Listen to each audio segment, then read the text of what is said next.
Su Chen met with an untimely demise due to an accident, but unexpectedly awakened a system, poised to traverse a fantastical realm. Regrettably, the system informed him that it would require 1,000,000 years before it could be fully activated. Thus, Su Chen signed on for 1,000,000 years. During this extensive period, he amassed countless magical treasures, elixirs, and martial arts techniques. The quantity of low-grade spirit stones was calculated in jing, and the celestial-grade spirit stones numbered in the hundreds of millions, rendering him immensely affluent. Upon his reincarnation, Su Chen became the young master of the Su family, leading them to become the most powerful clan across myriad realms. The proud disciples from the sacred land proclaimed, "No one is to obstruct me. I am destined to guard the gates of the Su family." A descendant of an ancient clan remarked, "I heard the Su family is in need of a firekeeper. I possess the innate fire spirit sacred body." Chapter 1. Trapped for 1,000,000 years, I am numb. Ding. Automatic sign-in successful. Congratulations, host. You have received a Western grade returning essence pill. Ding. Automatic sign-in successful. Congratulations, host. You have gained a century of cultivation. Ding. Automatic sign-in successful. Congratulations, host. You have acquired 3,000,000 low-grade spirit stones. In a murky expanse, the occasional cold notification echoed, devoid of any emotion, with a monotonous tone. Uncertain how much time had passed, Su Chen's consciousness gradually returned to clarity. System. How much time has elapsed? Currently, 10,000 years have passed. 10,000 years.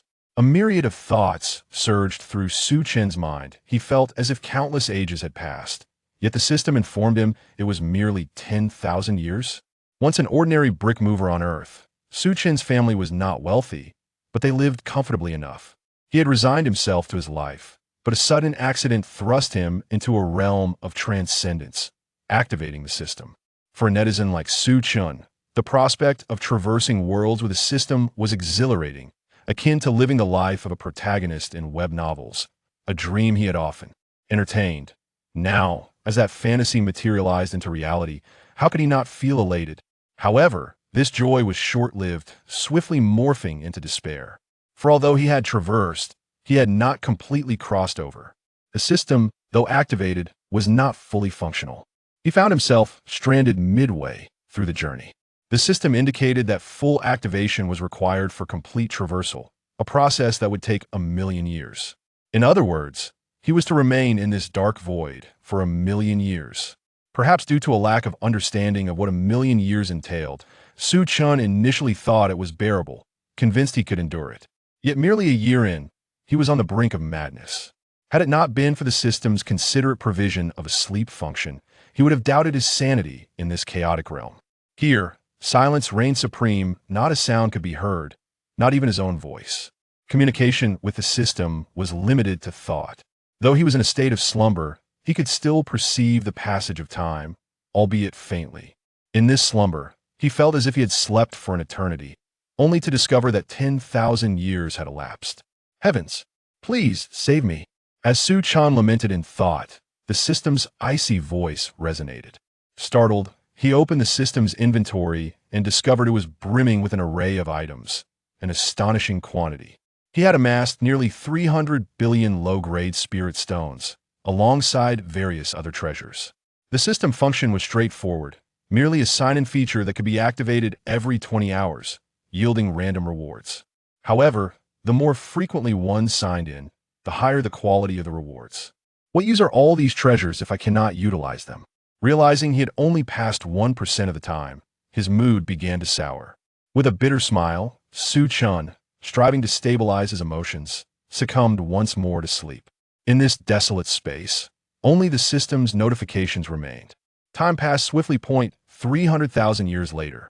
Ding. Automatic sign-in successful. Congratulations on acquiring the innate human race sacred body. Ding. Automatic sign-in successful. Congratulations on receiving 5,000,000 high-grade spirit stones. Ding. Automatic sign-in successful. Congratulations on obtaining the sacred king-level technique, killing God's nerve. 500,000 years later. Ding. Automatic sign-in successful. Congratulations on acquiring the ancient sacred weapon, the colorful Linglong Tower. Ding. Automatic sign-in successful. Congratulations on gaining 100,000 years of cultivation. Ding. Automatic sign-in successful. Congratulations on receiving 100 million high-grade spirit stones. 800,000 years later. Ding. Automatic sign-in successful. Congratulations on obtaining the ancient emperor weapon, the Hunyuan seal.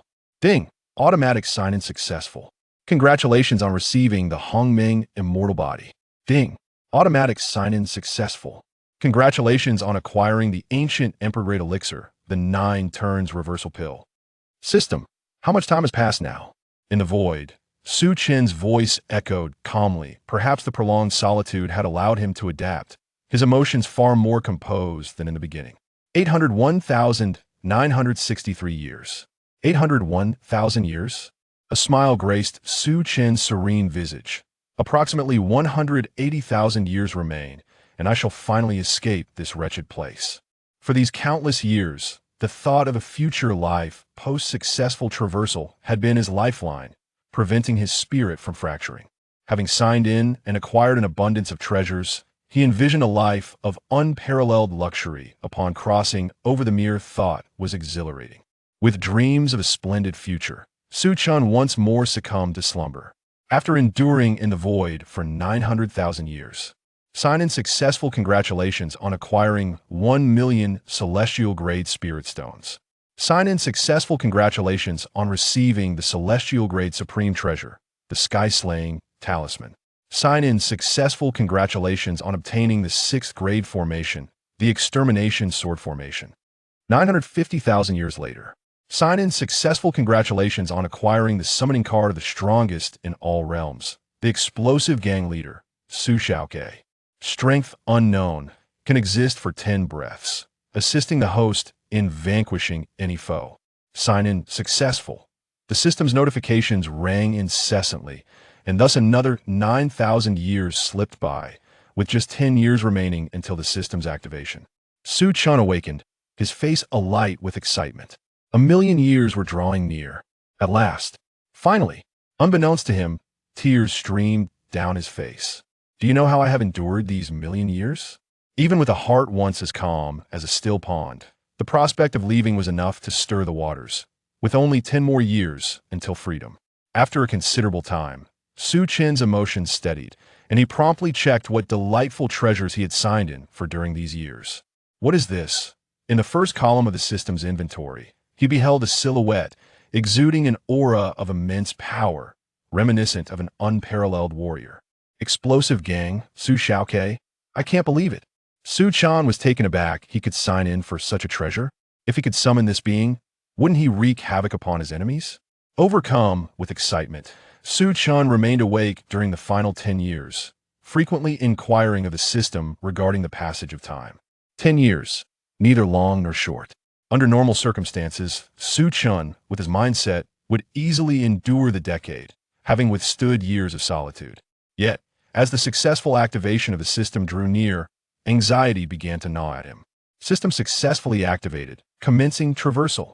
As the cold voice resonated, Su Chen's consciousness dissipated, and when he regained awareness, he abruptly opened his eyes. The young master has awakened. Quickly report to the family head. A voice of elation rang in Su Chen's ears. Chapter 2. Hongming immortal body, 100,000 years of cultivation voices. Su Chen's face was alight with joy. After spending countless millennia in that void, he had finally heard a voice. He began to survey the world before him, filled with the aura of antiquity. Its architecture, furniture, and decorations all exuded an ancient charm. Coupled with the memories surging in his mind, a delighted smile graced Su Chen's face. Indeed, this was the legendary fantasy realm. I, Su Chen, have finally traversed through time. However, his smile soon faded, for within his memories, he became acutely aware of numerous unfortunate events. Su Chen was originally a prodigy from the Su family in Mingyue City, born with an exceptional spiritual root. This powerful root allowed him, barring any unforeseen circumstances, to break through to the integration stage without encountering bottlenecks, and with the right opportunities. He could even ascend to the return to origin stage. It was worth noting that the current head of the Su family was merely at the pinnacle of the transformation stage. Su Chen's remarkable talent garnered significant attention within the clan, and the Su family devoted all their resources to nurture him, seeing him as the hope for their future. He did not disappoint his kin. Having broken through to the peak of the core formation stage at the tender age of 18, his cultivation speed astonishingly rapid. Yet, not long ago, he had been ambushed, grievously injured, and left on the brink of death, his spiritual root destroyed by the assailant, resulting in his loss of cultivation and rendering him a fey-run, wasted individual. Truly unfortunate. My friend once a genius, now beset by calamity. But fret not, I shall live on in your stead, Su Chen thought, his excitement rekindling. It was time for him to make his mark. He was determined to ensure the name Su Chen resounded throughout the heavens. However, with my spiritual root in ruins, I must first restore my physical form. That inferior constitution was a blessing in disguise. He promptly opened his system backpack, selecting from the best physiques available. Celestial body. He had only drawn 37 types of this caliber, a testament to their rarity. The system backpack functioned similarly to an in-game inventory, automatically sorting items by their overall strength. At the forefront lay the renowned Hongmeng celestial body, the strongest among celestial physiques, surpassing the so-called innate human sacred bodies by leaps and bounds. In later stages, one could cultivate the Hongmeng Qi, a force imbued with ultimate destructive power capable of annihilating all. All right, it shall be you. Just as Su Chen prepared to merge with it, a robust figure strode in. Xiao Chen, how is your health? Are you feeling better? Instantly, Su Chen exited the system space. Looking at the person before him, he hesitantly called out, "Third uncle." Before him stood the third elder of the Su family, Su Yuanba. His face was etched with concern, and upon hearing Su Chen speak, joy illuminated his features. "You nearly gave me a heart attack. It's a relief to see you awake. Your father has been tirelessly seeking remedies for your illness these past few days, exhausting countless resources, nearly depleting the family's wealth. If you hadn't awakened." Suddenly realizing his misstep, Su Yuanba quickly shifted his tone, chuckling awkwardly. "No need to dwell on that. What matters is that you are awake, Xiao Chen." Looking at his third uncle's concerned face, warmth filled Su Chen's heart. Though the Su family was large, with over 1,000 members including collateral lines, one would expect the relationships among the direct descendants to be strained. Yet, the Su family was distinctively united, having never experienced internal strife. Su Chen inquired, "Where is my father?" Su Yuanba replied, "Your father just departed for Wanyao Mountain a couple of days ago in search of a life-saving remedy. He should be home soon."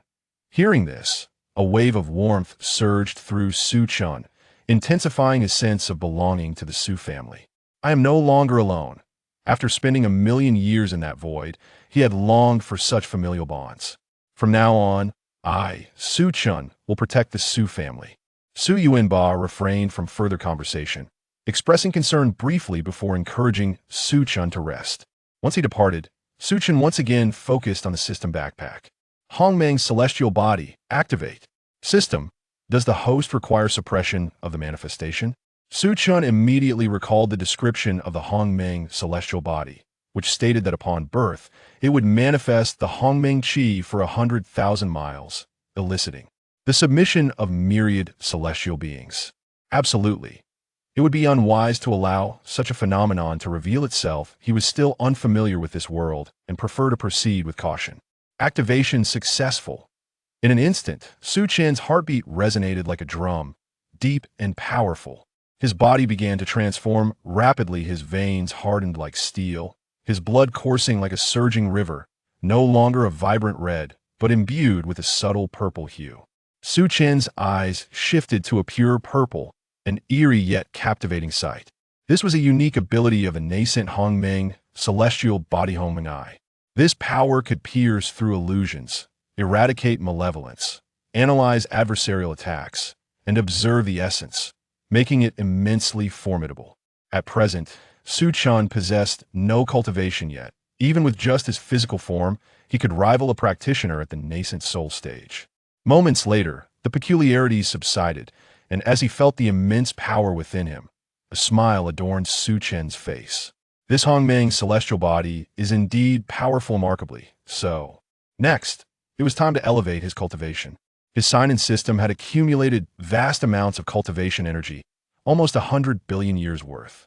This energy was akin to what one would gain through normal practice. Even merely sitting in meditation for 100 billion years would yield a staggering level of cultivation.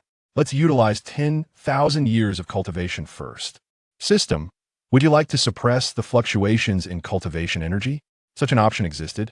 Su Chen promptly chose to suppress. Qi condensation stage. Qi condensation ninth layer. Foundation establishment stage. Core formation stage. Nascent soul stage. Transformation stage. Void refinement stage. Integration stage. Return to origin stage. Entry to Tao stage. Early saint stage. Mid-saint stage. That it was only upon reaching the mid-saint stage that his internal cultivation ceased to rise. Su Chen was utterly astounded. A saint. To his knowledge, such beings were dominators in the entire Xintian realm. Reaching the saint level meant that one was invariably a revered ancestor presiding over sacred ground. To attain the status of a saint by merely using 10,000 years of cultivation, how formidable would he be if he utilized it all? Would he not then ascend to the level of the legendary emperors from ancient texts? Or perhaps achieve ascension to immortality? This system is undeniably a game changer. Su Chen had initially intended to merely test the effects of 10,000 years, but had unexpectedly traversed through so many realms. Su Chen, dare you face me in battle? Or will you simply cower like a turtle? Su Chen's consciousness immediately expanded, and upon recognizing the intruder, his expression turned cold. Seeking trouble, were they? He rose and strode toward the door, eager to stretch his limbs after such an extensive period in the void. Chapter 3. The crisis of the Su family. Outside the Su family residence stood a young man with a stern visage, accompanied by a middle-aged man who vigilantly watched over the Su family, resembling a guardian. Although Su Chen had indeed been rendered powerless, the Su family still retained its strength, as the two remaining divine transformation experts were very much alive. Li Haishan, you despicable wretch. When our young master was still capable, you dared not utter a word.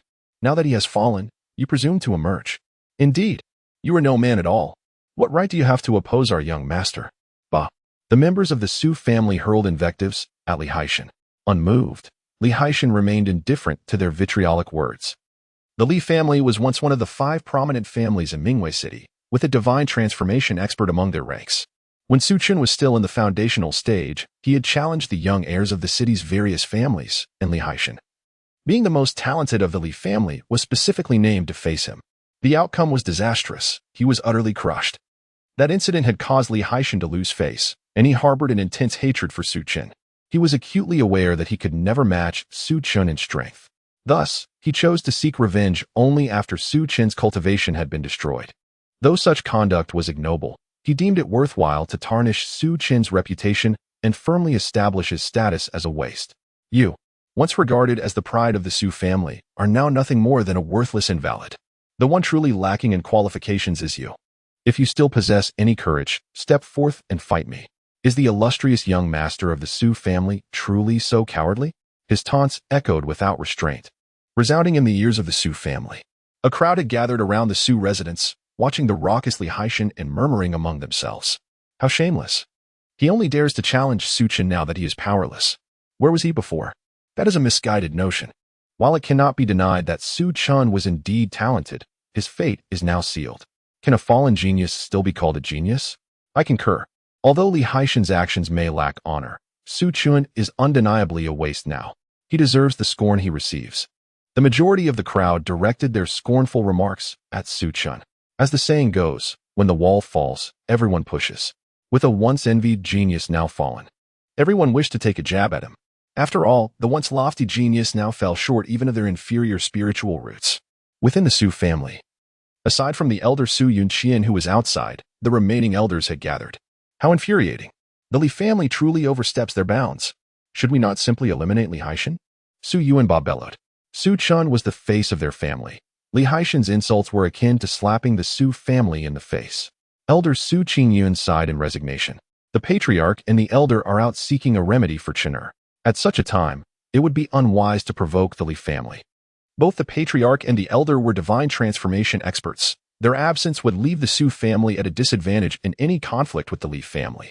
Elder Su Yunpeng spoke solemnly to Su Yuanba. Brother, the other three major families in Mingwei City are subtly aligning with the Wang family. We must tread carefully during this critical juncture. In total, there were 5 divine transformation families in Mingwei City: the Wang family, the Su family, the Li family, the Yuan family, and the He family. The Wang family boasted 3 divine transformation experts, making them the strongest, and they had a long-standing rivalry with the Su family.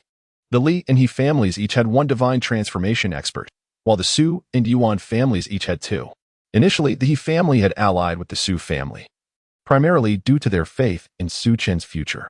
However, with Su Chen now incapacitated, that alliance had naturally crumbled, pushing the He family further towards the Wang family. Su Yuanba seethed with anger. Are we to simply wait for our demise? The Su family is already on the brink, and with the cost of treating Young Chen, our resources are dwindling to less than 1 million spiritual stones.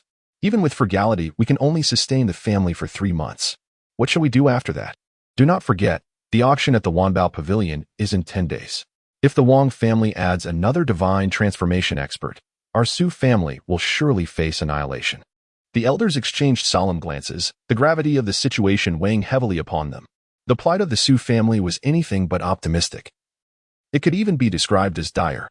All of this turmoil stemmed from the chain reaction triggered by Su Chen's fall from grace.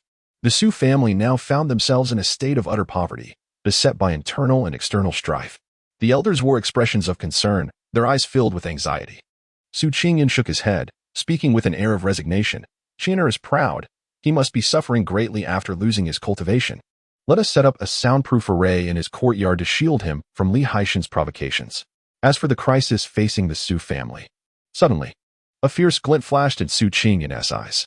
His voice turned icy as he declared, "Brothers, let us not forget our roots." The Su family emerged from banditry and rose to become one of the 5 great families in Mingwei City, not through mere words. Should we be provoked to anger, we shall not hesitate to retaliate with devastating force. The other 3 elders' expressions hardened in response. At that moment, a panicked voice interrupted. "Third elder, it's bad. The young master intends to confront Li Haishan." "What?" Su Yuanba sprang to his feet. He had just seen Su Chen's condition, if he could barely walk. How could he possibly face Li Haishan without courting death? Why did you not stop him? Faced with Su Yuanba's inquiry, the young man fell to his knees. Fear etched across his face as he stammered. I could not stop the young master. He simply pushed me aside." "Are you speaking nonsense?" Su Yuanba's fury erupted. He understood Su Chen's condition well. How could he have been pushed aside by someone at the 7th layer of qi refining? Su Qingyun immediately rose and strode toward the door, followed closely by the other 3 elders. Outside the Su residence, Li Haishan continued to taunt. "Su Chen, you cowardly turtle. Do you intend to hide in the Su family for eternity? Why not bow before me and apologize? Then I shall spare you and refrain from troubling you further." Among the crowd were many from the Li family, who joined in the jeers. "Master, I believe Su Chen is afraid. He has just a waist now. How could he dare to show his face before you?" The mockery was relentless, each insult more biting than the last, rendering Su Chen's humiliation unbearable. At that moment, a clear and familiar voice emanated from within the Su family. "How amusing, Li Haishan. How is it that a wretch like you has the audacity to bark at my Su family?" Chapter 4. The defeated Li Haishan, the slaying of the nascent soul. A display of divine might. The scene fell into an eerie silence as everyone turned their heads towards the entrance of the Su family. Upon recognizing the newcomer, Li Haishan's pupils constricted sharply, an instinctive fear creeping into his heart. However, recalling that Su Chen had long been rendered incapable, he let out a cold laugh. "Isn't this the renowned genius of Mingwei City? I thought you would hide in the Su family for eternity." He emphasized the word genius, dripping with sarcasm. Su Chen's emergence provoked a disdainful response from Li Haishan, who relished the opportunity to mock him. Su Chen's expression remained indifferent as he coldly regarded Li Haishan. For some unknown reason, Li Haishan felt a chill run down his spine, as if a terrifying beast had set its gaze upon him. After a moment, Su Chen spoke with a calm demeanor. "In truth, a waste like you is unworthy to be my opponent. However, your incessant noise has become bothersome. Did you not come here to challenge me? I accept." The words reverberated through the crowd, eyes widening in disbelief at Su Chen's audacity to agree to a confrontation with young Master Li. "Surely, I did not hear that correctly. This waste dares to accept a duel with young Master Li? He cannot possibly still think of himself as the former genius." With a mere punch, young Master Li would leave Su Chen in ruins. The mocking gasps filled the air, disbelief evident in their tone. Two young members of the Su family, unable to contain their astonishment, exclaimed, "Young master." No. They were Su Minghu, the eldest son of Su Qingyun, and Su Kongshan, the second son of Su Yuping. Their faces were etched with concern. They understood Su Chen's circumstances better than anyone. Simply being coherent and mobile was a feat, let alone defeating Li Haishan, who was at the late stage of foundation establishment. Su Chen. At that moment, a deep voice resonated as Su Yuanba emerged from the Su family estate, exuding an overwhelming aura of a late-stage nascent soul, causing the onlookers to shudder. They dared to mock Su Chen, but would not dare to ridicule the Su family. After all, mocking Su Chen was one thing, but they could not expect the Su family to kill everyone in retaliation. Su Yuanba approached Su Chen with a look of surprise. "Su Chen, are you all right?" Su Chen did not hide his condition, smiling as he nodded. "Uncle Shi. I am nearly recovered." Su Yuanba gently patted his shoulder, his hands trembling with emotion. "Good, very good." His repeated reassurances reflected genuine concern for Su Chen. However, Su Yuanba quickly added with a note of resignation, "Su Chen, Li Haishan's intention is to humiliate you. You must not allow him to succeed." Su Qingyun joined them. Speaking softly, "Chener, let me speak from the heart. Your cultivation has been crippled, but our Su family will not belittle you. We will do everything possible to resolve your spiritual root issue. There are treasures in this world that can mend spiritual roots, and the Su family will seek them out for you." They understood that Su Chen struggled with his pride, but the reality was evident. He had been rendered incapable, and a match against Li Haishan would undoubtedly end in defeat. There was no chance of victory. Moreover, Su Chen had only just begun to recover. He might struggle against an ordinary person, let alone defeat Li Haishan. Feeling the warmth of their concern, Su Chen confidently replied, "Uncle Shi, third uncle, rest assured. I will be fine." Su Yuanba and Su Qingyun exchanged anxious glances, realizing they could not dissuade him. With a resigned sigh, Su Qingyun stepped aside, knowing he would have to intervene at a critical moment. After all, his brother had only one son, and he could not allow any harm to befall him. Li Haishan sneered at Su Chen, "If you have the guts, follow me to the training arena." He headed towards the arena, a place where duels were common, attracting numerous spectators daily. Li Haishan chose this venue solely to humiliate Su Chen. Su Chen replied coolly, "There is no need for such trouble. Let us settle this here." Li Haishan halted, turning to mock Su Chen. "Are you afraid I might kill you, hence wanting to duel at the Su family's doorstep? Ha ha. Is this what a genius looks like? I see now that even geniuses can be so cowardly." Su Chen's eyes turned icy as he vanished from his spot, reappearing beside Li Haishan in an instant. With a swift motion, he inflicted a grievous wound upon Li Haishan's abdomen, blood gushing forth. The spiritual energy within Li Haishan rapidly dissipated from the gaping hole. "You mock me as a waste? Then experience what it feels like to be a waste." Li Haishan trembled, collapsing to the ground, bewildered by the sudden turn of events. What had transpired? He had not even seen Su Chen strike before his own powers had been shattered. Moreover, was not Su Chen rendered incapable? How could he possess such strength? The elder of the Li family, a nascent soul practitioner, was taken aback, his expression twisted with rage. "You dare to cripple Li Haishan? You shall die." Li Haishan was the most talented member of their clan, destined to become at least a transformation stage expert, and now he had been incapacitated by Su Chen, igniting fury within the elder. Su Qingyun quickly snapped out of his shock, shouting, "Li Qiu, you dare!" Li Qiu's eyes burned with madness, having crippled our clan's genius. Su Chen must die. A tremendous force surged forth, accompanied by an overwhelming pressure that caused the onlookers to pale. A battle between nascent soul practitioners was no trivial matter. A single misstep could result in collateral damage, and even those with lesser strength might perish in the aftermath. Su Qingyun's heart raced with urgency. It was too late. Li Qiu was a late-stage nascent soul, and his own strength was not far behind. Initially stunned, he now realized he was a beat too late to intervene. "Damn it! Chener, get out of the way!" Su Qingyun shouted desperately, hoping Su Chen might evade the impending attack, although the likelihood was slim. Even if Su Chen had regained his abilities, he was merely at the core formation stage. How could he possibly evade an attack from a nascent soul practitioner? Su Chen sneered, his voice chilling as he addressed Li Qiu. "What are you to command me? You think you are worthy to shout at me?" With a voice as cold as ice, Su Chen moved faster than Su Qingyun, his fist striking like a cannonball. Bang! In an instant, Li Qiu was sent flying, crashing into the ground and sinking dozens of meters deep, fissures spreading out like a web around him. Li Qiu had ceased to breathe. The sudden turn of events left everyone in stunned disbelief. Li Qiu was dead. Su Chen had slain the elder of the Li family, a nascent soul practitioner. Despite being rendered incapable, how could he possess such combat prowess? A voice filled with terror echoed, sparking a wave of panic as countless gazes reflected shock and fear. Chapter 5. Rebirth from the ashes. The mighty master. The scene fell into a profound silence, with everyone's eyes wide open, filled with disbelief as they beheld the unfolding events. Li Haishan was instantaneously rendered powerless, a shocking revelation in itself. However, the fact that Li Qiu was also slain by Su Chen in a single blow was utterly terrifying. It is crucial to note that Li Qiu was not merely a practitioner in the early stages of the nascent soul realm. He was in the late stage. Even Su Chen would find it challenging to subdue Li Qiu, let alone a junior like Su Chen. Yet, this seemingly impossible occurrence happened right before their eyes. Li Qiu was indeed killed by Su Chen, and in a matter of seconds. Even the members of the Su family stood in stunned silence, their eyes wide as saucers. Mouths agape enough to fit an egg. Su Qingyun and Elder Su Yuanba were completely bewildered, their hearts overwhelmed with a tidal wave of shock. After a brief moment of silence, the members of the Su family erupted in jubilant shouts. Young Master! Young Master! It turned out that the young master's cultivation had not been destroyed.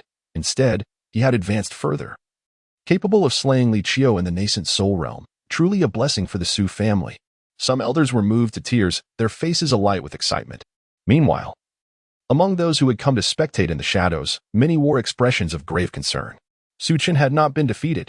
Several streets away, a man with a scarred face wore an exceedingly grim expression. His cold gaze turned toward the shadows as he spoke ominously. To achieve such cultivation at this young age, it won't be long before he breaks through to the transformation stage. We must act swiftly against the Su family, otherwise, the situation will only grow more challenging. He continued, also, send word to the Wang family, urging them to take substantial action. They shall not reap the benefits of our efforts. Understood. The scarred man turned his gaze toward the distant Su Chen, his eyes filled with trepidation, to reach such a level of power before even reaching adolescence. It seems Su Chen harbors other significant secrets. No wonder he has been placed under a high bounty. Contemplating this, a sinister smile crept across his face. Perhaps this could be a fortuitous opportunity. If he could seize everything from the Su family, all secrets would be theirs, along with substantial rewards. Su Chen, your fate is indeed remarkable. Despite the efforts of 30 Golden Core warriors, they could not eliminate you. In front of the Su family estate, Su Yuanba and Su Qingyan hastened to Su Chen's side, their minds swirling with countless questions, yet they instinctively shielded him. Su Qingyan addressed those around them coldly. Li Qiu took it upon himself to attack a junior of our clan. His demise is merely a consequence of his own actions. If the Li family is dissatisfied, they are welcome to seek an explanation from us. Previously, they lacked confidence without Su Chen. However, with his recovery and newfound strength, able to vanquish the late-stage Li Qiu, they felt a surge of overwhelming confidence. While other families had deep-rooted foundations, the Su family was distinct. This very reason deterred the Wang family, despite their greater strength, from engaging in a destructive confrontation with the Su family. Within the Su family hall, only the West Elder and Su Chen remained. Su Qingyun spoke gravely. Chener, you must explain your circumstances clearly to your second uncle. Su Chen's rapid increase in strength was perplexing, and Su Qingyan harbored concerns that he might have been possessed. Su Chen had already prepared an excuse. He raised his fist and struck towards Su Qingyun. The seemingly light blow sent Su Qingyun, a peak nascent soul practitioner, staggering back several steps before he steadied himself. What? Shock and horror filled Su Qingyun's face. Su Chen's casual strike had left him without the strength to defend himself. With a smile, Su Chen replied, Second uncle, when I was very young, I took on a master of extraordinary strength. However, he instructed me never to reveal his identity, which is why I have kept it hidden. Moreover, I am not merely of exceptional spiritual roots. In truth, I possess a sacred body. This physique only fully activates when I face a life-threatening situation. Therefore, the destruction of my cultivation was an opportunity for me to be reborn from the flames. At these words, Su Qingyun's expression shifted dramatically. He could not suppress a gulp. A sacred body. Su Chen possessed such a prodigious constitution. And he had a master? Why had he never heard of this before? His eyes narrowed with caution. On your 7th birthday, what gift did I present to you? He inquired. At that time, you were in the adjacent courtyard. Upon hearing this, Su Qingyun finally breathed a sigh of relief. It was a common occurrence for practitioners to be possessed, but such an act only allowed the possessor to retain the recent memories of the original host. Therefore, Memories from as far back as the age of 7 would certainly be lacking, indicating that Su Chen had not been possessed. The West elder of the Su family beamed with joy. Su Chen was their nephew and the young master of the Su family, destined to inherit the family's legacy. The stronger Su Chen became, the more delighted they were.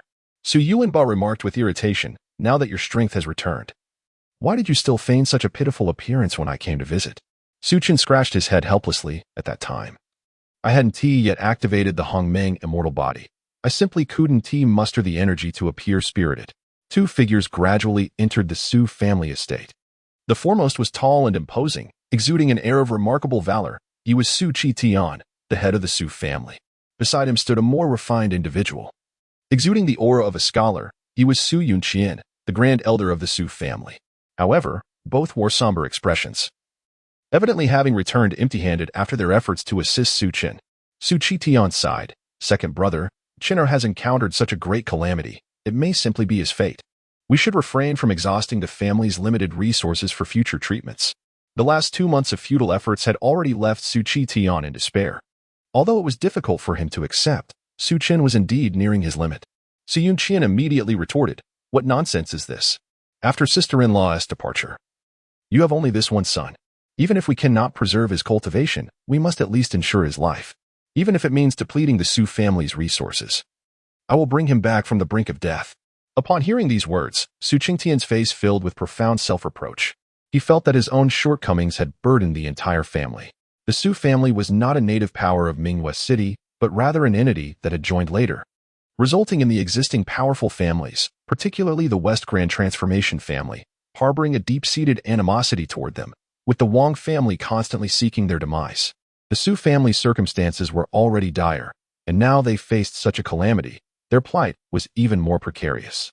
Yet, in the blink of an eye, Su Qingtian's attention was drawn to several figures approaching them from a distance. Upon recognizing one of the youths among them, his pupils constricted in shock.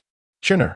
Chapter 6, Family Crisis. "What a coincidence, Chinner," Su Tian exclaimed, unable to contain his excitement as he rushed over, his eyes brimming with joy. "You've awakened?" His gaze was filled with disbelief, as if he were caught in a dream. Su Chen, feeling the concern in Su Qingtian's tone, smiled and replied, "Father, I am awake." Hearing these words, Su Qingtian, a robust man, trembled with emotion, taking a deep breath. "Good. It's good that you're awake." The past days had been filled with worry and toil over Su Chen's condition, nearly turning his hair gray, all in hopes of this moment. Su Tian reassured him, "As long as you are here, that is what matters. Losing your cultivation is a minor issue. Father will protect you for a lifetime." "Wait a moment." Su Qingtian's brow furrowed. "What do you mean?" Su Yuanba wore a mysterious smile, which left Su Yunqian beside him exasperated. He scolded, "Old West, if you continue to play coy, do you believe I will discipline you?" Su Yuanba instinctively shrank back in fear. Among his brothers, he was most afraid of Su Yunqian. The situation unfolded as follows. Little Chun is not actually incapacitated. Su Yuanba recounted the entire sequence of events, even mentioning Su Chen's enigmatic master. Upon finishing, Su Tian and Su Yunqian were momentarily dumbfounded. My goodness, he defeated Li Haishan and even killed Li Qiu. The key lies in his saintly physique. Such a remarkable constitution. They had only heard of in ancient texts. The rankings of physiques include inferior spiritual roots, medium spiritual roots, superior spiritual roots, exceptional spiritual roots, heavenly spiritual roots, congenital spiritual bodies, and saintly bodies. Beyond that, they were not well versed. Even an exceptional spiritual root is formidable, treasured by the Su family, but a saintly body, exceeding 2 tiers beyond that, is beyond imagination. Su Tian swallowed hard and then raised his hand excitedly, saying, "Chinner, unleash your full strength and strike me. I wish to witness your current power." Su Chen raised an eyebrow. "Are you certain?" With his current mid-stage saint power, he could easily defeat Su Tian 1,000 times over with a mere sneeze. A full-force punch could very well send him to meet the ancestors of the Su family. However, he did not wish to reveal too much of his strength, having just managed to navigate his circumstances. Taking a deep breath, Su Chen feigned a full-force strike, delivering less than 1% of his true power. He raised his hand and struck towards Su Qingtian, immense force emanating from the center of Su Qingtian's palm. Su Qingtian's lips twitched imperceptibly as intense pain surged from his palm to his mind. Hiss! Pain! Su Qingtian coughed lightly, casually placing his hand behind his back. "Not bad. It appears you have at least reached the threshold of transformation. It seems our Su family will soon add another to the ranks of transformation. Su Chen discreetly glanced at Su Qingtian's slightly trembling hand, his face filled with astonishment. Su Chen, is he truly that powerful? Su Qingtian is a mid-stage transformation cultivator. At this moment, Su Qingtian could not help but inquire. Chener, what makes your physique so formidable? Su Chen was momentarily taken aback, then replied calmly, I am a saintly body. It is quite reasonable for my physique to be strong, is it not? Su Qingtian.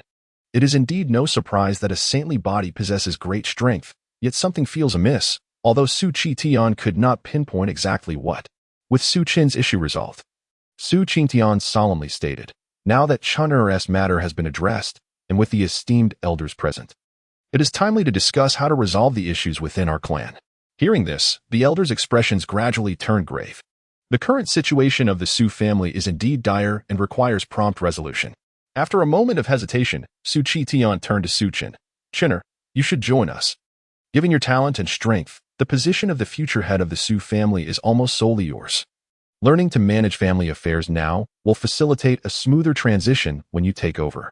In the Su family's conference hall, 7 individuals sat upright, comprising the 5 elders of the Su family along with Su Qingtian and his son.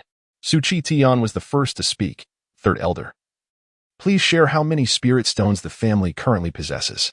Su Qingyan's expression was somewhat grim. For the sake of precision, he retrieved several tomes from his spatial ring, carefully cross-referencing them before stating, Eldest brother, we have a total of only 930,000, fluctuating no more than 30,000. 930,000. Su Qingtian's countenance darkened at this revelation. With such a meager amount of spirit stones, even if the Su family tightened their belts, they could only survive for 2 to 3 months. Given this scenario, the clan members would scarcely have adequate resources for cultivation. Their cultivation would struggle to progress, as the resources required are vast, rendering this quantity nearly negligible. However, the younger generation is in critical need of resources for their training. Moreover, there is Su Chen, whose saintly body will undoubtedly demand even greater resources for breakthroughs. Su Qingyan spoke gravely. Though our Su family possesses some assets, expenditures exceed income. We must devise alternative strategies swiftly, or our resources will soon dwindle. Elder Shi, Su He, lamented. However, our Su family has only been in Mingwei City for a little over a decade. Unless we resort to robbery, redistributing wealth from the rich to the poor, it is truly difficult to acquire spirit stones in the short term. The hall fell into silence, all present wearing expressions of concern.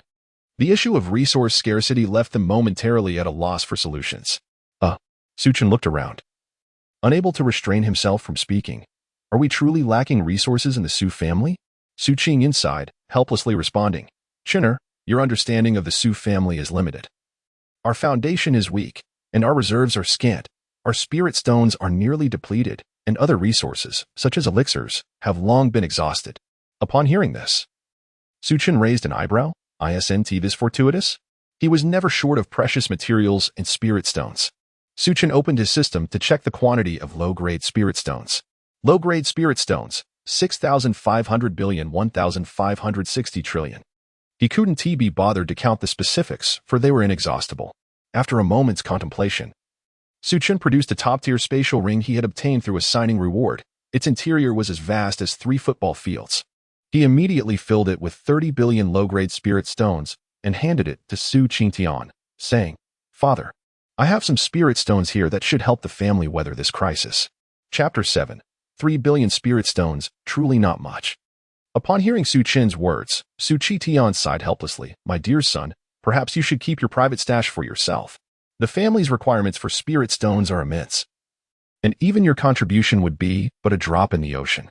As a father, Su Qingtian was acutely aware of the extent of Su Chen's wealth. Even having 30,000 inferior spirit stones was considered a considerable amount. Su Chen's resource demands for cultivation were substantial. He consumed whatever was provided without any surplus. Nevertheless, the sentiment behind Su Chen's offer warmed Su Qingtian's heart. When Su Chen noticed his father's refusal, he insisted, Father, this is merely a token of my appreciation. Although it may not seem like much, I can only feel at ease if you accept it. 3 billion inferior spirit stones, indeed, it was hardly a significant sum. Not even enough to cover a fraction of his needs. Observing Su Chen's fervor, Su Qingtian could only shake his head, and smile as he accepted the spatial ring from Su Chen's hand. Very well. As Su Chen explored the contents of the spatial ring, an exclamation escaped his lips, and his expression shifted dramatically, leaving him dumbfounded. From a state of shock to bewilderment, then astonishment, and finally elation, Su Chen looked up with a voice filled with disbelief. "Chinner, where did you acquire these spirit stones?" Su Chen replied calmly. "They were all given to me by my master." Witnessing Su Chen's astonished demeanor, Su Yunxian furrowed his brow, took the spatial ring, and prepared to investigate further. "Let me see what the matter is." Soon, his expression mirrored that of Su Chen. Su Yunxian's eyes widened in disbelief as he scanned Su Chen, nearly exclaiming in shock. His countenance was rife with confusion and astonishment. "Is this real? My heavens!" Seeing their reactions, Su Yuanba also seized the spatial ring, eager to discern the situation. "I must see this for myself." However, his expression soon mirrored theirs. "This is 3 billion inferior spirit stones." Clearly, Su Yuanba's composure was lacking. As a gasp escaped him, disbelief written all over his face. "This is 3 billion inferior spirit stones." Even the entirety of the Wang family's reserves could not exceed 10 billion inferior spirit stones. We have surpassed a millennium of their accumulation by threefold. What? 3 billion inferior spirit stones. The second elder, along with the West elder and fifth elder, subsequently examined the spatial ring, their expressions equally astounded. It is indeed 3 billion inferior spirit stones. Their gaze turned towards Su Chen, filled with confusion. This young nephew seemed entirely different from the one they had known. First, he effortlessly slayed Li Qiu, and now he nonchalantly produced 3 billion inferior spirit stones, claiming it was merely a small token of his gratitude. Is this truly your small token of appreciation? 3 billion inferior spirit stones? Chinner, these must be the resources for your cultivation given by your master, correct? Su Chen's eyes brightened, realizing he had crafted an excellent excuse. He promptly replied, "You have seen through me. The Su family is my home. Now that the family is in peril, it is only right that I contribute. Take this 3 billion inferior spirit stones to use as you see fit. I still possess ample resources. Moreover, my mysterious master is quite powerful and does not lack for spirit stones. After all, he deftly shifts all the responsibility onto that elusive master." Su Chen was determined to keep the system a secret, his greatest trump card. Seeking alternative excuses would only lead to inconsistencies. So it was better to assert that he had a formidable master. Upon hearing this, Su Chen felt entirely reassured, a smile gracing his face. "Very well. Truly worthy of being my son." Su Yuanba added cheerfully, "If little Chen's master can so easily provide him with 3 billion inferior spirit stones for cultivation, he must have reached an extraordinarily formidable level. What do we have to fear from the Wang family?" Su Yunxian frowned and remarked, "Old Shi, strength lies in oneself. Relying on others will not endure in the long run." At this, Su Yuanba scratched his head. "I was merely speaking casually. Why take it so seriously, second brother?" Suddenly, Su Chen interjected, "These spirit stones belong to you, Chinner. Once we weather this crisis, we shall return any surplus to you." The growth of Su Chen's strength was paramount, and he did not wish to impede his cultivation. Su Chen's tone became slightly firm. "Father, I have said that these resources are for you to utilize. Whether for the cultivation of clan members or for your own use, it matters not. I truly do not lack for spirit stones." Fearing they might not believe him, Su Chen raised his hand, revealing 3 spatial rings. "Do you see these spatial rings? Each contains 3 billion inferior spirit stones. Should you find yourselves in need, feel free to ask me. I, Su Chen, am not deficient in spirit stones. Once exhausted, I can simply request another 1,000 or 800 billion from my master." With a clatter, a teacup slipped from Su Yunxian's grasp, shattering on the floor with a crisp sound. After witnessing the 3 billion spirit stones, he thought the family was secure, only to be stunned by Su Chen's subsequent revelation. 90 billion inferior spirit stones. And if those run out, he can ask his master for another 1,000 or 800 billion. What kind of absurd master is this? Su Chen tossed the rings onto the table. "If you do not believe me, see for yourselves." Su Yunxian immediately began inspecting them, and indeed, each spatial ring contained 3 billion inferior spirit stones. He could not help but swallow hard, gazing at his wide-eyed brothers before silently nodding in acknowledgement. Silence enveloped the hall. The astonished individuals were rendered speechless. The Wang family's accumulation over a millennium barely amounted to 10 billion spirit stones, and now Su Chen had effortlessly surpassed that. Was this disparity truly so vast? Though the words were calm, they struck like a thunderbolt, deeply affecting them. 3 billion spirit stones are hardly much. 3 billion, indeed. Do you even realize what you are saying? Su Chen continued. Father, as the young patriarch of the Su family, these 3 billion spirit stones shall be used to advance the family. As I stated, should you deplete them, just inform me. I genuinely do not lack for spirit stones. Originally, he had intended to offer some precious materials, but upon reflection, he deemed such matters too urgent and difficult to explain. Hence he settled for merely providing 3 billion spirit stones. Chapter 8. The royal conspiracy and economic sanctions. The Su family treated him with utmost sincerity, and Su Chen found great fondness for the environment of this family. Strengthening the Su family was indeed his ambition, especially since he was destined to become the head of the Su clan. Not long after, several senior members of the Su family emerged from the hall, still dazed by the events that had unfolded. Su Chen gazed at the spatial ring in his hand, feeling as though everything that transpired was but a dream. This was an astonishing 30 billion low-grade spirit stones. Even if the Su family had no income at all, they could sustain themselves for at least a century. Su Chen promptly handed the spatial ring to Su Chen and instructed, third brother, distribute the cultivation resources that were lacking last month to the clan members. Su Chen nodded immediately, understood. After a brief hesitation, Su Chen added, do not concern yourself with the collateral branches for now. The resources for the direct line will triple starting next month. To him, resources were meant for cultivation, rather than collecting dust and storage. It was preferable to allocate them to the disciples of the clan. Only by enhancing their strength could they gain more influence in this world. Su Chen nodded solemnly, agreed. No problem. In Mingwei City, the Wang family stood as an established power, once the foremost among the Western aristocratic families, boasting immense strength and 3 formidable transformation stage experts within their ranks. Today, all transformation stage experts of the Western families gathered at the Wang residence. Inside the Wang family's conference hall, the patriarch, Wang Ming, occupied the main seat, flanked on his left by the family elder, Wang Shou, and the head of the Yuan family, Yuan Hao. On his right sat Li Feiqi, the head of the Li family, and He Han Yuan, the head of the He family. Aside from the servants who served tea, the hall was filled exclusively with transformation stage experts. Wang Ming surveyed the room before speaking coolly, esteemed guests. You have all heard about Su Chen's recent actions, have you not? Li Feiqi's gaze turned icy. Patriarch Wang, that wretch Su Chen has slain my third brother. I hold an irreconcilable grudge against the Su family.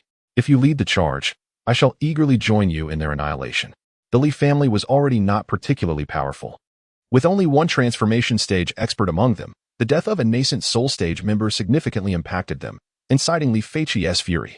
Had it not been for the 2 transformation stage experts of the Su family, he would have stormed into their abode to slay Su Chen. Patience. Wang Ming calmly gestured for silence, turning his gaze toward Yuan Hao and He Han Yuan. What are your thoughts, esteemed family heads? Wang Ming's eyes narrowed slightly, his tone somewhat frigid. Today's meeting was crucial in determining the alliances among them, whether to support the Su family, align with Wang Ming, or remain neutral. Yuan Hao smiled broadly. The Western families are united. The Yuan family is naturally willing to collaborate with the Wang family to eliminate the Su family. Upon hearing Yuan Hao's declaration, the others immediately turned their attention toward the He family. Initially hesitant, He Han Yuan recognized the immense potential of the Su family and recalled previous alliances with them. However, with the 3 families joining forces, aligning with the Su family could lead to the He family's downfall. He Han Yuan quickly replied, what Head Yuan says is true. We, the Western families, must face the Su family as a united front. The He family's weakness, with only one transformation stage expert, often left them with little choice. Wang Ming smiled. If that is the case, we have reached an agreement. Li Feiqi quickly inquired, when shall we proceed to annihilate the Su family? His tone was filled with urgency. Despite the Su family having only 2 nascent soul experts, their potential was substantial. The second elder, Su Chen, was at the peak of the nascent soul stage, mere steps away from the transformation stage, while the third elder, Su Yuanba, was also at the late nascent soul stage, likely to break through soon.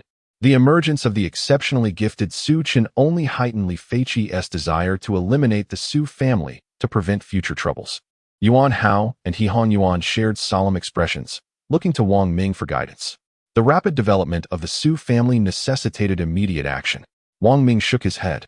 I am a transformation stage expert, and our clan boasts another at the mid-transformation stage and one at the early stage. If we could annihilate the Su family, I would have already joined forces with Headley to do so. My inaction is not due to a lack of desire, but rather a matter of fear. Why? Li Feiqi, anxious, interjected. The others regarded Wang Ming with intense curiosity. Could the Su family possess a hidden card that instilled such trepidation in the Wang family? Or was there a fear that the Su family might escape and return with vengeance?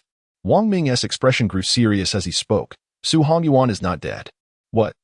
How could he still be alive? Li Feiqi exclaimed, terror etched on his face. Su Hongyuan, the former patriarch of the Su family, was a half-step into the void refinement stage. If he were still alive, the alliance of the Western families would appear a farce. Yuan Hao, equally alarmed, asked Patriarch Wang. This matter is no jest. Su Hongyuan entered Mingwei City over a decade ago, barely clinging to life. How can he possibly still be alive? The Su family had only 2 transformation stage experts back then. The Western families were united against them, and it was impossible for the 2 transformation stage experts to settle in Mingwei City. The pie of Mingwei City was limited, already divided among the Western families, and the emergence of a new transformation stage power was unwelcome. Ultimately, the Su family had successfully established itself in Mingwei City, largely due to Su Hongyuan's forceful presence. Without him, the Su family could not have truly settled in the city. Wang Ming spoke calmly. Rest assured, though Su Hongyuan is not dead, he is nearly at his end. The purpose of today's gathering is not to discuss how to eliminate the Su family. After all, Su Hongyuan is a half-step into the void refinement stage. Even if he clings to life, he is not someone we can contend with. You are all aware of the Su family's situation. Their foundation in Mingwei City is shallow, and their resources are scarce. If we impose sanctions on the Su family and sever their means of acquiring resources, we can achieve victory without a fight. With Su Chen at the peak of the nascent soul stage, and our Wang family also possessing a peak nascent soul expert, along with the Yuan and Li families, as long as we can endure, victory is assured. Wang Ming concluded his thoughts, fixing a steady gaze upon the others. Li Feiqi pondered for a moment. Then a smile broke across his face. Patriarch Wang, your strategy is brilliant. The Su family is merely a collection of impoverished wretches. I have heard that the Su family only distributed 60% of their resources last month. They must be nearing a point of desperation. Yuan Hao concurred. If we cut off the Su family's resources, Su Chen will be unable to break through to the transformation stage, and Su Chen will lack cultivation resources. In this way, we shall eventually overpower the Su family with ease. The Su family's own members were on the verge of starvation in terms of resources. Any one of the Western families could easily manipulate the Su family. United, the Western families swiftly resolved to impose economic sanctions on the Su family. The Su family's primary industry was its shops, the core of their wealth. If they could siphon off the customer traffic from these establishments, the Su family's income would plummet by at least 80%. Soon, they devised a detailed plan. A price war. The Su family, being financially weak, had thin profit margins on their shops, relying heavily on volume. By merely lowering prices slightly, they could effectively cripple the Su family without shedding blood. Chapter 9. Are you serious about hundreds of thousands of pills? On Jiawa Street, Yulin Street, and Fenghua Street.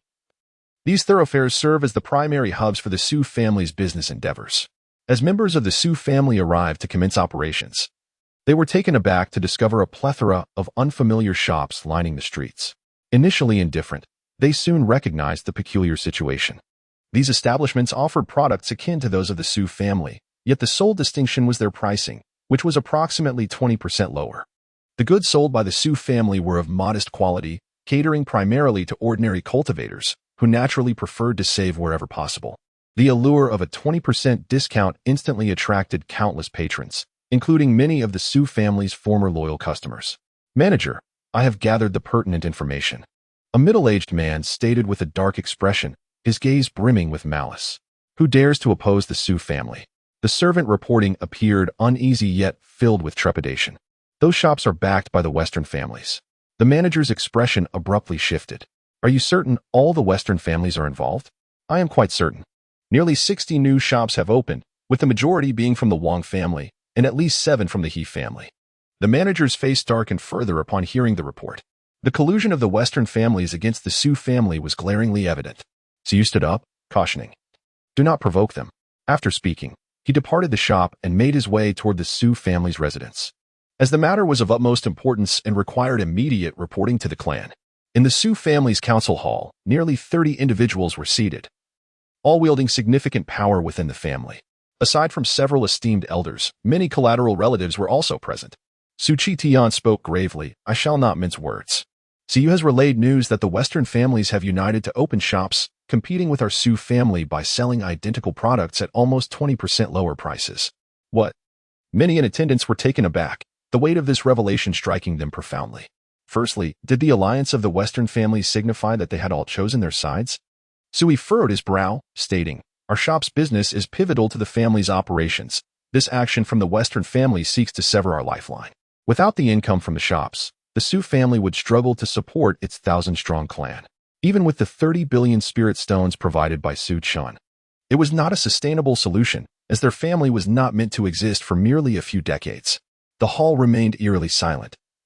With no cacophony of voices or whispered conversations, everyone wore solemn expressions, deep in thought. The assembly was indeed convened to devise solutions, and without decisions. There was no need for idle chatter. Suddenly, a burly middle-aged man rose. He was Su Zhuang from the collateral line. "I have another matter to report to the clan leader." Su Chen looked up. "Speak."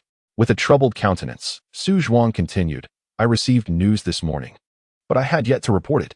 Several nascent soul mercenary groups that previously collaborated with our Su family have chosen to terminate their partnerships and will no longer provide resources. Upon inquiry, they stated that the Wang family had coerced them with lucrative offers to refrain from collaborating with us." Upon hearing this, Su Qingtian's eyes blazed with a fierce intensity. "The Wang family is overstepping." "No, it is not just the Wang family, it is the Western families as a whole. The resources sold by various families in the city were sourced from a mix of treasures found by the families themselves and collaborations with mercenary groups. If the mercenary groups ceased their partnerships, it would render their shops nearly unviable." Su, with a worried expression, remarked, "Our Su family's foundation is still fragile. The shops operate on thin margins. If prices drop by 20%, we will not only fail to earn spirit stones, but incur losses as well. The Su family is already in dire straits. What can we do?" Many within the Su family wore anxious expressions, yet Su Chen and his immediate associates remained relatively composed. Though the inability to generate spirit stones was indeed a significant blow, they still possessed 30 billion spirit stones, sufficient to sustain operations for a considerable time, provided they found a solution within that window. After a lengthy contemplation, Su Yun proposed, "Engaging in a price war is futile. We would be outmatched by the Western families. Instead, we should retreat, reduce our investments in the shops, and redirect our efforts toward more productive avenues. For instance, we could establish our own mercenary group to seek out treasures or hunt beasts in the Haoyue forest. Though this strategy may be a last resort, it represented one of the few paths available to the Su family." Suddenly, a respectful voice echoed from outside the hall. "Greetings, young clan leader." Following this, Su Chen entered the hall. Su Yun immediately smiled. "Come, Chener, sit beside me." The sight left many in the assembly stunned. Su Yun, as the elder, inviting Su Chen to sit next to him, was laden with significance. Of course, Su Chen's formidable strength warranted his elevation within the family hierarchy. Su Chen, unperturbed, took his seat beside Su Yun and surveyed the room before stating, "There is no need for such elaborate measures. The Western families delight in these petty maneuvers. Let them play their games without our interference. The purpose of opening shops is to sustain the family. Yet the Su family is not lacking in resources." This statement left the assembly momentarily speechless. Many secretly shook their heads, believing the young clan leader was still too naive to grasp the gravity of the Su family's predicament. They were on the brink of depletion. The notion of not lacking resources seemed ludicrous. Only the immediate leadership was aware of the 30 billion spirit stones provided by Su Chen. Su Chen, recognizing that his son was not truly foolish, could not help but inquire, "Chener, do you possess a solution?" With a gentle smile, Su Chen handed Su Chen a spatial ring while transmitting a message. "Father, within this ring are 500,000 first-grade gathering spirit pills and 130,000 second-grade recovery pills. I specifically requested these from my master. Rest assured, they will suffice to sustain the family's operations." "What?" Su Chen sprang to his feet, his expression one of utter astonishment. 500,000 gathering spirit pills and 130,000 recovery pills. Are you serious? The entire stock of gathering spirit pills in Mingwest City scarcely reached 100,000 to 200,000, while recovery pills were even rarer. Having a mere 10,000 in stock would be considered fortunate. The expressions of Su Yun and several elders mirrored his shock. This reaction was all too familiar, reminiscent of when Su Chen had previously presented 30 billion spirit stones. Could it be? Trembling, Su Chen accepted the spatial ring, probing his consciousness within, revealing a mountain of ceramic vials, each containing 5 plump pills. It was real. Chapter 10. I am the sacred body. Does this all make sense? Su Chen could hardly fathom that Su Chen could effortlessly produce such a multitude of low-tier elixirs. He gazed at Su Chen once more. An expression of bewilderment etched upon his features. The son who had grown up alongside him now seemed utterly unfamiliar. Su Chen, well aware of his father's thoughts, sighed and replied, I am the sacred body, and my master is an immensely powerful cultivator. It is entirely reasonable for him to casually dispense tens of thousands of first-grade elixirs for his disciples to enjoy as snacks, is it not? The corners of Su Chen's mouth twitched involuntarily. This impudent young lad was becoming rather insufferable. Nevertheless, Su Chen's words held merit. He possessed a sacred physique, complemented by the formidable strength of his master. To them, 500,000 first-grade elixirs seemed exorbitant, yet in reality, they were less valuable than a single 6th-grade elixir. If Chen's predecessor was indeed powerful, such an amount was hardly significant. Taking a deep breath, Su Chen surveyed the others in the hall and spoke gravely. When the time comes, the strength of the Su family will surely surge, allowing us to contend with the prominent families of the West. Moreover, with Su Chen's extraordinary talent, he will likely break through to the transformation stage within a few years, granting our clan 3 transformation stage cultivators. Coupled with the artifact to be auctioned by Wanao Pavilion in a few days, the Su family could potentially boast 4 transformation stage experts in a short period. Upon hearing this, several individuals suddenly displayed expressions of anxiety. Head of the family, we cannot. The Su family has yet to solidify its foundation.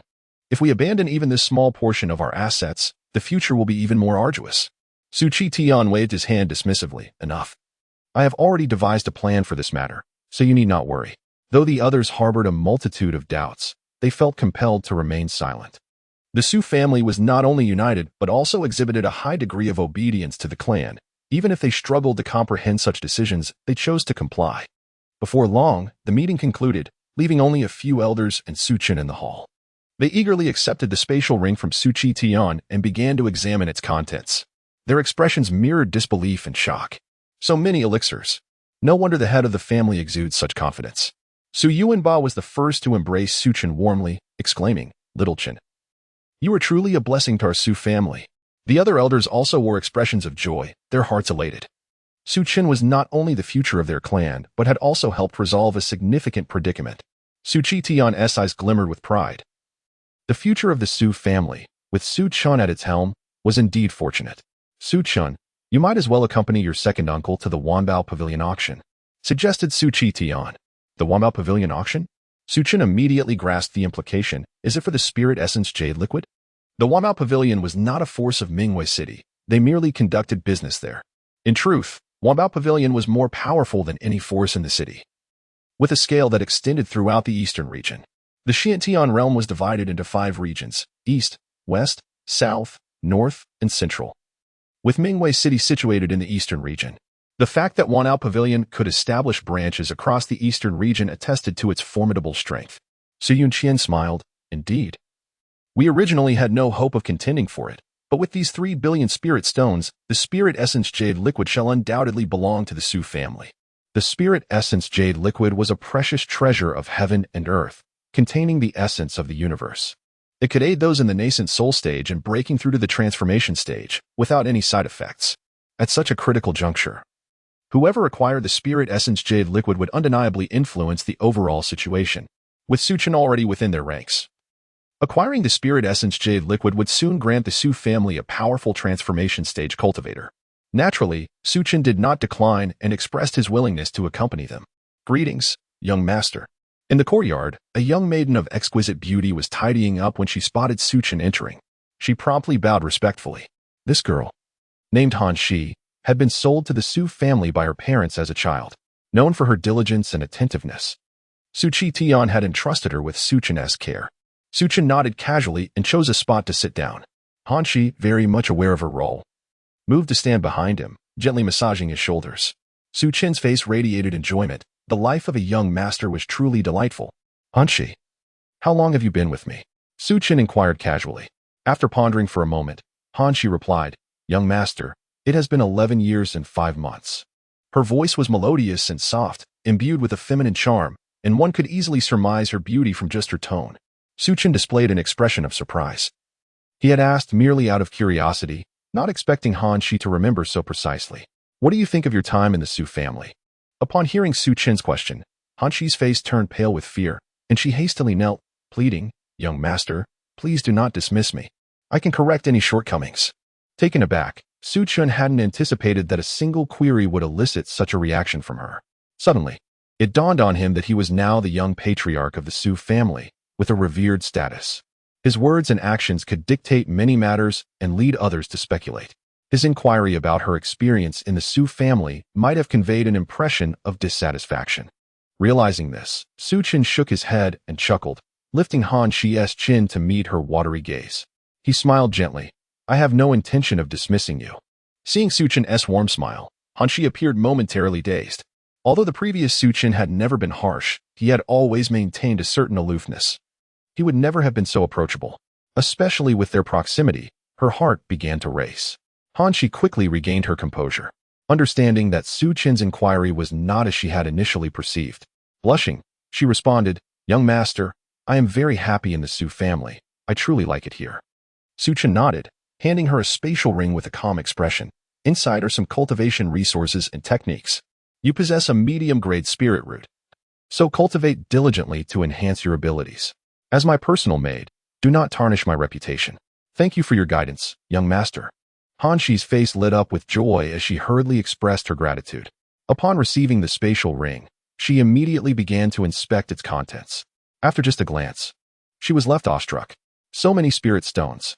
There were nearly 50,000 spirit stones, along with a treasured sword and 2 low-grade techniques of the Xian rank. As a servant of the Su family, her monthly wage was merely 70 spirit stones. It would take her a considerable amount of time to save up 5,000 spirit stones, yet here, Su Chen had bestowed them upon her so readily. Additionally, the low-grade techniques of the Xian rank would typically cost tens of thousands of spirit stones, with higher quality versions reaching several 100,000. Overwhelmed with gratitude, Hanshi promptly bowed deeply to Su Chen, her demeanor radiating appreciation. "Thank you, young master." In that moment, she would have willingly traversed mountains or crossed seas for him. Su Chen mused inwardly, pondering whether such trivial gifts could win hearts so easily. Was it their naivety or his extravagant generosity? He slowly rose and walked toward the courtyard entrance. "Come, accompany me for a stroll." Chapter 11. By Xiangju, one of the 10 beauties. Jing of Mingwei City. Su Chen strolled leisurely along the bustling streets, his eyes brimming with curiosity. Although he had perfectly inherited the memories of his former self, he yearned to witness this world with his own eyes. Observing the throngs of people on the street, Su Chen wore an expression of delight. To be alive is indeed a wonderful experience. Before long, he had spent nearly 3 hours wandering through Mingwei City, indulging in the local delicacies and savoring the unique flavors the city had to offer. By Xiangju, Su Chen paused in front of a modestly sized but exquisitely decorated tavern, which was bustling with patrons. Intrigued, he decided to venture inside. "Welcome, esteemed guests. Is it just the 2 of you?" The enthusiastic attendant at the entrance greeted him warmly. "Yes," Su Chen replied nonchalantly. "2 esteemed guests. Please, step inside," the attendant exclaimed, promptly calling out to the staff. Curiously observing the crowd flowing in and out, Su Chen inquired, "What makes this place so special? Why are there so many visitors?" He had traversed various establishments that afternoon, some far more opulent than by Xiangju. Yet none attracted even half the number of patrons. The attendant chuckled. "Ah, esteemed guest, you may not know this, but one of the 10 beauties of Mingwei City, Miss Jing, resides here. Every evening, she draws lots, and those fortunate enough to be selected at a table have the opportunity to share a meal with her." Realization dawned upon Su Chen. It was indeed the allure of Jing that drew the crowds. He had encountered all 10 beauties of Mingwei City, and while 9 held esteemed positions, Jing came from humble beginnings, lacking power and influence. Yet, each beauty possessed extraordinary charm, making their magnetic pull quite understandable. How intriguing. Su Chen wore an expression of amusement, not out of genuine interest in Jing, but simply desiring to immerse himself in the lively atmosphere. Having experienced solitude for far too long in the void, he craved this vibrant environment. He casually ordered 5 small dishes and a pot of wine, quietly enjoying his meal while his companion, Han Shi, respectfully poured him wine. Before long, a graceful figure ascended the stage of Baixiangju. Dressed in a flowing purple gown, her face partially veiled, her ethereal presence captivated all who beheld her. Miss Jingro, choose me. I've been here for a month straight. I've been here for half a year. You're all deluding yourselves. Miss Jingro has only been at Baixiangju for 3 months. Keep on boasting. The tavern erupted with noise as men at every table clamored. Their eyes filled with longing. With a calm gaze, Yang Jingro surveyed the room, preparing to select her dining companion for the day. Though reluctant to barter her beauty for resources, she recognized the necessity of her situation. It was the most efficient means to provide for herself. Baixiangju would allocate 30% of the total profits to her in exchange for 2 meals with patrons each day. Suddenly, her pupils dilated, and she turned her gaze toward a corner of Baixiangju. There sat a strikingly handsome young man, exuding an extraordinary presence. Su Chen, the young master of the Su family. Why has he come here? Could it be for me? A flicker of joy ignited within Yang Jingro, and without hesitation, she chose the table where Su Chen sat. Her attendant immediately stood and announced, Miss Jingro has selected table 15. Table 15? The crowd quickly searched for the designated table, and soon, they laid eyes on Su Chen. A frown appeared on one man's face. He felt an unsettling familiarity with the young man. Su Chen was a prominent figure in Mingwei City, not someone the average person could encounter. Most had only heard of him, with only a select few having seen him in person. Upon hearing that Yang Jingro had chosen him, Su Chen's brow furrowed slightly. He turned to glance at her, their eyes meeting briefly before he averted his gaze, signaling Han Shi to pour more wine. His demeanor notably indifferent. Bang! In another section of Baixiangju, at table 79, a young man in his 20s, clad in opulence that betrayed his illustrious background, glared icily. Zhong Hian's expression darkened. How dare this boy dine with Miss Jingro while maintaining such arrogance? Without a moment's hesitation, he rose and approached Su Chen, his entourage of imposing figures following suit, each wearing fierce expressions. Hey kid. Zhong Hian strode up to Su Chen, casting a glance at Han Shi before smirking wickedly. This little beauty isn't bad. Name your price. I'll buy her. Han Shi gasped in shock, her heart racing. In certain powerful circles, the buying and selling of servants was not uncommon, and she feared that if he bid too high, Su Chen might consent to sell her. Yet Zhong Hian had no intention of genuinely purchasing Han Shi. His aim was to provoke and punish the one who disregarded Miss Jingro. To him, dining with her warranted expressions of delight, and Su Chen's calmness felt like an affront to her dignity, a blatant disrespect toward his goddess. Su Chen lifted his gaze, his tone cold as he spoke. While I'm in a good mood, I suggest you leave quickly. Zhong Hian was taken aback, never expecting Su Chen to speak to him in such a manner. His expression darkened, malice flashing in his eyes. Are you addressing me, boy? His henchmen stepped forward. Their auras formidable. All were foundational-level cultivators, with the strongest among them at the initial stage of formation. This is bad. How did he provoke Zhong Hian? He is the young master of the Zhong family, which has 3 foundation-level elders overseeing it. Drawing attention from him could spell disaster. That's what he deserves. Did you not see that boy's expression earlier? He looked down on Miss Jingro, taking advantage while feigning humility. How shameless. Zhong Xiao, teach this boy a lesson. The atmosphere in Baixiangju became raucous as many patrons expressed their disdain for Su Chen's haughty demeanor. Yang Jingro watched in alarm as Zhong Hian brazenly approached Su Chen. Do you know who he is? He is the young master of the Su family and a prodigious talent capable of eliminating those in the late foundation stage. If he were to become enraged, the entire Zhang family could be obliterated. Yang Jingro contemplated intervening but ultimately chose to remain an observer. Zhong Hian was of no personal significance to her. It was unnecessary to create enmity with Su Chen on his behalf. To her, someone of Su Chen's caliber was not a person she could afford to provoke. Zhong Hian's voice turned frigid as he declared, Boy, you dare to order me to leave? No one can save you today. Drag him out of Baixiangju and break his limbs in public. Chapter 12. The confident Wang Ming, the half-step refinement of Su Hanyuan behind Baixiang residence. There exists a formidable nascent soul cultivator. Thus, he naturally refrained from acting recklessly. A servant approached Su Chen with a sinister grin, his eyes brimming with murderous intent. Su Chen's gaze turned icy, his expression tinged with impatience, for his splendid mood had been thoroughly shattered. He raised his hand, seemingly compressing the very air, and the servant had exploded. blood gushing forth like a fountain. The man was slain in an instant. Following this, Su Chen seized a chopstick and launched it, piercing Zhao Hian's neck. Bang! Zhao Hian collapsed to the ground, his pupils dilating in disbelief as he clutched his neck, his face a mask of incredulity. What just happened? You dare kill me? The Zhao family will not let this slide. Zhao Hian, regaining his senses, struggled to speak. Moments later, he could no longer hold on, lying flat as blood flowed from his neck. His eyes mirrored despair and relief, mingled with regret.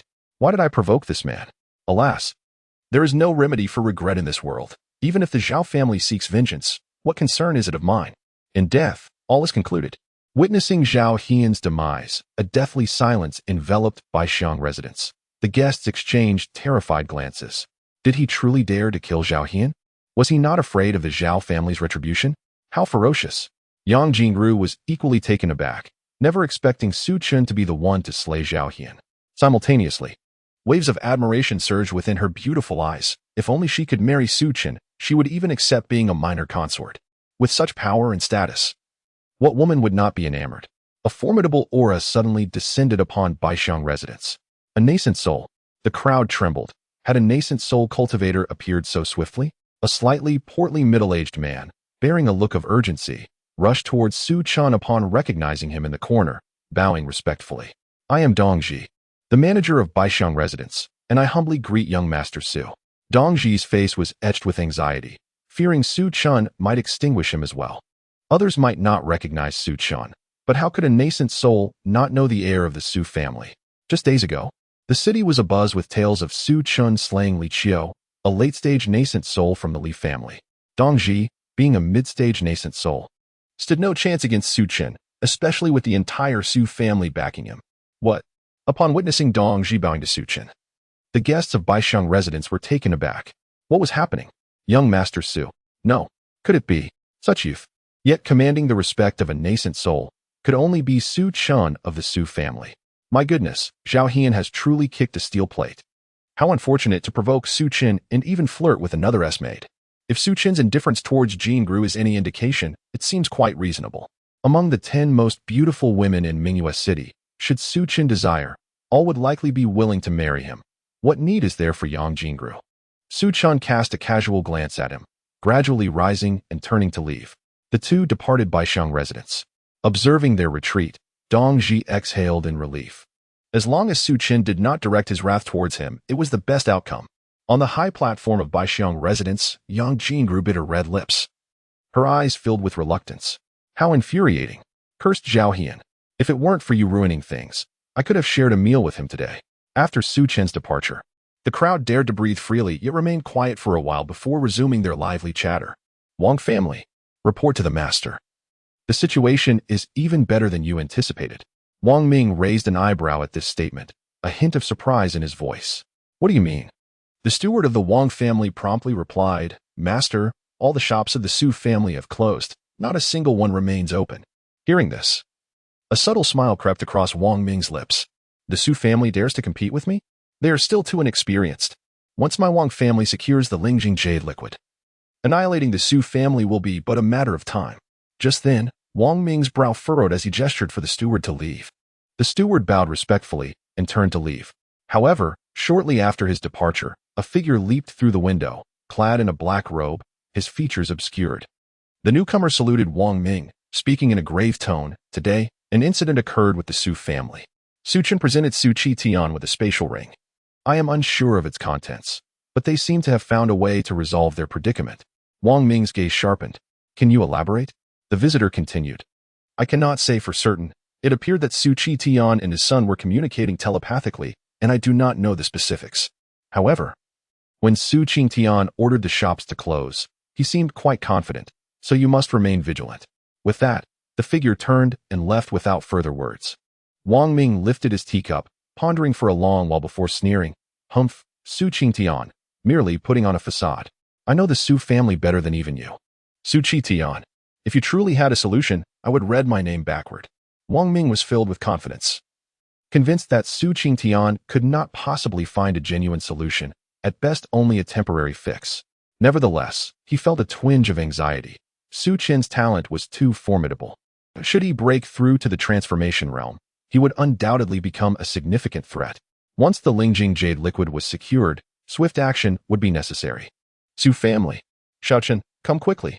Upon seeing Su Yuanba's serious expression, Su Chen promptly stood up. Third uncle, has something happened? Su Yuanba's face darkened. The elder has awakened and specifically requested to see you younger generations. The elder? Su Chen was taken aback. Could he still be alive? His consciousness expanded, quickly perceiving a powerful yet frail aura within the Su family. Half-step refinement, Su Yuan. Now, Su Chen was an unparalleled mid-stage saint, capable of detecting anything. However, he had never previously delved into the circumstances within the Su family.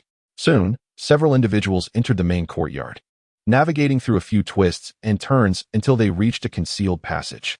Typically, passages are cold and damp, yet this one was warm and dry, quite comfortable.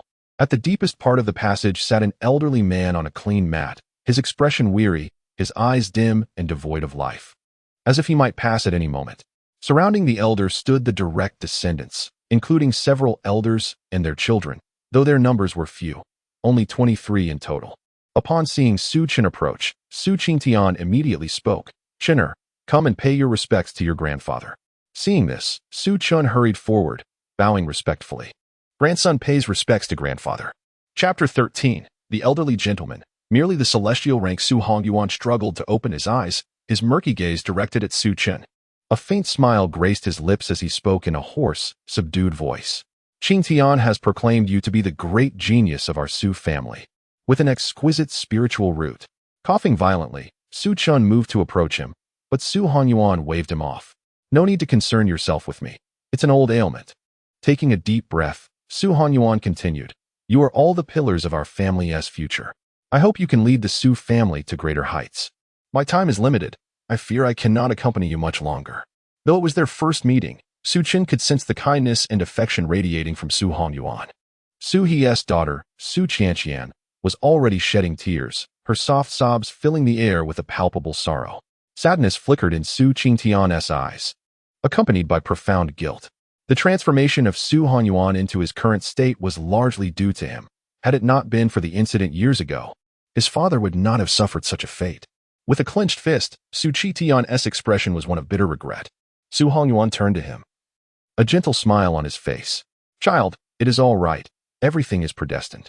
The events of that time were not your fault, and you need not bear such heavy guilt. Su Tian remained silent, his fists trembling as he fought to suppress his grief.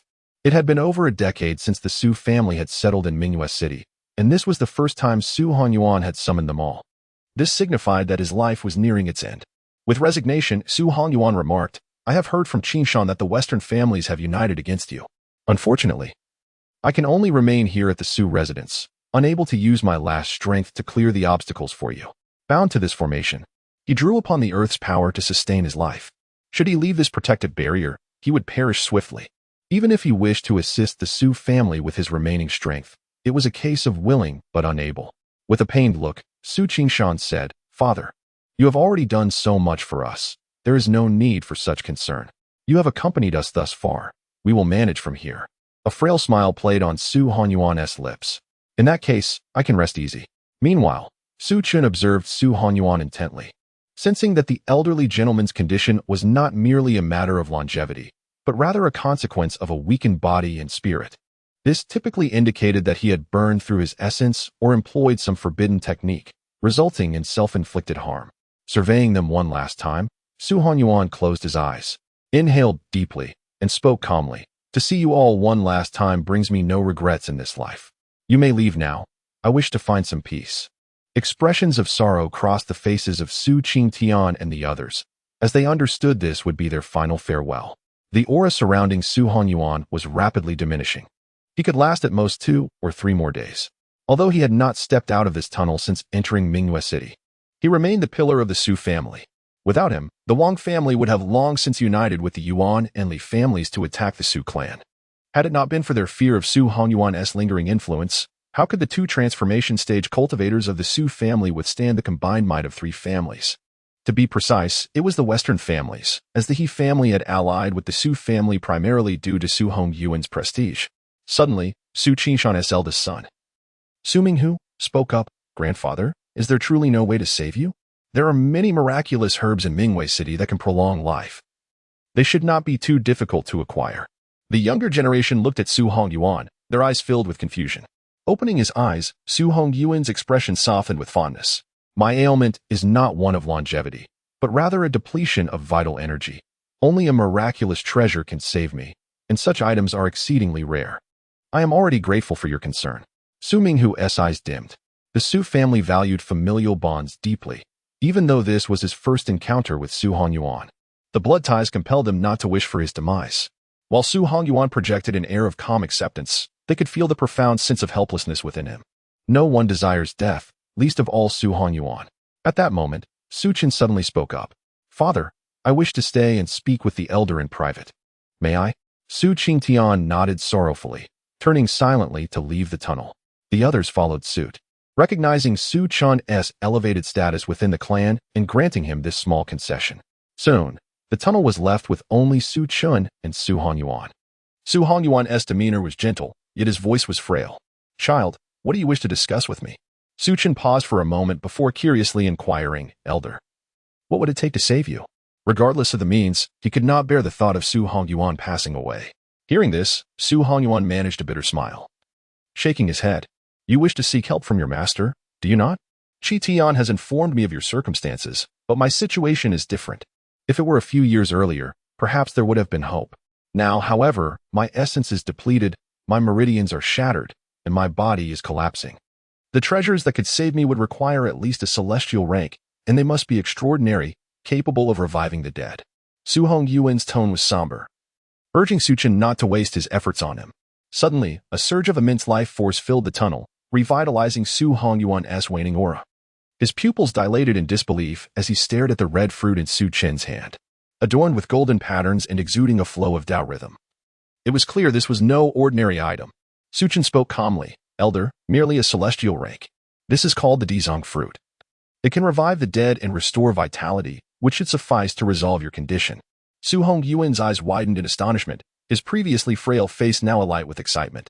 Though he did not know what this fruit was, he understood that consuming it would undoubtedly alleviate his ailments. Celestial rank. It truly is celestial rank.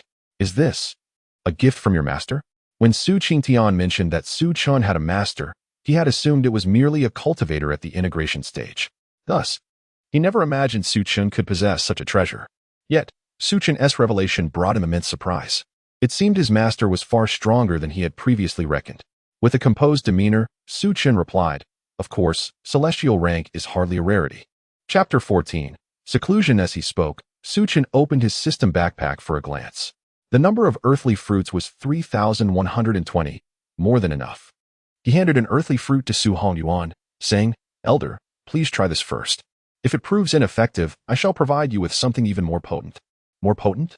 Su Hongyuan shuddered. You possess something of a higher grade than this earthly fruit? He suddenly seemed lost in thought, pondering the changes that must have taken place outside during his years in the cave. Chenner, what exactly is the background of your master? In response to Su Hongyuan's inquiry, Su Chen appeared equally bewildered. I have no idea. He has never disclosed his identity to me. I am merely fabricating stories. If you ask me, whom should I inquire? Sometimes, a simple lie can yield better results, while an overly intricate fabrication reveals numerous flaws. Regardless, Su Chen feigned ignorance, and despite their suspicions, they were unable to uncover any evidence. In the absence of proof, this became their accepted reality. Su Hongyuan did not dwell on it further, his face brimming with excitement. I never expected that my savior would be a junior. Although we have never met before, you have bestowed upon me such a grand gift on our first encounter. With a smile, Su Chen replied, we are all one family. Hearing this, Su Hongyuan ceased his inquiries. He accepted the earthly fruit from Su Chen and promptly ingested it. Instantly, a rich surge of life force coursed through his body, revitalizing his once withered meridians as if they were blossoming anew in spring. His aged physique began to rejuvenate rapidly, becoming more youthful and resilient. In mere moments, Su Hongyuan transformed from a frail old man into the appearance of a robust man in his 60s. Yet, this was merely the beginning. The life force from the earthly fruit continued to circulate within him. After several moments, the life energy was fully expended, and Su Hongyuan's aura surged to an extraordinary strength, restoring him to the prime of his life, exuding an imposing presence. have successfully recovered. Su Hongyuan's face radiated with joy. One earthly fruit had healed all his injuries and restored his cultivation to its former pinnacle, half a step into the void refinement stage. Chinner, it is all thanks to you. Su Hongyuan regarded Su Chen with a look of fondness. Without his grandson's timely assistance, he would have likely perished within 2 days. Su Chen smiled lightly. It is but a small matter. Observing Su Chen's nonchalance, Su Hongyuan felt a deeper astonishment. He composed himself, taking a deep breath before stating, I may need to enter seclusion to break through to the void refinement stage. I cannot leave for the time being. The earthly fruit not only restored his physical form but also brought him to the threshold of the void refinement stage. This was an opportunity he could not afford to miss. Su Chen bowed respectfully, saying, Then I shall not disturb you further. Su Hongyuan nodded, watching Su Chen depart with a contemplative gaze. For some reason, he sensed that his grandson held an extraordinary secret, beyond the enigmatic master. There must be other matters unknown to them. However, Su Hongyuan chose not to pry. Who among them lacked secrets? As long as Su Chen did not harm the Su family, that was sufficient. Chinner has grown. It seems I must find an opportunity to reveal that matter to him. His calm heart began to stir again, filled with the vitality coursing through him, and Su Hongyuan's expression was one of exuberance. If he could indeed break through to the void refinement stage, the Su family could seize control of the entire Mingyue city, securing substantial interests and thus empowering the family further. Upon exiting the cave, Su Chen found that most had already departed, leaving only Su Qingtian and Su Yunxian. Su Qingtian sighed helplessly. The formation has been activated. It seems the old man does not wish for us to enter again. With that, he turned and left, his silhouette appearing somewhat forlorn.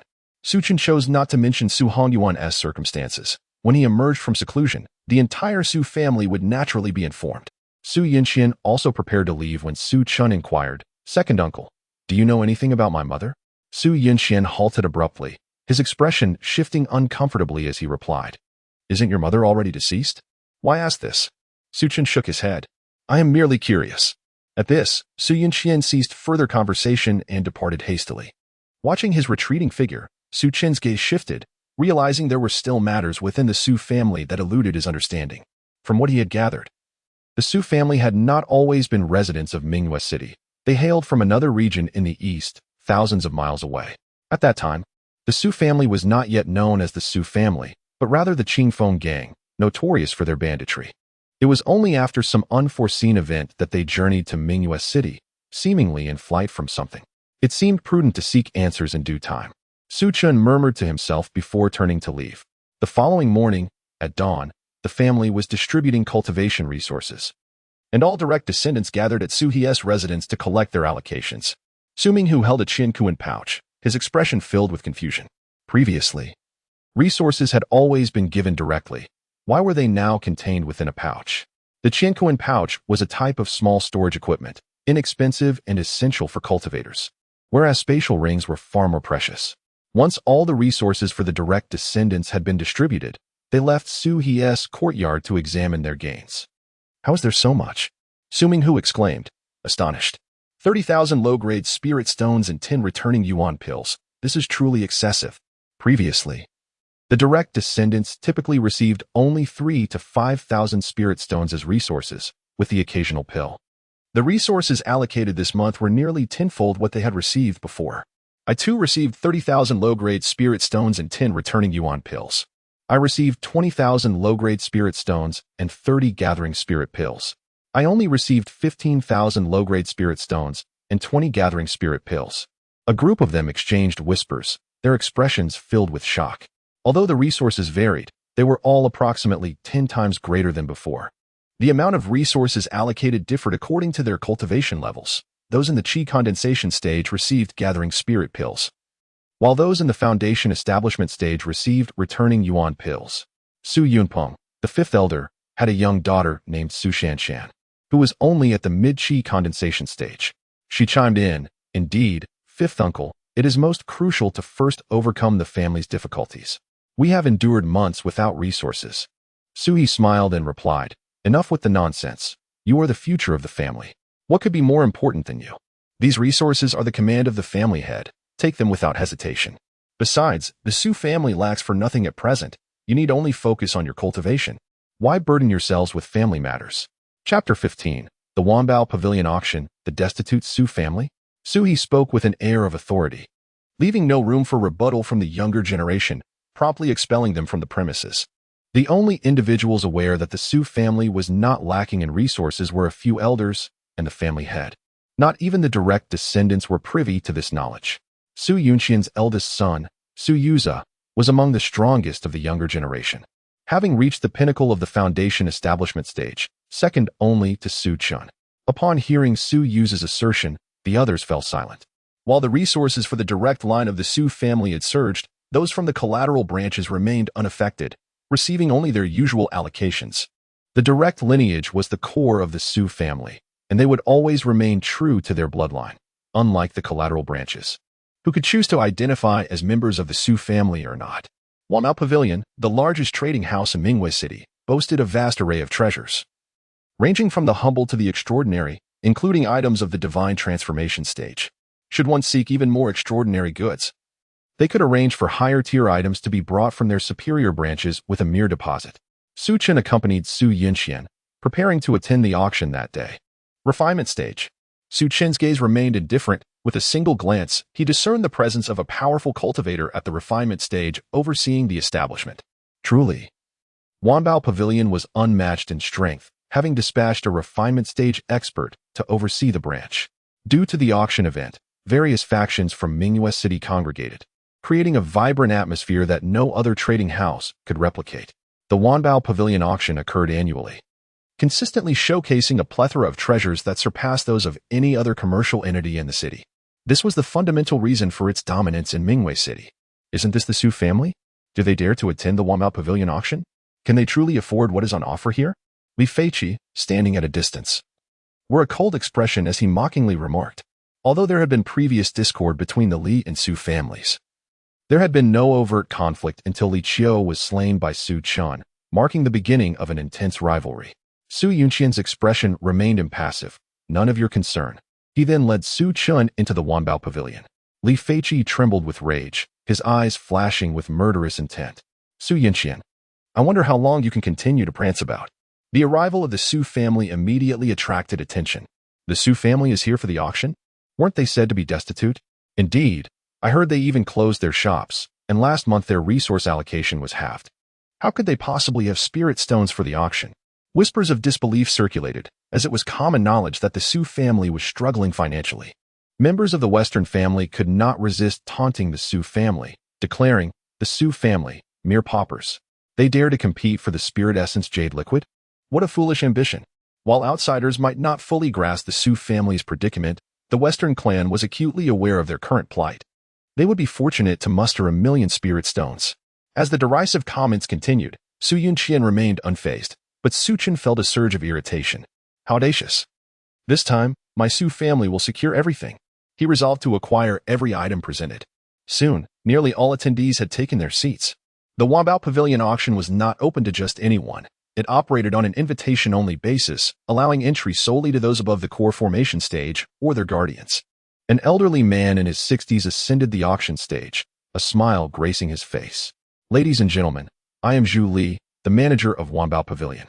I believe we are all familiar with one another. He continued, I will be presiding over today's auction. I kindly ask everyone to maintain decorum and not disrupt the proceedings. With these words, a powerful aura emanated from him, causing a ripple of astonishment among the attendees. Refinement stage. Zhu Li continued with a smile, without further ado. Let us commence with the auction. With a wave of his hand, 3 round pills materialized on the stone platform beside him. The first item is a third-grade pill, the transformation pill, which significantly enhances the likelihood of successful birth. The starting bid is 500,000 low-grade spirit stones. Many first-time attendees were taken aback. Starting with such a rare item as the transformation pill was a testament to Wanbao Pavilion's prestige. Su Yunxian remained composed, while the transformation pill was valuable. It was not a rarity in Mingwei City, and with sufficient spirit stones, one could acquire it without difficulty. 510,000 spirit stones. 530,000 spirit stones. Bids rang out, quickly escalating to 800,000 spirit stones, a typical price for a transformation pill. 800,000. Is there anyone willing to bid higher? Zhu Li inquired with a gentle smile, observing the silence that followed. Going once, 800,000. Going twice. 1 million. Su Chen's calm voice broke the hush, causing Su Chen to turn in surprise, his expression filled with confusion. Haven't you already undergone birth? With Su Chen's newfound wealth, spending 1 million seemed trivial. The auction hall fell silent, all eyes fixed on Su Chen, particularly the individual who had previously bid 800,000, who appeared utterly dumbfounded. Does the Su family truly need such a pill? Li Feiqi laughed heartily. The Su family, as expected, is unique, vying for such a worthless pill. Elder Yuan Qi of the Yuan family chimed in. Perhaps the Su family can only afford this transformation pill. Laughter erupted from the crowd, primarily from the Western families, while others, despite their amusement, dared not openly mock the Su family. Despite their financial struggles, the Su family's strength commanded respect, and they were not to be trifled with. Zhu Li continued, going once at 1 million, twice, thrice sold. Congratulations to Su Chen, the young patriarch, for acquiring 3 transformation pills. The auction proceeded to the second item, a 5th-grade Wanling pill, with a starting bid of 3 million low-grade spirit stones. Chapter 16, Spiritual Essence and Jade Liquid. You claim that the Su family is destitute? Next, we present the second item for auction, the Western-grade 10,000 spirit pill, with a starting bid of 3 million low-grade spirit stones. The 10,000 spirit pill. Members of the Western family immediately stiffened in surprise. Such a pill had made its appearance at this auction. The efficacy of the 10,000 spirit pill is straightforward, as it can facilitate a minor breakthrough for those at the nascent soul stage, remaining effective until they reach completion in their cultivation. This pill is a treasure that, even in Mingyue City, is highly sought after yet rarely available. It is astonishing that the second item at this auction is indeed the 10,000 spirit pill. According to the rules of the Wanbao Pavilion, 15 items are auctioned each year, progressively improving in quality. The appearance of the 10,000 spirit pill as the second item suggests that even more exceptional items await. Particularly, the spiritual essence and jade liquid is coveted by all prominent families. 350,000 spirit stones, a nascent soul cultivator called out, immediately followed by a chorus of bids rising in the auction hall. 360,000 spirit stones. 390,000 spirit stones. The bids continued to escalate, albeit with diminishing frequency, ultimately settling at 600,000 spirit stones. Julie announced, 600,000 once 650,000. The calm voice of Su Chen resonated, prompting the crowd to turn their gazes towards him, many filled with puzzlement. What is happening? Was it not said that the Su family was devoid of spirit stones? How could they afford to spend 650,000 on the 10,000 spirit pill? Li Feiqi's eyes narrowed, his tone laced with mockery as he remarked, "This is the Wanbao Pavilion auction. One cannot make frivolous bids. Can the current Su family truly produce 650,000 spirit stones?" To him, it was inconceivable that the Su family could muster such wealth. Although the Wanbao Pavilion refrains from participating in the conflicts among major factions, they are well aware of the circumstances in Mingyue City. Zhu Li's expression turned serious as he cautioned, "Young friend, bidding is no jest. Frivolous offers can lead to severe consequences." Without hesitation, Su Chen produced a spatial ring. Zhu Li accepted it, briefly inspected it, and his stern expression instantaneously transformed into a broad smile. 650,000 once twice sold. Young Master Su, once the auction concludes, the pill will be promptly delivered to you. Businessmen are notorious for their lack of pride. Their expressions can shift like chameleons. Su Chen nodded lightly, casting a subtly derisive glance at Li Feiqi, who remained silent yet filled with contempt. This very demeanor incited a deep resentment within Li Feiqi. "Su Chen, I will avenge Li Qiu and see you dead." Confusion clouded Li Feiqi's eyes. How could the Su family possess such an abundance of spirit stones? The auction proceeded with several more items, all at the nascent soul level, and without exception, they were all claimed by Su Chen, who paid promptly on site, leaving everyone utterly bewildered. Was it not said that the Su family was impoverished? In this brief span, they had expended nearly 30 million spirit stones. Even the Wang family would not dare to squander so extravagantly. Wang Ming's eyes were cold, a sense of foreboding creeping in. Beside him, the Wang family steward quickly interjected, "My lord, this doesn't make sense. Our informants within the Su family have confirmed they possess at most 1 million low-grade spirit stones. They cannot have so much. Let us observe further. I refuse to believe Su Chen can afford everything." In the auction hall, Zhu Li raised his hand, and various flags of different colors emerged from the stone platform, imbued with immense energy. He proclaimed once more, the 13th item, the intermediate Shixiang formation, capable of both offense and defense. Most importantly, this formation is inscribed within the flag for convenient transport, though it requires a significant amount of spiritual energy to activate. The starting bid is 10 million low-grade spirit stones. The hall fell silent. While the Xishang formation was indeed impressive, its price was steep. The crowd turned their gazes towards the 5 great families. With an intermediate treasure now available, it was evident that the subsequent items would likely be beyond their reach.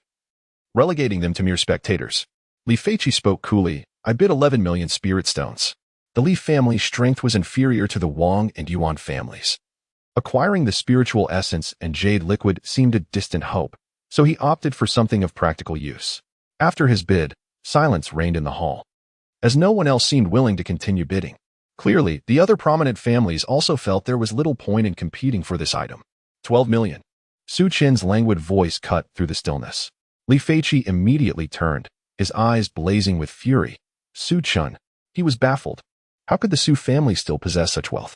"I bid 13 million spirit stones." Su Chen retorted, 20 million spirit stones. Gasped. The crowd inhaled sharply at Su Chen's bid. Having increased by 7 million in one go, such a fierce bidding style had never been witnessed before. Everyone had been inclined to conserve their resources, incrementally raising their bids. Just how many spirit stones could the Su family possibly possess to support such audacity from Su Chen? Li Feiqi seethed with rage. He longed to eliminate Su Chen immediately, yet he dared not act recklessly on the territory of the Wanbao Pavilion. 20 million spirit stones have exceeded my expectations for the Xishang formation, he grunted disdainfully, choosing to remain silent thereafter. Let us see how many spirit stones the Su family truly has. He could not believe that Su Chen could brazenly acquire everything on the auction block. Su Chen swiftly tossed a spatial ring forward, and after Zhu Li inspected it, he joyfully declared, "Congratulations, young Master Su, on acquiring the Xishang formation." Observing this, Su Yunqian could not help but chuckle wryly. "Chenner, even with spirit stones, you cannot squander them so recklessly." Su Chen replied with calm assurance, "Uncle, it is merely a small sum of spirit stones. I intended to spend 1 billion, having not even utilized 1/10 of that. The people of Mingwei City are simply too impoverished, posing no challenge whatsoever." Su Yunqian's lips twitched. Truly, a well-fed man cannot comprehend the hunger of the starving. Do you grasp the magnitude of 1 billion spirit stones? Based on previous operations, the Su family would need 200 years of frugality, without food or drink, to accumulate such wealth, given an annual yield of 500,000 spirit stones. Moreover, considering the family's expenses, they can save only a meager 1 to 200,000 spirit stones per year, requiring nearly a millennium to amass 1 billion. Zhu Li presented another exquisite item, a delicate porcelain vial emanating a faint aura of energy. Esteemed guests, I trust you are familiar with the next item for auction, the spiritual essence and jade liquid, which enables a nascent soul cultivator to break through the transformation stage without hindrance and without any side effects. The atmosphere in the hall ignited with fervor. Even Su Yunqian was no exception, for this item was the very purpose of the Su family's attendance at the auction. Naturally, it was also coveted by the other prominent families. However, if the spiritual essence and jade liquid was merely the 10th item, what could possibly be more valuable than it? Zhu Li calmly announced, "The starting bid is 70 million low-grade spirit stones." Chapter 17. Competing for the spirit essence and jade liquid. The crowd was taken aback, realizing the Su family was wealthier than they had imagined. 80 million spirit stones. The bidding announcement drew gasps from many in attendance, as the offer had suddenly increased by 10 million. Su Chen inquired, "Uncle, if I recall correctly, the last price for the spirit essence and jade liquid was 270 million low-grade spirit stones, correct?" Upon receiving the confirmation, Su Chen raised his hand, declaring, 300 million spirit stones. The moment those words left his lips, shock rippled through the audience, their eyes wide with disbelief as they gazed at Su Chen. 300 million spirit stones. This sum exceeded the previous offering by 30 million. Who had spread the rumor that the Su family was impoverished? A pauper could hardly summon such wealth. Wang Ming and Yuan Hao abruptly stood, their expressions filled with astonishment as they regarded Su Chen.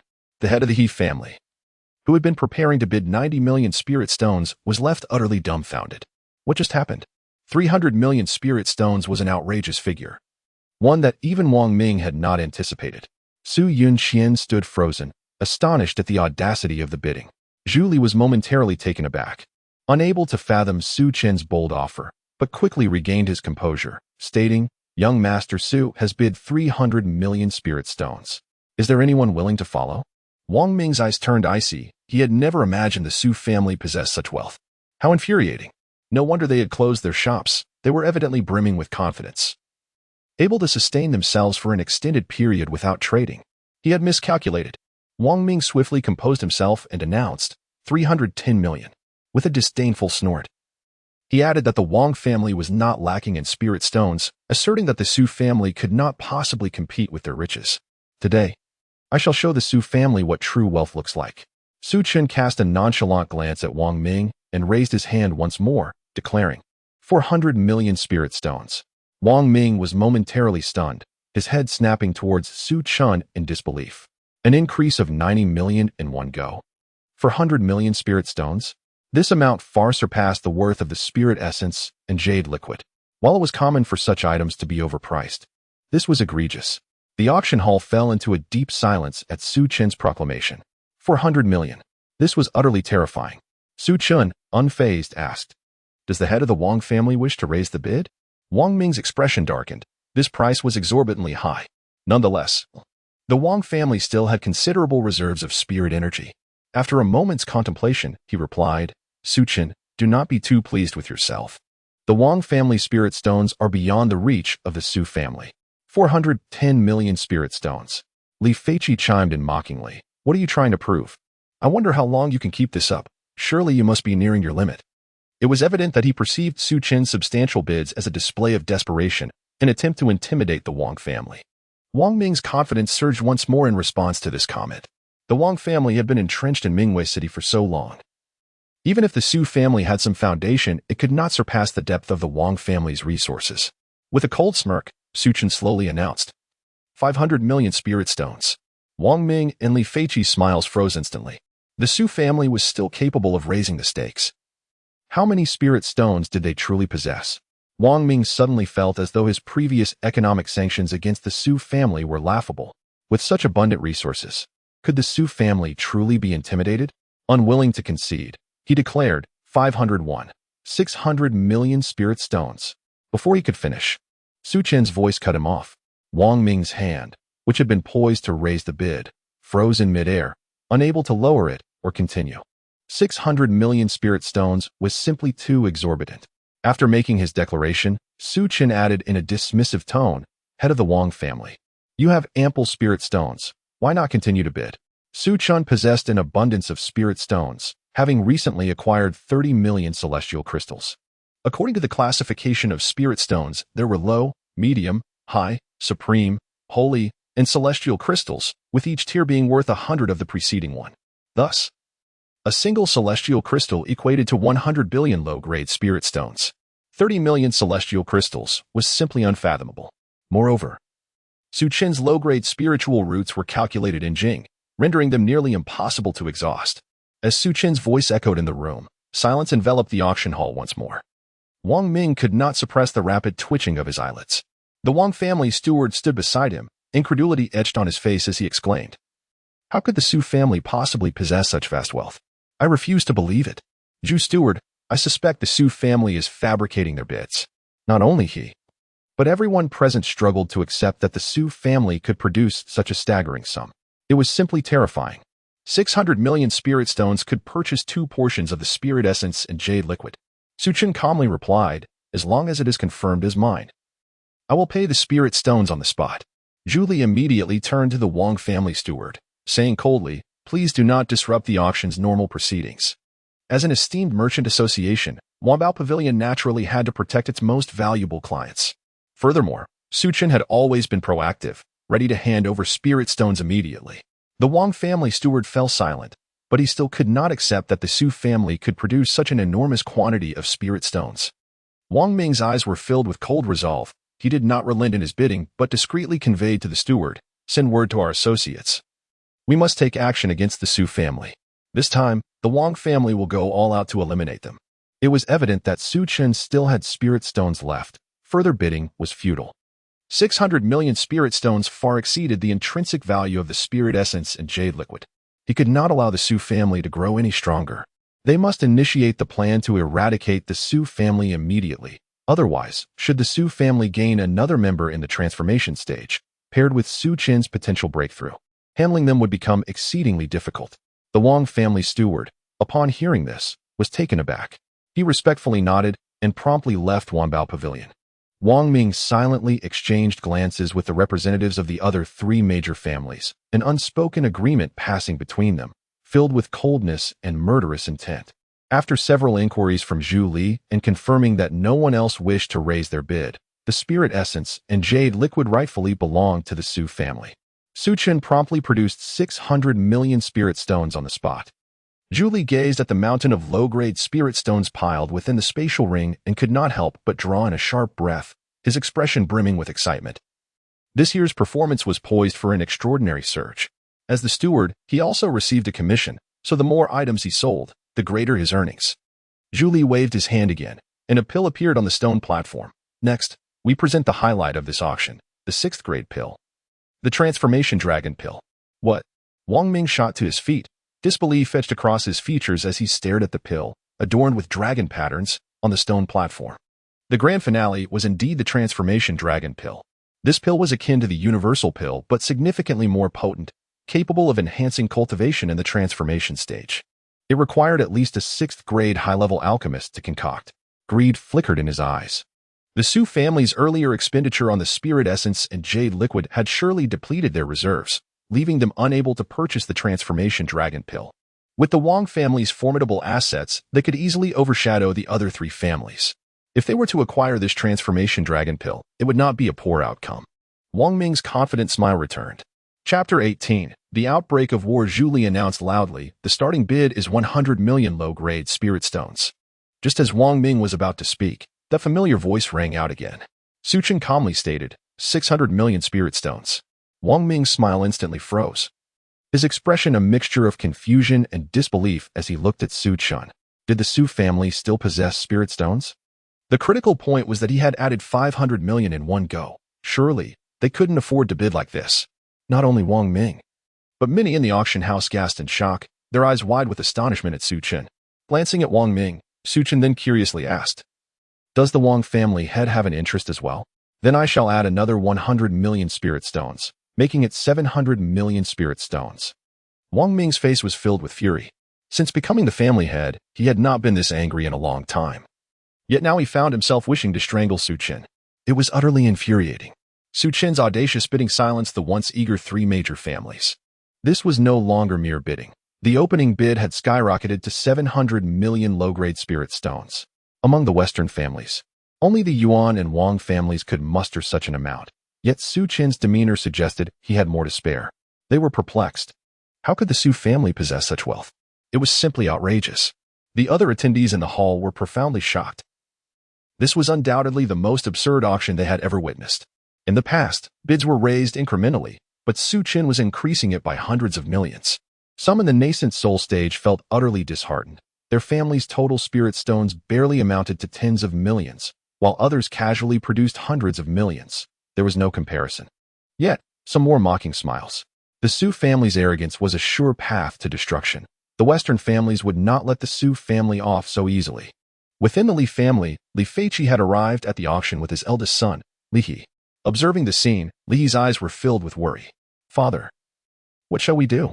The Su family's financial strength was so formidable that their previous economic strategies were rendered futile. Now, with the Su family acquiring several treasures, it would be exceedingly difficult for the Western families to target them.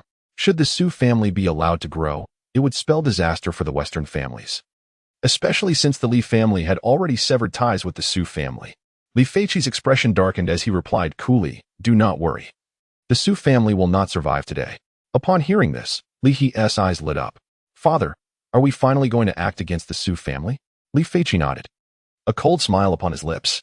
What does it matter how many treasures they possess? It all depends on whether they have the life to use them. Given time, they could indeed experience a surge in power, but as it stands, the Su family comprises merely two in the transformation stage. On the high platform, Zhu Li wore a warm smile. 700 million spirit stones once, twice, thrice, sold. Congratulations to young Master Su for acquiring the transformation dragon pill. The auction concluded successfully, and he urged everyone to exit in an orderly fashion.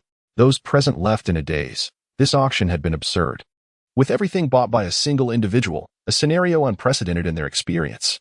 In a luxurious private room at the auction, Julie beamed as he presented a spatial ring. This contains the items purchased by the young master. You may inspect them. Although he was in the void refinement stage, his service demeanor was remarkably humble. The managers at the 10,000 Treasures Pavilion typically rose through the ranks, and given the Su family's immense wealth, he was keen to cater to them, understanding that they could yield significant future benefits.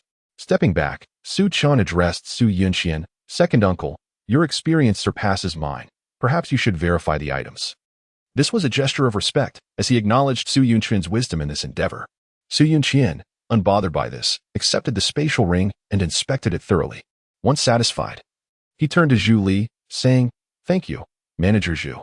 Zhu Li waved his hand dismissively. "It is my duty." However, his tone shifted to one of subtle insinuation. "It seems the Su family is encountering difficulties. If you possess sufficient spirit stones, I can introduce you to reliable, powerful allies for protection, should the price be right. Even those in the void refinement stage are available. Under normal circumstances, Zhu Li would not make such suggestions, but the Su family's astonishing financial display prompted him to do so. Su Qian's expression shifted. Recognizing the implications of Zhu Li's offer, "May I inquire how many spirit stones would be required?" Zhu Li smiled, based on previous experiences. 100 million low-grade spirit stones would be sufficient to secure the protection of a void refinement expert for a year. 100 million spirit stones. Su Qian was taken aback. This price was indeed startling, yet the Su family could afford it. Noticing Su Qian's contemplative expression, Zhu Li handed him a communication jade talisman. "Elder Su may contact me anytime should the need arise." This was a discreet arrangement he operated, as the business of 10,000 Treasures Pavilion had acquainted him with numerous powerful figures, including many void refinement cultivators in need of spirit stones. By introducing them to such individuals, he could earn a substantial commission with minimal risk. Given that the Su family now had a void refinement expert, their demand was not overly pressing. After the two departed, Zhu Li observed their retreating figures, gazing into the distance as he remarked with indifference, "It seems Mingwei City is about to become quite lively." Once outside 10,000 Treasures Pavilion, the two hastened back to the Su family. Su Chen felt a sense of urgency. The Su family's accumulation of assets and display of wealth raised concerns about a possible confrontation with the Wang family. Just as he spoke, a powerful aura suddenly erupted from afar, enveloping them instantly. Not good. Su Chen's expression changed drastically. It seemed his fears were materializing. "Su Chen, you shall remain here." Wang Ming appeared, revealing himself without concealment, unleashing a massive fireball towards Su Chen with a wave of his hand. This fireball seemed capable of incinerating all, radiating an intense heat. As a mere initial stage transformation cultivator, Su Chen struggled to withstand the attack and shouted in fury, "Wang Ming, does your family wish to wage war against the Su family?" His eyes brimmed with concern. Wang Ming's blatant reveal indicated he was fully prepared for a life-or-death struggle with the Su family. Damn it. If only the Su family had a bit more time. Would they still need to fear the Wang family? Su Chen, today the Su family is doomed. Li Feiqi's figure manifested, his expression cold and filled with murderous intent. "And you, Su Chen, I will flay you alive." With Li Feiqi's appearance, the heads of the He family and Han Yuan arrived alongside the remaining two transformation stage experts from the Wang family. Su Chen remained unfazed, even displaying a hint of derision. "Rest assured, today you shall kill no one." As soon as he spoke, he realized he may have been a bit too audacious, as on the surface he was still merely a nascent soul cultivator. However, should the Su family truly face peril, he would intervene without hesitation. Of course, even if the Su family emerged unscathed today, he would still eradicate the Western families in Mingwei City. The auras of numerous transformation stage cultivators surged throughout Mingwei City, instilling fear in countless onlookers, especially those in closer proximity, sensing the extraordinary nature of the event, had already fled far away. A fierce battle among transformation stage experts was about to erupt. No one wished to witness such a conflict, even in the nascent soul stage. One misstep could lead to death amidst the aftermath. "Do you truly wish to engage in a mutually assured destruction with my Su family?" A chilling gaze filled Su Chen's eyes. In an instant, Su Qingtian's figure appeared beside her. He had long sensed the unfolding situation and had arrived promptly. The gravity in Su Qingtian's expression was palpable, for there were 7 cultivators at the transformation stage from the prominent families in the western part of Mingwe City, while the Su family boasted only 2. Previously, these individuals had likely refrained from action out of respect for the formidable presence of the old master. But now they could no longer contain themselves. What words did the esteemed elder Su utter? The voice of Yuan Hao resonated as his figure gradually emerged from the heights, accompanied by another practitioner from the Yuan family at the transformation stage. Thus, all cultivators of the transformation stage from the prominent families in the west had gathered. With a disdainful glance, Yuan Hao addressed Su Chen, saying, "Does your Su family truly believe they are worthy of engaging in a struggle to the death with our Western families? Were it not for the regard we hold for Su Han Yuan, you would not even qualify to enter Mingwe City." Chapter 19. The eerie Su Chen faces a crisis upon hearing these words. Both Su Tian and Su Yunqian were expressions of profound concern. Indeed, without Su Hongyuan's presence, the Su family lacked the qualifications to contend with the prominent families of the West. In a calm yet serious tone, Su Tian advised Chen'er, "At the first sign of conflict, seek an opportunity to flee. Your third uncle is already making arrangements. You need not worry about anything else. Your sole task is to escape. Even if the Su family is obliterated, as long as you survive, the family will endure." Though his words conveyed a sense of composure, the gravity of his expression revealed the severity of the situation. It seemed inevitable that the Su family would face annihilation. Su Chen pondered whether he should first eliminate members of the Western family, and how he might explain such actions. Did my master truly bestow upon me enlightenment? He mused, feeling the absurdity of the notion. He was not particularly concerned about Su Tian and Su Yunqian's safety. With himself present, their demise would be a daunting task. Leaving only the matter of explanation, quickly devising a plan, he smiled and declared, "Father, you underestimate me. I am at the pinnacle of the nascent soul stage. With my strength, I am invincible against opponents below the mid-stage of the transformation god realm. Have you not heard of prodigies who can slay foes across realms?" Su Tian was momentarily taken aback. Then, with a serious expression, he asked, "Is that true? The combat prowess of 3 transformation god warriors would undoubtedly surpass that of 2. Significantly enhancing their chances of survival if escape became necessary." With a grin, Su Chen transformed into a shooting star, charging towards Li Feiqi. Li Feiqi, with a disdainful gaze, could hardly fathom that a mere nascent soul warrior would dare to launch an attack. He raised his hand, intending to seize Su Chen. "Since you deliver yourself to me, do not blame me for my lack of courtesy." However, as he attempted to grasp Su Chen's fist, he was suddenly met with an overwhelming force that sent him hurtling away. Bang! The onlookers gasped in disbelief as they witnessed Su Chen's extraordinary power, capable of sending Li Feiqi, who was at the mid-transformation god stage, flying with a single punch, a feat that defied the realm's hierarchy. While some prodigies could indeed overcome minor realm gaps, transcending a major realm was an unprecedented anomaly. Su Tian and Su Yunqian's eyes widened in shock. It was as if they were witnessing a ghost. Su Chen's strength was astonishing. To effortlessly send Li Feiqi flying was a feat even Su Yunqian could not accomplish. Yet, Su Chen had done it with ease. What a terrifying physical prowess. Uffed. Li Feiqi coughed up a mouthful of blood, the punch laced with dark energy. And had it not been for his quick reflexes, he might have sustained severe injuries. "Why do you possess such strength?" he exclaimed, disbelief saturating his tone as he struggled to accept the reality of his injury. Su Chen replied nonchalantly, "You have yet to witness many extraordinary things." Wang Ming shouted fiercely, "Enough with the chatter, kill them at once without holding back." The revelation of Su Chen's power left him utterly alarmed. At barely 19, Su Chen could rival a transformation god warrior. If given 2 more years, he would surely ascend to the refinement void stage. Moreover, the Su family's display of immense financial resources only heightened their anxiety. Wang Ming unleashed his mid-transformation god aura, his presence overwhelming the entirety of Mingwe City as 5 transformation god warriors from the Wang and Yuan families charged towards Su Tian and Su Yunqian. Meanwhile, Li Feiqi and He Hongyuan directed their assault towards Su Chen. A great battle was imminent. Su Tian's gaze was filled with apprehension, his entire being emanating a primal aura, his muscles turning a fierce red. "Kill. Do not linger on the fight. Find an opportunity to escape," he commanded in a low voice. Wang Ming coldly retorted, "No one can save you today." He hurled several stones forward, each inscribed with mysterious symbols that shimmered ominously. These were array stones, typically etched with formations. They could be activated when required, much like the Western elephant formation. Wang Ming quickly established the formation. By the time Su Chen realized what was happening, they were already ensnared. Damn it! Su Chen cursed internally, his expression darkening. Wang Ming laughed triumphantly. This formation is a mid-tier Xian-level killing array. I have expended great resources to create it for your demise. As he spoke, he manipulated the array, summoning a massive long blade that surged towards Su Chen. This blade, conjured by the formation, possessed the power to slay transformation god warriors. Su Chen narrowly dodged it, but the blade quickly redirected towards Su Chen. With his strength only at the early transformation god stage, he could not evade its speed and was forced to defend clumsily. The long blade pierced through his defenses, aiming for Su Chen's forehead. I will assist you.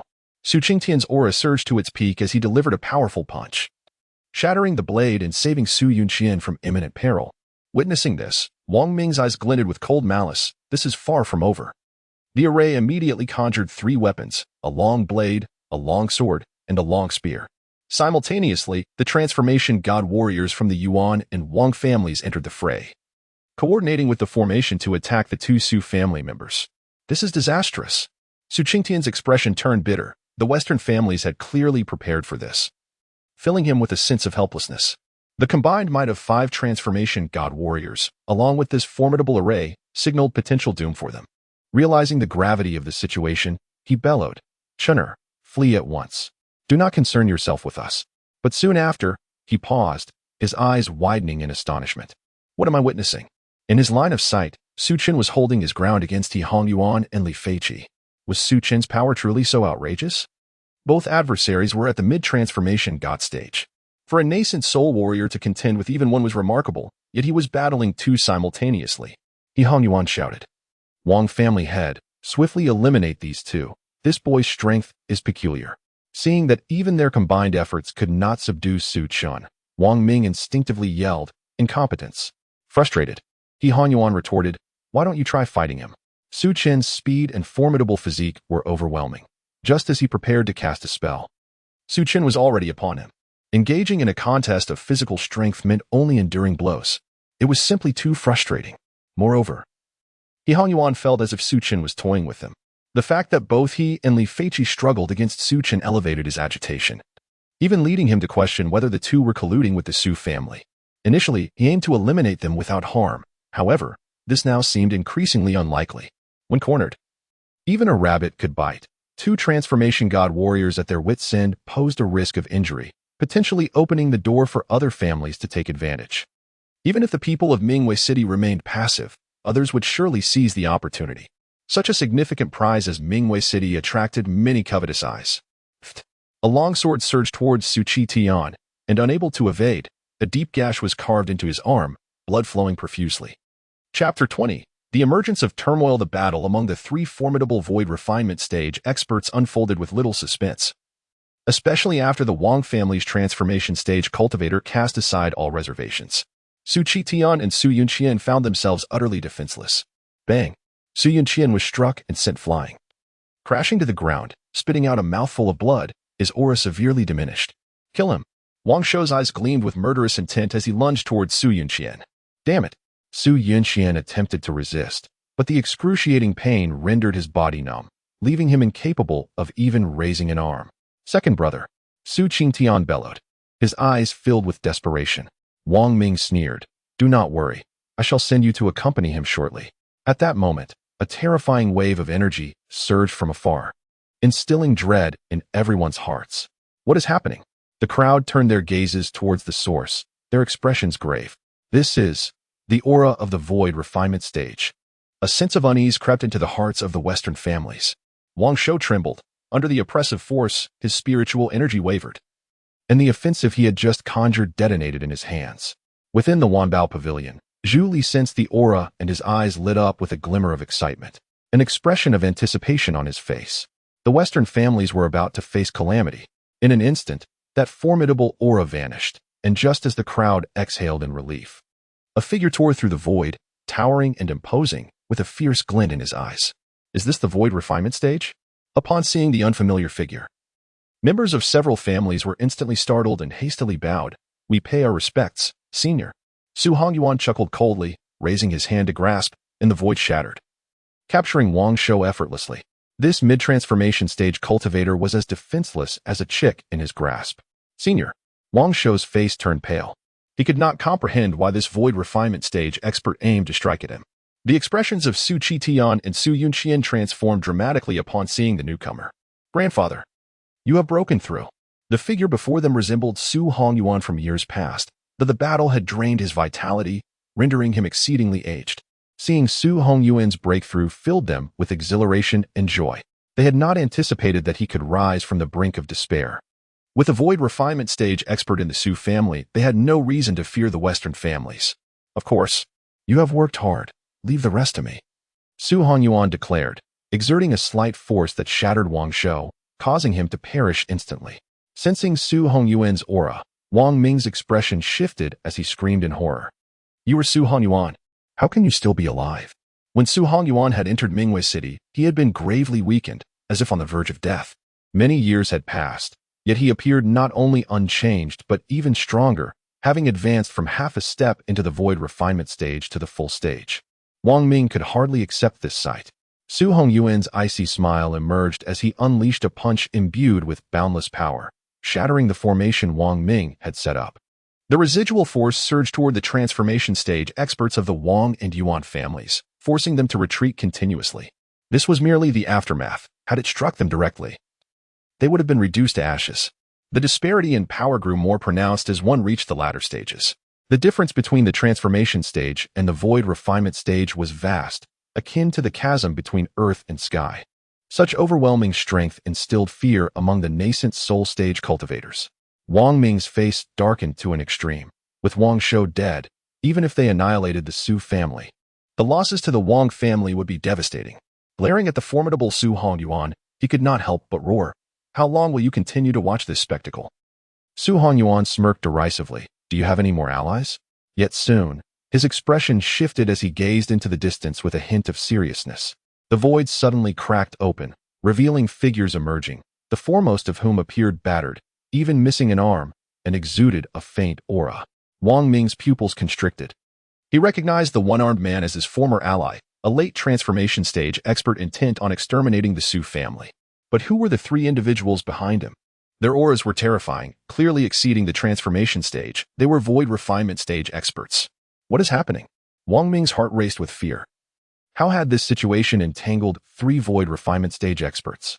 Among the three, a gaunt man with a long nose chuckled coldly. What a stroke of luck. I never expected the spies sending out the task to be the Su family. Spies. The crowd gasped, their faces paling. They had all heard of this force, a notorious assassination organization in the eastern region, known for its killers and bounties available for anyone to claim. Wang Ming's eyes reflected terror. Who had put a bounty on the Su family to entice three void refinement stage experts? Su Hongyuan's expression changed drastically. Had he been found after so many years of hiding? The three individuals before him were all more powerful. And the one who had spoken emanated an overwhelming sense of oppression. Late void refinement stage. The one-armed man pleaded, "My lords, I have brought you here. May I be allowed to leave?" Lu Ming let out a cold laugh, raising his hand to swiftly eliminate him. At your age, still so naive. Afterward, he turned his gaze back to the Su family, ultimately fixing it upon Su Hongyuan. You were Su Hongyuan, correct? Su Hongyuan's expression grew serious, his body tense. Ready for a counterattack. He had just broken through to the void refinement stage and now faced three powerful adversaries, the pressure immense. Then Lu Ming pointed at Su Chen. You are Su Chen? And Su Chen. Where's the other one? Luo Xingye sneered. Elder brother, why not capture them and search their souls to find out? Lu Ming laughed heartily, a sound idea. His eyes then gleamed with insatiable greed. Each head was worth 200,000 high-grade spirit stones, for a group of weaklings. It was astounding that they had offended such a powerful force, leading to such a hefty price on their heads. Upon hearing this, the members of several families were struck with astonishment. 200,000 high-grade spirit stones. That equated to 2 billion low-grade spirit stones. The Su family's heads were valued so highly by the spies? Su Hongyuan suddenly bellowed, Qingtian, take Chen'er and flee at once. At the same moment, his aura erupted violently, growing increasingly turbulent. Su Hongyuan was burning his blood essence to forcibly elevate his strength in a short period. He had to hold off the three void refinement stage experts to buy time for the Su family to escape. Su Hongyuan had not anticipated that just after his breakthrough, he would have to fight for his life once more. Su Chen trembled. This scene felt all too familiar. He clenched his fists, rooted to the spot. Su Chen urged, "Hurry and go." Su Chen slowly replied, "Second brother, what happened back then is deeply connected to me. It was my actions that led to grandfather's grievous injuries. I cannot allow this to happen again. You must take Chinner and escape. I will stay here." Chapter 21. Is Su Jiaxing, Su Chen's mysterious master, truly so powerful? Su Chen roared in anger. "You must come with me. No one is allowed to escape." Lu Ming let out a disdainful laugh, casting a condescending glance at Su Hongyuan. "You've just broken through to the void refinement stage. It's rather insufficient." As his words fell, an overwhelming aura erupted from him, enveloping the city like divine wrath. Countless individuals felt their scalps tingle, their eyes filled with terror. In this world, lacking strength meant encountering formidable opponents only to pray for mercy. There were no alternatives. "Leave Su Hongyuan to me. You two take care of the remaining 6 targets. Ensure they do not escape." Luo Xingye cackled viciously. "Don't worry, brother, they won't get away." From a distance, Su Chen observed the sudden arrival of the 3 men, shaking his head in resignation. He had hoped that once the old master emerged, everything would be settled, but this unexpected turn of events forced his hand.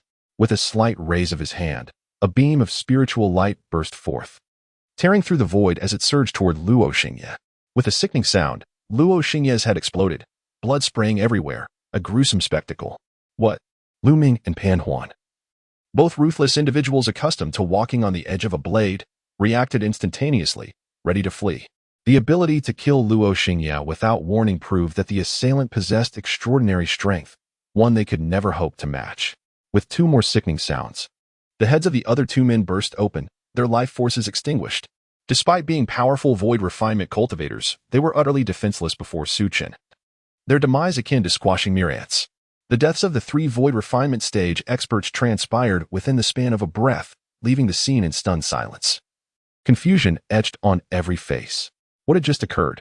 Though the gathered individuals were not ordinary, they were quick to retreat in panic after witnessing the deaths of the 3 void refinement experts. Su Hongyuan struck first, launching a punch that instantly felled Wang Ming.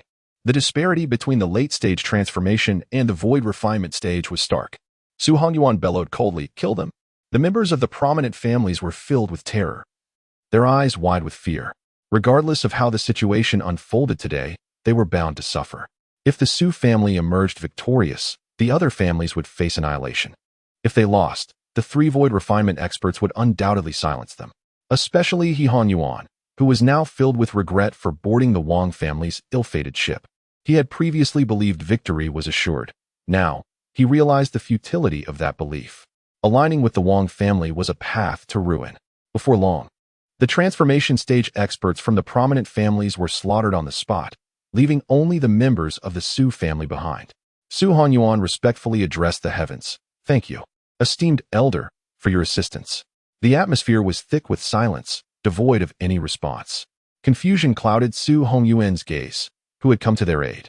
Su Chen stepped forward, asking, "Master, was it you?" At that moment, a vortex of spiritual energy swirled through the air, only to vanish in an instant. The members of the Su family felt their hearts race. Had Su Chen's master truly intervened? Though they had heard of Su Chen's master, they had never seen him. And the reality of the situation felt surreal. The ability to effortlessly dispatch 3 void refinement experts, one of whom was at the late stage, was indeed terrifying. Noticing their reaction, Su Chen expressed gratitude once more. "Thank you, master." Yet this time, the heavens offered no reply. Su Hongyuan looked at Su Chen with a complex expression. Realizing that the one who had repeatedly saved the Su family was merely a junior, "Qi Tian, perhaps you should step aside and allow Chinner to take the helm. He is more suited for the role. You can assist him in due course." Su Qi Tian replied. "Old man, is that polite?" However, he showed no signs of offense, turning to Su Chen. "Chinner, what do you think? Would you like to become the head of the Su family? Rest assured, your father and several uncles will handle matters clearly. You need only make the overarching decisions." Su Chen's displayed strength was indeed formidable. Setting aside the terrifying prowess of his master, his own combat achievements against 2 mid-stage transformation experts were enough to command respect. The head of a family often remained in a position of authority, serving as the symbol of the highest combat prowess, rather than engaging in every battle personally. Su Chen undoubtedly had the qualifications to assume leadership of the Su family. After contemplation, Su Chen chose to decline. Father, you may continue in this role for now. We can discuss it again in a few years. Su Tian pondered for a moment before nodding with a smile. Then I shall occupy this position for now. Whenever you desire it, simply let me know. Afterward, Su Tian turned back to Su Hanyuan, his expression grave. Su Hanyuan anticipated his inquiry and preemptively spoke. It is due to Chun'er that I have been able to recover and break through. Truly astonishing. Su Tian gazed at Su Chen, realizing that his son was shrouded in ever-deepening mysteries. However, he refrained from questioning further, recognizing that Su Chen too had his own secrets. Moreover, we must eradicate all threats. Su Hongyuan's eyes glimmered with murderous intent, aware that their origins as bandits meant they were no strangers to brutality. The Western families must be completely exterminated to eliminate any future threats. Su Qingtian's gaze was equally fierce as he clasped his hands together. Understood. With that, he turned and departed. In Mingwei City, a storm of bloodshed soon erupted. In a single day, the Western families were annihilated, their entire lineage wiped out, leaving no trace behind. Everyone understood that the conflict between the Western families and the Su family had concluded with the latter's victory. A new ruler had ascended, and many factions in the city fell silent, fearful of attracting danger, retreating into their homes, and leaving the streets nearly deserted, at least until the dust settled. They dared not venture out. The vassal forces of the former Western families were especially terrified, anxious that the Su family might turn their wrath upon them as well. Now, in Mingwei City, aside from the Su family, there were no longer any transformation stage cultivators. On that same day, Su Qingyan successfully broke through to the transformation stage as well. Chapter 22, The Fall of Four Families and the Secret of the Su Clan. Soon, Su Yi approached with a demeanor of utmost respect, bowing deeply. Greetings, family head. Su Qingtian's eyes darkened as he spoke. Elder Su Yi, do you comprehend the reason for your summons? A chill ran through Su Yi's heart, yet he forced a smile, feigning ignorance. I do not know. Witnessing his facade, Su Qingtian's gaze grew increasingly frigid. Su Yi, the greatest contempt the Su family harbors is for traitors. You are aware of the consequences of betrayal according to the rules of the Qifeng gang, are you not?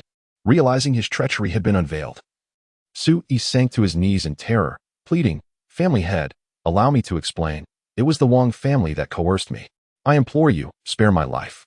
Coerced? Su Tian scoffed. The Wang family made it abundantly clear that you approached them willingly. The desperation on Su Yi's face froze instantly, his eyes filled with dread. From the very beginning of his alliance with the Wang family, he had been certain of the Su family's demise and thus invested in advance. Yet, the turn of events was utterly unforeseen. The Western families had been defeated, completely, and without the Su family suffering any losses, save for minor injuries to Su Tian and Su Yunqian. With a tone devoid of warmth, Su Tian declared, as the head of your lineage, the rules dictate that your betrayal warrants the eradication of your entire bloodline as cultivation and expulsion from the Su family. Su Yi was taken aback, desperately imploring. I beg you, family head, I am willing to accept all consequences, just spare my lineage. Coldness enveloped Su Qingtian's gaze as he raised his hand and, on the spot, stripped Su Yi of his cultivation. Bring forth the punishment. Exile Su Yi's bloodline and cast them all from the Su family. For traitors, I shall show no mercy. Hang Su Yi at the entrance of the Su family for 3 days. After that, behead him as a warning. His words pierced Su Yi's heart like daggers. Recognizing the futility of his pleas, he screamed in rage, Su Qingtian, you executioner. You can turn against your own kin. What a monster you are. Su Qingtian coldly retorted. Did you not consider such consequences when you betrayed your kin? Were it not for Chun'er and the old master breaking through to the void refinement stage, the entire Su family could have been annihilated. Have you ever pondered this? To preserve your own lineage, you dared to conspire with enemies. Su Yi, your sins are beyond redemption. Ignoring Su Yi's furious outburst, he turned his back and departed. The guards hastily dragged Su Yi away, suspending him beside the Su family gate. News of Su Yi's actions quickly spread throughout the family, igniting a wave of righteous indignation. Many Su clan members seized whips to lash at Su Yi. The Su family despised traitors, and Su Yi's actions were deemed utterly heinous and selfish. Initially meant to hang Su Yi for 3 days before execution, within half a day, he was beaten to a bloody pulp, ultimately succumbing to the relentless assault. Yet, the anger of the Su family members did not wane. They continued to lash out at his lifeless body. Collaborating with the family's adversaries was an unforgivable transgression, one that could jeopardize the very existence of the Su family. Days later, Mingwei City returned to tranquility. After the Su family vanquished the Western families, no further actions were taken, providing relief to many. In the inner courtyard of the Su family, Su Hongyuan, Su Qingtian, and Su Chen sat in a circle. Su Hongyuan appeared contemplative, and after much deliberation, he finally spoke. "Chinner, you were but a child then, which is why I permitted Qingtian to keep the truth from you. However, you have now grown strong enough to learn the reality." Su Chen narrowed his eyes, realizing there were aspects of the past he had yet to uncover.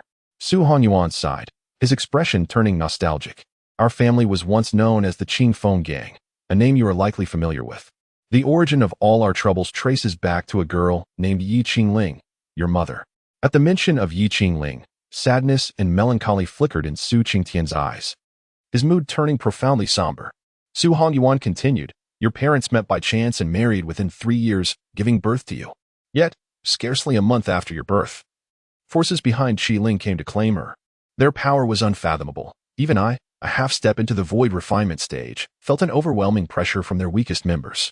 A look of fear crossed Su Hongyuan's face as he recalled the events. "They abducted Qingling, intending to obliterate the Su family, believing we had sullied their bloodline.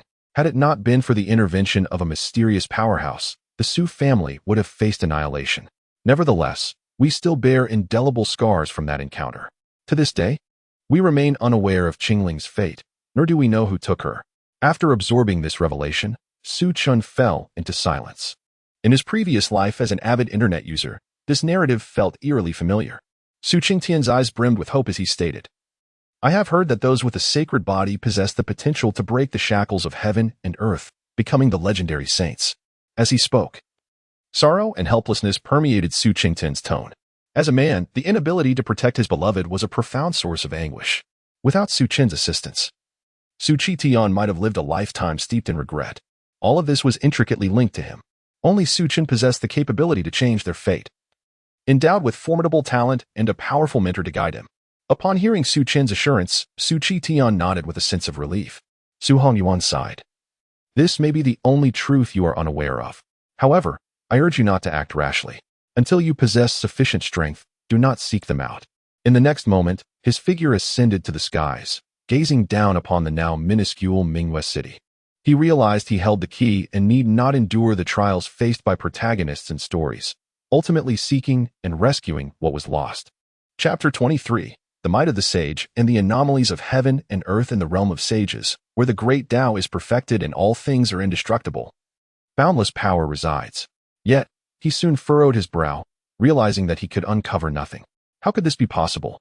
Such a situation could yield only 2 outcomes. Either his mother had already perished, or a more formidable practitioner was concealing her whereabouts.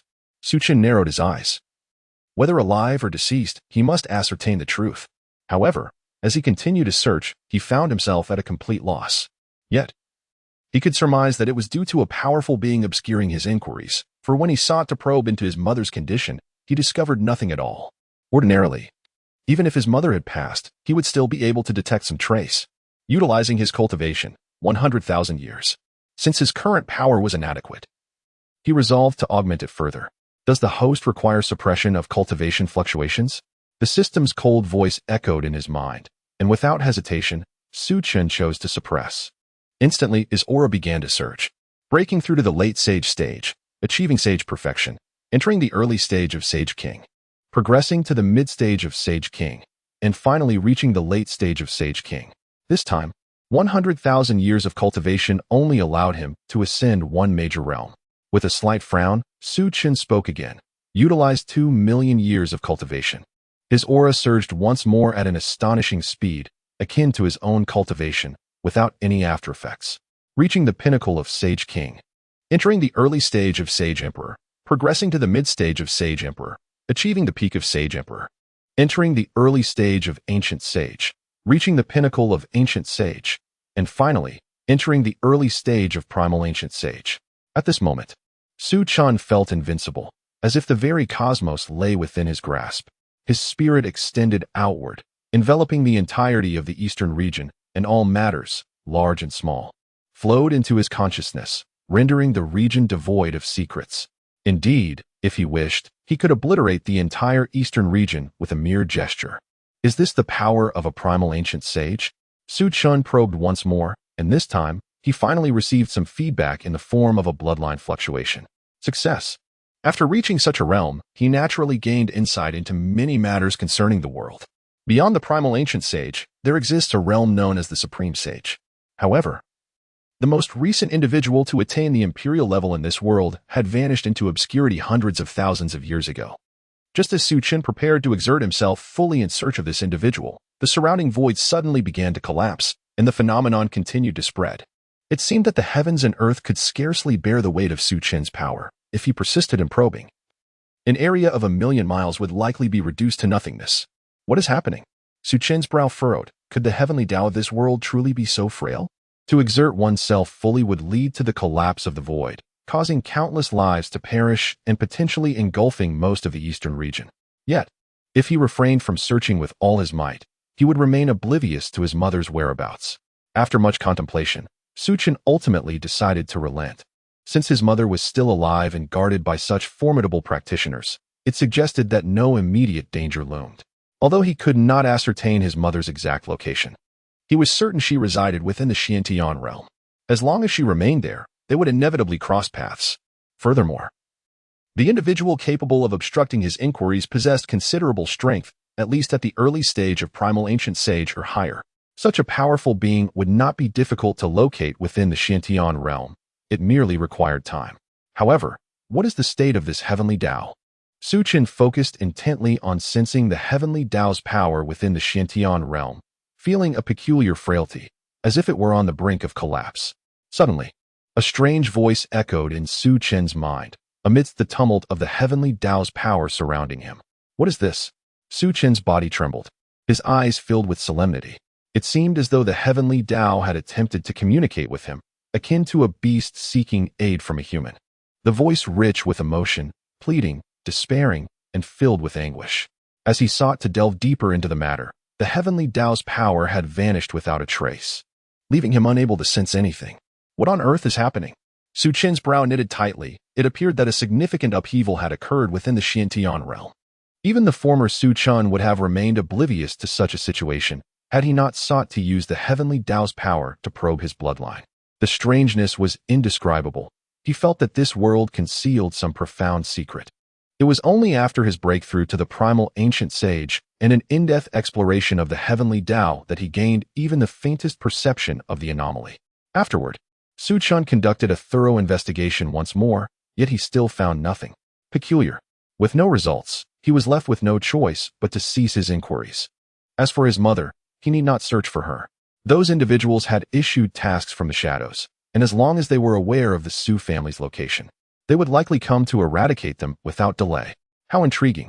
A smile graced Su Chen's lips. If everything unfolded without a hitch, it would lack excitement. In any case, he possessed many trump cards. Should it come to pass, he could unleash all his cultivation, utilizing billions of years of power to elevate himself to an extraordinarily terrifying level. If that still proved insufficient, he also had the summoning card from Su Xiaoke. Having inherited the wealth of the West family, the Su family now basked in opulence, with the West family's accumulated spirit stones totaling 30 billion. Additionally, they possessed a myriad of rare materials, beyond counting. Of course, the most crucial aspect remained their enterprises, which continuously supplied the Su family with resources. Previously, among the West family, the He family was the smallest, yet they boasted a population nearing 10,000. The Wang family was even more formidable, with close to 70,000 members. They not only maintained the operations of their clan, but also amassed such a wealth of spirit stones, demonstrating the immense profitability involved. The Su family, having a smaller population, meant that each individual received a greater share of resources. The resources allocated for the direct line of descendants had already multiplied tenfold, following the destruction of the West family. These resources surged by an additional threefold. Even the resources for the collateral branches experienced a similar threefold increase, just half a month after the West family was annihilated. The neighboring cities of West City began to arrive at the Su family to extend their congratulations. In this corner of the eastern region, 5 major cities existed: Mingwei City, Gusu City, Wanli City, Pingyang City, and Fengshui City. The strength among these 5 cities was relatively balanced, and they all maintained a state of alliance, resembling a coalition of nations. Each governed their own affairs, but when external threats emerged, they would lend mutual support and assistance. Chapter 24. A return to the Wanbao Pavilion. Moreover, the forces in the western Great City were even willing to pay an annual protection fee to the Su family. The amount was not substantial. Each force at the transformation stage contributed 50,000 low-grade spirit stones, summing up to nearly 10 million spirit stones for the Su family each year. Among the other forces in the western Great City, there were close to 20 at the transformation stage. In the long run, over 10 years, this would amount to a considerable 100 million low-grade spirit stones. However, their actions demonstrated a certain discernment. The Su family now possessed strength far exceeding that of other forces in the western Great City. On the surface, they appeared to be merely one transformation stage force among others, alongside a formidable void refinement stage expert. Beneath the surface, however, lay the influential figure of Su Chen. The recent actions of the western Great City were essentially tantamount to voluntarily becoming vassals of the Su family, if they did not take the initiative. Su Chen would eventually unify the western Great City. In the Xiantian realm, forces were also classified into tiers: king, emperor, saint, and sovereign levels. The king level included forces such as the Jing dynasty, located near Mingwei City, or any force possessing a composite stage expert. The emperor level included forces with Dao entry stage experts. The saint level consisted of those sacred places and ancient clans within the Xiantian realm guarded by saint level experts. As for the sovereign level, it simply referred to forces or families possessing a great emperor, though there were no such powers remaining in the current Xiantian realm. Some families that had once produced great emperors still referred to themselves as imperial clans. The Su family was not composed of inept individuals. Su Chen naturally harbored his own aspirations to elevate the Su family to the king level. To achieve this, a vast array of resources would be required, and assimilating the other forces of the western Great City would benefit the Su family significantly. Even though the major forces were currently showing goodwill towards the Su family, Su Chen would inevitably compel them to submit completely and utterly. "Chinner, keep this transformation dragon pill for your own use," Su Chen said as he handed over the pill acquired from the auction. In his eyes, this type of pill would yield the best effects for Su Chen. Su Chen's expression soured slightly. "Father, I have told you repeatedly that I lack for nothing. You should keep it for yourself. What I give to the Su family is theirs to use. In the future, please do not treat me with such formality." While Su Chen concern for him was commendable, the crux of the matter was that Su Chen was entirely self-sufficient in resources. With a wave of his hand, a rich aroma of medicinal essence filled the hall, with each emanating energy surpassing that of the transformation dragon pill in Su Chen's grasp. "I have no shortage of 6th-grade pills." Su Chen had intended to say more, but upon seeing the 7 or 8 6th-grade pills appear in Su Chen's hand, his pupils dilated in shock. What on earth? He was utterly dumbfounded. 6th-grade pills were rare treasures in Mingwei City. The last appearance of a transformation dragon pill had been a decade prior. Yet, Su Chen had casually produced several 6th-grade pills, each of a grade higher than the transformation dragon pill. This left Su Chen speechless, overwhelmed by astonishment. "I have been woefully ignorant. This is simply absurd, ridiculously so." Seeing his father's reaction, Su Chen remarked, "Keep this pill for yourself and strive to reach the pinnacle of the transformation stage. When the time comes, I will provide you with a void transition pill." Su Chen's expression shifted dramatically. "You can acquire a void transition pill?" Compared to the transformation dragon pill, the void transition pill was the true treasure, enabling transformation stage cultivators to break through to the void refinement stage. However, such pills could only be crafted by 7th-grade alchemists, rendering them exceedingly rare in the entire eastern domain. Su Chen maintained a calm demeanor. "A mere 7th-grade pill is nothing. I can obtain 8th and 9th-grade pills as well. You might not be fully aware of my master's capabilities." After all, his master was somewhat of an enigma, allowing for limitless embellishment. Stunned into silence, Su Chen marveled at the notion of 8th and 9th-grade pills being within reach. Were there even 7th-grade alchemists in the eastern domain?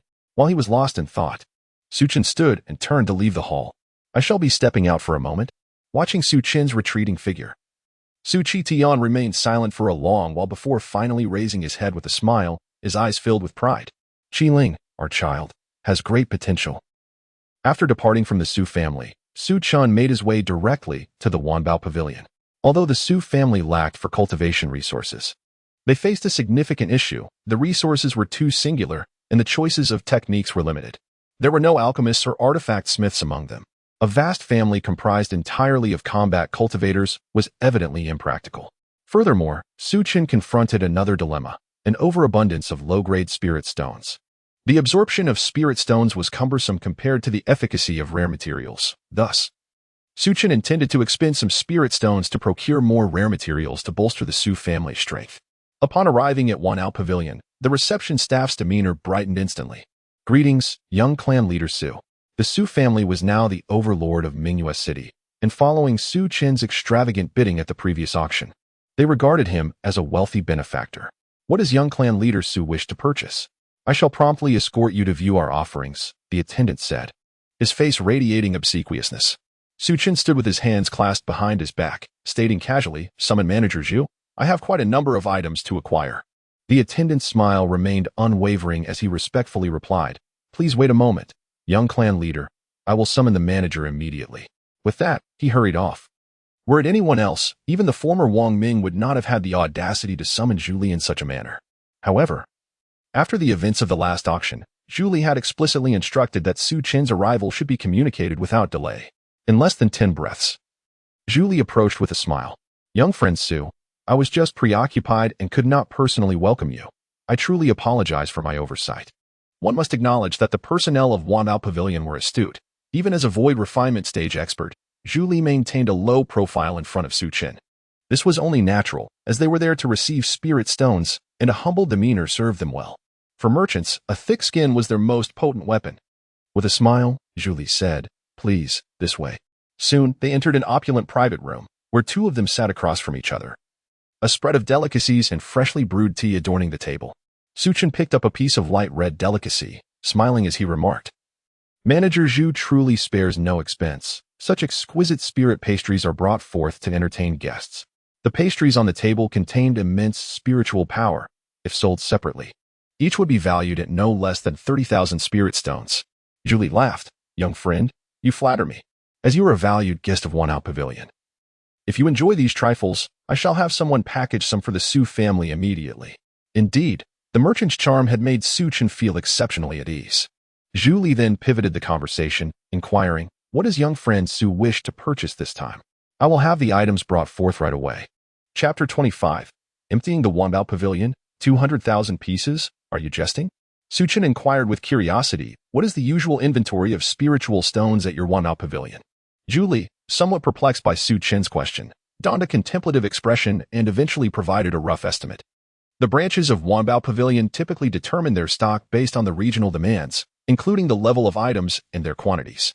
For instance, our branch in Mingyue City has a reserve worth approximately 10 billion spiritual stones. As he concluded, Zhu Li's face radiated pride. As the steward of Wanbao Pavilion, he felt a natural superiority over the local forces in Mingyue City.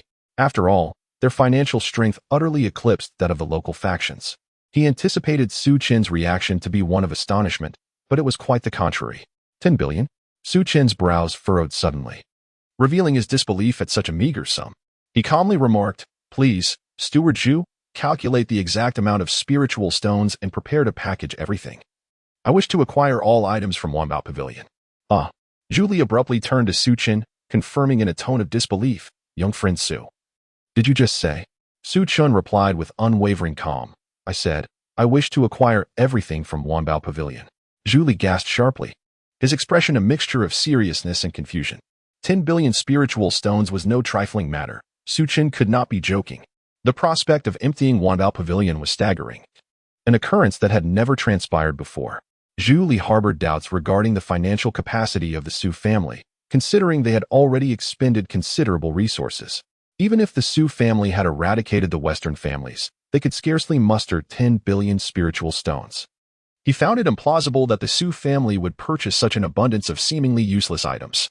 At least a third of the items worth 10 billion spiritual stones would be of little assistance in cultivation, akin to acquiring items destined to collect dust in a warehouse.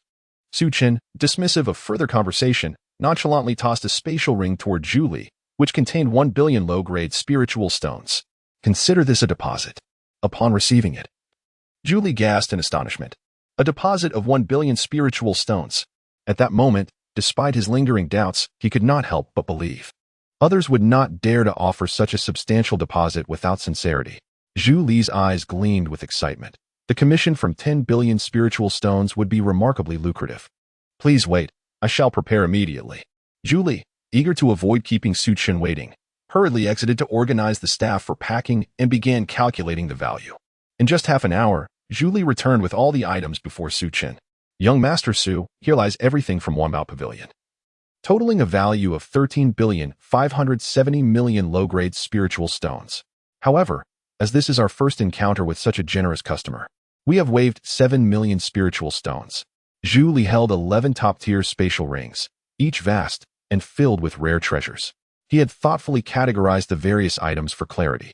After verifying that everything was in order, Su Chen provided the remaining spiritual stones. Yet, still feeling somewhat unsatisfied, he inquired, "Is this all you have at Wanbao Pavilion? Surely, there must be better offerings?" Zhu Li swallowed hard. Was this not sufficient? Among the items Su Chen had purchased, several were designed for practitioners at the void refining stage.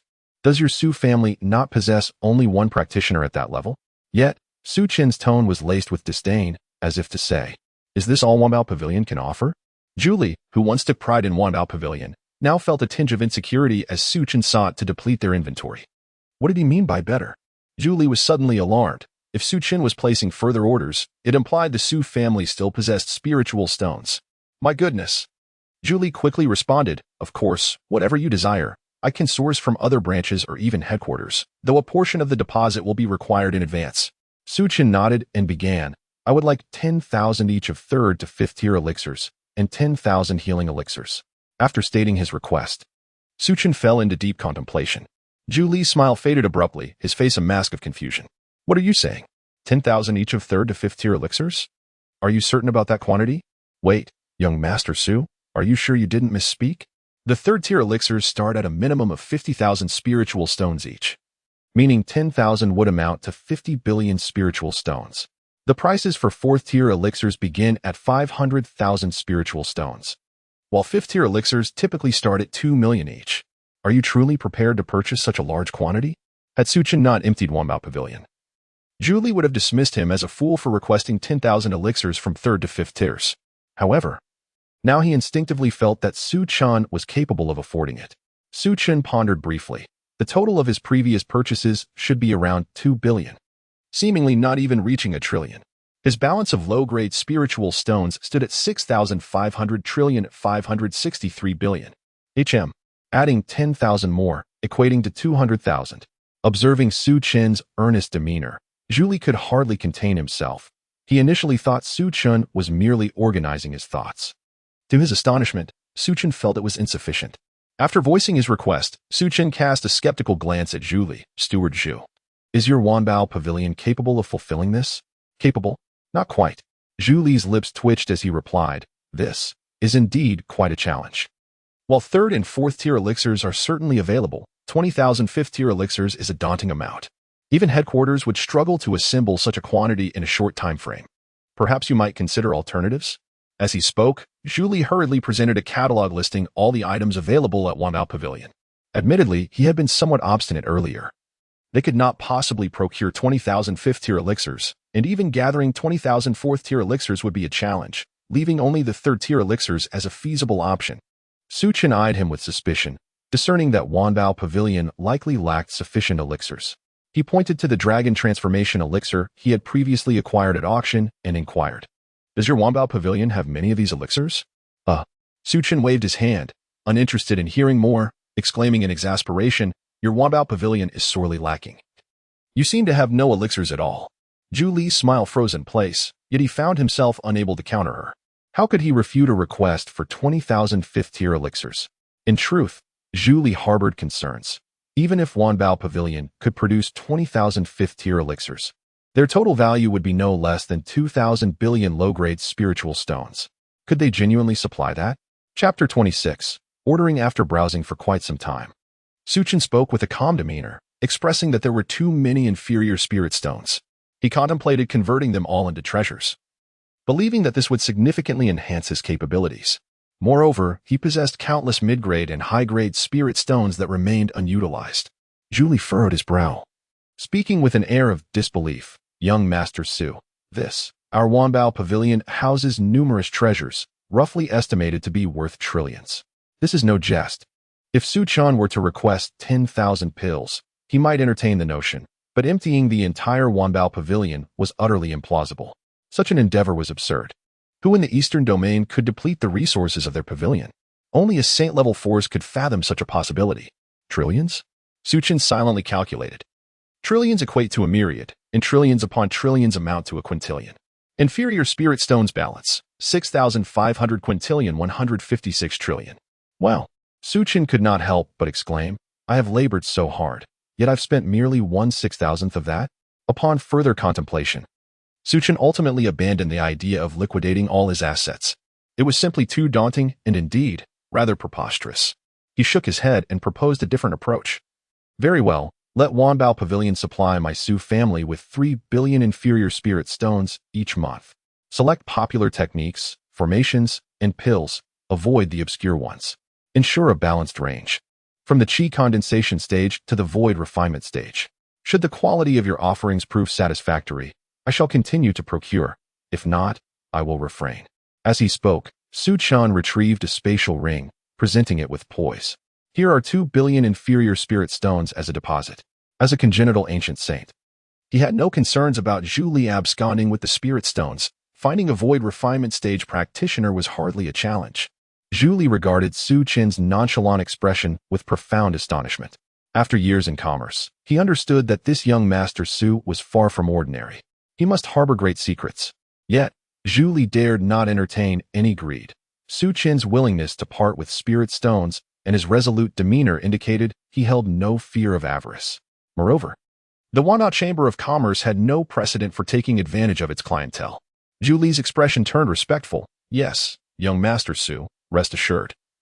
I shall report this matter to headquarters immediately and ensure prompt delivery to the Su family.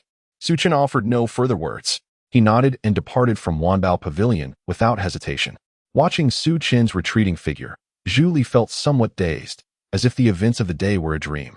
Slap. He suddenly struck himself, the sharp pain jolting him back to reality. Zhu Li realized this was all genuine.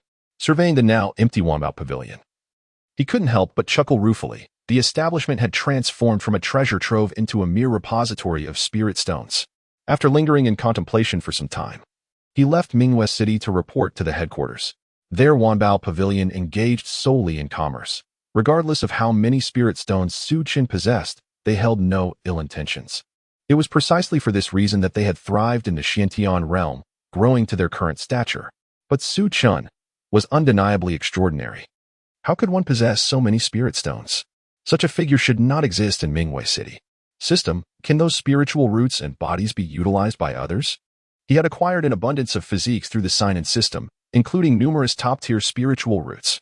Among these, there were hundreds with saintly and celestial physiques. Yet he could only possess one type. Having more would lead to conflicts. Thus, the surplus felt like a waste.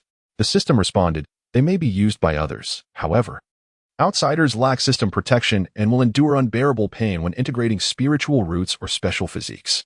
Su Chen's heart leaped with joy. It appeared he could allocate the surplus physiques to the direct descendants of the Su family. Was there still a concern about the Su family's ascendants? He had come to regard the Su family as his own, naturally wishing for their empowerment. Upon returning to the Su family, Su Chen did not turn over all the items acquired from the Wanbao Chamber of Commerce. Instead, he selected treasures worth 10 billion spirit stones that would aid in cultivation, retaining the rest for himself. Having previously received substantial resources from Su Chen, Su Qingtian faced this instance with greater composure. Holding the spatial ring gifted by Su Chen, he experienced a mixture of emotions, compounded by deep perplexity. The transformations surrounding Su Chen felt exceedingly strange, evoking an almost surreal sensation. Shaking his head, Su Qingtian's gaze regained its calmness. Regardless of the secrets you possess, you are my child, Su Qingtian's son, and the young master of the Su family. That alone suffices. He had no desire to pry into Su Chen's mysteries. Returning to his courtyard, Su Chen reclined in his chair, reveling in the moment. This life after his transmigration was worth 1,000,000 years spent in the void. The servants of the Su family were well trained, their skills rivaling those of professionals outside. Su Chen smiled. Not bad. You've already reached the 8th layer of qi condensation. Upon hearing Su Chen's praise, Han Shi's face lit up with excitement. It is all thanks to the young master's guidance that I have managed to break through. Su Chen smiled faintly, choosing silence as he closed his eyes to bask in tranquility. Cultivating the Su family was, in part, due to his fondness for the place. Furthermore, there was another significant reason. Su Chen abhorred solitude. He preferred companionship. In his previous life, while perusing online novels, many protagonists led solitary lives, fixated solely on their cultivation. Yet, Su Chen found such existence dreary. Whether human or animal, it is inherently challenging to escape the need for social interaction. Moreover, Su Chen had no need for cultivation. The sign-in system had meticulously arranged everything: resources, cultivation, treasures, almost all could be obtained through signing in. He could easily choose to recline in total leisure. A single bowl of rice, when consumed alone, seems ordinary, but if 3 individuals vie for it, it becomes delectable. If the path of cultivation ahead were to be traversed alone, what distinction would it hold from his time in the void? However, the cultivation levels and aptitudes within the Su family were woefully inadequate. Among the younger generation, aside from him, the best spiritual root belonged to the mid-grade category. Their cultivation was limited to the late foundation establishment stage. While this was commendable in Mingyue City, it still fell short in many respects. After some reflection, Su Chen resolved to elevate the entire Su family to heavenly spiritual roots before gradually progressing them towards spiritual bodies and saintly physiques. After all, an immediate leap to high-level cultivations would indeed be too difficult to justify. He preferred to foster the Su family's strength gradually and steadily. Chapter 27. Transformation of Spiritual Roots. Su Chen opened his system backpack to examine the number of heavenly spiritual roots he possessed. Heavenly spiritual roots, 1798. Such a multitude. This quantity could almost elevate the entire Su family's qualifications, yet he would certainly refrain from doing so. Among the collateral branches and servants, he would only select those who were loyal and reliable. Turning to Ruoshi beside him, Su Chen instructed, "Please inform the direct lineage of the Su family to gather here, including the family head and the esteemed elders." The direct lineage of the Su family was not numerous, totaling no more than 30 individuals. Upon receiving her orders, Ruoshi promptly dashed away. She was acutely aware of Su Chen's elevated status within the family and understood the necessity of performing her duties well to earn his further appreciation. Before long, the direct lineage of the Su family congregated. Even the elders, demonstrating great respect, hastened to respond to Su Chen's summons. Typically, Su Chen seldom called upon them. Thus, the gathering suggested a matter of significant importance. Su Yuanba chuckled. "Little Chen, do you have something to discuss?" Surveying the room and noting the expressions of curiosity on their faces, Su Chen began. "Indeed, there is a minor issue. Uncle Shi, since you spoke first, I shall allow you to experience it first." Su Yuanba hesitated momentarily, yet approached Su Chen and seated himself on the stone bench under Su Chen's guidance. The onlookers from the Su family observed with keen curiosity, their faces etched with confusion, entirely unaware of Su Chen's intentions. With a smile, Su Chen remarked, "Uncle Shi, it may hurt a bit, so brace yourself." "Hurt?" Su Yuanba laughed heartily. "Little Chen, you underestimate your uncle. Pain is the least of my concerns. Yet, what exactly do you intend to do?" Su Chen replied with a mysterious grin, "You shall find out shortly." Using heavenly spiritual roots, a radiance of spirit gathered in Su Chen's hand and subsequently entered Su Yuanba's body through the crown of his head. In the next moment, the previously calm expression of Su Yuanba shifted dramatically. He felt an internal blaze igniting, intensifying with fervor as if countless needles were being mercilessly thrust into him. Gritting his teeth, Su Yuanba endured the pain, which, though excruciating, remained within his threshold of tolerance. Owing to his trust in Su Chen, he resisted the urge to fight against the torment. Only 10 breaths had passed when the agony escalated to an unbearable level, akin to being savagely stirred by a stick within his very organs. Su Yuanba's countenance twisted in agony, his body quivering, veins bulging on his forehead. Noticing his distress, Su Tian could not suppress his concern, asking, "Chenner, is your Uncle Shi in danger?" Su Chen shook his head reassuringly. "Do not worry. It will merely be a bit painful." Hearing this, Su Tian felt slightly relieved, though he remained perplexed about Su Chen's intentions. Not only he, but the entire Su family was equally baffled. A piercing scream erupted as Su Yuanba collapsed to the ground, drenched in sweat, his body visibly writhing. It appeared as though a monstrous worm was moving beneath his skin, a sight both terrifying and surreal. Father! Sui's bright eyes were filled with concern. The screams intensified, with Su Yuanba seemingly enduring infinite torment. The expressions of the Su family members morphed dramatically. Was this merely a bit of pain? Father, are you all right? Sui prepared to rush to his father, but Su Chen intervened. Do not worry, sister He, your brother Chen would never harm his own kin. Su Chen maintained a serene smile. Upon hearing this, Su He's anxious heart eased somewhat. Just then, the cries of Su Yuanba ceased, and he lay on the ground, gasping for breath. Little Chen, is this what you call a bit of pain? Su Yuanba's voice was feeble, clearly having endured a harrowing experience.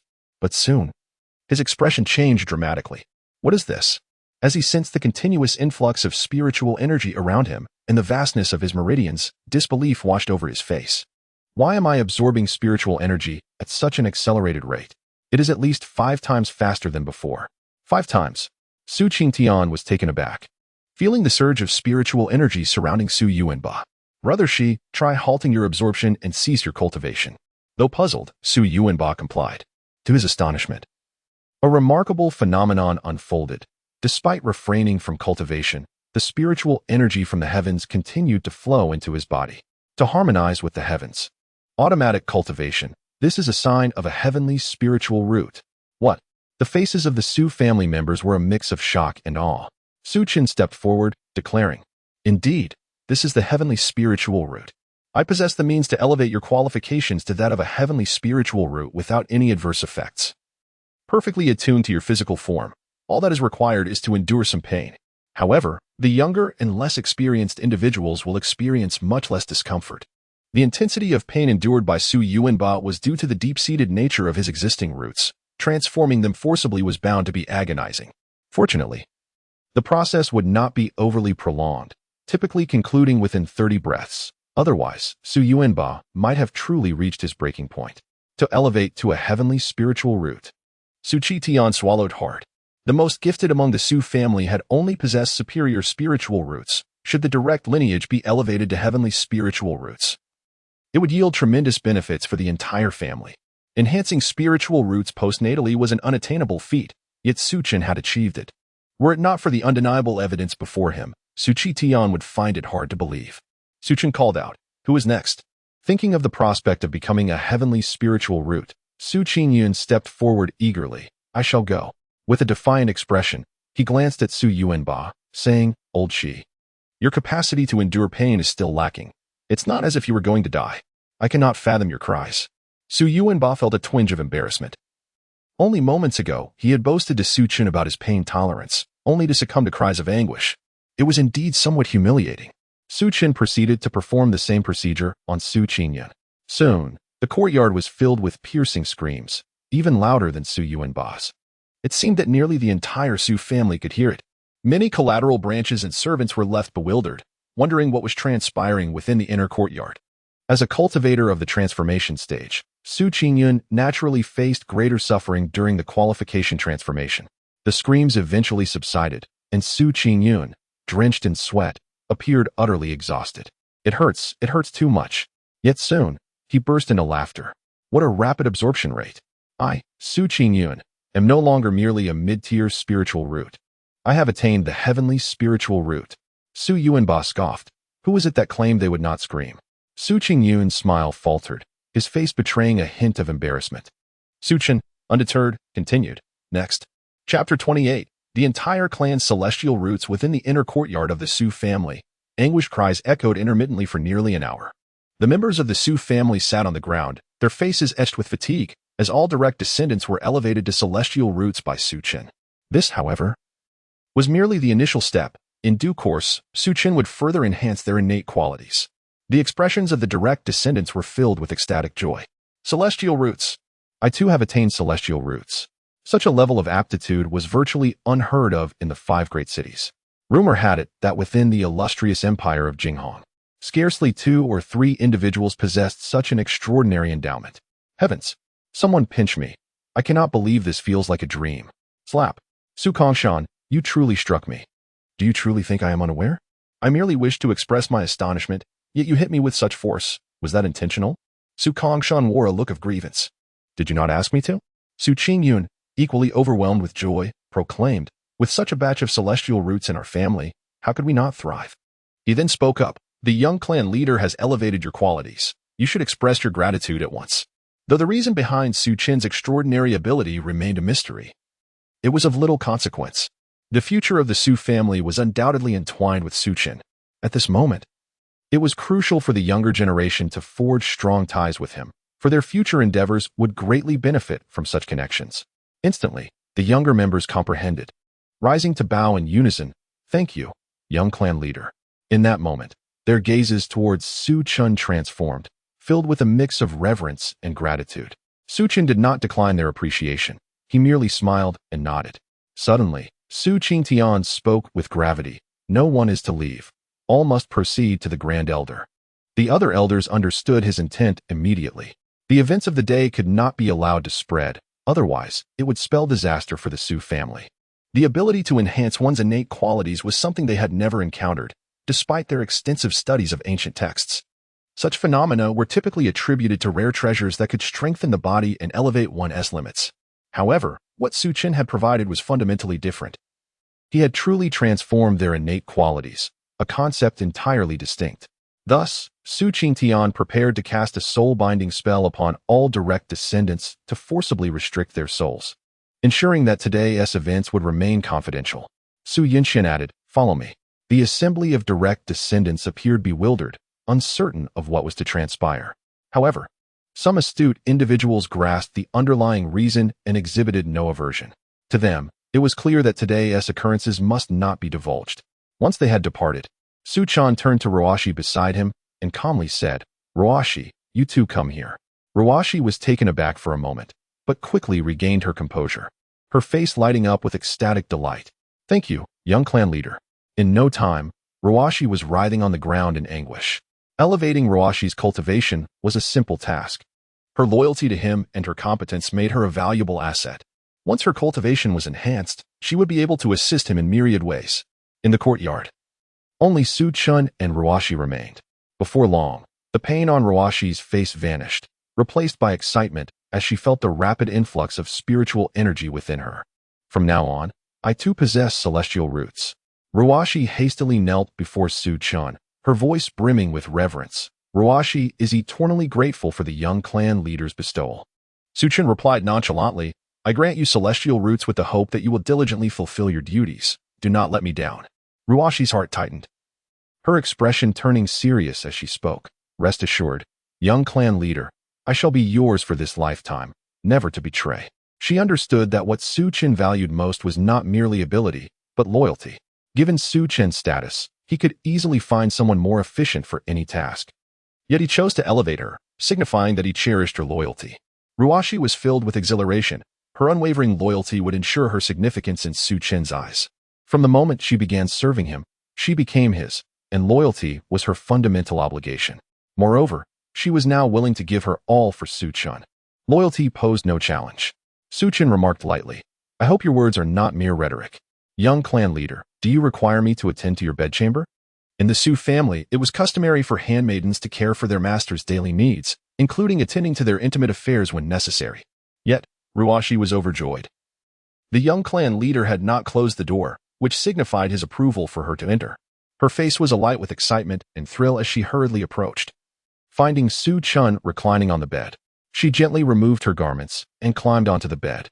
Remembering the teachings of the Su family's steward, Roashi's face flushed crimson as she delicately unfastened Su Chen's clothing, and then, a night of springtime beauty unfolded.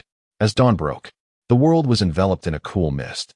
Su Chen emerged from his chamber, feeling invigorated, while Roashi followed behind, her steps somewhat awkward, clearly reflecting her defeat from the previous night. Su Chen felt an overwhelming sense of contentment. He was not a saint. Since he had traversed into this new realm, he intended to savor life fully. A solitary existence would not yield familial bonds. For a man, the most alluring pursuits were power, wealth, and women. Only a child would make a choice. He desired them all. Thus, when Roashi offered to attend to his bedchamber, he did not refuse. However, one among the Su family had yet to be elevated, Su Yuan. Days passed, and Su Yuan stabilized his realm and emerged from the underground passage. To celebrate, The Su family held a grand feast, albeit only within the clan, refraining from public display. Su Chen seized this opportunity to elevate the old patriarch's innate quality to celestial roots. In Mingyue City, Su Chen lay upon his bed, clad in a thin white robe, while Ruoshi tenderly massaged him beside him. "Young master, there is someone outside seeking you. She is called Li Qingqing." Ruoshi's hands momentarily paused, but she quickly resumed, continuing her massage of Su Chen. "Go and see. It is of no concern," Su Chen replied.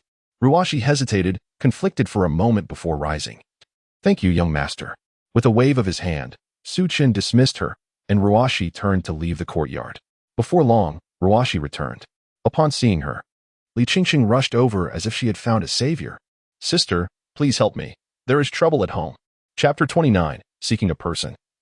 Forging the identity of the Su family? She had been abandoned to the Su family at a tender age, scarcely 2 years old. Had it not been for the kindness of a steward from the Su family, she might have succumbed to her fate. After speaking, Ruoshi turned to leave. Li Qingqing, witnessing this, was filled with desperation. "Little sister, our parents were left with no choice. We could barely afford food, and that year was exceptionally harsh. You were too young to endure it. It was only out of necessity that they sent you to the Su family. Please, help us." As she spoke, Li Qingqing fell to her knees, nearly bowing her head in supplication. Ruoshi halted, taking a deep breath, her face etched with compassion. She was aware of the dire circumstances that had befallen her family. Yet, she harbored a profound resentment towards them for casting her aside. Especially when there were 3 elder sisters remaining. Why was she the one chosen to be abandoned? Despite her harsh words, she did not wish for her family to suffer misfortune, for that would burden her with guilt for a lifetime. Turning her head, Ruoshi spoke in a somewhat indifferent tone. "What is it that you wish to convey?"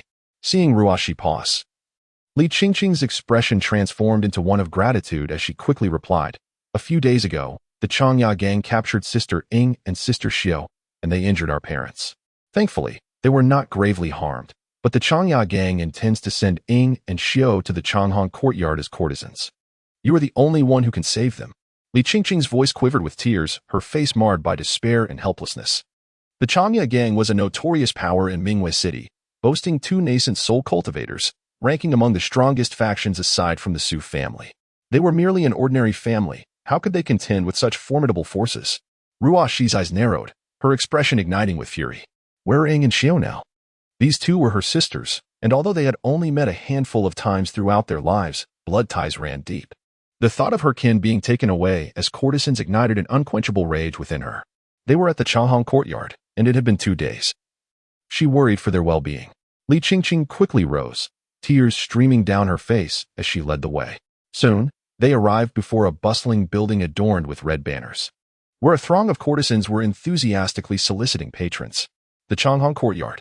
As Ruoshi approached, a young woman at the entrance greeted her with a smile. "Ah, a little beauty has arrived.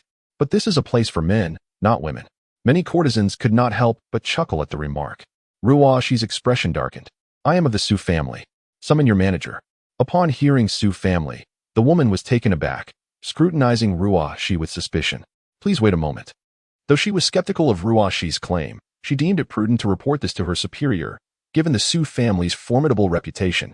Moments later, 5 men emerged from the Changhong courtyard. The middle-aged man at the forefront frowned upon seeing Ruoshi. "I am Hu Huan, the vice leader of the Changya gang. May I inquire who you are?"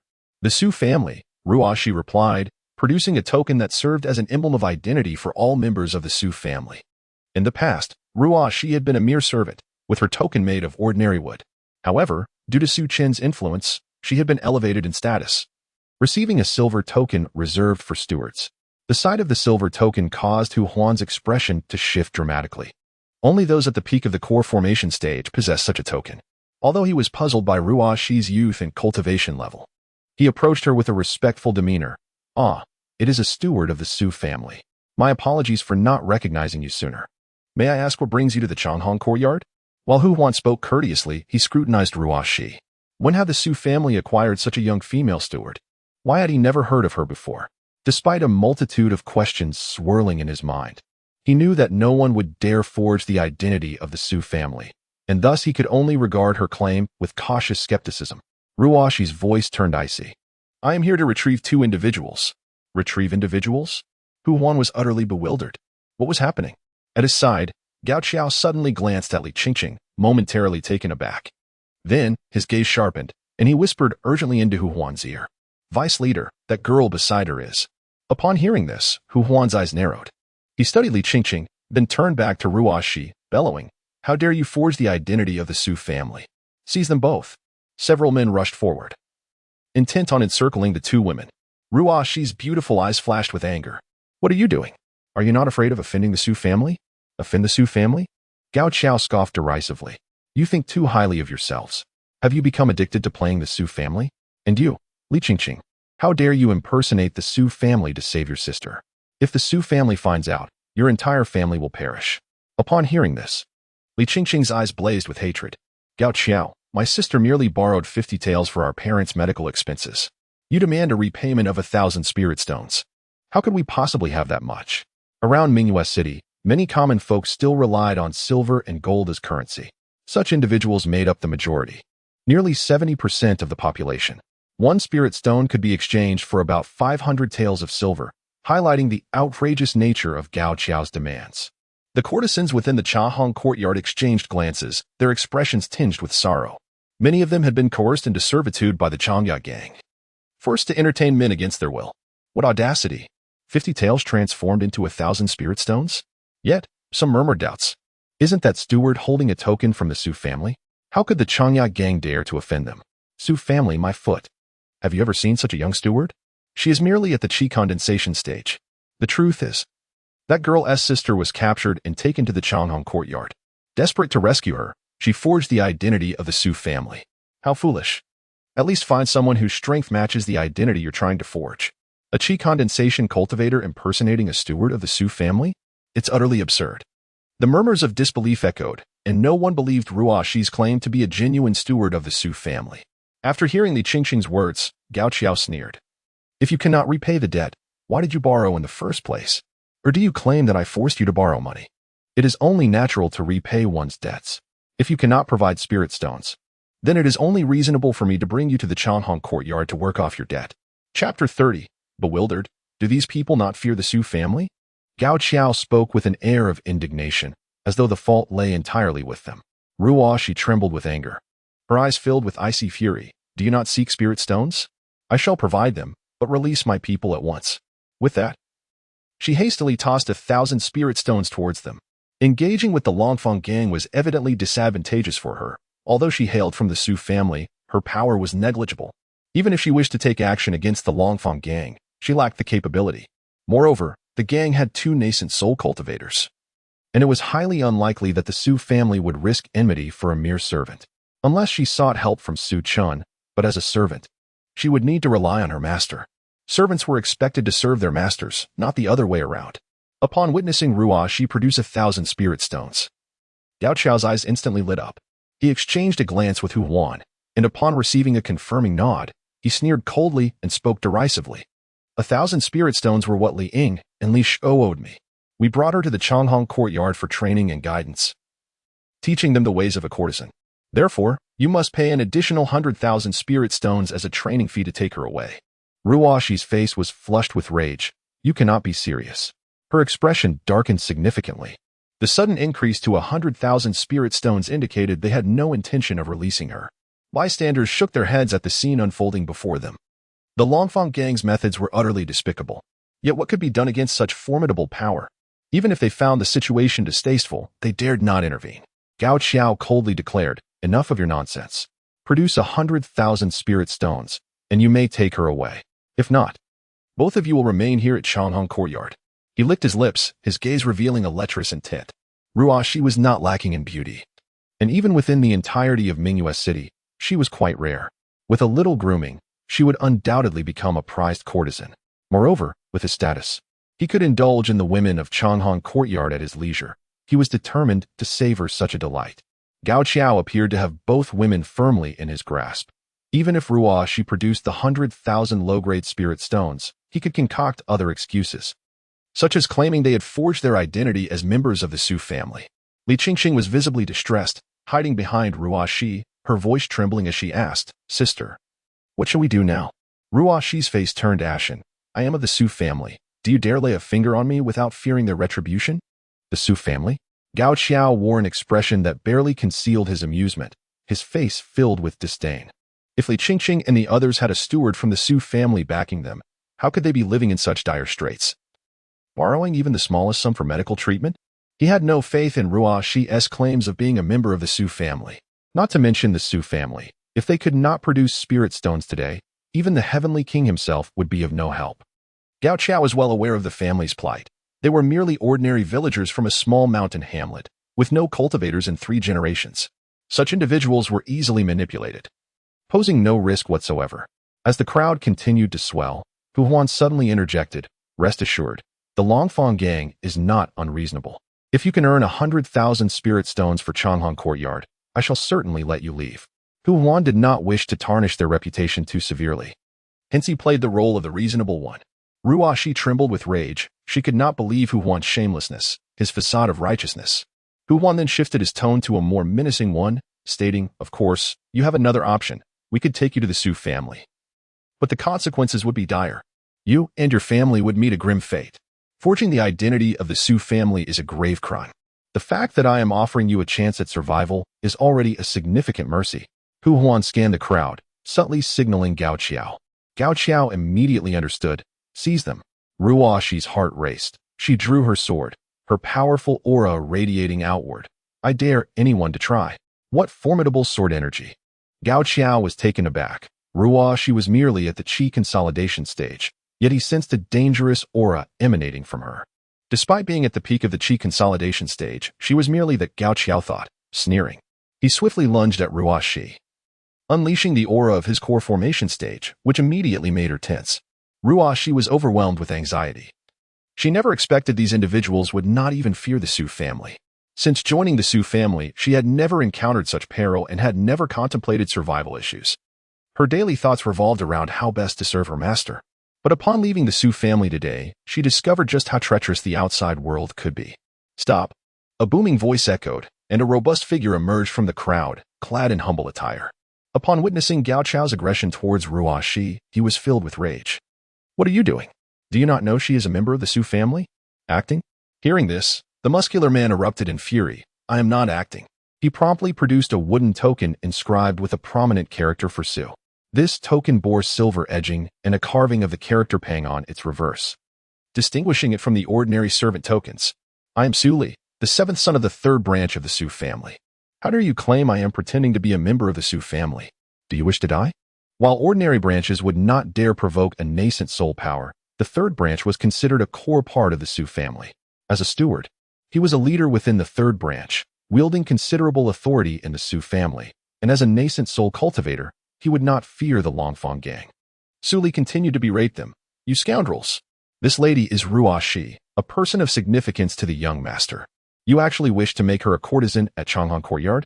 If the young master finds out, your Longfang gang will face annihilation." Clearly furious at the suggestion of someone impersonating a member of the Su family, he was seething with rage.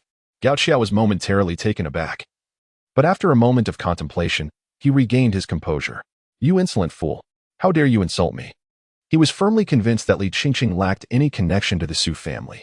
Their family's circumstances had been poor for years. If they truly had ties to the Su family, even as mere servants, they would not be suffering so gravely. Gao Qiao's eyes burned with fury. "To insult the Longfang sect, I shall sever your left arm today to serve as a warning."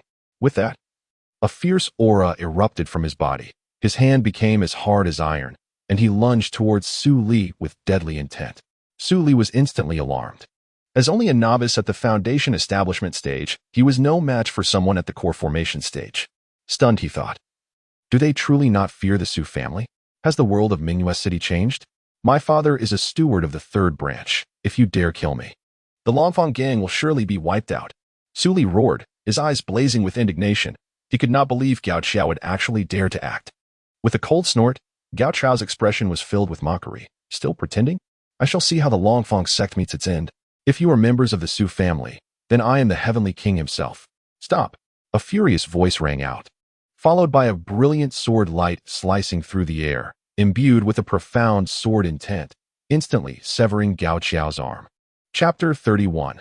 The Reckoning of Those Who Dare to Harm the Su Family. Su Chen strikes. A piercing scream erupted from Gao Qiao. his voice filled with anguish. From a distance, Su Chen emerged, his eyes glinting with a chilling, murderous intent. He was the eldest son of Su Yuanba, thus the brother of Su He. With an icy demeanor, Su Chen remarked, "Ah, I have witnessed it firsthand. The Tooth clan dares to lay hands on members of the Su family." Initially, he had been drinking with Su Li, never anticipating such an occurrence. Believing Su Li could manage the situation, he was taken aback to find that the Tooth clan would dare to kill members of the Su family. Upon seeing Su Chen, Hanshi felt an immediate sense of relief. With the direct descendants of the Su family present, it seemed the day would end without further incident. Su Chen coldly directed his gaze towards Hu Huan, saying, "Leader Hu, you better provide me an explanation, or this matter shall not end well." Before Hu Huan could respond, Gao Chu bellowed furiously, "You brat, you seek death." Having lost a hand, his fury reached its zenith, especially since Su Chen was merely at the peak of foundation establishment. While he was in the early stages of core formation, to have his arms severed by someone of lesser cultivation was a profound humiliation. Hu Huan quickly restrained Gao Qiao, his expression growing grave. Su Qian's presence exuded an extraordinary aura, and if the person behind Li Qingqing was indeed a practitioner of the foundation establishment, there was no need for them to seek Gao Qiao's assistance for a mere sum of money. Could they truly be members of the Su family? In that moment, Hu Huan felt a twinge of panic. Hu Huan clasped his hands together and inquired, "May I ask for your esteemed name, young master?" Su Qian replied nonchalantly, "Su family." Su Qian. Su Qian? Hu Huan frowned. He had not heard this name before. The Su family had only recently established themselves in Mingwe City, and whether direct or collateral descendants, their younger generation rarely made appearances. Thus Hu Huan was unfamiliar with Su Qian. However, witnessing Su Qian's confident demeanor, he couldn't help but feel a sense of unease. After pondering, Hu Huan spoke again, "Young Master Su Qian, if you can prove your identity as a member of the Su family, I shall release Li Ying and Li Xiu immediately." Upon hearing this, Su Qian burst into laughter. "Aha." His unabashed mirth caused Hu Huan's expression to darken. Yao Qiao coldly interjected, "Deputy Leader, they are undoubtedly acting. I have investigated Li Qingqing. She has no ties to the Su family whatsoever." With this statement, Hu Huan's initial wariness began to wane. After laughing for a moment, Su Qian, now weary of the jest, cast a scornful glance at Hu Huan. "Leader Hu, are all members of your Tooth clan fools?" Su Li could not help but add, "Indeed. I have never encountered such foolishness in Mingwe City before." Impudence. Hu Huan could no longer contain his rage. In his fury, he lost his composure. Coupled with Gao Chao's insistence that these individuals were not of the Su family, he charged at Su Qian with a thunderous onslaught. The overwhelming force unleashed by Hu Huan manifested as two formidable strikes infused with the might of lightning, causing Su Qian's expression to shift dramatically. The disparity in their cultivation levels was simply too vast. Before a core formation practitioner, Su Qian, at the pinnacle of foundation establishment, was akin to an ant. What bewildered Su Qian further was Hu Huan's audacity to attack a member of the Su family in Mingwe City. Did he not fear for his life? Was he truly mad? "Hu Huan, you seek death." Su Qian roared, knowing well that as a direct descendant of the Su family, he possessed life-saving trump cards. Just as he prepared to employ one, a figure suddenly appeared before him. Boom! A silhouette stood in front of Su Qian, possessing a clean, handsome visage and a tall, striking figure. "Young master!" exclaimed Ruashi, her face alight with joy. Su Qian also recognized him, his countenance brightening, fifth brother. Given that he was merely a few months younger than Su Chen, the address was not amiss. Su Chen nodded in acknowledgement before turning his gaze to Hu Huan. His voice indifferent. "You, a mere early-stage core formation practitioner, dare to act against a direct descendant of the Su family? Truly, you are oblivious to the gravity of your actions." The moment Su Chen appeared, many around gasped in astonishment. "This person looks familiar." Indeed, he is Su Chen, the young master of the Su family. Oh my, could these individuals genuinely be from the Su family? It appeared the Tooth clan was doomed. If Su Qian was indeed a direct descendant, their fate was sealed. To dare to lay hands on a member of the Su family was to court death, not just for Hu Huan but for the entirety of the Tooth clan. Su Qian was not well acquainted with many, but he recognized Su Chen. As they witnessed Hu Huan's impending doom, a collective expression of schadenfreude spread among the crowd. Hu Huan's chest caved in. Under normal circumstances, he would have perished. Yet, due to the remarkable vitality of a core formation practitioner, he clung to life, albeit severely injured, gritting his teeth against the pain. He scrambled to his feet and knelt in terror, his face awash with fear as he pleaded, "Young Master Su, spare my life. I was misled by slanderous words and nearly harmed the Su family." He could never have anticipated that these individuals were indeed members of the Su family. The crucial question lingered in his mind. If Li Qingqing could associate with so many from the Su family, why did her household remain in such disarray? Even as doubts about Su Chen's identity persisted, they were rendered moot after their brief encounter. He realized he was no match for Su Chen. "Enough," Su Chen interjected coolly. "I dislike hearing such drivel." As his words fell, he appeared beside Hu Huan like a specter, lifting his foot to stomp down. The seemingly ordinary kick shattered Hu Huan's dantian and core, rendering him a mere mortal, stripped of all cultivation.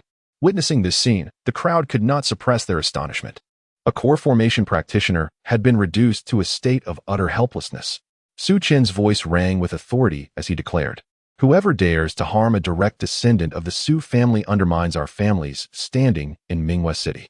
His decision not to immediately execute Hu Huan stemmed not from mercy, but from a desire to establish dominance, ensuring that the mere mention of the Su family instilled fear in all, lest such incidents recur. The events that transpired today were indeed absurd. Members of the Su family had revealed their identity, and still, there were those who dared to attack them, particularly within Minghua City. Su Chen promptly nodded, "Yes, young master." Despite all being direct descendants, Su Chen's status eclipsed theirs. He moved forward, seizing Hu Huan and promptly handing him over to Su Li. In that moment, despair filled Hu Huan's eyes. He realized he had walked into the jaws of demise. His resentment towards Gao Qiao reached its peak. Had it not been for his misleading guidance, he would have approached the situation with caution and verified their identities before proceeding. As the deputy leader of the Tooth Clan, his ascendance to the core formation stage indicated he was no fool. Yet today he had stumbled at the hands of his own. Li Qingqing was merely an ordinary person. How could she have the audacity to impersonate a member of the Su family? This alone warranted vigilance. However, due to her lowly status, he found it difficult to associate her with a formidable entity like the Su family. Coupled with Gao Qiao's misleading assertions, he had assumed that these individuals were not of the Su family at all. Suddenly, Hu Huan yelled at Gao Qiao, "Gao Qiao, you wretched cur." Harsh words flowed from his lips, but at that moment, Gao Qiao was utterly petrified, his mind in disarray. With a gentle grasp, Su Chen unleashed a terrifying force, causing the members of the Tooth Clan to perish, including Gao Qiao. The annihilation of the Tooth Clan instilled profound fear in the hearts of those present. Was this the might of the Su family? Before him, a force in the nascent soul stage appeared utterly feeble. The crucial point is that Su Chen seems to be significantly more formidable than the rumors had suggested. Chapter 32, The Destruction of the Fong Gang and My Indomitable Spirit. At the same time, two formidable presences erupted within the Moonlight City, exuding an oppressive aura that rendered the air suffocating. One was evidently more powerful than the other, one at the transformation stage, and the other at the nascent soul stage. "Elder Su Qingjun, why have you targeted my Fong sect? I have never wronged the Su family." As an enraged roar echoed, the presence of the nascent soul stage swiftly extinguished. A tremor gripped the hearts of the onlookers, particularly those outside the Changhong courtyard, who were acutely aware of the unfolding events. To many, a figure at the nascent soul stage represented a formidable powerhouse, yet, in the face of the Su family, such an entity appeared utterly feeble, devoid of even the slightest capacity for resistance. It was astonishing how effortlessly they were annihilated. Nevertheless, many felt that the demise of the Fong Gang as leader was profoundly unjust, having been slain without even a chance to comprehend the situation. Yet, occurrences of this nature were all too common in Moonlight City, a realm governed by the law of the jungle, where principles held little sway. On another front, after slaying Hu Huan, Su Chen vanished from the scene. Looking towards the spot where Su Chen had disappeared, she once again bowed respectfully, expressing her gratitude. "Thank you, young master." With the Fong Gang annihilated, some bolder maidens within the Changhong courtyard immediately began to flee. One led the way, and soon a tumultuous exodus ensued from the courtyard. Two figures emerged from within, garbed in vibrant attire, their faces painted with panic. These two were Li Ying and Li Xiu, who had been coerced by the Fong sect, using their parents as leverage to serve clients within the Changhong courtyard. Having resigned themselves to a dismal fate, today marked their first day of receiving clients, yet before they could even welcome a single patron, calamity struck. Initially hesitant to flee, fear gripped them. But upon witnessing the multitude of maidens escaping unimpeded, they too joined the fray. "Xiu Jie, Ying Jie, Li Qingqing called out urgently upon seeing the two. Startled, Li Ying and Li Xiu turned towards the voice, recognizing a familiar figure alongside an unfamiliar one. However, they instantly identified the person addressing them. Years ago, their family had visited the Su family to meet Ruo Shi. Though it was a fleeting encounter, they vividly recalled their younger sister. Without hesitation, they dashed towards her, clasping her hands as they fled. Let us hurry. Ruo Shi offered no resistance, and after running a considerable distance, they paused at the roadside, gasping for breath.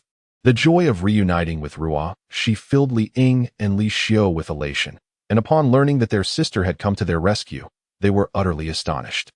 They had assumed Ruo Shi merely served as a maid within the Su family, but to their surprise, she was the servant of the young master. Witnessing Ruo Shi's newfound fortune, envy glimmered in their eyes. I will arrange suitable accommodations for you. Please move to Moonlight City at your earliest convenience. When you arrive, seek me at the Su family. With that, Ruo Shi turned to depart. Li Qingqing couldn't help but chuckle wryly. It seems our sister harbors some grievances. Li Ying and Li Xiu sighed in unison, acknowledging their past misdeeds. They had indeed acted wrongly. Ruo Shi had been left alone within the Su household, bereft of familial support, enduring countless grievances. It was only natural for her to harbor resentment. Yet, compared to the prospect of all perishing from starvation, their situation seemed a lesser evil. The calamities had struck, temperatures plummeted, causing immense suffering for the common folk, while cultivators remained largely unaffected. Had they not sent Ruo Shi away, starvation would have been their sole fate.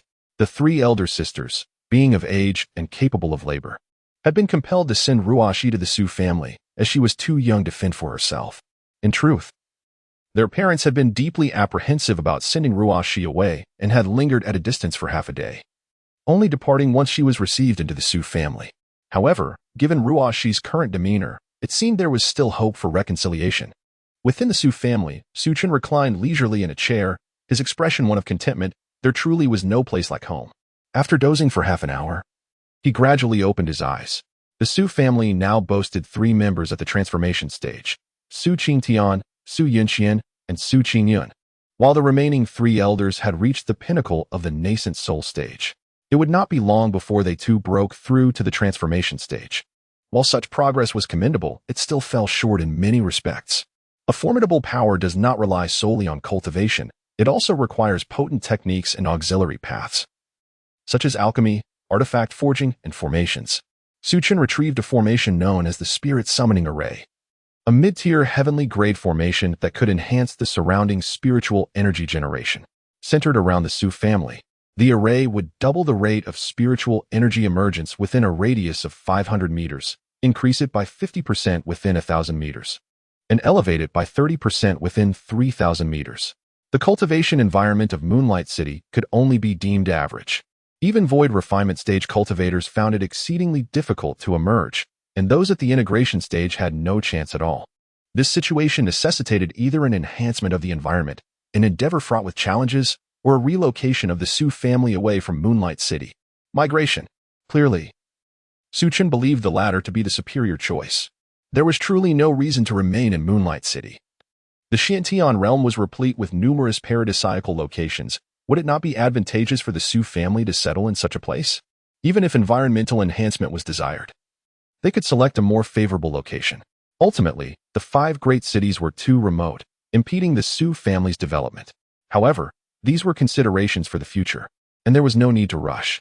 Yet, a lingering feeling of incompleteness remained. Su Chen directed his gaze towards his catalog of techniques, which spanned from yellow rank to celestial rank, a veritable plethora. The flame ball technique, an advanced earth tier technique, could unleash scorching waves of fire with tremendous power. Use. Without hesitation, Su Chen selected to utilize it. In the next instant, the operational pathway of the flame ball technique was profoundly engraved in his mind, as if he had practiced it himself. Then, he proceeded to select additional techniques. The illusion god technique, an advanced heavenly rank technique. Cultivate. The sky-splitting sword technique, a mid-tier imperial rank technique. Cultivate. The 9 divine slashes, a 3rd-tier celestial rank technique. Cultivate. Su Chen ultimately chose nearly 100 techniques to cultivate, a small fraction being below heavenly rank, while the majority were of sacred and celestial ranks. Content. He closed the system interface. In the future, when it came to dispatching foes, he would not be limited to mere physical prowess. He could wield these techniques instead. though the effects might be similar. The prestige would be elevated to an entirely new level. Since he had become invincible, why not pursue a touch of grandeur? Chapter 33. The swift rise of the Su family and the emergence of the 9 dragons contending for the throne. As time swiftly passed, 2 months slipped away unnoticed. The Su family gradually became aware of the terrifying and enigmatic prowess of Su Chen. Suddenly, 3 formidable auras erupted within the Su family, radiating an overwhelming sense of oppression. Many residents of Mingwei City lifted their heads, their eyes filled with astonishment. This was the direction of the Su family. They had broken through to 3 more powerful beings in the transformation stage. This meant that the Su family now possessed 5 transformation stage experts. But wait, had they forgotten about Su Chen? Was it not rumored that he had peak Yuanying stage strength?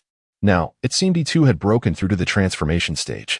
By this calculation, the Su family boasted 6 transformation stage experts and 1 refinement stage master, with the family head also at the pinnacle of transformation stage, likely to break into refinement stage soon.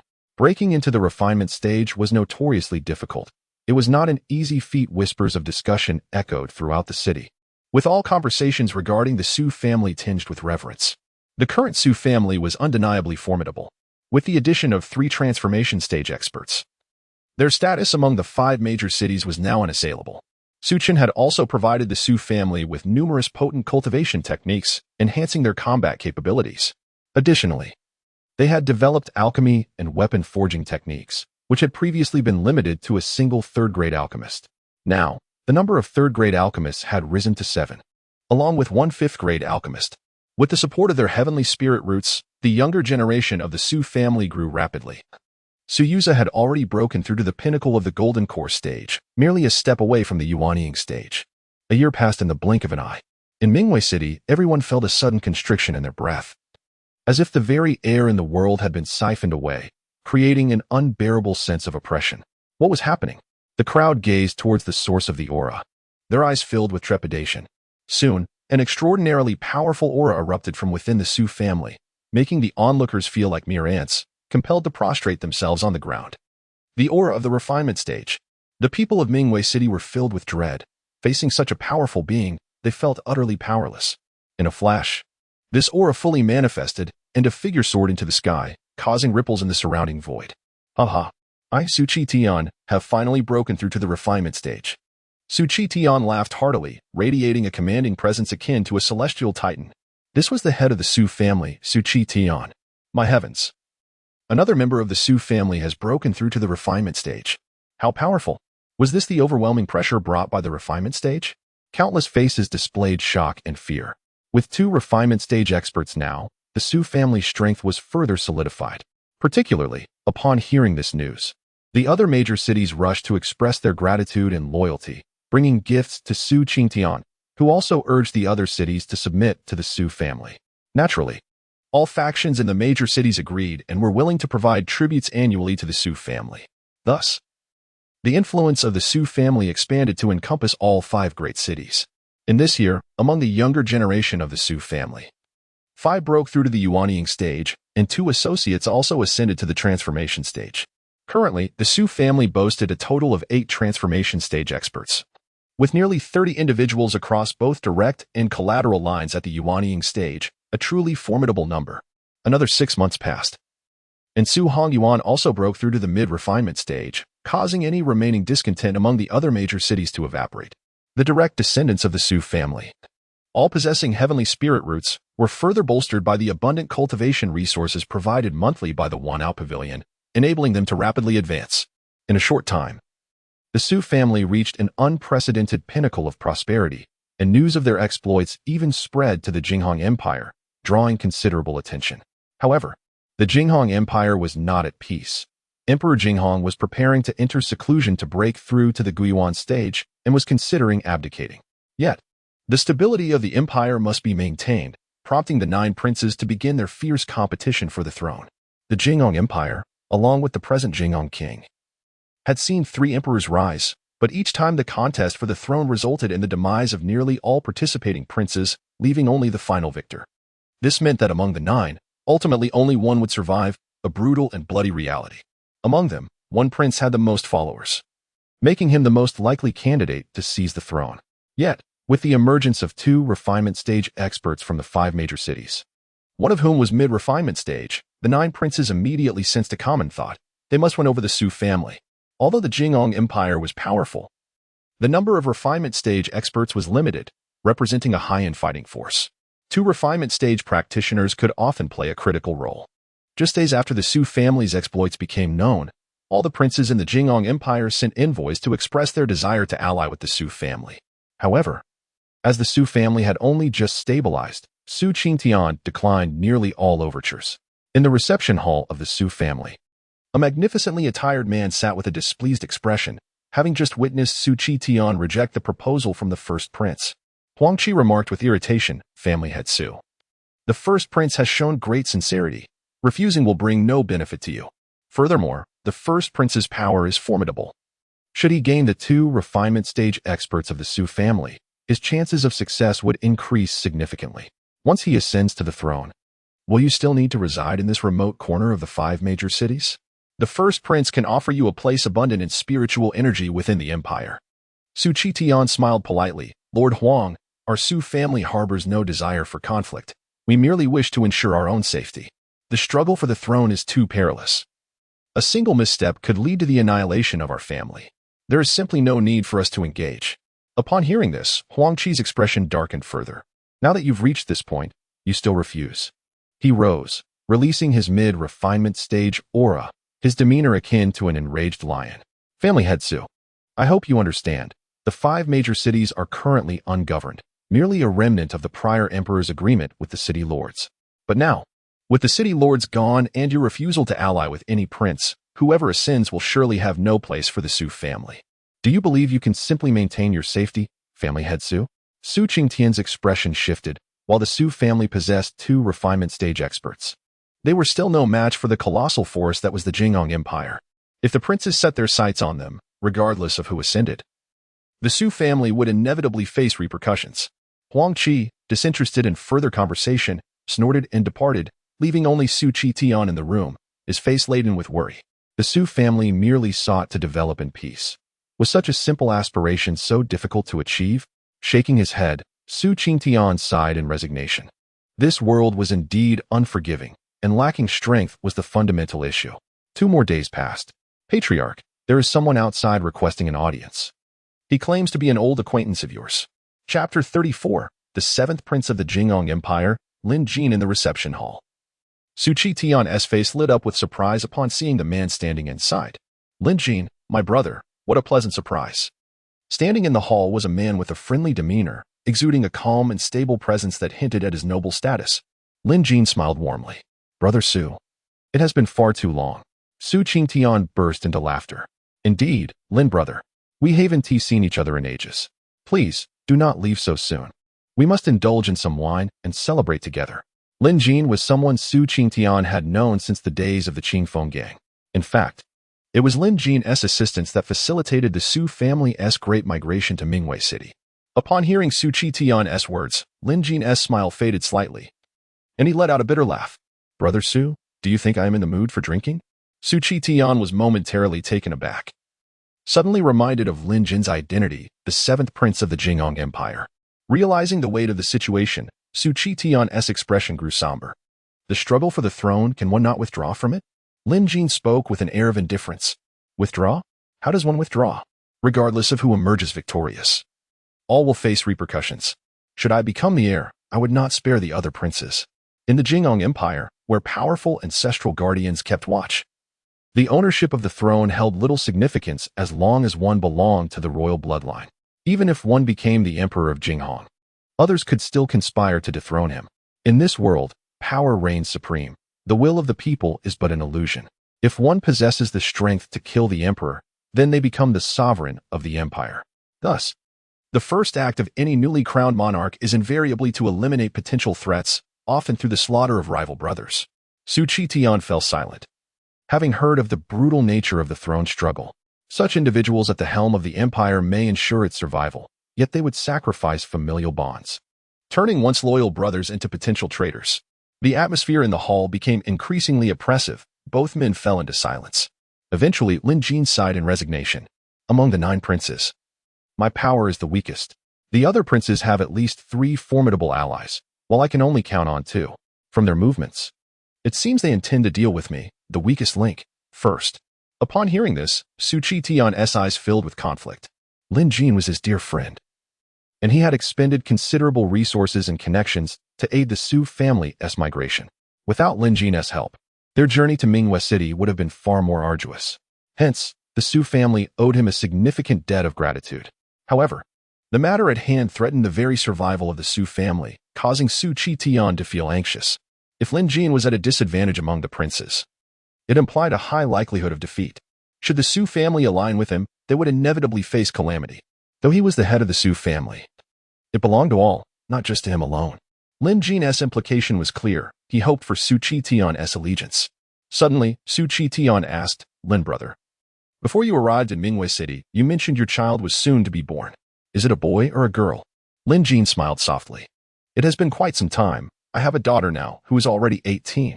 If the opportunity arises, I will bring her to meet you. A hint of bitterness crossed Lin Jin's lips as he thought of the fierce competition for the throne. If he were to fail, his family would undoubtedly suffer dire consequences. Perhaps there would be no chance for such a meeting.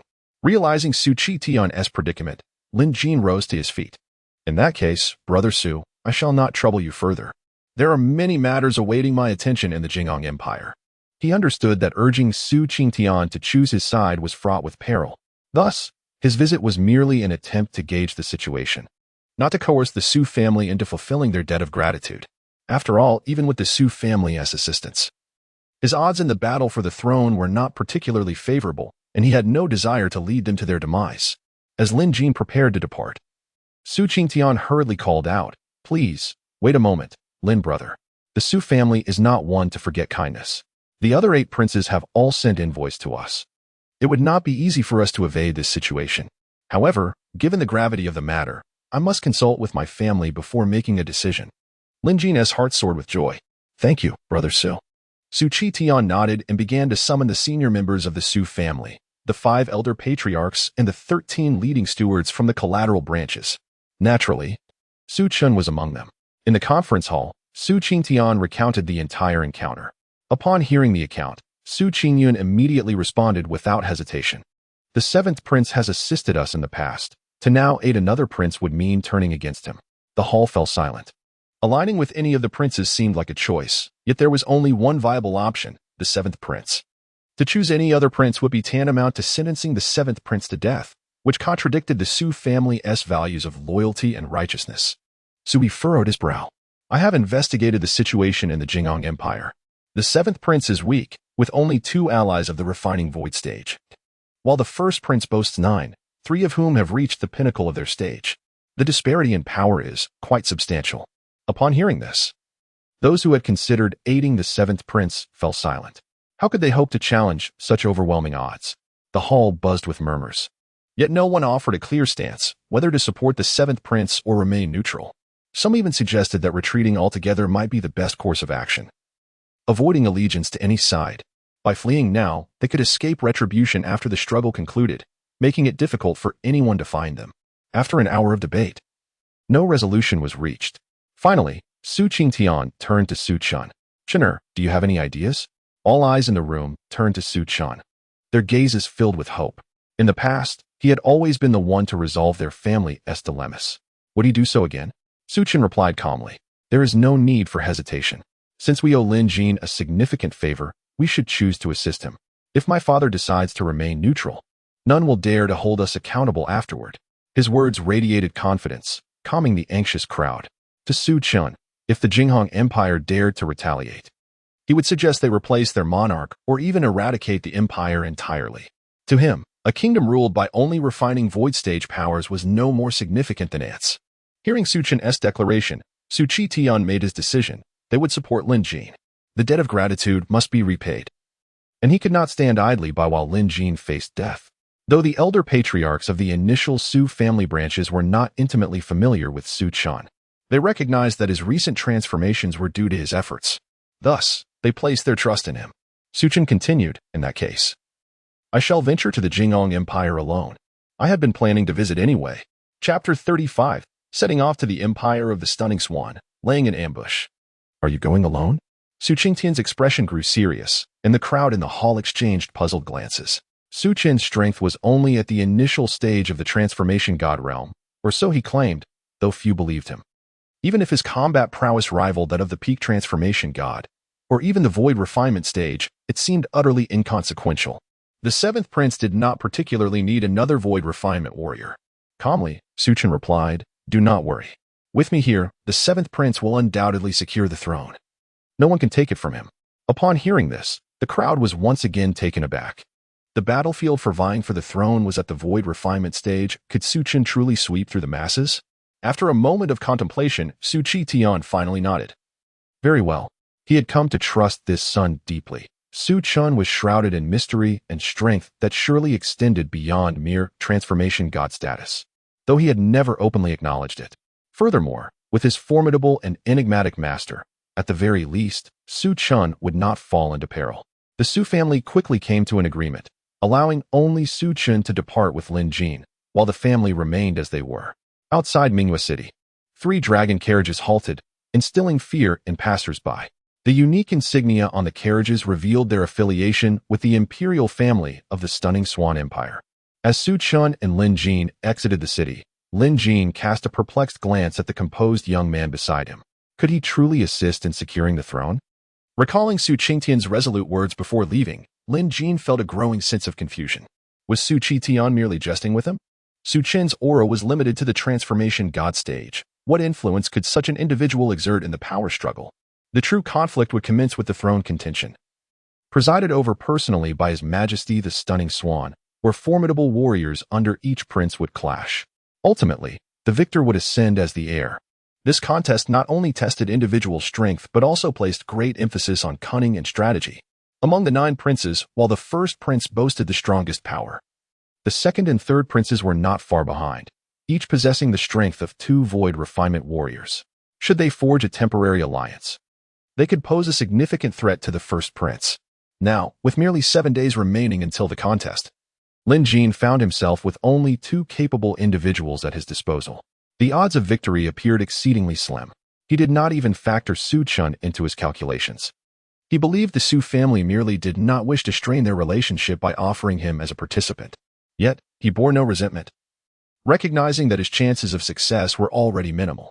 Even with the Su family's assistance, the outcome would remain unchanged. He did not wish for his own predicament to lead to the downfall of the Su family. Sighing inwardly, Lin Jin lamented how, in just over a decade, Su Chen had become so unfamiliar, so adept in worldly matters. If he was unwilling to assist, he could have simply declined, sparing Su Chen from the peril of accompanying him. "Greetings, Your Highness the 7th Prince." A middle-aged man approached the dragon carriage and bowed respectfully, his gaze lingering on Su Chen, his brow furrowing slightly. "Transformation God Realm." Lin Jin stated coolly, "This is Su Chen, the young master of the Su family. He will accompany us to the stunning Swan Empire." His lack of elaboration indicated that he did not regard Su Chen highly. Zhang Yin's brows knitted together in concern. It appeared the prince had not invited any additional void refinement warriors. He was one of Lin Jin's subordinates, tasked with safeguarding him throughout this journey. "Your Highness."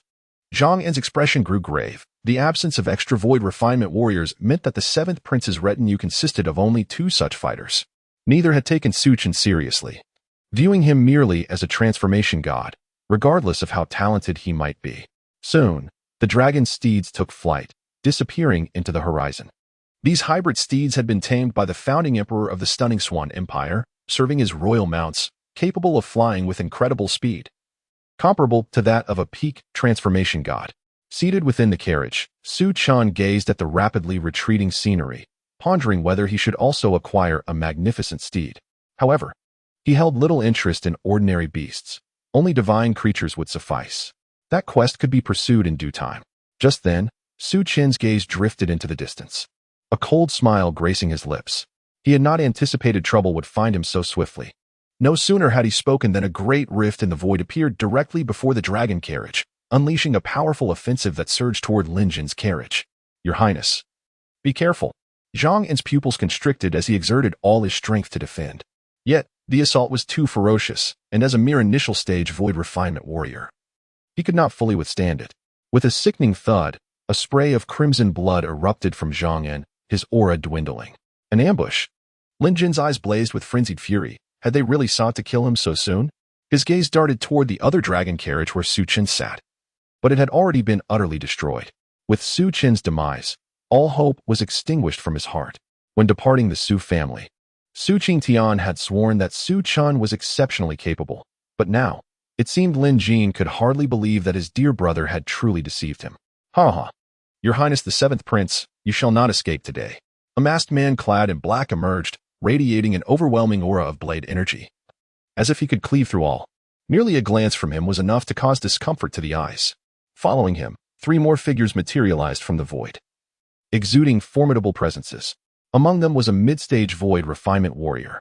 In contrast, Lin Jin's side consisted solely of Zhang En, an initial stage void refinement warrior, making the outcome painfully evident. Lin Jin tilted his head, his tone icy as he queried, "Who sent you? Was it my elder brother, or my second brother?" The blade-wielding man chuckled coldly. "No wonder you were the 7th prince. Even in such dire circumstances, you remain composed. A true talent. What a pity." As he spoke, he raised his hand and lunged at Zhang En. Lin Jin was merely at the peak of the transformation god realm. Once Zhang En, this insignificant fly, was eliminated, taking down Lin Jin would be child's play. "Your Highness, flee." Zhang En bellowed. "Do you truly believe you can escape today?" A chilling voice echoed, freezing the surroundings for dozens of miles, the temperature plummeting, causing even the initial stage Zhang En to shiver involuntarily. In that instant, Lin Jin recognized the identity of his assailant. Meanwhile, Zhang En let out a pained scream as one of his arms was severed, his face contorted in agony. However, such injuries were not fatal for a void refinement warrior. Reaching this level, regrowing a severed limb was not insurmountable. "Your Highness the 7th Prince, prepare to die." Duan Wuhuan's voice was as frigid as a specter from the abyss, a massive ice spear coalescing and hurtling toward Lin Jin. In this contest for the throne, the princes vied for imperial power, while their adversaries sought to secure their futures. Should the prince they supported ascend, it would yield boundless benefits for themselves and their factions. Conversely, failure would plunge them into an abyss of despair, thus they were far more determined to win than the princes themselves. "You think it will be so easy to kill me?" Lin Jin's eyes shimmered with ice-cold resolve, his aura surging as he broke free from his constraints. Instantly advancing from the peak of transformation god to the initial stage of void refinement. Grasping Zhang En, he prepared to tear through the void and escape. "Who would have thought you were at the void refinement stage?" Duan Wuhuan's eyes widened in astonishment. Chapter 36, The Cunning Lin Jin, with Endless Hidden Cards. Where can he escape? A formidable assassin of the void refinement stage wielded his blade, cleaving through the air with a force that tore asunder the fabric of space, severing the rift that Lin Jin had created. At that moment, the eyes of the void refinement practitioners from the west were filled with a palpable bloodlust. It was shocking to discover that Lin Jin was merely at the early stages of void refinement, yet his aura was thick and profound, indicating he had long since broken through. Among the 9 imperial princes, only the west had managed to break through to the void refinement stage. And now there was another contender. The previous princes had been overt about their strengths, whereas Lin Jin had concealed his prowess. Simultaneously, the Western faction resolved to eliminate him. The struggle for succession had not yet begun, but someone like Lin Jin, who appeared weak while harboring hidden strength, posed an undeniable threat. They could not allow such a potential danger to remain. "Kill him." The Western practitioners advanced towards Lin Jin, and the very heavens began to tremble. The earth seemed unable to withstand the overwhelming pressure, fracturing underfoot. The lower tier beasts in the mountains fled in terror, their expressions a mix of fear and confusion. Zhang En, too, was taken aback, realizing only now Lin Jin's true cultivation level. Yet he bellowed, "Your Highness, do not worry about me. You must escape at once." Lin Jin paid him no heed. He removed the jade pendant from his waist and hurled it towards the Western practitioners. In an instant, a torrent of violent energy erupted, engulfing the Western faction within its chaotic embrace. This energy seemed capable of annihilating the world, causing the surrounding void to tremble violently and fracture into colossal rifts. With a thunderous explosion, a deep chasm emerged in the earth, stretching for miles. Seizing the opportunity, Lin Jin tore through the fabric of space with Zhang En by his side. He understood that this strike would not be enough to kill the Western practitioners. As for Zhang En's suggestion to flee alone, that was not an option. Even if he could escape today, how would he face the upcoming struggle for succession? Lin Jin's expression darkened. Among the 8 princes, he had always been the one least favored, with little support since birth. Others had family backing, making their paths far easier. Thus, Lin Jin had learned to conceal his abilities, waiting to accumulate enough strength to compete for the position of heir. Abandoning Zhang would leave him with only one ally of the void refinement stage. When the time for the succession battle arrived, he would undoubtedly perish. Awaiting him would be the reckoning from the new monarch. How infuriating. Lin Jin's eyes brimmed with resentment. If only he had a little more time, a century even. He would not be in such a dire predicament. In 100 years, he could achieve significant advancements, perhaps breaking through to the mid or even late stages of void refinement and gathering more powerful allies. When the time came to contest for the position of heir, his chances would be greatly enhanced, just as he had teleported a few dozen miles away. The formidable aura of the Western faction swiftly pursued him, though it was no longer as overwhelming as before. With a resounding clash, rifts in the void were torn open, followed by a blade of light aimed at Lin Jin. The force behind this strike was even more terrifying than the last, causing the space around it to collapse inch by inch. Simultaneously, 3 razor-sharp assaults surged towards Lin Jin. His anxious expression suddenly transformed into one of calm as he halted, casting a cold stare at the Western practitioners behind him. To his astonishment, their attacks were halted 10 meters before him, as if an invisible barrier had emerged. Seeing this, the Western practitioners were taken aback. This is bad. At that very moment, the heavens ignited with fiery light, and enormous pillars adorned with mysterious red runes erupted from the surrounding space.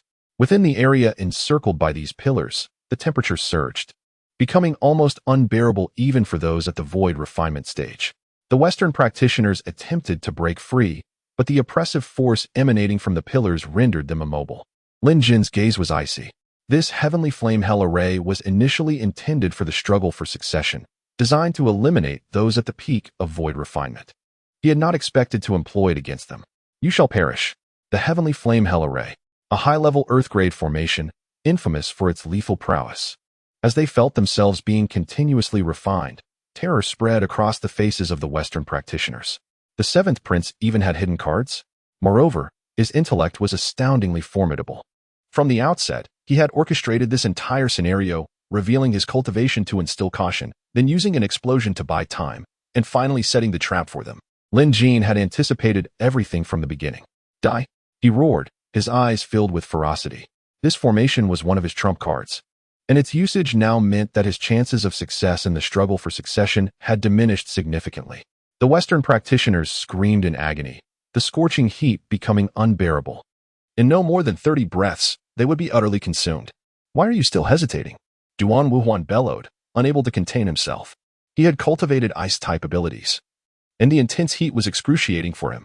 As he spoke, a sharp sword light slashed through the void, creating a rupture in the heavenly flame hell array, causing the temperature within to plummet and the formation to teeter on the brink of collapse. Breaking the array from within was exceedingly difficult, even for those at the peak of void refinement, but from the outside, it was relatively simple, revealing a significant flaw. At the same time, a sinister figure rushed toward Lin Jin, brandishing a dagger, his gaze cold and devoid of emotion, resembling a soulless automaton. Lin Jin's pupils constricted in disbelief. To eliminate him, they had dispatched 2 at the late stage of void refinement and 1 at the mid-stage. How despicable! Lin Jin's expression darkened further. Truth be told, he had another trump card, but using it here would jeopardize his chances in the succession battle. His heart brimmed with fury. Damn it! Why must I, the weakest, be the first target? Among them, at least 3 groups, 3 princes, were simultaneously directing their attacks at him.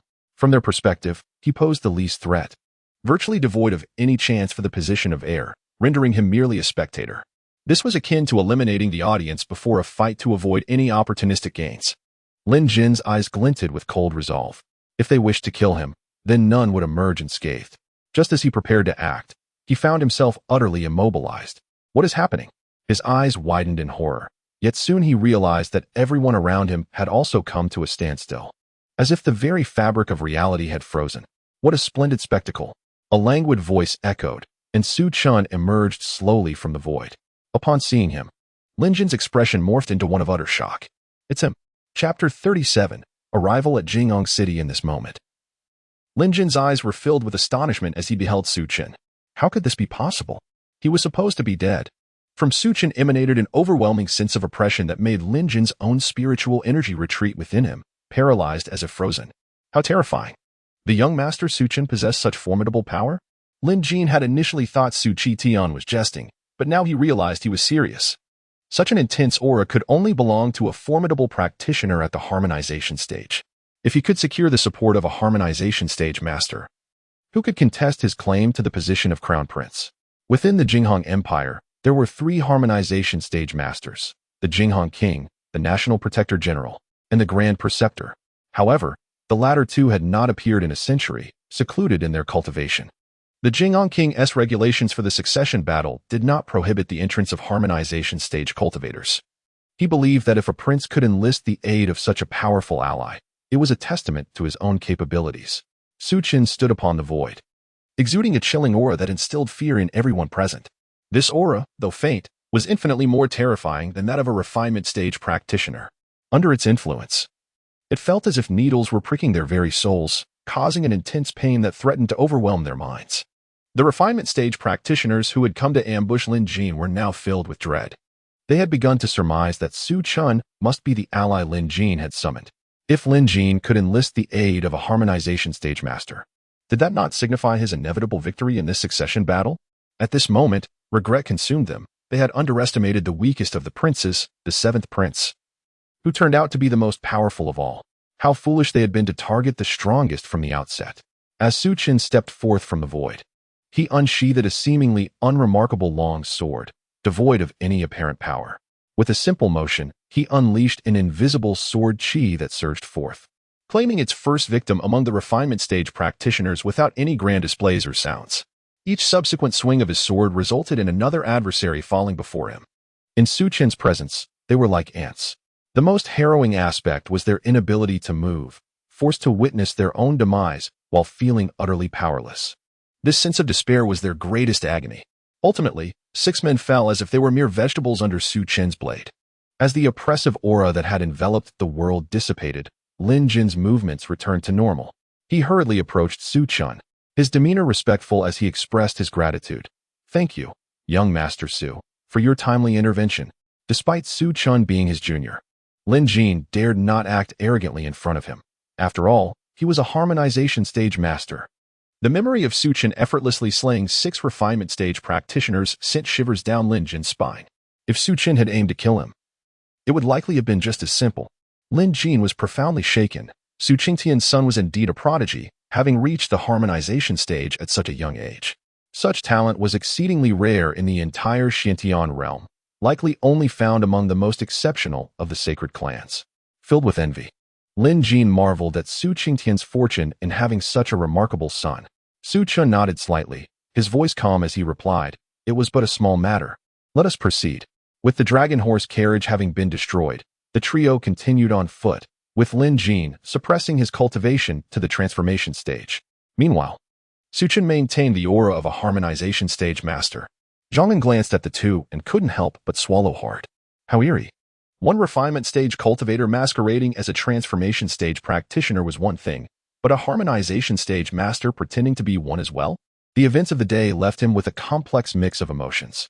Initially indebted to Lin Jin for a significant favor, he had resolved to assist him even at the cost of his own life, given Lin Jin's slim chances of success. But now, his perspective had shifted dramatically. Lin Jin was far from the simple figure he had assumed. Furthermore, with the backing of a harmonization stage master, Lin Jin's chances of seizing the throne had skyrocketed to at least 90%. With this realization, Zhang felt a surge of exhilaration, as if he had escaped a calamity. He would not perish. If Lin Jin ascended as the new king, he could anticipate a promising future, akin to that of the current Grand Preceptor and National Protector General, who had once aided the Jing King in his ascension. Neither Lin Jin nor Su Chen hurried their pace, as Zhang involuntarily guided them through the void towards the Jing Empire. The 5 great cities were only 1,000 miles away from the Jing Empire, and they had long since entered its territory, their destination being the royal city of Jinghong. As a royal-level power, the Jing Empire encompassed an expansive territory with 27 prefectures, each spanning thousands of miles. Su Chen observed his surroundings with keen interest. He could not deny that the spiritual energy in the Jing Empire was significantly denser than in the 5 great cities, enhancing the likelihood of encountering rare treasures and spiritual stone veins. Additionally, the population density was greater, with any given city being twice the size of Mingwei City. Within less than 2 hours, a colossal city came into view. Jinghong City had arrived. In terms of scale, this city was approximately 30 times the size of Minghui City. A sight to behold. Lin Jin arranged for Su Chen to stay in a guest room within the royal manor, complete with the service of 3 beautiful maidens. Lin Jin respectfully offered, "Young Master Su, should you require anything, please do not hesitate to ask, and I shall do my utmost to accommodate your needs." Su Chen smiled gently. "Thank you for your kindness." Noticing that Su Chen seemed disinterested in further conversation, Lin Jin took his leave from the courtyard. In the royal manor, where the first prince resided, Lin Mu's expression was exceedingly grim. He coldly inquired, "Still unable to contact them?" An elderly man standing beside him nodded, his face reflecting concern. The first prince took a deep breath, his gaze regaining its composure. This time, third brother and fifth brother also intervened. "Despite our combined efforts, we could not subdue seventh brother. It seems he has concealed his strength well, effortlessly dispatching 6 refinement stage experts." Although his tone remained calm, an undercurrent of fury was palpable. Originally possessing 9 refinement stage practitioners, he was now down to 7, significantly narrowing the gap between him and the second and third princes, which left him deeply dissatisfied. The elder pondered briefly before speaking. "Your Highness, I believe it is not solely due to the 7th prince's abilities." Lin Mu furrowed his brow. "Are you suggesting that other princes are involved?" The elder nodded, prompting Lin Mu to enter a contemplative state. It was common knowledge that Lin Jin's strength was lacking. Even if he were to conceal his capabilities, the fact that he only commanded 2 refinement stage practitioners was indisputable. Moreover, with his own cultivation at the transformation stage, it was impossible for him to have slain 6 refinement stage experts. The only explanation was that other princes did not wish for Lin Jin to perish and had secretly intervened to protect him. With this realization, Lin Mu's expression turned cold, and he scoffed, attempting to fish in troubled waters. They ought to consider their own qualifications. Chapter 38. The detestable Su Chen. Lin Mu inquired once more. "Has the Su family from Minghui City offered any assistance to the 7th? "Oh." Lin Mu furrowed his brow. "What is the background of this Su Chen?" The elder took a moment to organize his thoughts before continuing. "There is quite a bit of information regarding this individual. The most peculiar aspect is that a few years ago, he was merely at the core formation stage, but after suffering a sneak attack, his cultivation was rendered null. Upon re-emerging into the public eye, he effortlessly vanquished those at the late nascent soul stage. And rumors within the Su family now claim that Su Chen has already ascended to the god transformation stage. Many within the Su family hold Su Chen in high regard. His status, at times, surpassing even that of Su Chi Tian. He recounted the various deeds Su Chen had accomplished in Minghui City in meticulous detail. After absorbing this information, Lin Mu fell into deep contemplation. Although he believed that the throne rightfully belonged to him, he would not underestimate anyone for the sake of prudence. The god transformation stage. You say? Ultimately, Lin Mu scoffed. Despite the curious circumstances surrounding Su Chen's rapid ascent from the core formation stage to the god transformation stage, it mattered little. What was a mere god transformation? Even if he possessed some enigmatic traits, could he truly rival those at the void refinement stage? Lin Mu's expression grew increasingly grim. This Su family is oblivious to the gravity of the situation. Once I seize the position of heir apparent, I shall ensure their utter annihilation. Meanwhile, upon entering the Jin Wangfu, Su Chen found himself lavished with exquisite food and drink, which drew the attention of many within the estate. They were all loyal to Lin Jin, and should their master perish, they too would not escape unscathed. Su Chen, however, remained utterly at ease, enjoying a life of comfort as servants consistently brought him delicacies, nearly all infused with abundant spiritual energy. Indeed, Jinghong City was remarkably prosperous, and once he resolved matters concerning Lin Jin, he intended to explore it thoroughly. A contented smile graced Su Chen's face as he reclined in his armchair, relishing the ministrations of a maid who was massaging his shoulders. "Miss, we have arrived," a servant announced from outside the courtyard. Moments later, a gentle voice floated into the courtyard. "Young Master Su, I am Lin Yiming. I have heard that you hail from the Su family in Minghui City, and I have come to pay my respects." Su Chen furrowed his brow. The name sounded familiar. He recalled hearing it mentioned by the servants of the Jin Wangfu. Ah, she was the princess, Lin Jin's daughter. What could she possibly want from him? "Come in," Su Chen replied nonchalantly, continuing to lounge in his chair, savoring the comfort provided by the 3 maids. Shortly thereafter, 2 figures entered the courtyard. At the forefront was a tall woman with bright eyes and white teeth. Her flawless complexion enhanced by a hint of delicate makeup, adding an air of mature allure to her already stunning beauty. She wore a light green gown, her feet adorned with embroidered shoes in shades of black and white. In terms of looks and demeanor, she was leagues above Ruashi, the disparity unmistakable. If one were to rate them out of 100, Ruashi might score a mere 80, whereas Lin Yiming would undoubtedly exceed 95. Though the difference was only 15 points, it was glaringly apparent. Behind her followed a man in his 60s, who, despite concealing his cultivation, was recognized by Su Chen as a mid-level void refinement practitioner. It seemed that this individual was the second practitioner of the void refinement stage within the Jin Wangfu. Upon entering, Lin Yiming regarded Su Chen, who lay with his eyes closed in leisurely enjoyment, and her brows furrowed slightly, a flicker of displeasure crossing her features. "I have come to pay my respects. And yet you remain reclined, failing even to rise. How disrespectful." Initially, Lin Yiming believed her father had a sound reason for bringing a god transformation practitioner. But now it seemed clear that Su Chen was nothing more than a spoiled scion. Surely, he had been deceived. The three maids also sensed the princess's discontent, their faces betraying a hint of panic. Yet they were compelled to continue attending to Su Chen due to the prince's orders. As he munched on grapes brimming with spiritual energy, Su Chen casually remarked, "So, you are Miss Yiming. I have heard of you. What brings you to me?" At the sound of Miss Yiming, she felt a shiver run through her. "Su Gongzi, my father has declared that you will represent the Jin Wangfu as the third participant in the struggle for the throne. Hence I wish to witness for myself the remarkable figure whom my father so favors." Lin Yiming forced a smile, her tone gentle and composed. Her purpose for visiting was straightforward, to gauge Su Chen's character, although it was no longer necessary to test him. Her cautious nature compelled her to adhere to the established protocol. Lin Jin had not disclosed Su Chen's strength publicly. Only Zhang Yan and Lin Jin were privy to this information. Even Lin Yiming, his own daughter, was left in the dark. However, upon seeing Su Chen, she felt an overwhelming sense of disappointment. Prior to this, after the Su family had produced 2 void refinement practitioners, she had conducted an investigation into the Su family and had come to admire Su Chen. Yet now, it appeared that despite her knowledge of the Su family's rapid ascent in just 2 years from 2 god transformation forces, the likelihood of Su Chen being the driving force behind this growth was dimmed. Though Lin Yiming understood the folly of judging by appearances, Su Chen's demeanor offered no indication of a formidable expert. Su Chen opened his eyes, glanced at Lin Yiming, then closed them again, stating, "Well, now you have seen me." Lin Yiming awaited his next words in silence, expecting him to elaborate, but after a lengthy pause, when he remained silent, her impatience bubbled to the surface. Infuriating. Su Chen. Chapter 39. The ascension of Su Chen and the commencement of the succession war. Lin Yiming felt an overwhelming urge to turn away from Su Chen's demeanor. It was infuriating.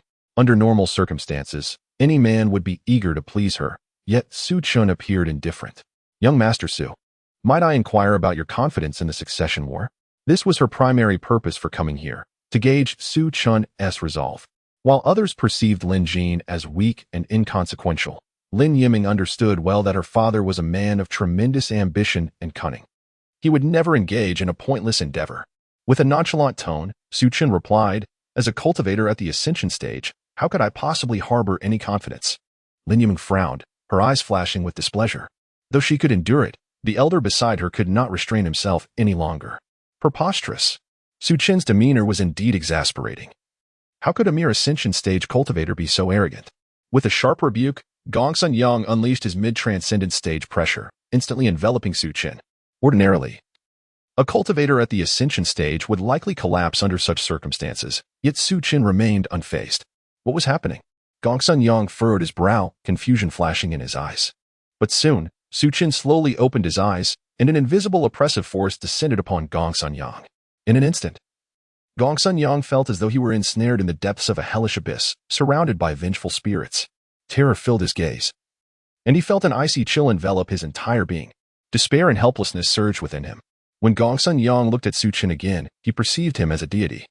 Exalted and untouchable, Gongsun Yang swallowed hard, instinctively retreating in fear. Lin Yiming noticed her mentor's unusual behavior, her gaze filled with perplexity. "Master?" Gongsun Yang was Lin Yiming's mentor from her childhood.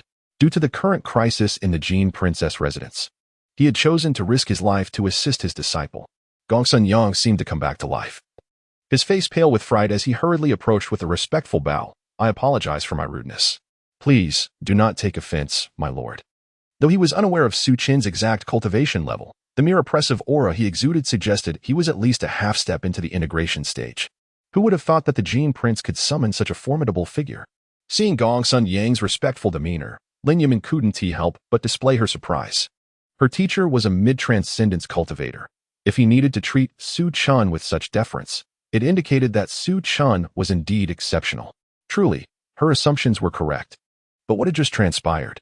Lin Yiming regarded Su Chen, who appeared disinterested, and immediately flashed a charming smile. "Young Master Su, we shall not disturb you further. Please continue your rest." At that moment, she suddenly found Su Chen rather handsome. Su Chen nodded and resumed his meditation, relishing his tranquil moments. Once they had distanced themselves from Su Chen's courtyard, Lin Yiming halted, her expression grave as she inquired, "Master, what is the situation with Su Chen?" Gongsun Yang swallowed again, a lingering fear evident in his eyes as he spoke in a low voice. "I do not know." "Do not know?" Lin Yiming's eyes brimmed with confusion, struggling to comprehend. Why such uncertainty? Gongsun Yang's demeanor turned exceedingly serious. "This individual must not be offended. His strength is terrifying, beyond my understanding." Upon hearing this, Lin Yiming formed a preliminary judgment of Su Chen. However, her curiosity was piqued.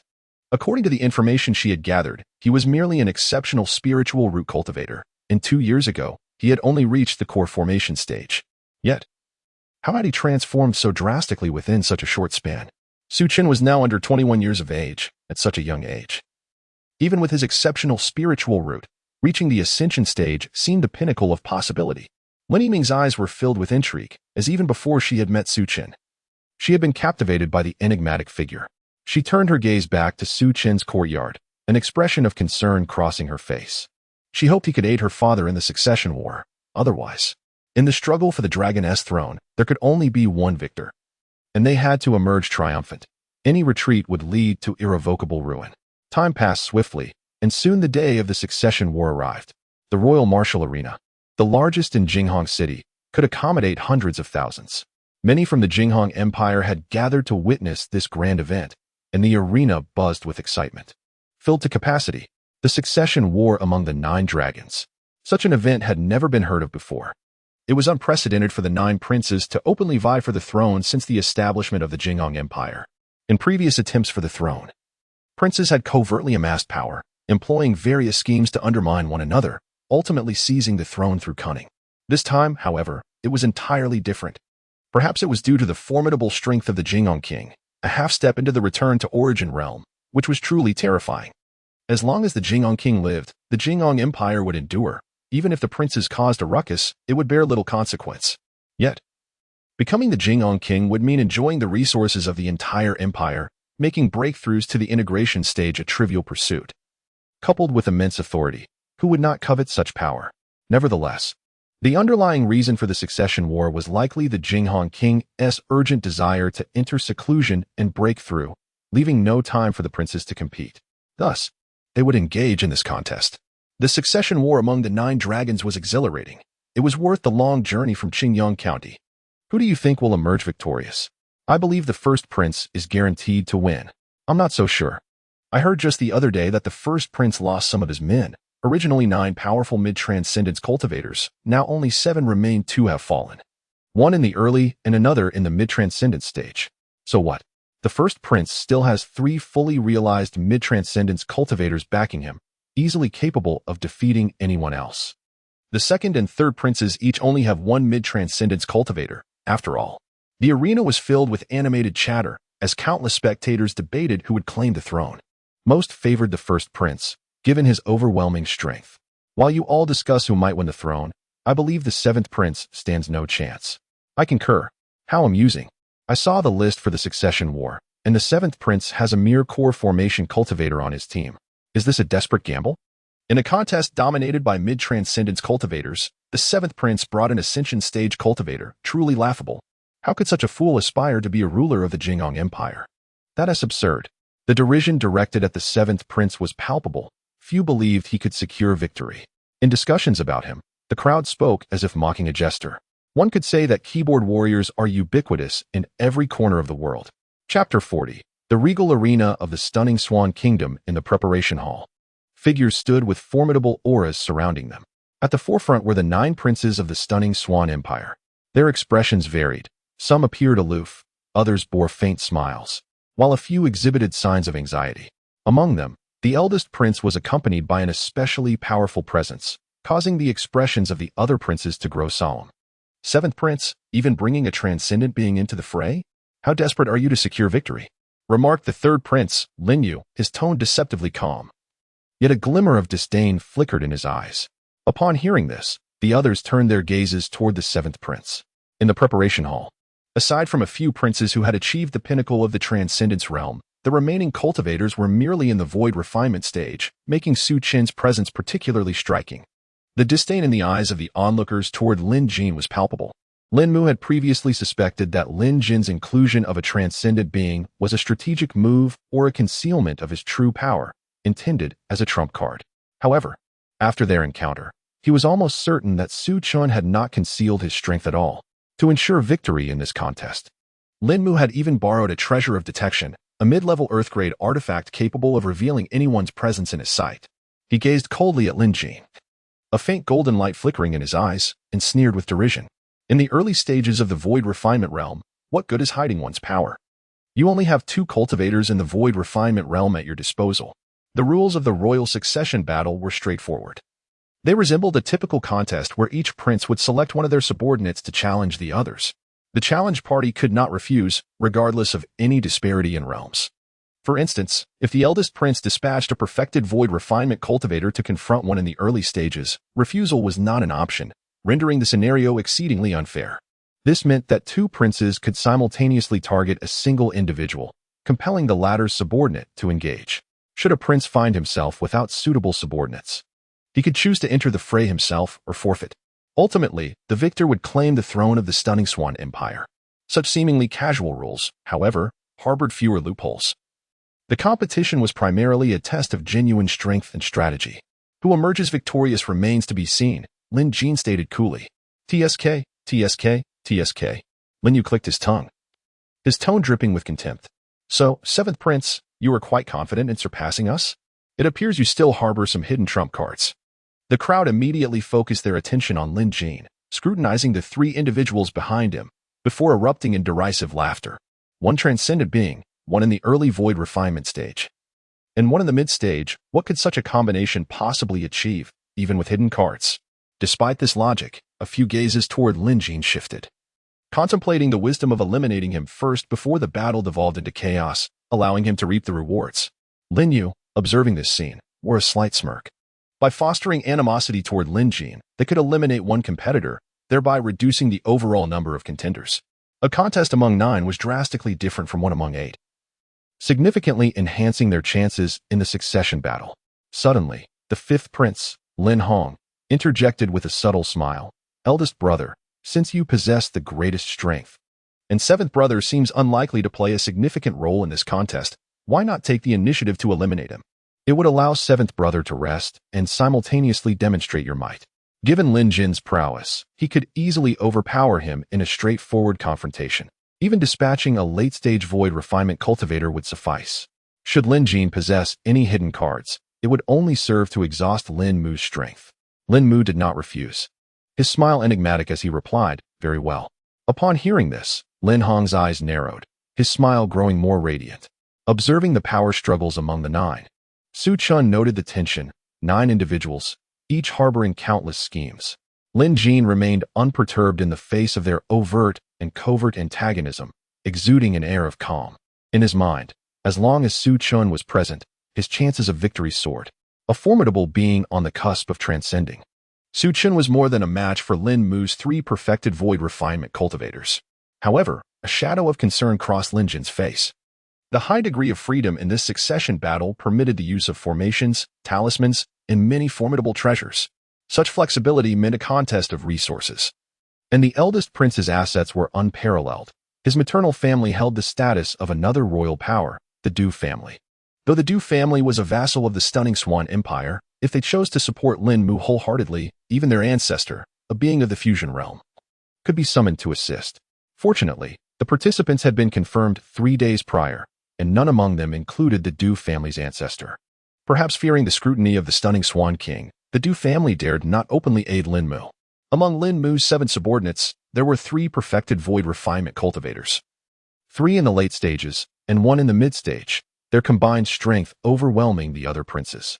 Lin Jin felt exasperated. Were Lin Yu and Lin Hong truly foolish? In a gathering of 9 who lacked a hidden card, to target him, the weakest, instead of Lin Mu, the strongest, seemed a grave miscalculation. Once the mightiest was dealt with, they could engage in mutual contention without fear of outside interference. Of course, such thoughts did not account for Su Chen's influence.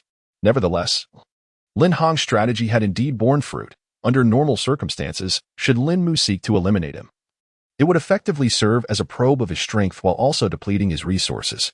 After several rounds of verbal sparring and psychological maneuvering, a profound silence enveloped the preparation stage.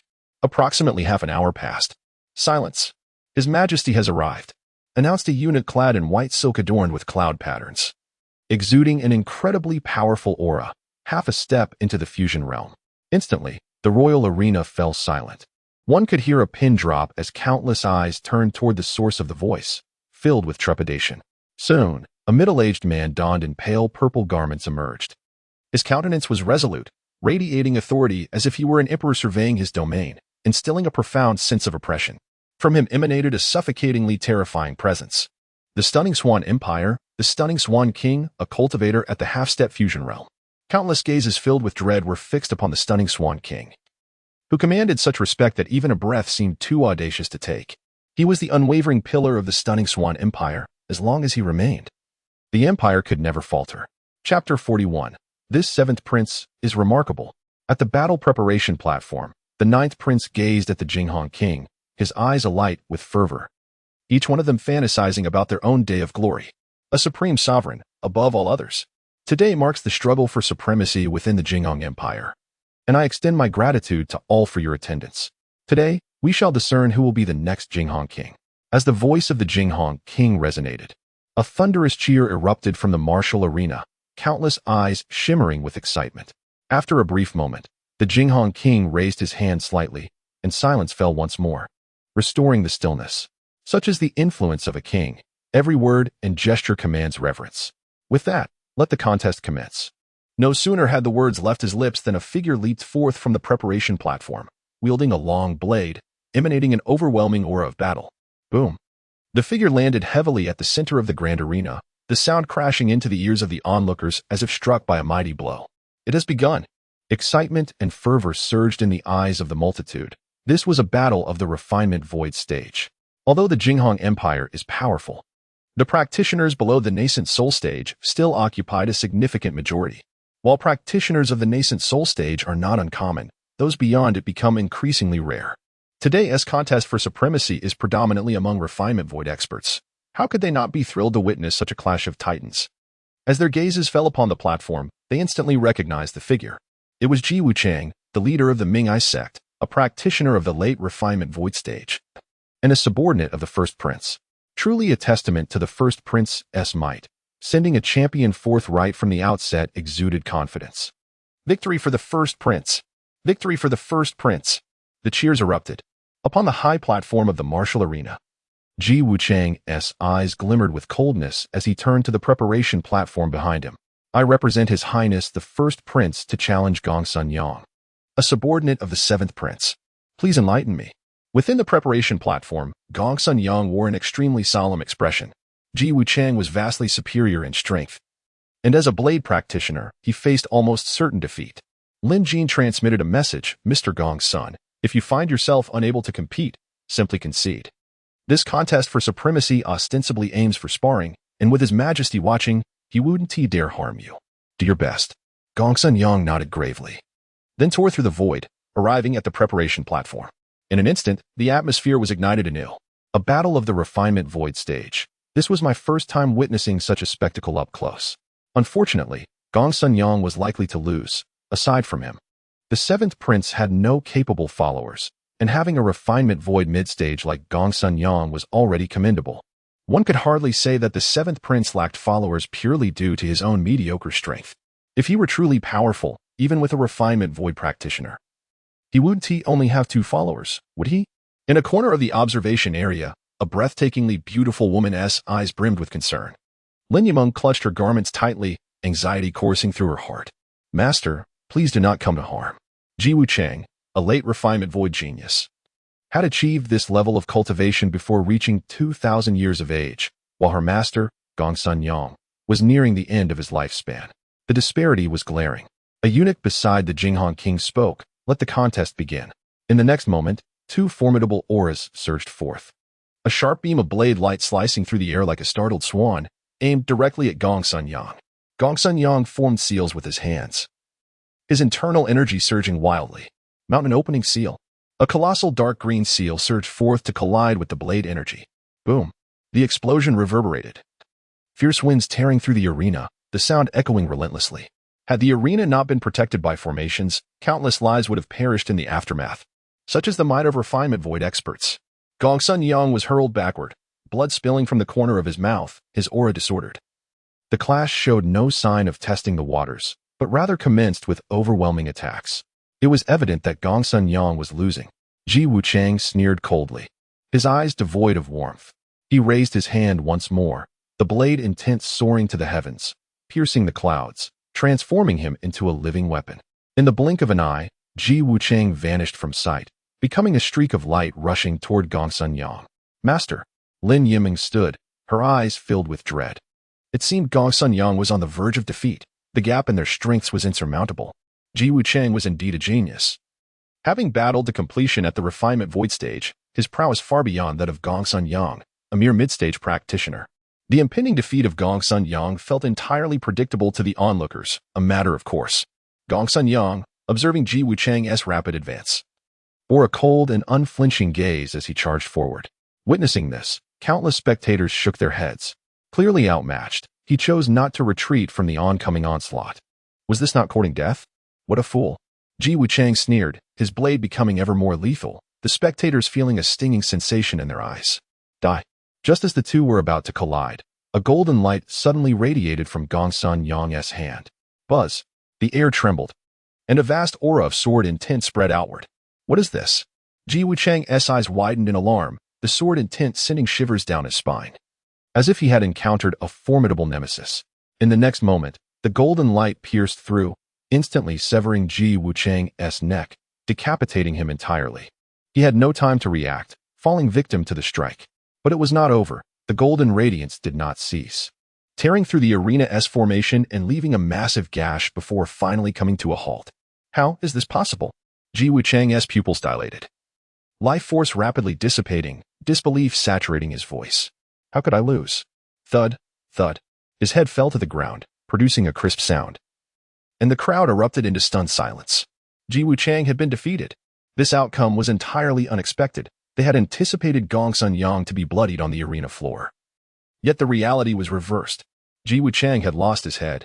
The sudden turn of events left the spectators in shock, their expressions clouded with confusion.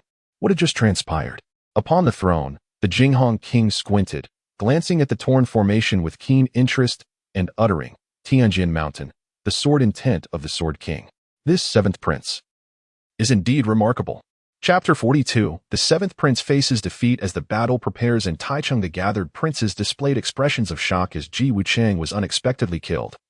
This was a turn of events none had anticipated. Several princes cast narrowed gazes at Lin Jin, relieved that their initial plan was to eliminate him first, for otherwise he might have seized the opportunity. From the overwhelming sword intent they had just witnessed, they surmised the origin of Lin Jin's treasure. Tianjin Mountain, a formidable royal-level power, whose Sword King was a formidable sword cultivator at the mid-stage of the fusion realm.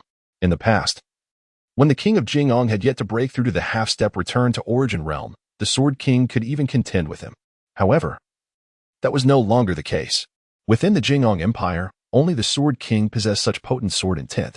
The golden light they had just seen must have contained the Sword King's strike, which was capable of slaying Ji Wuchang. The first prince's expression was exceedingly grim. His eyes were as cold as ice, having lost another cultivator at the late stage of the void refinement realm. These individuals not only represented him in the struggle for the throne but would also become his trusted ministers once he ascended the throne. The death of any one of them was a significant loss. Lin Mu shot a cold glance at Lin Jin and remarked nonchalantly.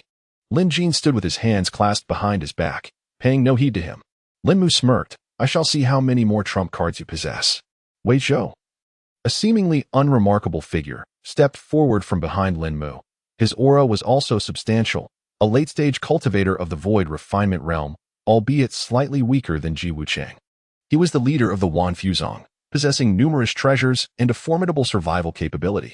Even if Gong Sun Yang had hidden cards, it would be quite challenging to defeat Wei Zhou with caution. Wei Zhou bowed slightly to Lin Mu before vanishing from the preparation stage. When he reappeared, he had already arrived on the arena. The rules of the battle for the throne permitted one to challenge anyone, and anyone could challenge them, with no option to refuse. Of course, one could choose to concede, but doing so meant elimination, and they could neither challenge nor be challenged again. However, the victor enjoyed the freedom to choose either to continue challenging or to recuperate. At this moment, the onlookers regarded the two individuals on the arena with grave expressions. After witnessing Ji Wuchang's demise, they no longer underestimated Gong Sun Yang. Indeed, none of the 9 princes were simple figures. It was remarkable that the sword intent they had just witnessed was evidently that of a powerful cultivator at the fusion realm. If the 7th prince possessed many such treasures, it would be a dire situation for the throne. Despite Gong Sun Yang's slaying of Ji Wuchang, most still believed the 7th prince's prospects were bleak. Victory seemed impossible. The voice of the Grand Eunuch resounded once more. Begin. As the words echoed, Wei Zhou raised his hand and unleashed a talisman that hurtled toward Gong Sun Yang, exploding in midair and transforming into a torrent of water that surged forth menacingly. This talisman retained the capacity to kill cultivators at the void refinement realm, causing Gong Sun Yang's expression to shift dramatically. He understood that defeat was imminent and focused on injuring Wei Zhou to weaken his power. As Gong Sun Yang contemplated this, his aura surged to its peak, and he charged at Wei Zhou with fierce determination. Kill. Wei Zhou sneered. Do you think you can withstand my Tianhai talisman? You overestimate yourself. The overwhelming torrent instantly engulfed Gong Sun Yang, its immense pulling force nearly tearing him apart. He exerted every ounce of strength to escape its clutches. With a thud, Gong Sun Yang collapsed onto the ground, drenched in blood, his aura utterly depleted. Such a talisman had rendered him unable to withstand its might, showcasing the prowess of a late-stage cultivator of the void refinement realm. For most ordinary cultivators, surpassing realms to defeat an opponent was unattainable. Even facing someone just a minor realm above them meant being overpowered. Moreover, Wei Zhou had opened with his strongest talisman to probe Gong Sun Yang's hidden capabilities, the Tianhai talisman. Wei Zhou chuckled coldly. What is the matter? No other trump cards? As he spoke, a fiery red talisman appeared in his hand, exuding terrifying potency that raised the temperature across the arena. Just as he prepared to unleash it, Gong Sun Yang gritted his teeth and declared, I concede. The arena erupted with disdainful murmurs at this admission. Wei Zhou's eyes narrowed, and he withdrew the talisman, his face adorned with a chilling smile. Not conceding meant death, and conceding also led to demise. Once the 7th prince fell, the 1st prince would surely not spare them. Gong Sun Yang struggled to rise, vanishing from the arena only to reappear at the preparation stage. Approaching Lin Jin, he expressed his regrets. Your Highness, I apologize. Lin Jin shook his head dismissively. Mr. Gong Sun, please rest well. At that moment, Wei Zhou's voice rang out again. I challenged the 7th prince's subordinate, Zhang Yang. With only a late stage and an initial stage cultivator remaining beneath Lin Jin, eliminating the late stage one would render the remaining initial stage cultivator virtually harmless. Zhang Yang was about to ascend the arena when Lin Jin halted him. Concede. Zhang Yan had yet to fully recover from his injuries. Fighting Wei Zhou would be tantamount to courting death, and he might not even manage to voice his concession. Zhang Yan glanced at Lin Jin and promptly declared, I concede. As his words resonated in the preparation stage, the expressions of the onlookers turned peculiar. What was happening? Was the 7th prince on the verge of defeat so soon? With only an initial stage cultivator left, the situation appeared dire. Even if there were concealed trump cards, the gap between the void refinement and transformation realm was too vast, and formidable artifacts would be difficult to wield. It seemed the 7th prince would be departing the arena shortly. I suspect the initial stage cultivator would be swiftly eliminated. On the arena, a hint of derision flickered in Wei Zhou's eyes. I challenged the 7th prince's subordinate, Su Chen, in the preparation stage. Lin Jin turned to Su Chen behind him, bowing slightly. I apologize for the trouble. Observing this exchange, the other princes wore expressions of mockery. Had the 7th prince lost his wits, showing such deference to an initial stage cultivator? It appeared he was becoming increasingly desperate to win. Su Chen nodded, then stepped forward gracefully from the preparation stage, his figure ascending lightly until he landed gracefully on the arena. His aura remained that of a transformation realm cultivator. For him, this level of combat required him to suppress his own cultivation to relish the experience of battle. Otherwise, it would be an effortless victory. Witnessing Su Chen's youthful visage, many in the audience displayed expressions of disdain. Indeed, he was a transformation realm cultivator. It seemed the seventh prince was doomed to failure. Chapter 43. What a situation. Is a nascent soul stage really this powerful? Ha ha ha. Is this truly a nascent soul stage? Could the seventh prince be jesting? Do not laugh. He might be concealing his true cultivation level. How could that be? To mask one's level to the nascent soul stage, would not others be able to discern it? If Su Chen's actual cultivation exceeded the late stage of void refinement, do you think the first prince would allow Wei Zhou to challenge him? A mere nascent soul. Su Chen truly lowers the standards of the imperial succession battle. Does he even qualify to partake in such a contest? The mocking voices resonated incessantly. Their disdain for the only nascent soul stage participant in the imperial succession war palpable. This is absurd. One cannot fathom what the seventh prince was thinking. Bringing a nascent soul stage into the fray, is this not a jest? Or is it that the seventh prince truly has no other option? On the arena, Wei Zhou's lips curled slightly upwards, a scornful smile gracing his features as he clearly looked down upon Su Chen, unfazed by the derisive laughter surrounding him. Su Chen calmly drew a long sword. This sword was unremarkable, merely a low-grade, earthly treasure. Elder Gao glanced at the nearby King Jing should nothing unexpected occur. The seventh prince would soon be eliminated, and he naturally sought to consult his master. King Jing, with an indifferent expression, nodded. For him, as long as the process did not devolve into something outrageous, he would refrain from intervening. Elder Gao promptly declared, "Begin," with a piercing sound. A burst of blood light erupted from the center of the arena. Su Chen had vanished from his original position, and Wei Zhou was swiftly cleaved in two. The scene drenched in gore. Su Chen murmured, "Still failed to control my strength adequately, suppressing to the nascent soul stage isn't sufficient. I also need to restrain the Haoming celestial body." The perfected Haoming celestial body was simply too potent, amplifying his speed excessively. Even though he had held back, he still managed to obliterate Wei Zhou in an instant. The entire martial field fell into a deathly silence following Wei Zhou's demise. Even King Jinghong's face registered shock. Clearly unprepared for such an outcome. What transpired?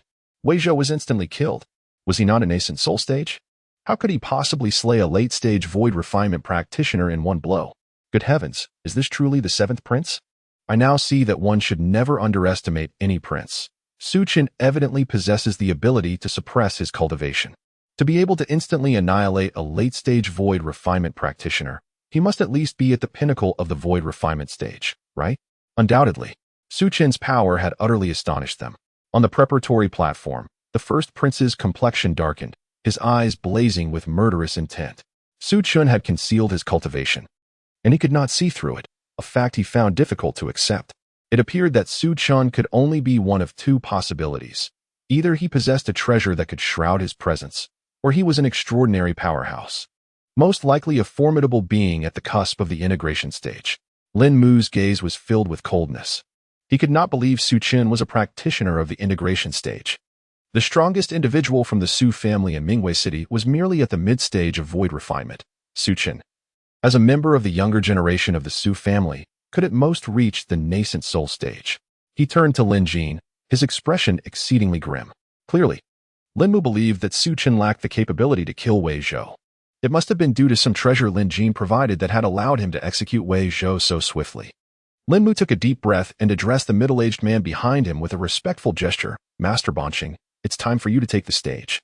This man was the strongest among his ranks. Previously, to deal with Lin Jin, he had lost 2 men, and this time he could not afford further casualties, lest his credibility plummet.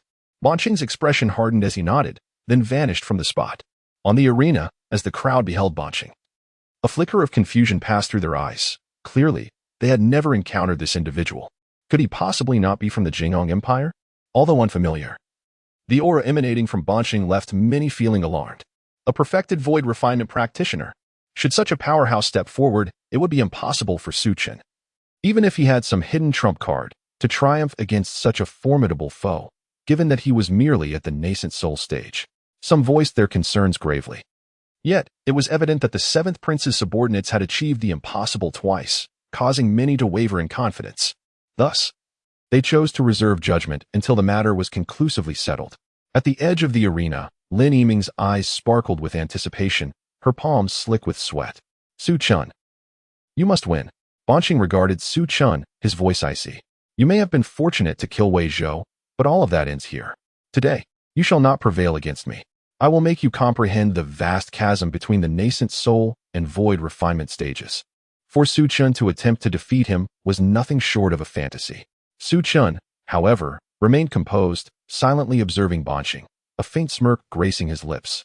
Moments later, Elder Gao's voice resonated throughout the martial field. Begin.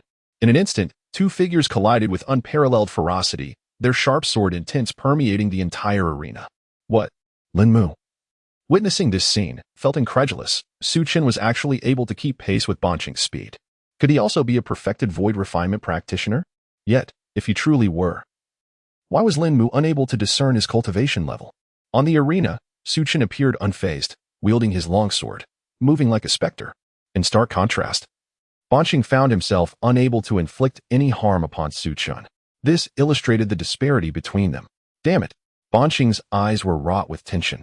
He understood that Su Chen was far from simple and must have concealed his true cultivation level. Could he be at the half-step integration stage? While he pondered, a flash of sword light surged toward him, and in an instant, he was unable to evade, suffering a ghastly wound across his chest. This scene caused the spectators in the martial field to clutch their hearts in trepidation. What is happening? Is a nascent soul stage truly this formidable? Chapter 44, The Unity Stage Master. Reversals upon reversals as Banqing sustained injuries. The mindset of all present regarding this battle underwent a remarkable transformation. On the arena, Su Chen and Banqing swiftly engaged in combat, their fierce energies transmitting outward, causing the platform itself to tremble under the weight of their formidable assaults, gradually revealing cracks.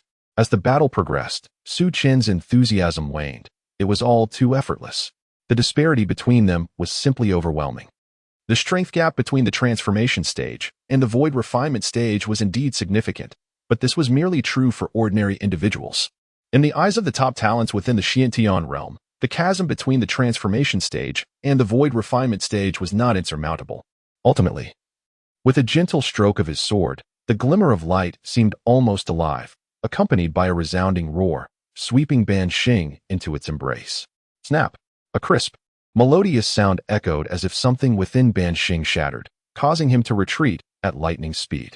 The gravity of the situation weighed heavily on Banqing's expression. Just such a simple strike had obliterated his protective treasure. He could scarcely fathom what might have occurred had that sword met his flesh. The duel captivated the onlookers, many of whom were left in awe. Initially, few could believe in Su Chen's prowess, yet gradually, acceptance settled in. Su Chen was indeed formidable, astonishingly so. It turned out that the seventh prince was the greatest dark horse. Who on earth is this individual, possessing such immense strength? I've heard whispers that he hails from the Su family of Mingyue City, but his power is simply outrageous. Is he not the one who recently achieved breakthroughs against two void refinement cultivators? Gasps of astonishment filled the air, clearly indicating that Su Chen's overwhelming might had left an indelible impact. Banqing's gaze hardened upon Su Chen, but gradually, his seriousness morphed into indifference. As he coldly stated, "Your strength is impressive, at least half a step into the unity stage, yet, you're still lacking." With that, his aura surged, transforming him into a beast unshackled, radiating an overwhelming presence.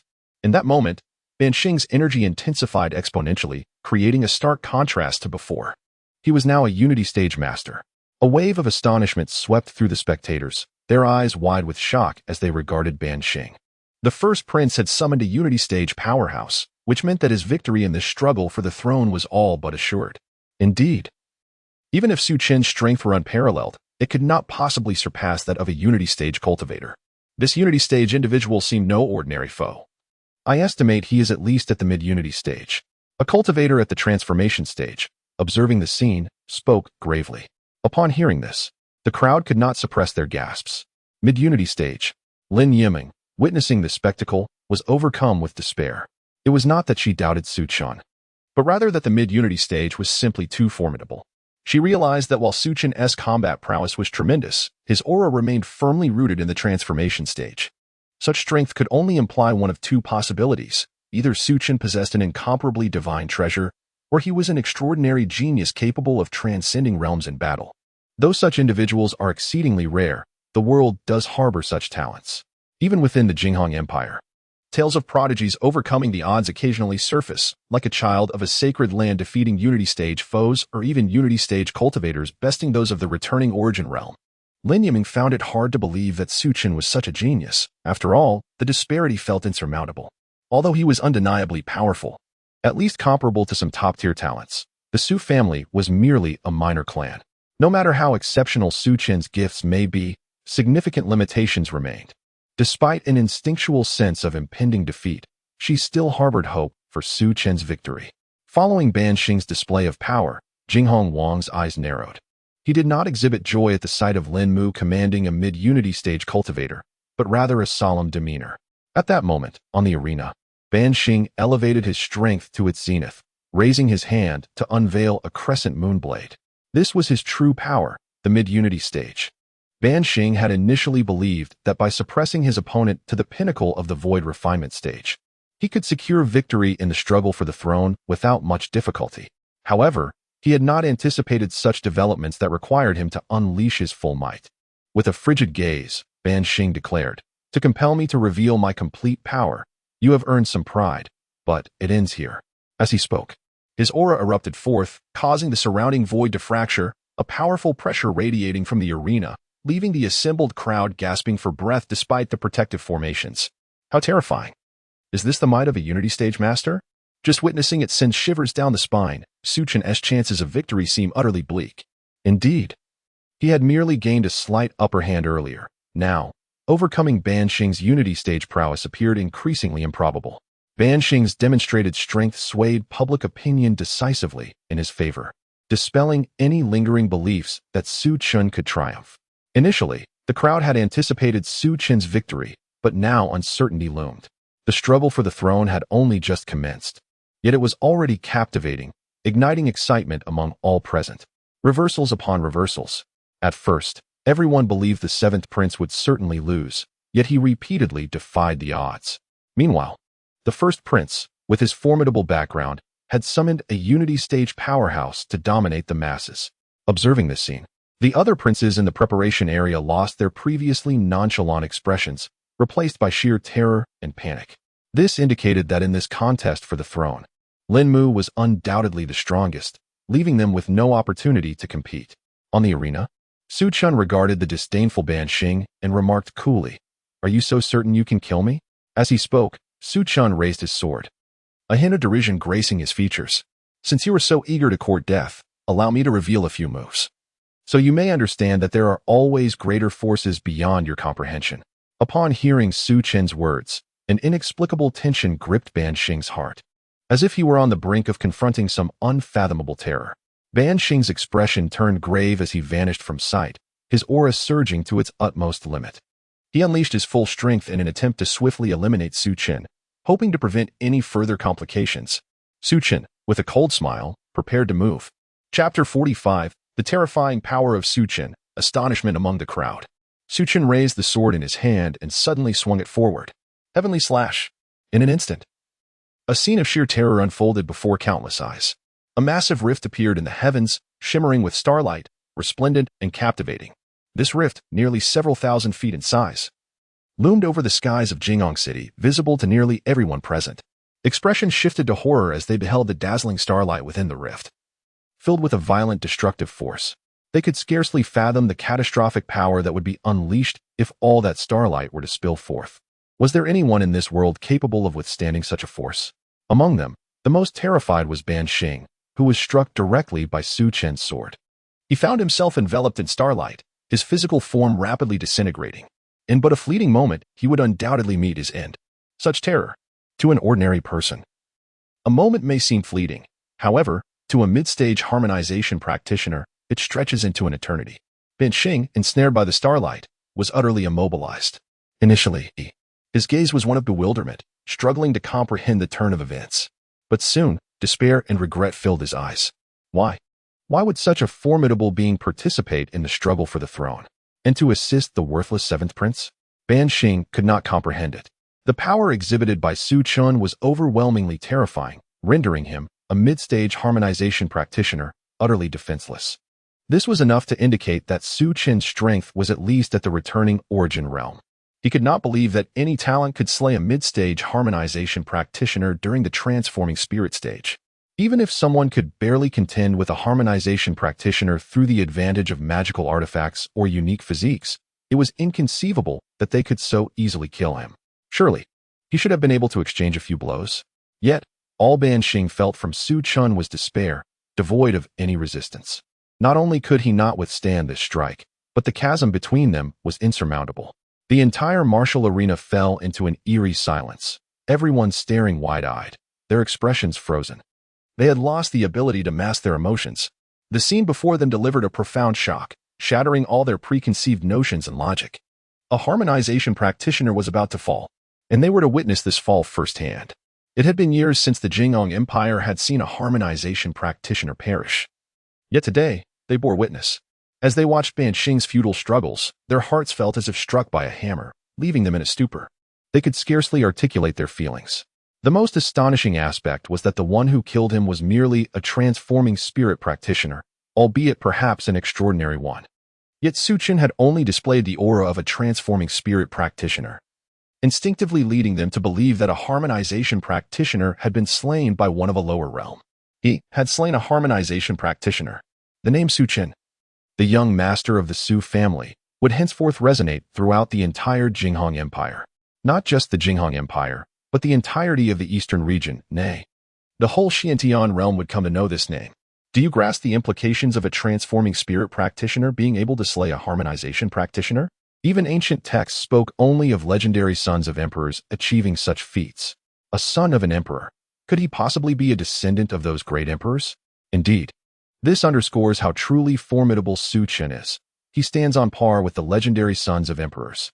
From beginning to end, Su Chen had merely showcased the prowess of a transforming spirit practitioner. Even the final strike was executed with the cultivation of that realm.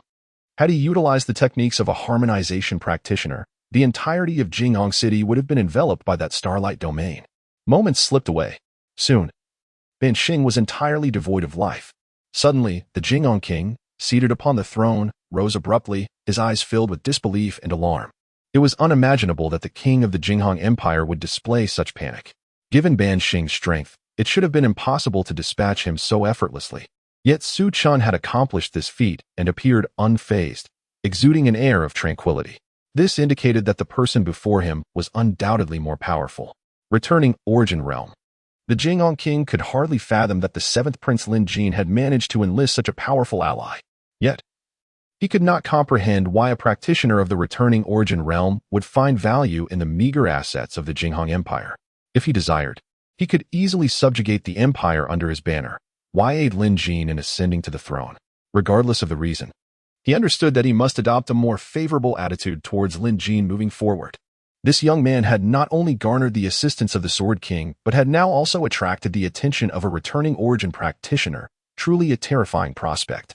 He did not concern himself with who the Jinghong king was. As long as the displayed strength could govern the empire and lead it towards greater heights, that would suffice.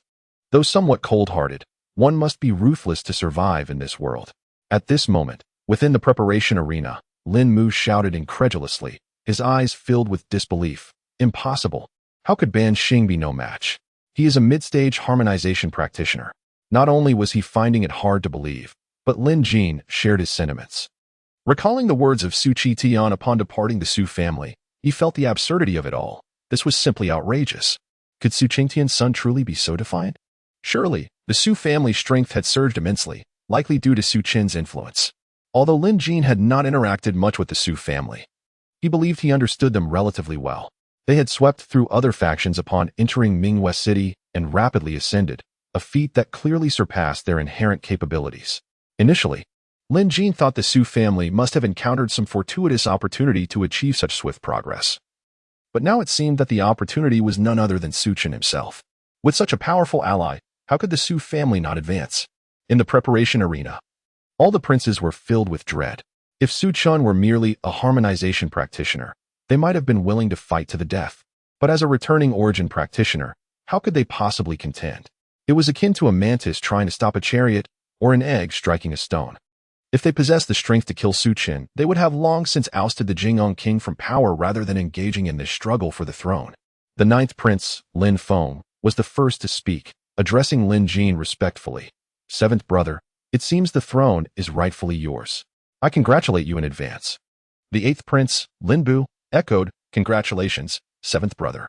Although historically those who ascended to the throne often eliminated their brothers, they still harbored hopes. No one wished for their own demise. Other princes also offered their congratulations to Lin Jin, yet his expression remained largely unchanged. He took a deep breath, calming his racing heart before responding with a smile. The matter is not yet concluded. Let us refrain from premature congratulations. To be frank, he had already made decisions regarding his brothers. Those who needed to be eliminated would certainly be dealt with, while those who posed no threat need not face death. Among the 9 princes, not all aspired to seize the throne.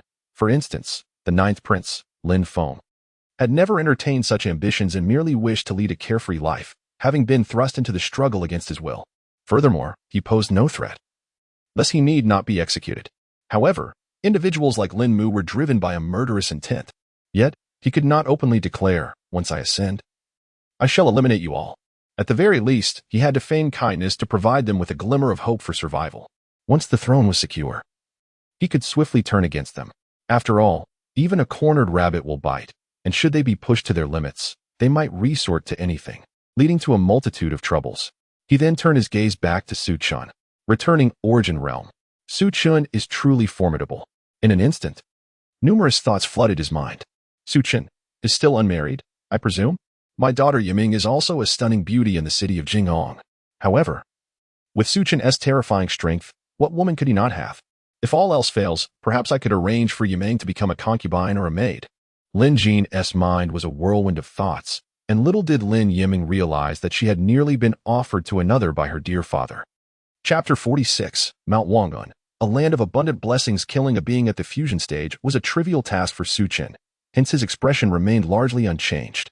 With the strength of one, he dared to challenge dozens of formidable cultivators at the void refinement stage. Such power was indeed terrifying. Ultimately, the contest for succession concluded effortlessly in Su Chen's favor, leaving the first prince in a daze as he departed from the preparation platform. Su Chen represented the 7th prince, signifying that Lin Jin was destined to become the future Jingong king. The Jingong king demonstrated neither aversion nor resentment towards Lin Jin's support from a return to origin realm cultivator. Such strength was a boon for the Jingong Empire. At his level, he no longer placed significant weight on power. In his eyes, only gains and losses mattered. Lin Jin's reliance on a return to origin cultivator would undoubtedly benefit the Jingong Empire. 3 days later, the news of Lin Jin's ascension to the throne reverberated throughout the Jingong Empire, showcasing an efficiency that was nothing short of extraordinary. The empire's might was immense. Aside from those representing various princes in the contest for succession, there were numerous other void refinement stage cultivators who remained neutral, as they had backgrounds connected to the fusion stage, and thus stayed uninvolved. However, upon Lin Jin's ascension, they all came forth to extend their congratulations, expressing goodwill. In the Imperial Palace, at Howren Hall, Lin Jin made his residence, a stark contrast to the modest Jin Wangfu, clad in a blue robe. He smiled and expressed his gratitude. I must thank Master Su for this. Su Chen nodded in response. It's but a small matter. You aided the Su family in the past, and now returning the favor is no trouble at all. Lin Jin chuckled awkwardly, wishing to cultivate a closer relationship with Su Chen, yet found Su Chen's demeanor to be aloof, seemingly devoid of interest. This was entirely understandable. Their acquaintance was non-existent, and his ability to engage such a formidable figure was solely due to Su Qingtian's influence. Had the Su family not owed him a favor, Su Chen would likely have disregarded him entirely. At that moment, Lin Yiming gracefully entered, having just seen her father and Master Su. She greeted the two with a courteous bow, embodying the elegance of a noble lady, her curious and admiring gaze fixed upon Su Chen. In any realm, women revered those of great strength, and in a world where power held paramount importance, it was indeed strength that was celebrated. Suddenly, Lin Jin remarked, Master Su, I have instructed my people to seek out areas abundant in spiritual energy over the past few days, and we have made some progress. Soon, the Su family can relocate to the Jingong Empire. This matter had been mentioned by Su Chen previously, prompting Lin Jin to mobilize the royal resources post-haste. The royal family's power was formidable, making the search for locations with spiritual veins a trivial endeavor. A smile finally graced Su Chen's lips. Then I shall trouble you with this. Seeing Su Chen's demeanor, Lin Jin's expression brightened, though it appeared challenging to win him over. Demonstrating goodwill towards the Su family might earn Su Chen's favor. The two continued their conversation, yet Su Chen remained largely indifferent, lacking a strong desire for discourse. Ultimately, Lin Jin had to suppress his wish for Lin Yiming to accompany him, recognizing that Su Chen's interest in her seemed minimal as well. In a moment of desperation, Lin Jin suggested, Master Su has yet to explore Jingong City. Why not allow Yiming to accompany you as your guide? She has been in the city for quite some time and is familiar with its attractions. This was a fallback plan. As Su Chen showed no immediate intent to leave the Jinghong Empire, perhaps fostering a connection with Lin Yiming might bear fruit. Upon hearing this, Lin Yiming felt a mix of nervousness and excitement as she looked at Su Chen. She could not pinpoint when this peculiar sentiment towards him had developed, but she longed to be closer to him. Su Chen nodded, very well. He had intended to explore Jinghong City, and having a guide would certainly be beneficial. As a traveler from another world, combined with his unparalleled strength, Su Chen could afford to take life lightly, approaching this realm with a sense of playfulness. Lin Yiming's heart fluttered with joy at his agreement, her cheeks flushed with excitement. Would this mean they would have the opportunity to be alone together? After a brief conversation, Lin Yiming shyly led Su Chen out, and they began to wander through Jinghong City. They indulged in various delights, savoring the city's offerings. Jinghong City was indeed more prosperous, with culinary delights far superior to those in Mingyue City, including meat from divine beasts of the transformation stage, and even from those of the void refinement stage, though the latter was rare. Such luxuries were unfathomable in Mingyue City. 3 months swiftly passed, and it had been quite some time since Lin Jin's ascension. The Jinghong Empire had fully accepted Lin Jin as their new king. The first prince, Lin Mu, had been schemed against and assassinated half a month prior, with no whispers from the Du family that supported him. Moreover, the Grand General of the Empire had publicly expressed his congratulations, signaling his allegiance. Thus, Lin Jin had firmly entrenched his position within the Jinghong Empire. Mount Wangan loomed high, surrounded by a seemingly endless chain of mountains, presenting a breathtaking spectacle. At its base flowed a river several dozen zhang wide.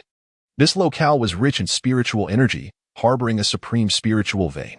Spiritual veins were categorized into inferior, medium, superior, and supreme. The inferior veins contained millions of low-grade spirit stones, while the medium veins held billions. Superior veins housed hundreds of billions, and the supreme veins were even more astonishing, often containing trillions of low-grade spirit stones. However, such quantities were merely a metric, as supreme veins predominantly featured medium and superior spirit stones, with only a smattering of supreme stones.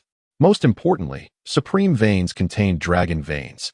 As long as the dragon vein remained intact, it would continually cultivate more spiritual energy, ensuring that the area's spiritual power would flourish over time.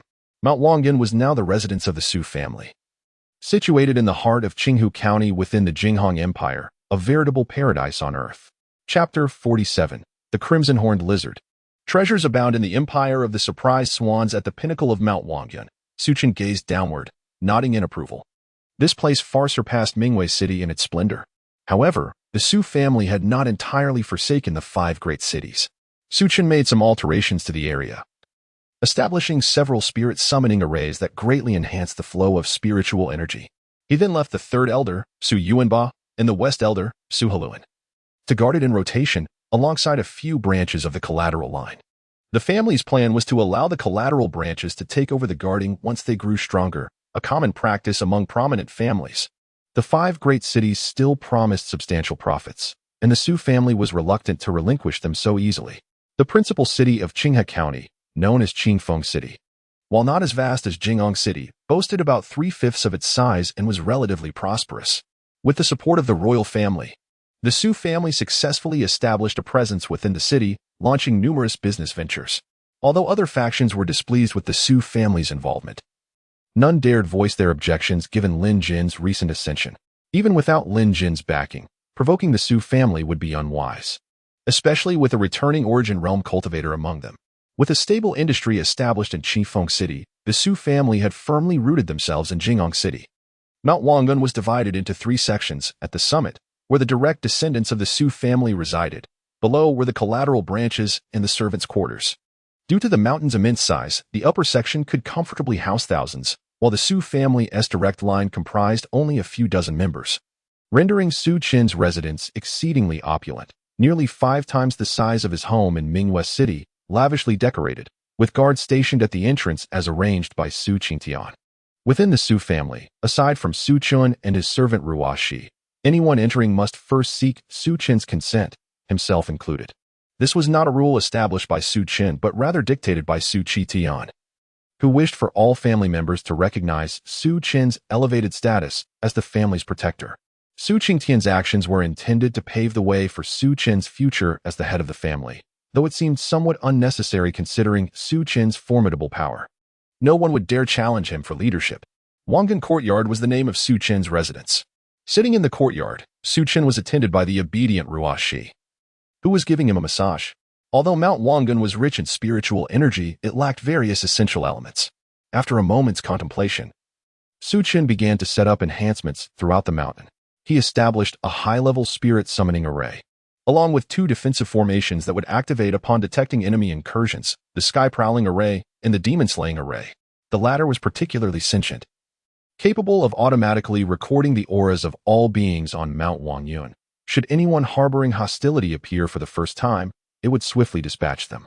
The Sky Prowling Array served as a supplementary formation, siphoning energy from specific individuals, and could also provide energy to the Demon Slaying Array, coupled with the Dragon Vein beneath Mount Wangyun. This arrangement would yield a continuous flow of power. With the Spirit Summoning Array in place, the Dragon Vein below became more active, accelerating the generation of spiritual energy on Mount Wangyun by at least 3-fold. If this pace continued, the Su family would soon possess their own integration realm cultivators, thereby securing a formidable standing within the empire of the surprised swans. For now, they relied solely on Su Chen's prestige. The Zixia mountain range, adjacent to Mount Wangyun, spanned nearly 10,000 miles and featured a wondrous natural phenomenon, unlike the golden hues of sunset found elsewhere. The evening glow over the Zixia mountain range was a delicate lavender. Many had once speculated that it hinted at hidden treasures, prompting numerous powerful individuals to investigate. However, once it was discovered that there was nothing particularly extraordinary, it was regarded merely as a scenic attraction. Within the Zixia mountain range, while there were no void refinement level beasts, many formidable entities of the transformation realm resided. Suyuza and 3 direct descendants were currently racing through the mountains. Recently, Suyuza had made a significant breakthrough to the nascent soul stage, becoming the first in the Su family to attain this level, aside from Su Chen. Today, he sought to hunt beasts in the Zixia mountain range to solidify his strength. The group soon encountered a suitable target, a fully matured 3rd-tier crimson horn lizard. This creature possessed a powerful aura, nearing that of a West-tier beast, with strength comparable to that of a nascent soul cultivator, making it an ideal candidate for honing their skills. Kill it, Suyuza declared, charging forward to engage the crimson horn lizard, accompanied by Su Minghu, Su Chen, and Su Kongshan. After a strenuous battle, they successfully vanquished the beast, though Su Mingza bore several injuries, none of which were particularly grave. He stepped forward and, with a single stroke, severed the lizard's fiery red horn, a smile of triumph spreading across his face. From this day forth, I, Su Mingza, am also a nascent soul cultivator. Witnessing this, Su Minghu's face was filled with envy. Brother, your speed of breakthrough is astonishing. Suyuza chuckled. What are you saying? I merely started my cultivation 6 months earlier than you.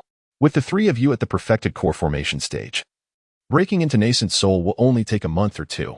Upon hearing this, the trio smiled. The Su family's growth was indeed rapid. Nearly all the younger generation had reached the core formation stage, with the exception of Su Qingran, Su Yunping's youngest daughter, who was still at the foundation establishment stage due to her youth. The collateral branch's stewards were on the verge of breaking into the transformation realm, while Su Yunjin, a direct elder of the Su family, had achieved perfection in the transformation realm and was not far from the void refinement stage. Suddenly, Su Chen exclaimed, "Look over there." The group turned to see a small nest where the crimson horned lizard had once resided, containing nearly 10 crimson eggs. Crimson horned lizard eggs! Su Minghu exclaimed in surprise, astounded that they had stumbled upon such a fortuitous find.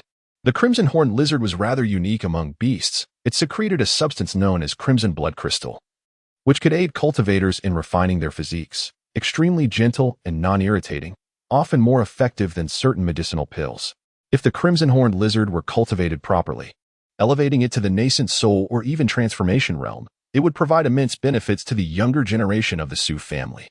They could obtain crimson blood crystals from a young age, enhancing their cultivation significantly, given the rarity of crimson horn lizard eggs, as a single lizard might never reproduce throughout its lifetime. Their scarcity, combined with the advantages of the crimson blood crystal, meant that one egg could fetch around 500 million low-grade spirit stones on the market. With 10 eggs, it was as if they had stumbled upon 5 billion low-grade spirit stones. Excitement lit up their faces. Indeed, in the empire of the surprised swans, treasures lay everywhere. Chapter 48. Qifeng City. The Zixiao mountain range has now become the private hunting ground of the Su family. Ever since they took control of Wangan Mountain, few have dared to venture in this direction.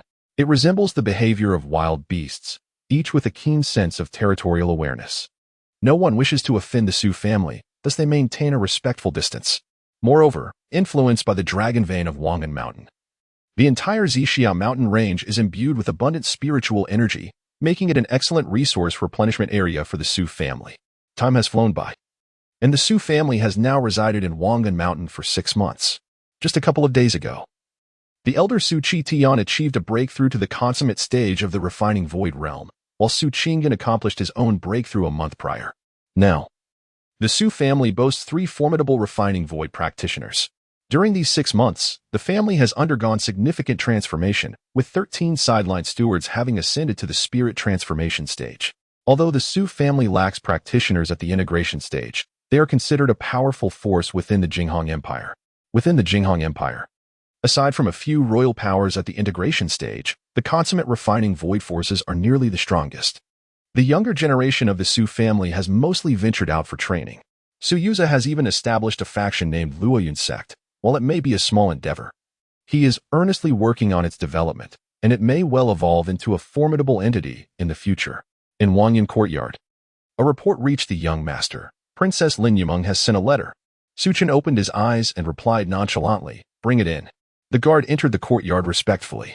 Presenting the letter, Su Chen tore open the envelope to reveal 3 sheets of yellowed paper, adorned with densely packed, delicate script, resembling a work of art, flowing like water. The first 2 sheets recounted recent amusing incidents from Jingong City and events surrounding her. Su Chen then picked up the final sheet. Upon reading it, his brow furrowed, and a peculiar expression crossed his face. Is she inviting me? A beautiful figure appeared in his mind, one who always bore a hint of shyness in his presence. Xieshan County? He had heard servants mention it before. By all accounts, it is indeed a picturesque locale. However, he currently has no immediate plans to visit, though he might in the future, or perhaps not at all. Ruoshi smiled and remarked, "Young master, it seems the princess has quite an affection for you." Su Chen smiled faintly, choosing not to comment. Observing his demeanor, Ruoshi stepped forward to massage him. She felt little sense of crisis regarding Lin Yimeng's appearance, as she understood her place and would never covet what was not hers. "At your service." The guard's respectful voice resounded once more. Su Chen gazed into the distance, pondering something unknown. "Fifth brother, are you there?" Suddenly, a delicate voice floated in from outside the courtyard. Su Chen instantly recognized who it was and promptly replied, "Come in." Before long, a young girl dressed in a light pink gown entered, her eyes sparkling with sweetness, resembling a porcelain doll. It was Su Yunpeng's daughter, Su Chen, who was now around 15 or 16 years of age. Though still young, her cultivation was impressive, having already reached the core formation stage, surpassing even the original self. This clearly illustrates the immense benefits that resources provide to a cultivator. Su Chen sat up, a smile gracing his face as he asked, "Ninth sister, do you need something?" Su Chen appeared slightly embarrassed. "Fifth brother, there are no suitable cultivation methods in the family for me. My father asked me to inquire with you." "Cultivation methods?" Su Chen was momentarily taken aback and then inquired, "What aspect are you cultivating?" At his words, Su Chen promptly produced a finely crafted red fan. Su Chen immediately understood. The Su family indeed lacked powerful techniques pertaining to fans, as this was an exceedingly rare pursuit. In the Xiantian realm, sword and blade cultivators were the most common, with nearly half of the practitioners specializing in these arts. Su Chen began searching within the system space and soon discovered a high-grade, heavenly technique related to fans, the Fire Wind Azure Fan. This method, embodying both fire and wind attributes, was quite fitting for Su Chen. "Here, take a look." Su Chen handed over the memory jade slip containing the technique. Upon seeing that Su Chen had indeed found something, Su Chen face lit up with joy. Thank you, fifth brother. As she utilized the memory jade slip, the cultivation route of the Firewind Azure fan unfolded in her mind. However, the next moment, she stood frozen in place. Heavens, a high-grade heavenly technique. Her eyes brimmed with disbelief. This technique was indeed of the highest caliber. The Su family's most advanced technique previously given by Su Chen was a high-grade earthly method, sufficient for reaching the integration stage. Having thought that this was the limit, she was astonished to receive a high-grade heavenly technique from Su Chen. Su Chen smiled and said, "Fifth brother has never given you any gifts growing up, so consider this technique as an overdue present." Upon hearing this, the typically sentimental Su Shanshan's eyes filled with tears. "Thank you, fifth brother." The two chatted for a while longer, and before long, Su Shanshan left the courtyard to begin her cultivation. The memory jade slip contained detailed records of the technique, and as long as she followed the prescribed steps, she would encounter no issues, thus requiring no guidance. Qingfeng City. Suhi and Su Shanshan strolled arm in arm, leisurely exploring the city. Qifeng City lies not far from Wangan Mountain, approximately 300 miles away. A distance easily covered in about 10 minutes given their current nascent soul cultivation. Additionally, they did not need to walk, as the Su family had established a teleportation array for convenient travel between Wangan Mountain and Qifeng City. The two young women were striking, drawing the attention of numerous young men, their eyes glimmering as they gazed at them. Qifeng City is quite large. As they wandered into a less populated street, two hands suddenly seized them, and they vanished in an instant. Fear filled their eyes as muffled sounds escaped their lips. Ultimately, they were dragged into a nearby courtyard. Given the sparse foot traffic on that street, their disappearance went unnoticed by nearly anyone. Chapter 49. The Demise of the Su Family at the Hands of the Transformation Sect. Who are you? Sui gazed at the three individuals before her, her eyes brimming with terror. Their attire was garish, exuding an unsettling and malevolent aura. From the moment they entered, her cultivation had been sealed, and an array had been set up around them, rendering any sound inaudible. "Haha, what exquisite little ladies we have here," one of the men, with single eyelids, grinned wickedly. "Why not take a guess at who we are?" Seeing the insignia on the cuffs of the three, Su Chanshan's face turned pale with sudden realization. "You are from the Transformation Sect." Upon hearing the name of this sect, Suhi's expression shifted to one of sheer dread. The Transformation Sect was a malevolent force within the Jingong Empire, notorious for refining women to enhance their powers. Their methods were no different from those of the Hehuan sect, employing intimate acts to drain the essence and cultivation of women. However, compared to the Hehuan sect, the Transformation Sect was infinitely more sinister. How did we end up encountering this evil sect? Suhi, overwhelmed with anxiety and fear, felt tears welling in her eyes. The single-eyelid man smirked wickedly, licking his lips as he said, "Indeed, you recognize our sect. Then you must also know what we do." With that, he leered at Su Chanshan, his gaze filled with malevolent coldness. He relished the sight of young women's fearful expressions before their demise, which brought him immense satisfaction. As expected, upon hearing his words, both Suhi and Su Chanshan's faces paled dramatically. The grim fate that awaited them was all too apparent, feeling a chill run down their spines. They were desperate to escape but were held fast by a burly man, unable to move an inch. Their powers were sealed, rendering them incapable of channeling any spiritual energy. In that moment, despair consumed them. How could they have such misfortune to encounter the Transformation Sect within Qingfeng City? The single-eyelid man approached slowly, raising a hand to caress Su Chanshan's chin, admiring her for a moment before exclaiming, "Such delicate skin." Just then, his expression changed abruptly. "Why is the spiritual energy within you so abundant? Wait, you possess a heavenly spirit root." The man's face lit up with joy as he sent his spiritual energy surging into Su Chanshan to probe her condition. Moments later, his elation intensified. Indeed, a heavenly spirit root. The Transformation Sect can absorb the essence and bloodline of women, and if their cultivation is exceptional, it can even enhance our own physical roots to some extent. Though such enhancement is limited, I am at the peak of the nascent soul stage. A slight improvement could allow me to break through to the transformation stage, or even further. Next, he turned his probing gaze towards Suhi and discovered, to his astonishment, that both of them possessed heavenly spirit roots. Ha ha, what luck. I casually captured two individuals and found they both possess heavenly spirit roots. His face was alight with glee. Such talent was a rarity in the Jingong dynasty. Even among the forces at the void refinement stage, they were considered precious. He had never anticipated that the two he captured would be of such caliber, like stumbling upon a treasure on the street. "Little girl, haven't your family warned you? The outside world is perilous. You shouldn't wander out aimlessly. The single-eyelid man's smile was devilish as he eagerly proclaimed, "Take these two to my chamber. I wish to indulge myself thoroughly." The other two members of the transformation sect, upon hearing that Su-He and Su Chen were heavenly spirit roots, revealed a fervent glint in their eyes. However, as they were merely early-stage nascent soul cultivators, they dared not oppose him and could only comply, saying, "As you command." With that, they hoisted Su-He and Su Chen towards the room. Despair enveloped Su-He and Su Chen completely. They lacked any strength to resist. And even the option of self-harm was beyond their reach. They knew all too well the fate that awaited them once they entered that room. Suddenly, Su Chen shouted, "We are from the Su family. If you dare to kill us, the Su family will not let you go, and the transformation sect will surely face annihilation." The Su family? The single-eyelid man halted, turning to regard them with a grave expression before a sneer crept across his lips. "No wonder you, as heavenly spirit root prodigies, have no guards.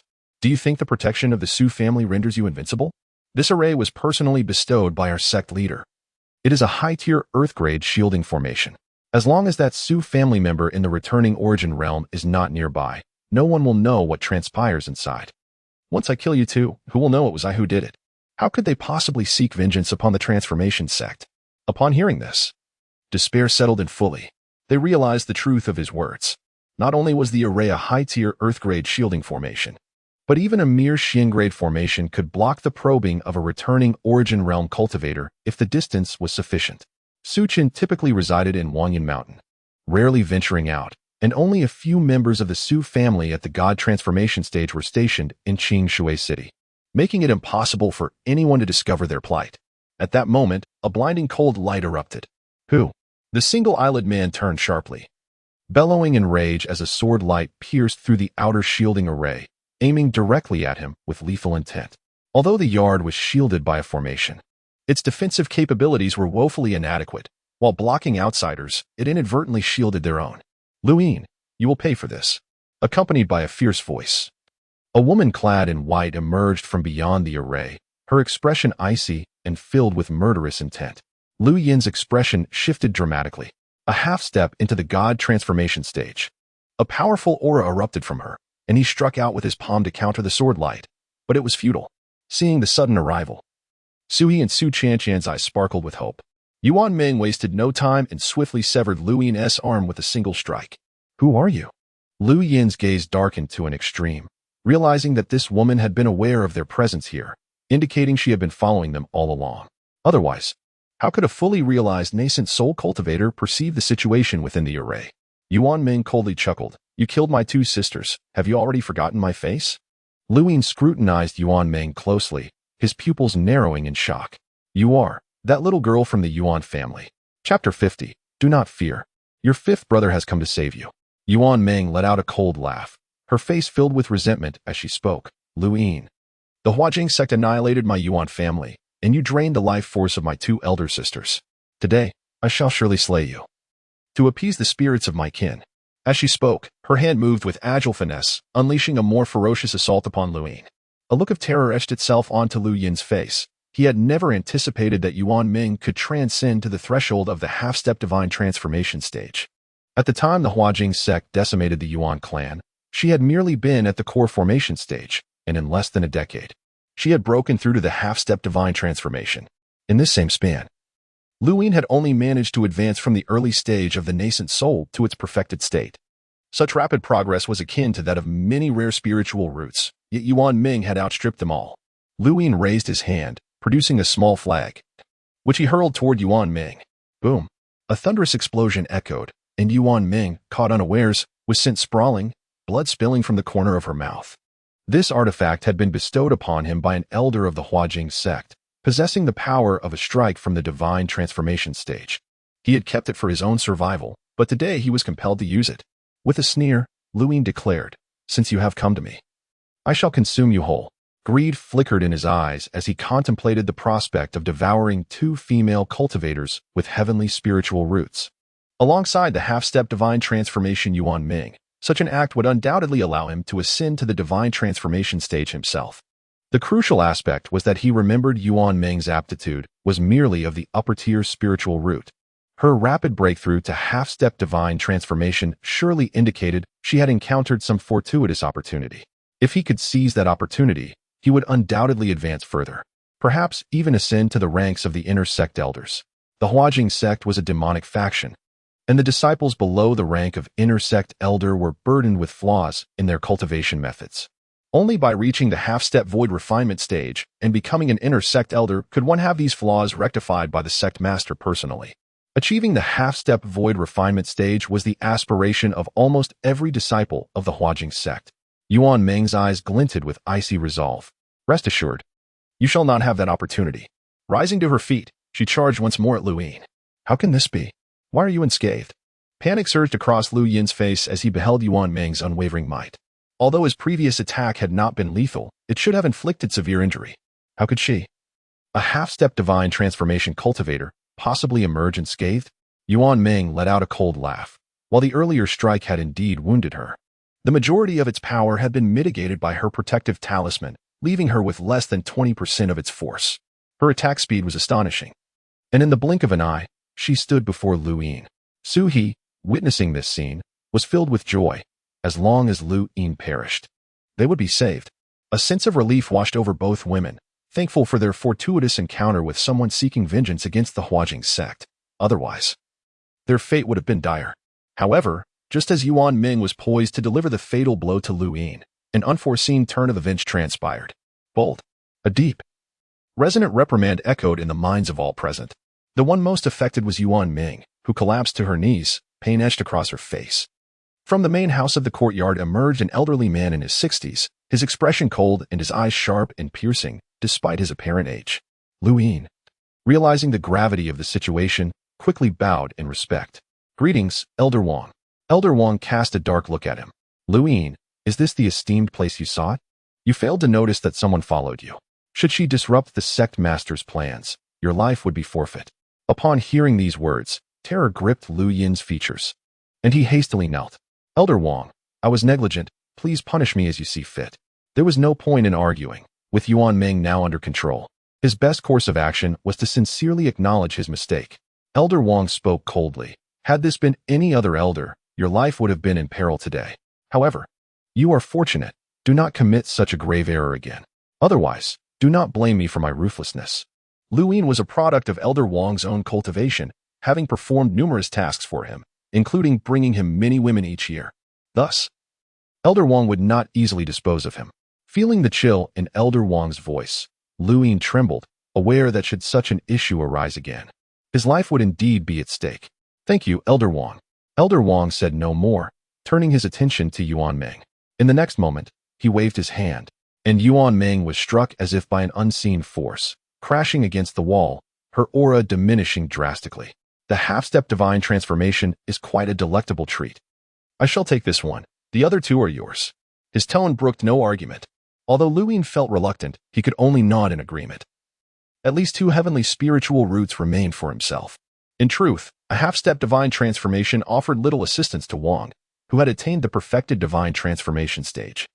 His interest in Yuan Meng was likely due to some latent potential she possessed. Regrettably, Lu Yin's heart seethed with fury. He dared not unleash his wrath upon Elder Wang, and instead turned his gaze towards Su He and her companion. Little beauties, soon you shall experience what it is to be on the brink of life and death.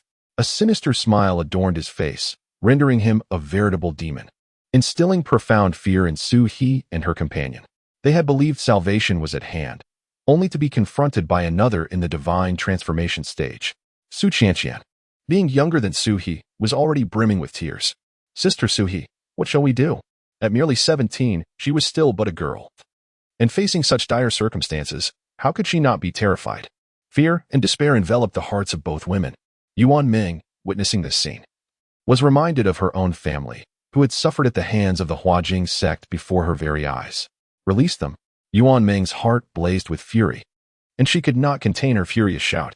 Although she had only crossed paths with Su He and Su Chen, she could not bear to witness the horrors inflicted upon her family replayed before her. At that moment, a suffocating pressure enveloped her, as Elder Wang's indifferent voice resonated. You are barely able to safeguard yourself, yet you still concern yourself with others. Yuan Ming's anger remained unabated as she hastily directed her mental energy into the ring on her finger, her tone urgent. Master, have you awakened? In an instant. A weary sigh echoed in reply.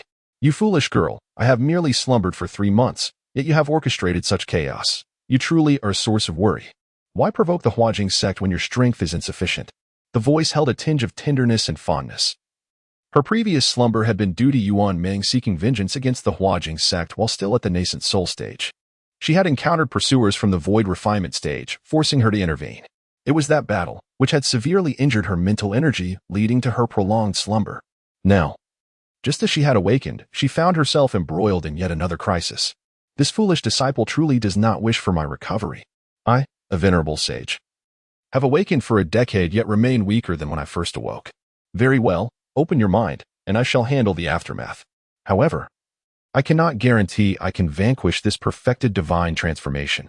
At most, I can help you and those 2 young ladies escape. My mental energy has just begun to recover, and I may not be able to protect all 3 of you. If it comes to that, I will have to abandon the 2 of them. Just as she was about to take control of Yuan Ming's body, an unsettling aura began to permeate the courtyard. Immediately, a gentle yet magnetic young voice rang out from within. Su-He, dear sister, do not be afraid. Your 5th brother has come to rescue you. Chapter 51. Su Chen takes action. Merely the transformation of essence sect. Upon hearing these words, Su-He's expression shifted from surprise to a surge of excitement and grievance. Brother Wu, is that you? She turned her head towards the source of the voice and beheld a gentle-faced youth standing there, resembling a caring elder brother. Just looking at him evoked a sense of warmth akin to basking in the spring sun. The moment she spotted him, Su Chen also cried out in excitement, Brother Wu. At this juncture, the members of the Su family were well aware of Su Chen's immense strength. With his presence, the transformation of essence sect posed no threat. Tears welled up in their eyes, uncertain whether they were frightened or overwhelmed with joy. Wang Jin, confronted by Su Chen's sudden appearance, felt a grave weight in his gaze. In the next moment, his aura surged forth, akin to an enraged lion, and he charged violently towards Su Chen. Despite Su Chen not emanating any aura, Wang Jin still sensed an overwhelming pressure. Faced with such an adversary, he had 2 choices, either expend every ounce of strength to eliminate him or flee. However, given that they were in Qifeng City, escape was futile. The only option was to take the risk and attempt to kill Su Chen. Su Chen regarded him with a calm and indifferent gaze, uttering a single word, "Ant." His voice resonated with an authority akin to that of the heavens, instantly reverberating throughout the surroundings. Bang! Wang Jin was forcefully pinned to the ground, as if a great mountain had descended upon him. His very bones began to grind under the unbearable pressure, producing a chilling sound that sent shivers down one's spine. You. Wang Jin struggled to lift his head, terror etched in his eyes. Who is it? The suffocating sense of oppression left him in despair. He had never felt such a sensation, even before the sect master of the transformation of essence sect. Deep down, Wang Jin already knew the answer. Su-He had mentioned they hailed from the Su family, and there was only one possibility for this individual. The Su family Su Chen, a practitioner of the returning origin realm. At that moment, fear engulfed him. He wished to plead for mercy, but the intense pressure rendered him incapable of speech. Wang Jin gritted his teeth, wishing to eliminate Lu Yin, exclaiming in his heart, why target the people of the Su family? Lu Yin, witnessing the unfolding events, felt an icy dread seep into his bones. In a moment of desperation, he prepared to threaten Su-He and her companion with their lives. However, as he reached for them, his body began to twist uncontrollably, an excruciating pain coursing through him. His limbs contorted in a manner reminiscent of twisted dough, ultimately ensnaring his waist, leaving him utterly incapacitated. His eyes widened in horror, the expression on his face revealing the torment he had endured. The other 2 members of the transformation of essence sect met a similar fate, unable to produce sound, only capable of silent screams. Meanwhile, Wang Jin could not withstand the overwhelming pressure, his body reduced to a mere pulp beneath it. The disparity in strength between them was insurmountable. They were simply not on the same level. Su Chen had not even exerted a fraction of his strength for him. Eliminating a perfected transformation of essence practitioner was exceedingly simple. It's all right now. Su Chen turned his gaze towards Su-He and her companion, speaking in a gentle tone. Remember to carry the family token next time. It contains a formation that can save your lives in critical moments, as well as alert others from the Su family. At this moment, Su-He and her companion disregarded everything else, rushing towards Su Chen with tears in their eyes, embracing him tightly. Brother Wu. Though they had previously held back their tears, upon seeing Su Chen, their emotions could no longer be contained. Su Chen reached out, gently ruffling their hair. His voice soft and reassuring, "It's okay now. With Brother Wu here, no one can harm you in this world." After a brief moment of emotional release, they calmed down. Su Chen offered them further words of comfort before turning his attention to Yuan Ming. Yuan Ming felt a tightening in her chest. Realizing that the person before her was anything but ordinary, she hastily bowed. "I pay my respects to the esteemed senior." Su Chen cast a glance at Yuan Ming, then at the ring she wore. An elderly presence resided within, though it seemed to be a woman based on the aura. It bore a faint trace of sanctity. Albeit weak, even at her peak, she would likely only be a saint. For the future growth of the Su family, having powerful allies was essential, and both Yuan Ming and the saint within her ring would contribute significantly to their development. Yuan Ming's expression shifted, recognizing the implications. The person before her belonged to the Su family. With such formidable strength at such a young age, he could only be Su Chen of the returning origin realm. Yet, soon after, a conflicted look crossed her face. Joining the Su family meant living under their roof, and she still harbored a great vendetta. Would she be able to seek revenge after aligning herself with the Su family? With a hint of trepidation, Yuan Ming spoke, "Esteemed senior, I have yet to avenge my deep-seated grievances, and I fear." She hesitated, concerned that her words might displease Su Chen. "Great grievances? Are you speaking of the transformation of essence sect?" Su Chen asked, his tone unperturbed. "This sect will cease to exist in this world today, thus, you need not worry about this issue." He had no intention of sparing the transformation of essence sect, and once matters here concluded, he would personally eradicate it. Yuan Ming was taken aback, her face lighting up with joy. "Esteemed senior, is this truly the case?" Realizing her slip of tongue, she quickly recognized that a being of such strength had no reason to deceive her, a mere half-step transformation of essence practitioner. Yuan Ming promptly declared, "Esteemed senior, should you wish to eliminate the transformation of essence sect, I will become a member of the Su family and dedicate myself entirely to them." Su Chen nodded in acknowledgement before turning to Su He and her companion with a smile. "I shall take my leave now. Be cautious next time you venture out." They nodded earnestly, having come to understand that the world was far more perilous than they had ever imagined. In the next instant, Su Chen vanished from sight, accompanied by Yuan Ming. Due to Su Chen's incredible speed, Yuan Ming found her vision blurring, unable to discern what transpired, feeling as though she were spinning in a whirlwind. Moments later, clarity returned, revealing an enormous sect before her, with a sign at the forefront emblazoned with the words, "Transformation of Essence Sect." Although this sect was a force of the demonic path, its overwhelming strength granted it a place within the Jing Empire. To the imperial family, although the transformation of Essence Sect was a demonic force, as long as they did not overstep their bounds, they remained a part of the empire's domain. Thus, the royal family merely suppressed them without fully eradicating them. Upon seeing this sect, resentment filled Yuan Ming's gaze. Transformation of Essence Sect. She seethed, her teeth clenched. This sect was the very force she yearned to obliterate, for it had led to the demise of her kin, leaving her to wander alone and destitute. Had it not been for the transformation of Essence Sect, she would likely still be living as the cherished daughter of the Yuan family, enveloped in the love of her parents and sister. But now, all of that was lost. Su Chen glanced downward, emanating a formidable energy from within, akin to a primordial beast awakening, instilling a sense of dread. He raised his hand and pointed downwards. With that single gesture, the heavens seemed to shatter, rifts in the void appearing as the earth trembled, as if quaking in fear of his power. "Who dares to intrude?" A terrified voice echoed from within the transformation of Essence Sect. In the next moment, a figure dashed out from within, their face a mask of indescribable horror. This individual was none other than the sect master of the transformation of Essence Sect. Before he could react, a tremendous force descended from the heavens, accompanied by a deafening explosion that reverberated throughout the entire Jing Empire. Those at or above the transformation stage were acutely aware of this presence. Countless individuals turned their gazes toward the source of the eruption, their eyes rife with trepidation. What an utterly terrifying aura! Who could it be? Chapter 52, The Terrifying Su Chen, the Ascendance of the Saint Emperor under the weight of this formidable power. The leader of the Huajing sect seemed no more than a mortal caught in a natural disaster, utterly devoid of any means of resistance. Without even a scream, he was swiftly obliterated in the ether, his soul extinguished. In his wake, A deep crater several hundred meters wide was left at the site of the Jing sect, extending for dozens of miles, a sight that left onlookers in sheer awe. Almost without exception, the powerful members of the Jing sect perished in that single, devastating strike. Yuan Ming, witnessing this scene, was rendered speechless, her mind struggling to comprehend the enormity of it all. Was this truly the prowess of a returning Yuan realm cultivator? The sheer strength was beyond anything she had imagined. Having previously encountered only the most formidable of practitioners in the refinement void stage, she now found herself realizing that such comparisons were utterly futile. The difference was akin to that between heaven and earth.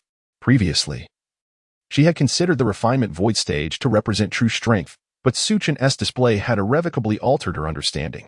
Meanwhile, Su Chen remained remarkably composed, as if he had merely accomplished a commonplace task. After concluding his actions, he led Yuan Ming to the foot of Wangan Mountain, where he entrusted her to Su He before departing.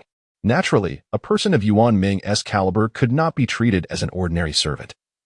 She was destined to serve exclusively in the capacity for the direct lineage. Thus, although Yuan Ming joined the Su family as a subordinate, her status would not be insignificant.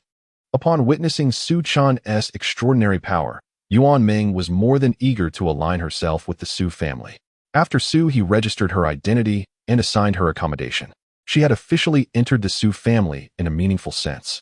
In a modest dwelling halfway up the mountain, Yuan Ming could not help but call out softly, "Master, are you still there?"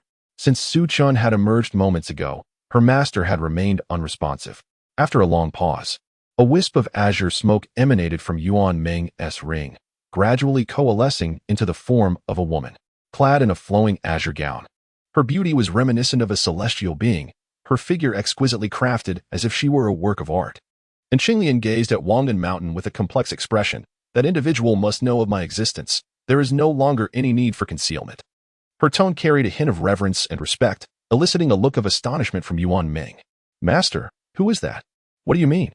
Yuan Ming was acutely aware that her master had once been a saint-level powerhouse. To evoke such deference from her indicated the extraordinary nature of this individual. Was it possible that young Master Su was not merely a returning Yuan realm cultivator, but something far greater? And Qinglian paused for a moment, recalling the overwhelming sacred aura that emanated from Su Chen. After taking a deep breath, she stated, "It is none other than the young master of the Su family. Su Chen, your inclusion in the Su family is assured, with him safeguarding the family. It is destined to become one of the most powerful forces in the entire Xiantian realm." Having only briefly encountered Su Chen, and Qinglian had already concluded that his cultivation was far beyond her peak. He was undoubtedly at the threshold of a saint emperor. Such a level of cultivator was almost a titan within the Xiantian realm, akin to the ancestral guardians of sacred lands. She could hardly fathom that the Su family possessed such a figure. Yuan Ming could not restrain her curiosity. Who exactly is he? And Qinglian shook her head, indicating her lack of knowledge. But she elaborated, "I do not fully understand. But this young Master Su is unquestionably more powerful than I was at my zenith." "What?" Yuan Ming exclaimed, her eyes widening in shock. The Su family harbored a saint-level powerhouse? Excitement flooded her features. To join a force protected by such strength was an unparalleled opportunity. A saint. Yuan Ming swallowed hard. The world believed Su Chen to be merely a returning Yuan cultivator. Yet he was, in truth, a being of saintly stature.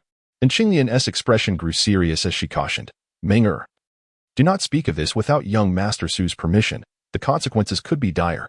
She understood that beings of such caliber had their own reasons for acting. And should Yuan Ming disseminate this information, it could lead to unforeseen calamity. Yuan Ming's heart tightened. "Rest assured, Master, I shall not breathe a word to anyone." With that, she cast a silent spell upon herself to ensure she would not inadvertently disclose any secrets. After a moment of elation, Yuan Ming gradually regained her composure. She lifted her gaze towards the distance. Being situated on the mountainside of Wanyan Mountain afforded a broad view. As the gentle breeze caressed her, she let out a deep sigh. The destruction of the Jing sect weighed heavily on her heart, and she felt no joy, only a profound sense of sorrow. Noticing her distress, Qinglian gently patted her shoulder and spoke softly. "Child, you are the last of the Yuan family. For the sake of your kin, you must live well. It would bring them peace in the afterlife." Yuan Ming nodded. "Master, I understand." Her heart was not so fragile. She merely felt a wave of melancholy. Soon, she had gathered her emotions, her expression resolute as she declared, "Since the Su family possesses such strength, My progress in reconstructing your physical form will accelerate. Moreover, didn't you mention there are many pursuing you? With the protection of young Master Su, those foes will surely think twice before troubling you again. And Qinglian smiled and nodded. Indeed, none among those adversaries can contend with a Saint Emperor. They will not dare to trouble me. Saint Emperor? Yuan Meng's mind was filled with questions, clearly unfamiliar with the term. And Qinglian shook her head. You will come to understand once you have matured. For now, the priority is to awaken your empty illumination sacred body. Yuan Meng immediately agreed. Yes, I will heed my master's guidance. Whispers of discussion continued within the confines of the dwelling. Meanwhile, at the site of the Huajing sect, countless cultivators cautiously approached to assess the situation. Upon discovering that the sect had vanished without a trace, leaving only a massive pit, they were left in shock. The Huajing sect had been annihilated. Who could have done this? This was a power of the harmonization stage. Could it have been the old emperor? Impossible. The old emperor had long been in seclusion, striving to break through to the returning Yuan realm. Given the proximity to Wangan Mountain, it was likely that the one capable of slaying a harmonization stage adept was none other than that figure from the Su family. I suspect it was indeed the individual from the Su family. The aura we sensed earlier was overwhelmingly potent, far beyond even the old emperor. The Huajing sect must have provoked that individual. They truly sought their own demise. Clearly, they believed that the destruction of the Huajing sect was the doing of Su Chen. This demonic sect was immensely powerful, with its leader being a mid-harmonization cultivator. Only the imperial family could have eradicated it. Yet, the imperial family had not intervened. Now, with the Huajing sect obliterated by the Su family, many applauded the outcome. In an instant, the reputation of the Su family soared, becoming the most talked-about faction within the Jinghong Empire, with numerous prodigies eagerly seeking to ally themselves with the Su family. Of course, Su Tian selectively retained only a fraction of the most promising individuals, while the majority were turned away. The Su family sought loyalty and reliability, not those who merely sought to curry favor. Chapter 53. Subduing the Ink Sea Azure Flood Dragon with the allegiance of more individuals, the Su family flourished rapidly, its influence expanding considerably. However, Su Chen paid little heed to these matters, choosing instead to recline peacefully within the Wanyun courtyard. He relished this tranquil existence, free from worries, venturing out occasionally for leisurely strolls. He even took to organizing barbecues in the courtyard, enjoying an exceedingly comfortable life. This serene and leisurely lifestyle was precisely what he sought. Report to the young master. A respectful voice from outside the courtyard broke the stillness. Your previous command to search for mounts of the Demon King level has yielded progress. In the eastern Misty Sea of Wanhai County, it is said that there resides a Demon King in the fusion stage, whose true form is that of a flood dragon. The guard's voice carried a hint of excitement and reverence. The young master was indeed formidable, daring to capture a fusion stage Demon King as a mount. Wanhai County. Su Chen nodded. I understand. With that, his consciousness expanded, swiftly enveloping the entirety of Wanhai County, allowing him to locate the flood dragon with ease. However, he soon sensed that the creature's aura was somewhat weak, its life force gradually dissipating. Clearly, this flood dragon was nearing the end of its lifespan. Typically, demon beasts outlive humans, with fusion stage cultivators enjoying lifespans of up to 10,000 years. A creature of such a powerful lineage as this flood dragon would typically have a lifespan of 20 to 30,000 years. Yet, its imminent demise revealed the extent of its age. A flood dragon, albeit not a true dragon, could still be of service as a mount after a slight refinement of its bloodline. Su Chen murmured, then vanished from Wangan Mountain. When he reappeared, he had already arrived at the Misty Sea of Wanhai County. The Misty Sea was vast and treacherous, rife with hidden currents and numerous demon beasts, including many sixth-tier entities, rendering it a forbidden zone for humans, hence its ominous name. Deep within the Misty Sea, a colossal creature coiled, its body nearly 1,000 feet long, dominating the area with no other demon beasts in sight. This colossal being possessed a pair of claws, a horse's head, and a serpent's tail, covered in dark scales, adorned with whiskers and horns, exuding an extraordinary presence. A small horn on its head emitted a verdant glow. This was the sovereign of the Misty Sea, the Inksea Azure Flood Dragon, descendant of the Azure Dragon, albeit with a diluted bloodline. Suddenly, the Inksea Azure Flood Dragon opened its enormous eyes, which shimmered with a faint green light resembling a starry river. Human. Its voice resonated, causing the surrounding waters to churn and the surface to erupt with powerful waves. Its gaze was heavy with caution. Demon beasts possessed sharper instincts than humans, and the ability of this individual to approach silently indicated formidable strength. As a fusion-stage demon king, it was far from the foolishness of lower-tier beasts, refraining from any rash attack. Nonetheless, the Inksea Azure Flood Dragon remained exceedingly wary. Friction between humans and demon beasts was incessant, with humans capable of becoming prey and demon parts serving to aid in alchemy and artifact crafting. Could this unfamiliar human be intent on slaying him? Indeed, you appear somewhat presentable, it mused, before lifting its gaze to the Inksea Azure Flood Dragon. Speaking in a calm tone, I offer you a chance to become my mount. The dragon's massive eyes widened, its voice booming like thunder. Human, do you comprehend the gravity of your words? A wave of potent malevolence emanated from its form, causing the misty sea to become agitated. With countless demon beasts fleeing to the periphery, the awakening of the Demon King signaled the onset of a hunt. Some awakened demon beasts gazed fearfully toward the source of the powerful aura. The Inksea Azure Flood Dragon's eyes brimmed with murderous intent. Daring to subjugate him as a mount was a privilege that even the revered King of Swallows did not possess. As a flood dragon, its combat prowess was undeniably formidable. Though it was merely of the mid-7th tier, comparable to a human in the fusion mid-stage, its combat capability was akin to that of a half-step return to Origin Realm. With a flicker of apprehension in its gaze, the dragon coldly retorted, "Human, this king's lifespan is nearly at an end, and I have no hope of breaking through. I shall perish within a century. Allow me to pass my remaining days in peace, and I shall offer my body to you. Otherwise, I will not rest until you suffer for your insolence." Facing imminent death, the dragon merely yearned to witness the world one last time. It had no qualms about fighting Su Chen, for death was inevitable. Su Chen remained silent, his palm coalescing a drop of crimson blood that resonated with the roar of a true dragon, sending forth an ear-splitting and terrifying wave. The Inksea Azure Flood Dragon trembled, its pupils constricting in shock. "This is," Su Chen spoke coolly, "a drop of true dragon blood. As a descendant of the dragon lineage, you should understand the immense benefits this offers you."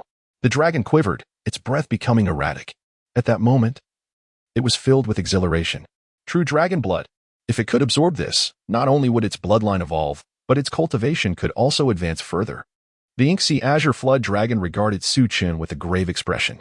With true dragon blood presented, it seemed the visitor bore no intent to harm. "Mount." The dragon's eyes reflected inner turmoil. Despite its diluted bloodline as a descendant of the true dragon, its pride remained. The notion of becoming a human's mount was indeed difficult to accept. Observing its hesitation, Su Chen refrained from pressing. To him, coercing the Inksea Azure Flood Dragon served no purpose. If he desired it as a mount, it was akin to forming a partnership. Should the dragon ultimately refuse, he would not insist. After a lengthy pause, the Inksea Azure Flood Dragon finally lifted its head, voice resounding, "Very well, I accept." After all, it was on the brink of death. The true dragon blood not only promised advancement but also a chance for its bloodline to revert to its ancestral form. Such extraordinary benefits were hard to resist. Most importantly, it did not wish to perish. True dragon blood could grant it a chance to continue living. Su Chen nodded, raising his hand to inscribe a mark upon the dragon's brow. "This is a master-servant contract. How is this possible?" The Inksea Azure Flood Dragon's pupils narrowed in terror as it regarded Su Chen with dread. Establishing a master-servant contract with a demon beast required the beast's consent. Otherwise, it was exceedingly challenging. Yet, it had sensed nothing and was forcefully bound to a contract. This revealed the depth of the human's power, far beyond its imagination. In that moment, its pride was entirely relinquished, replaced by profound respect. The demon race revered strength. If one was stronger, they were deemed king. The terrifying prowess displayed by Su Chen warranted submission, and serving such a powerful being did not equate to disgrace. Notably, the ability to produce true dragon blood indicated the extraordinary nature of this individual. Su Chen extended the true dragon blood toward the dragon, calmly stating, "Hurry and refine it." The Inksea Azure Flood Dragon felt a shiver down its spine and promptly replied, "Yes, master." Chapter 54. Prestige. At its zenith, the true dragon's blood was consumed by the Inksea's Azure Flood Dragon, and immediately, the immense power of its lineage began to circulate throughout its body, revitalizing it as if it had been reborn. In an instant, a formidable aura spread, enveloping the entire misty sea. A resounding dragon's roar echoed, and from the Azure Flood Dragon's forehead, a small horn sprouted anew, this time grand and conspicuous. Accompanied by the dragon's cry, all creatures within the misty sea prostrated themselves, trembling in palpable fear. The Azure Flood Dragon continued to roar, its expression filled with agony. Despite the discomfort, it reveled in the experience, sensing its bloodline strength surging, which invigorated its entire being. Soon, its physical form began to transform. The originally dark scales started to shed violently, revealing raw flesh beneath. However, it was not long before vibrant green scales grew back, shimmering with an otherworldly glow, appearing mysterious against the backdrop of the undulating sea. The aura radiating from the azure flood dragon surged continuously, propelling it from the mid-stage of integration to the threshold of the primordial realm. In terms of the demon race's hierarchy, it had ascended to the cusp of the 8th tier, becoming a half-step demon emperor. Suddenly, the azure flood dragon burst forth from the misty sea, its aura erupting without restraint as it traversed the heavens, resembling a soaring dragon. Ha ha ha, I have transformed into a dragon. This is the essence of a true dragon. At that moment, it was overwhelmed with exhilaration, though it could not compare to the powerful bloodlines of the true dragons. It had indeed transcended the realm of a flood dragon, becoming a genuine dragon. Its body had grown nearly threefold. What was once 1,000 zhang now measured around 3,000 zhang, a colossal entity that inspired instinctive dread. Within the Jing Empire, countless individuals sensed this terrifying aura, their expressions turning to one of astonishment. That direction was one high county. Could it be that the Misty Sea's Demon King had achieved a breakthrough? Was the Azure Flood Dragon not nearing the end of its lifespan? How could it possibly break through at this time? Such fortuitous luck. This aura was overwhelmingly powerful, distinctly different from the Azure Flood Dragon. Could it be that a new Demon King had emerged from the Misty Sea? Almost simultaneously, the formidable beings within the Jing Empire gazed gravely towards the direction of the Misty Sea. The Azure Flood Dragon, already powerful, had now broken through once more. Could it not stand toe-to-toe with the Jing Empire? Above the Misty Sea, after a bout of joyous laughter, the Azure Flood Dragon approached Su Chen once more, lowering its head in silence. As its steed, there was no need for excessive words. It merely awaited its master's command. Su Chen leapt onto its head, surveying the distance. The view was splendid, and with the enhancement of the Azure Flood Dragon's bloodline, its appearance was strikingly magnificent. Prestige was indeed at its zenith. Su Chen felt immense satisfaction with his steed. Accompanied by resonant dragon roars, the colossal creature soared through the cloud sea, journeying far and wide. When passing over the territories of various human cultivators, countless onlookers gazed up in awe and terror at the dragon flying overhead. What a terrifying aura! Where did this demon come from? Do we possess such a powerful demon king within the Jing Empire? Could it be that a demon king from elsewhere has come to attack us? This demon seems rather peculiar. It appears to be a dragon. Are you joking? The eastern region has long been devoid of dragons. Only the Misty Sea has a flood dragon. Whispers of speculation arose. Initially, upon witnessing the Azure Flood Dragon, they were filled with alarm, but upon realizing it bore no ill intent, they gradually relaxed. As they passed through Qifeng City, the city lord's expression shifted dramatically. He sprang forth from the city lord's residence, respectfully declaring, "Which esteemed demon clan has graced us with their presence?" Though historically there had been some discord between humans and demons, they were united in the pursuit of cultivation and longevity. Furthermore, having attained the status of a demon king, the intelligence displayed was akin to that of humans, rendering the title of esteemed elder entirely appropriate. The Azure Flood Dragon remained silent, coldly observing the diminutive figure before it. The city lord finally discerned the true nature of the colossal entity ahead. A true dragon. His eyes widened in disbelief. The creature before him bore an uncanny resemblance to the dragons of legend, with antlers like a deer, a head like a camel, eyes like a rabbit, a neck like a snake, a belly like a mythic beast, scales like fish, claws like an eagle, paws like a tiger, and ears like an ox. Aside from a few minor discrepancies, it was virtually indistinguishable from a true dragon. Could it be that a true dragon still existed within the Xiantian realm? Such divine beasts had once roamed the land, but following the disappearance of the Xiantian emperor, many divine beasts faded into obscurity, including true dragons. After so many years of evolution, the divine beasts within the Xiantian realm had become almost extinct. The crucial factor was the overwhelming aura emanating from the Azure Flood Dragon. Entirely different from that of ordinary demons, imbued with divinity. Could it genuinely be a divine beast? However, he soon noticed a strikingly handsome young man seated atop the dragon. A human. The city lord's pupils constricted. Could this dragon truly be its mount? To tame such a powerful dragon, what level of strength must its master possess? The city lord hurriedly bowed. "I pay my respects to the esteemed elder." He dared not gaze at Su Chen for long, but after a brief glance, he felt an uncanny familiarity, as though he had encountered him before. Su Chen casually remarked, "Ah, it is Lord Zhou. I trust you are well." The city lord abruptly raised his head, and upon recognizing the figure atop the giant dragon, his heart raced. Su Chen. The Su family had settled in Wangdan Mountain, which was in close proximity to Qingfeng City. During a previous visit to the Su family, he had encountered Su Chen. The memory of cultivators is remarkably sharp, and he instantly recognized him. Zhou Yuan was left dumbfounded. Could Su Chen's prowess truly be so extraordinary as to tame a true dragon? Judging by the aura radiating from the azure flood dragon, it was undoubtedly at least half a step into the primordial realm, exerting a pressure far greater than that of the former Jing king.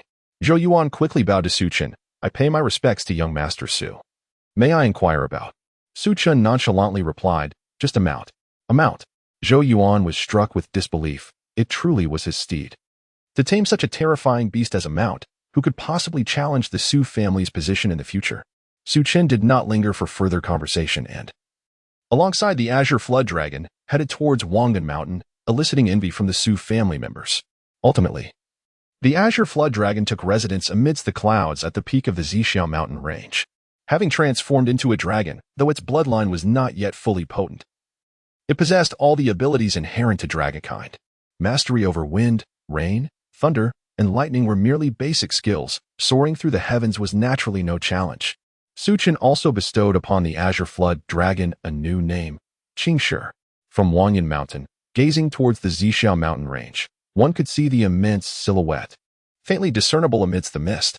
Chapter 55, Secrets of the Xiantian Realm and the Ascension to the Saintly Physique. The tale of Su Chen subduing the true dragon swiftly spread throughout the Jingong Empire, igniting a considerable uproar. Even the neighboring empires prepared to witness this marvel for themselves. A true dragon. How long had it been since the Xiantian realm encountered such a majestic creature? Not to mention the dragon race, which is a supreme divine beast. Even sightings of other divine beasts were exceedingly rare, often only spoken of in ancient clans of sacred lands. The existence of a living divine beast sparked immense curiosity among many. Consequently, throngs of people flocked to the vicinity of the Zixiao mountain range daily. Gazing at the colossal being above, it indeed appeared to be a dragon, exuding an aura of remarkable strength, seemingly at least at the late stage of the fusion realm. If not a half step into the return to origin realm, such a terrifying divine beast could genuinely be tamed by the Su family. Yet, doubts lingered. Is this truly a divine beast? Many suspected it might be a fade. The murmurs of skepticism reached Qingshi, who found himself somewhat speechless. In his previous demeanor, he would have eliminated them all. However, as Su Chen's mount now, he refrained from indiscriminate violence without his master's command. Thus, he summoned clouds and mist to shroud himself completely, rendering him invisible to the onlookers at Zixiao Mountain. This significantly dampened their enthusiasm, leading to a sharp decline in daily visitors. Yet, the absence of a clear sighting left many unconvinced that it was indeed a dragon, and gradually, discussions on the matter dwindled. In the Wangyan courtyard, Su Chen languidly reclined on a chair, gazing at the drifting clouds in the distance. With nothing pressing to occupy his time, he turned his attention to the system inventory to see what new items he had acquired recently. The system automatically highlighted new items obtained within the past 6 months. After reviewing, he noted that his item level had likely reached the 8th rank of the immortal tier, though he was not entirely certain how it corresponded to actual realms. Glancing at his accumulated cultivation, which had previously consumed over 2 million years, he still had more than 100 billion years remaining. Let us use a bit. Using 1 million years of cultivation. As Su Chen executed this command, a tremendous surge of power flooded into his body. In mere moments, he ascended from the innate ancient sage to the supreme sage. The density of the Taoist power within him reached an extreme, and his life force surged forth as if inexhaustible. Upon reaching the sage level, his lifespan extended to at least 100,000 years. Should he break through further among the sages, he could achieve a lifespan of 200,000 to 300,000 years. With his current cultivation as a supreme sage, he possessed a lifespan exceeding 1 million years. The cultivation from the system was calculated based on standard practices, whereas his primordial celestial body was inherently formidable, requiring vast amounts of energy for breakthroughs. Without auxiliary resources and relying solely on normal cultivation, the pace of his advancement was exceedingly slow. Even after reaching the supreme sage level, Su Chen's cultivation continued to ascend. Suddenly, a chilling voice echoed in his mind. Warning, the host is on the verge of breaking through to the quasi-emperor level. This realm cannot support an emperor-level powerhouse, and should a breakthrough occur, this world will collapse. Do you wish to halt the breakthrough? 10, 9, 8. A prompt appeared before Su Chen's eyes. Halt. Without hesitation. He chose to stop, though his brow furrowed tightly. Successful halt, returning 50,000 years of unused cultivation to the host. Su Chen gazed towards the sky, acutely aware of the heavenly Tao's power in the Xiantian realm. The Xiantian realm was weak, insignificant. With his current strength, a single punch could likely shatter the entire eastern region. This world was indeed that feeble. His eyes narrowed. The weakening of the heavenly Tao and the inability to break through to the emperor level must be linked to the disappearance of the great emperors from hundreds of thousands of years ago. During his time in the Wangan courtyard, he often perused various texts. According to records, the Xiantian realm had 3 emperor-level powerhouses overseeing it hundreds of thousands of years ago. Yet, for reasons unknown, these 3 great emperors had inexplicably vanished. Concurrently, the spiritual energy throughout the Xiantian realm had diminished by nearly 2/3. In just a few 100,000 years, there should still be sage-level powerhouses who survived from that era. He could inquire when the time came. Su Chen did not dwell on the matter further. He preferred not to get entangled in such thoughts, knowing he would eventually uncover the truth.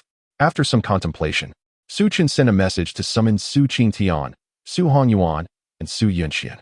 He had previously elevated them to the heavenly spiritual root, and now it was time for another enhancement. However, he intended to upgrade them in batches rather than all at once. Before long, the 3 arrived at the Wangyun courtyard. "Chener, why have you called us?" Su Hanyuan inquired kindly, his affection for his little grandson evident. Su Chen replied with a smile, "To enhance your qualifications." The trio was momentarily taken aback. "Enhance qualifications?"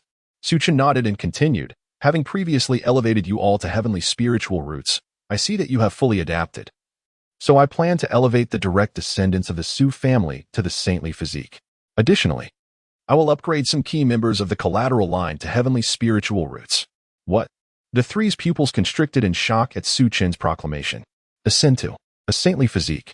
Su Yunxian stammered, trembling. "Saintly physique? Are you certain, Chena?" Heavenly spiritual roots were already regarded as top-tier qualifications within the Jinghong Empire, and those possessing a physique beyond the heavenly spiritual root were exceedingly rare. As for the legendary saintly physique, only one had appeared in the entire Jinghong Empire 3,000 years prior, and that individual had joined a sacred land in the eastern region known as the Xiantian Sacred Land. Su Chen smiled. "Can there be any doubt? Great Elder, what cultivation method do you practice? I can match you with a suitable saintly physique." He had many types of saintly physiques at his disposal. Su Yunxian gulped. "I practiced the sword path." "Sword?" Su Chen nodded and began searching through his system inventory. Various saintly physiques flashed before his eyes. Moon-raising sword physique, stellar sword physique, yin-yang sword physique. Soon, he selected an appropriate saintly physique. Thunderous sword physique. Su Yunxian's sword was domineering, emphasizing power, and the thunderous sword physique was known for its explosive force among the saintly physiques, making it a fitting choice for him. Su Chen beamed. "Great Elder, please take a seat." Su Yunxian felt an overwhelming excitement. He could hardly believe he had the chance to become a saintly physique. If it were anyone else, he would find such an operation implausible, but the numerous shocks Su Chen had delivered compelled him to believe. He sat on a stool, and Su Chen placed his hand upon his head. After a moment, a surge of power crackling with lightning coursed into Su Yunxian's body. Instantly, a torrent of violent lightning energy erupted from him, seemingly capable of obliterating everything. Su Chen quickly contained this surging power, encircling it around Su Yunxian. Should all that lightning energy be released, the Wangyun courtyard would surely not survive. Soon, anguished screams echoed within the Wangyun courtyard, sending chills down the spines of all who heard, leaving their hair standing on end. Chapter 56. The 4 symbols sect. The wailing echoed for an extended period, nearly threefold the duration of the previous transformation of the heavenly root. Yet, the agony experienced was far beyond mere multiplication. Naturally, Su Chen had no means of discerning this. It was merely his conjecture, for Su Yunxian indeed appeared to be in excruciating pain. Lying on the ground, Su Yunxian writhed in torment, his entire being convulsing, and his face contorted in utmost agony. However, amidst each cry, the aura emanating from him grew increasingly formidable. The 2 guards stationed at the entrance of the Wangyun courtyard exchanged bewildered glances. What on earth was happening inside? The cries persisted for a considerable time before gradually subsiding. Within the Wangyun courtyard, Su Yunxian lay as if utterly drained, gasping for air. "I feel as though I am on the brink of death." Su Chen, indifferent to his plight, hurried over to inquire, "Second brother, what is your condition?" Taking a deep breath and feeling the immense power of lightning coursing through him, Su Chen's expression transformed into one of profound exhilaration. This power of lightning was astonishingly potent, surpassing that harnessed by many advanced Earth-tier cultivation techniques. And this was merely the initial stage of his thunderclap sword body. He could scarcely fathom the terror that awaited upon achieving full mastery. Crucially, this thunderclap sword body was in perfect harmony with the sword path, allowing the lightning energy to seamlessly merge with his swordsmanship. "Elder brother, this truly is the sacred body. I feel as though my physical form has strengthened at least tenfold, and my body is brimming with lightning energy." With that, he rose to his feet, a longsword materializing in his hand. Slash! Su Chen bellowed, swinging upwards towards the sky. In an instant, a fierce beam of sword light surged forth, accompanied by tremendous lightning power, cleaving through the air above Wangan Mountain and creating a terrifying rift in the very fabric of space. My heavens! Su Chen and Su Hongyuan stood dumbfounded, overwhelmed by the sheer might displayed. Su Chen laughed heartily. "Is this the power of the sacred body? I feel as though the same technique's might has increased at least tenfold. No wonder those prodigies can transcend realms to vanquish foes." Though he was merely at the initial stage of the void refinement realm, this single strike was already comparable to those at the late stage. Should he attain minor mastery over the thunderclap sword body, he could even contend with those at the half-step integration stage. Filled with envy, Su Chen urged, "Chen'er, quickly, grant me the same boon." Su Chen nodded with a smile. Su Chen also practiced swordsmanship, albeit with a different approach. While Su Chen pursued dominance, Su Chen's style was akin to the relentless waves of the sea, growing stronger with each clash. Indestructible sword body. Although this body did not possess the destructive power of the thunderclap sword body, it significantly enhanced physical capabilities and was inherently a sword physique. Such a disposition would allow Su Chen to swiftly master any technique he chose to cultivate, with the added benefit of sword intent, rendering his prowess equally formidable. Soon, the cries of anguish resounded once more. After half an hour, Su Chen had elevated all three to the status of sacred bodies. Su Hongyuan, focusing on physical enhancement, was first offered the choice of the ancient sacred body, a premier physique among the sacred bodies. Renowned for its incredible strength and the ability to resurrect through blood after achieving full mastery. From this day forth, they were indeed sacred bodies. The excitement was palpable on their faces. Previously, while their heavenly roots had been augmented, their overall enhancement had been minimal. However, the sacred body granted them a profound sense of empowerment, akin to a child suddenly blossoming into adulthood, their combat capacity vastly superior to before. Moreover, this was merely the initial integration of the sacred body. They had yet to reach minor mastery. Once they fully adapted to their enhanced physiques, their combat prowess would become truly terrifying, capable of slaying foes across a major realm with ease. Of course, such feats would be challenging against other prodigies endowed with formidable physiques. Within a span of half a month, all direct descendants of the Su family had attained the sacred body level. However, such enhancements came with immense consumption, especially given the multitude of sacred bodies. Thus, Su Chen provided Su Chen with nearly 300 billion top-tier spirit stones, alongside countless rare treasures. Having addressed the needs of the direct line, Su Chen commenced enhancing the qualifications of the collateral branches. From a bloodline perspective, they were all part of the Su family, and neglecting them was not an option. He selected nearly 30 individuals from the collateral branches and elevated them to heavenly roots. As a result, the Su family emerged as the most formidable force in the eastern region, with all direct descendants being sacred bodies, an achievement even the sacred land struggled to replicate. With their strength augmented, the Su family's influence began to flourish once more. It would not be long before the members of the Su family became renowned figures within the Jing Empire. The 5 great cities. Upon departing, Su Chen took the liberty of enhancing the environment here, enriching the spiritual energy. Although it still paled in comparison to the Jing Empire, there was a notable improvement. The 5 great cities held limited value for the Su family now, yet they still yielded some benefits, so the family chose not to abandon this territory. After all, what power would disdain an expansive domain? In Mingyue City, the Su family was no longer as bustling as in times past. The foot traffic had diminished significantly. With only 3 collateral branch stewards and Su Yuanba guarding the premises, the Su family had grown powerful, yet without Su Yuanba's presence in Mingyue City, order among the 5 great cities would surely wane. It was akin to being at work without a supervisor. One would inevitably slack off. Initially, Su Yuanba and Su He took turns overseeing the area, yet Su Yuanba eventually decided to remain permanently. Despite the spiritual energy in the 5 great cities being considerably meager compared to Wangan Mountain, Su Yuanba could cultivate using spirit stones, yielding comparably effective results. Suddenly, Su Yuanba's eyes snapped open, his expression grave. Who goes there? No sooner had he spoken than a formidable aura enveloped Mingwei City, instilling terror in the hearts of countless individuals. Almost immediately, 2 figures materialized before the Su family.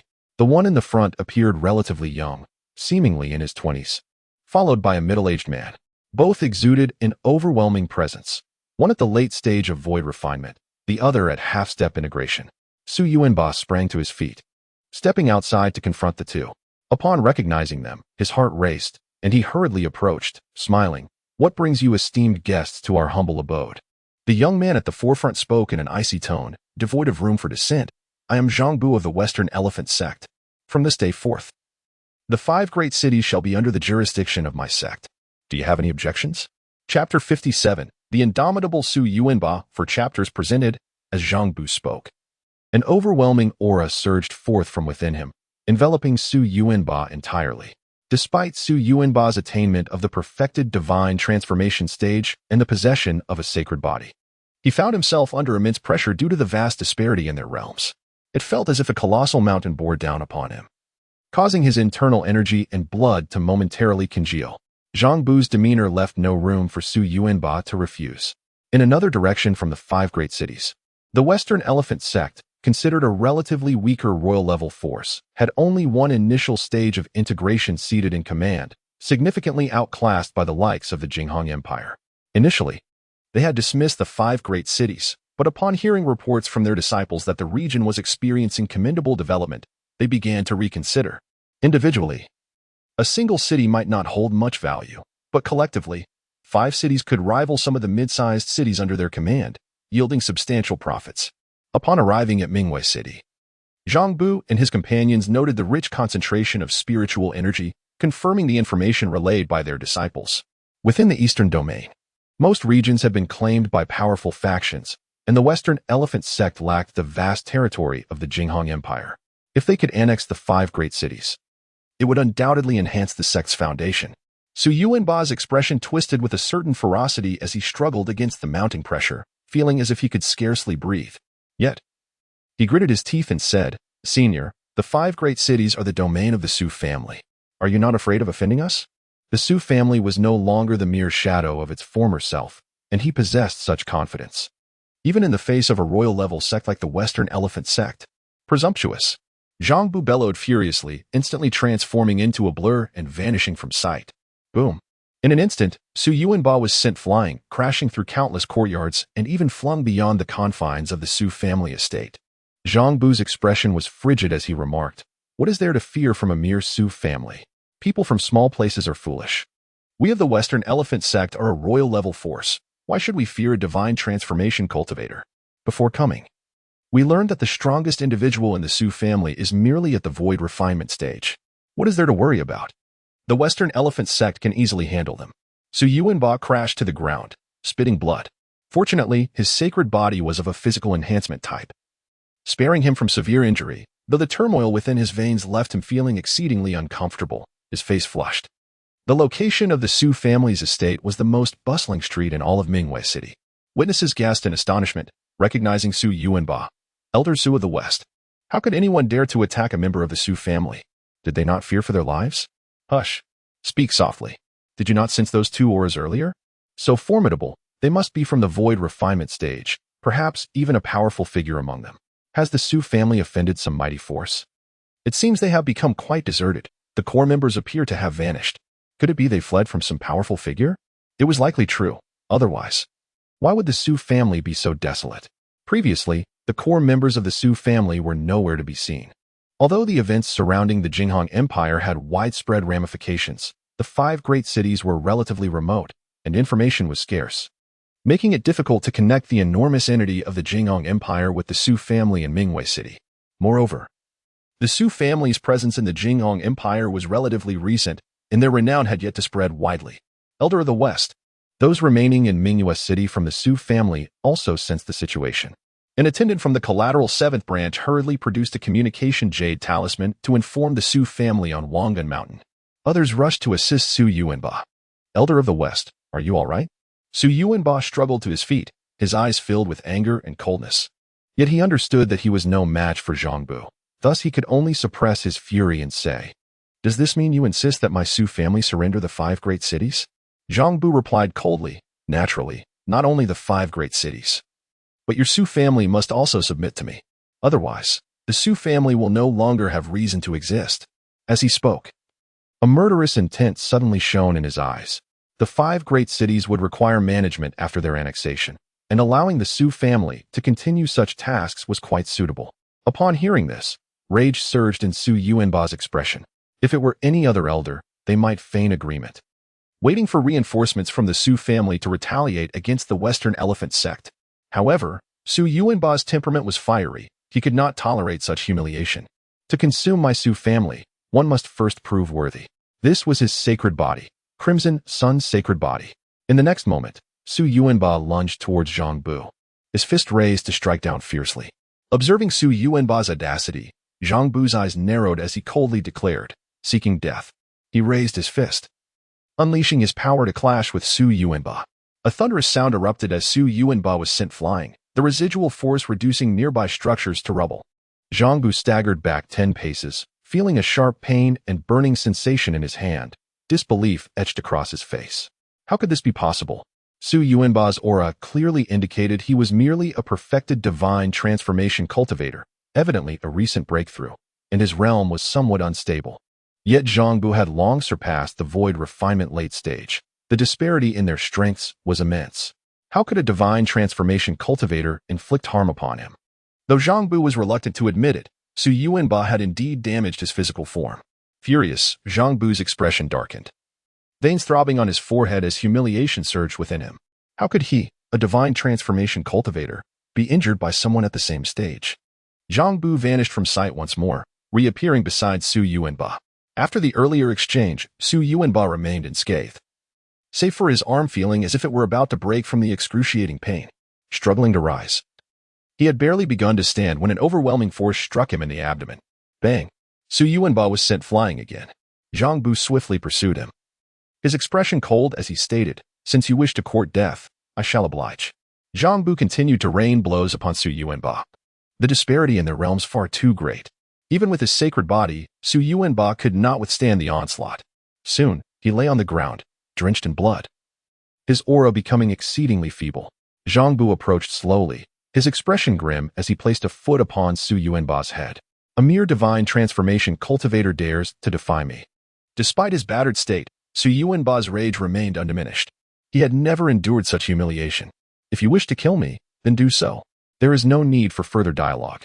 I shall never submit to you. In my grandfather's dictionary, there is no entry for fear of death. Kill me, and the Western Elephant sect shall surely face annihilation at the hands of my Su family. Chapter 58. The unimaginable Su family. Su Yuanba gritted his teeth. Embodying his steadfast character, he would rather die standing than live kneeling. The thought of submitting to the Western Elephant sect was utterly unacceptable to him, even if it were merely a fade. Observers in Mingyue City shook their heads at Su Yuanba's woeful plight. It seemed certain that he would meet his demise here today. The jade tokens adorning the 2 individuals hinted at their status as elders of the Western Elephant sect. How had the Su family incurred the wrath of such a formidable power? The Western Elephant sect. No wonder the Su family had fled Mingyue City. They had provoked a royal-level force. It was indeed wise for the Su family to vacate the city, especially now that the Western Elephant sect had come knocking, further validating their fears. Zhangbu's expression turned icy. He longed to crush Su Yuanba beneath his heel, yet the derisive look on the latter's face revealed that he was no coward. Zhangbu sneered. Killing such a man would hold little meaning. He desired to make them suffer beyond measure. If he sought death, then Zhangbu would ensure he did not find it easily. With that, he produced a talisman, his gaze laced with mockery. This artifact, known as the Soul Control Talisman, contained the essence of a dog-S spirit. Affixing it to one S person would compel their actions to mirror those of a dog. I shall make you a wretched insect. Endure all manner of humiliation, he declared. Su Yuanba, incensed, roared, "You vile creature, have the courage to kill me." To his furious outcry, Zhang Bu merely chuckled coldly. Just as he prepared to affix the soul control talisman to Su Yuanba, a sudden surge of spiritual energy rippled through Mingwei City. Zhang Bu was taken aback and turned to the sky above the city, where a luminous pillar of light shone down, accompanied by spatial fluctuations emanating from its core. A teleportation array. Zhang Bu furrowed his brow, puzzled by the unfolding events.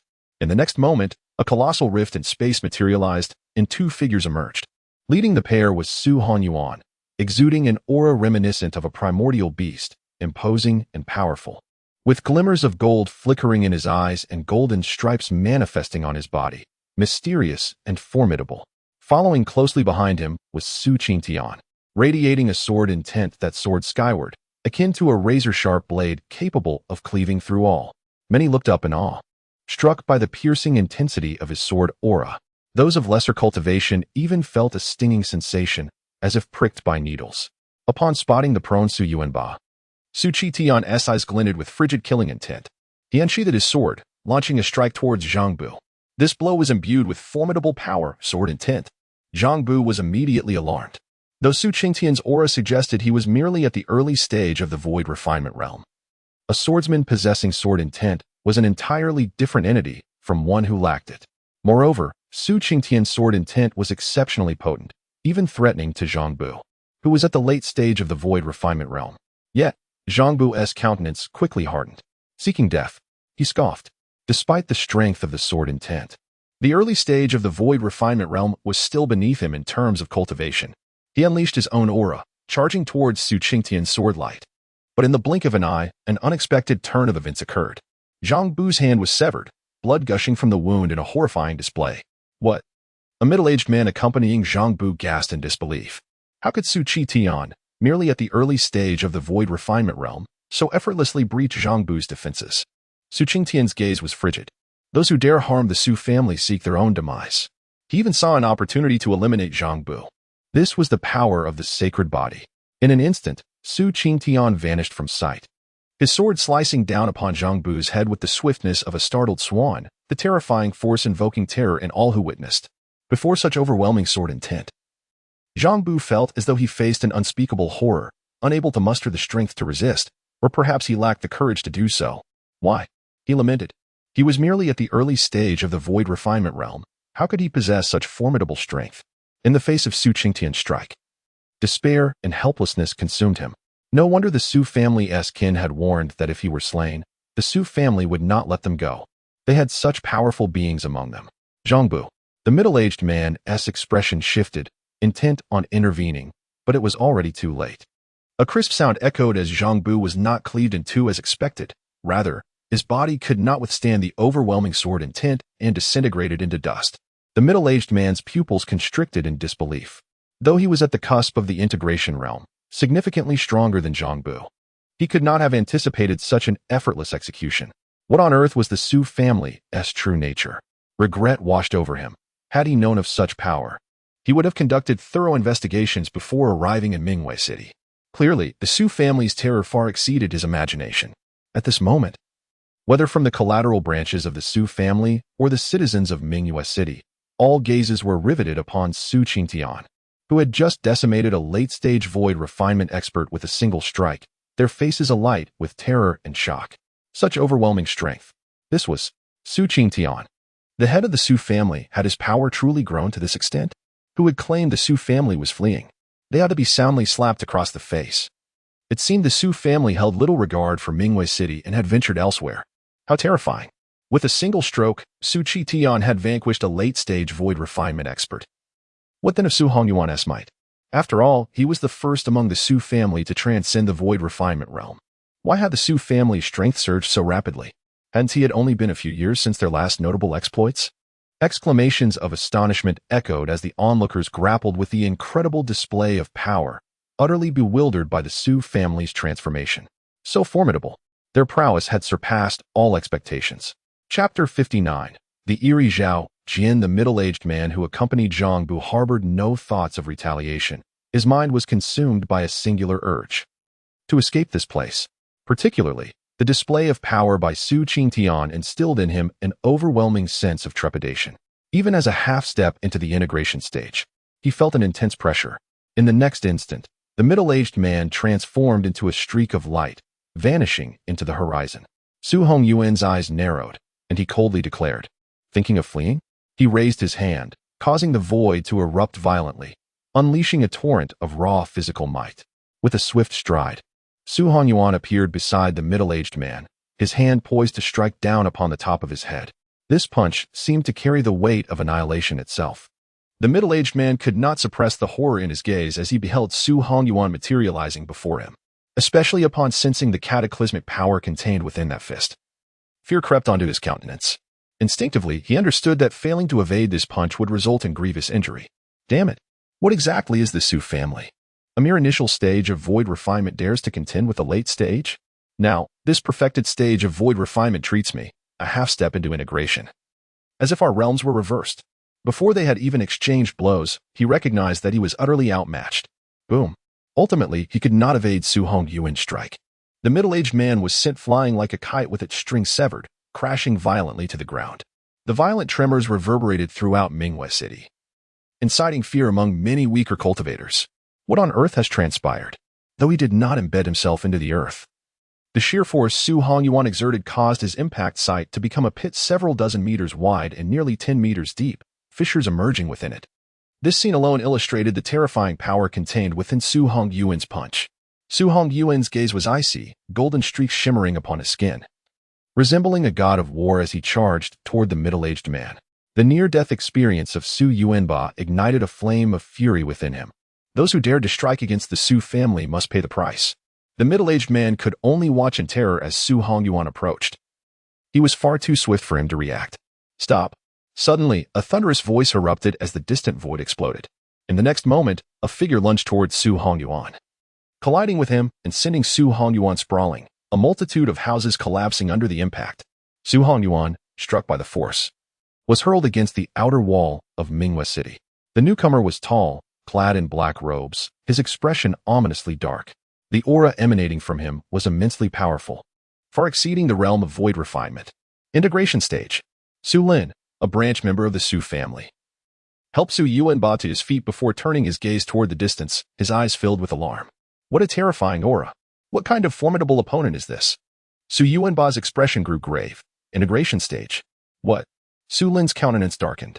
He was unaware that the main branch of the Su family had already attained the sacred body. Now facing an integration stage cultivator, could the family head and the old patriarch prevail? Perhaps it would be prudent to send a message to the young patriarch. Su Lin's face was etched with concern. In his estimation, only Su Chen could deal with a powerhouse of the integration stage. Su Yuanba shook his head. Have faith. The old master is capable. Though he too felt some apprehension, he chose to trust Su Hongyuan. An initial stage integration cultivator should be able to triumph, right? Nonetheless, for caution's sake, Su Yuanba added, let's inform the Su family about the situation here. If necessary, have Su Chen come. On the other side, Zhao Jian, the leader of the West Elephant sect, spoke darkly. You have harmed our esteemed elder and slain our fifth elder Zhangbu. If you cannot provide an explanation today, I fear you shall not leave. The moment Zhangbu encountered peril, he hastened to Mingwei City, knowing that any delay could cost the elder his life. In his perception, although Su Hongyuan radiated considerable power, he was merely at the void refinement stage. The chasm between the void refinement and integration stages is akin to a vast abyss. No matter how formidable a void refinement cultivator may be, they are but ants in the presence of an integration stage master. Before Zhao Jian's arrival, many in Mingwei City had been spectators. However, upon sensing the terrifying aura emanating from him, numerous individuals could no longer remain, hastily retreating into the distance. The aftermath of such a confrontation could spell their demise 1,000 times over. What sort of formidable enemy has the Su family provoked? That aura is undoubtedly above the void refinement stage. The Su family is doomed. How could they have drawn the ire of an integration stage powerhouse? If a royal-level expert were to strike at the Su family, then Su Hongyuan, merely a void refinement cultivator, would stand little chance of resisting. In the eyes of the public, there was scarcely anyone who believed the Su family could prevail against the West Elephant sect. The latter's might was overwhelmingly strong, a royal-level force. As for the Su family, though Su Qitian and Su Hongyuan had showcased formidable strength, they remained within the confines of the void refinement stage. The disparity between the integration and void refinement stages is simply insurmountable. Su Hongyuan stood, steadying the tumultuous blood within him, and with a cold smirk declared, "I had initially intended to visit the West Elephant sect personally. Since you have come to my doorstep, it saves me the trouble."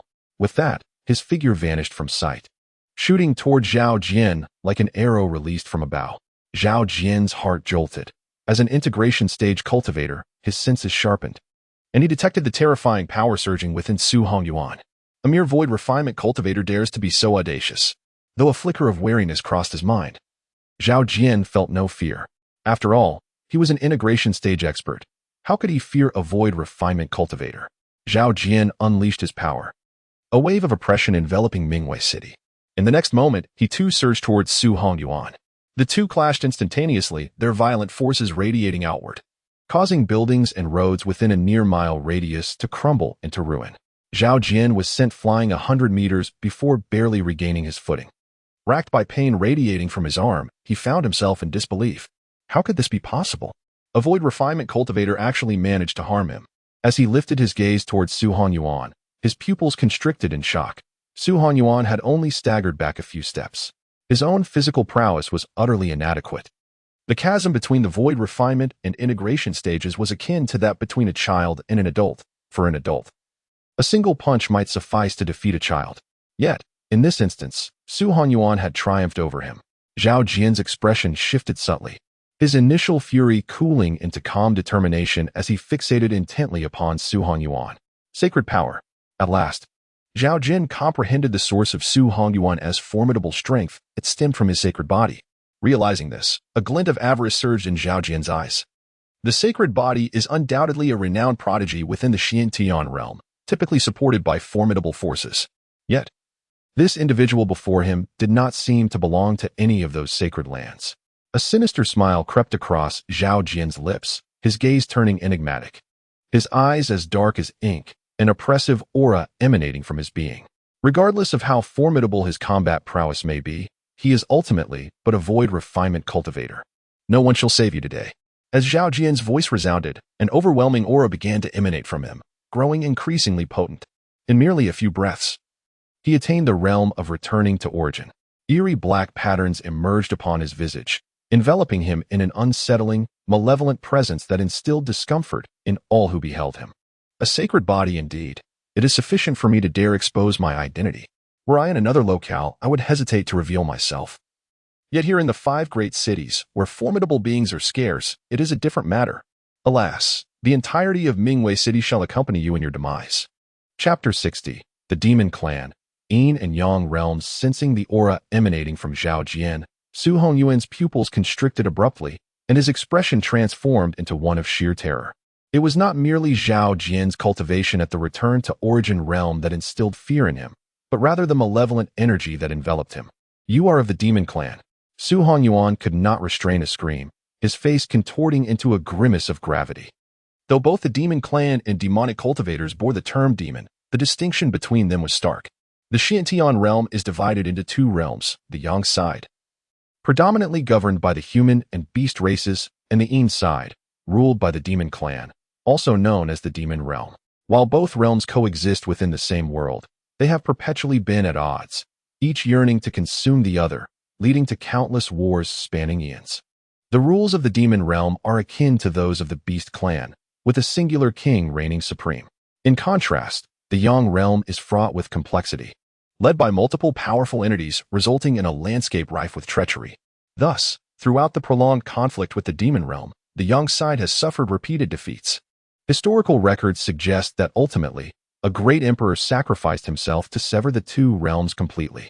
Although the strife between the Yang and Demon realms concluded, the Demon realm's ambitions to invade the Yang realm have never waned.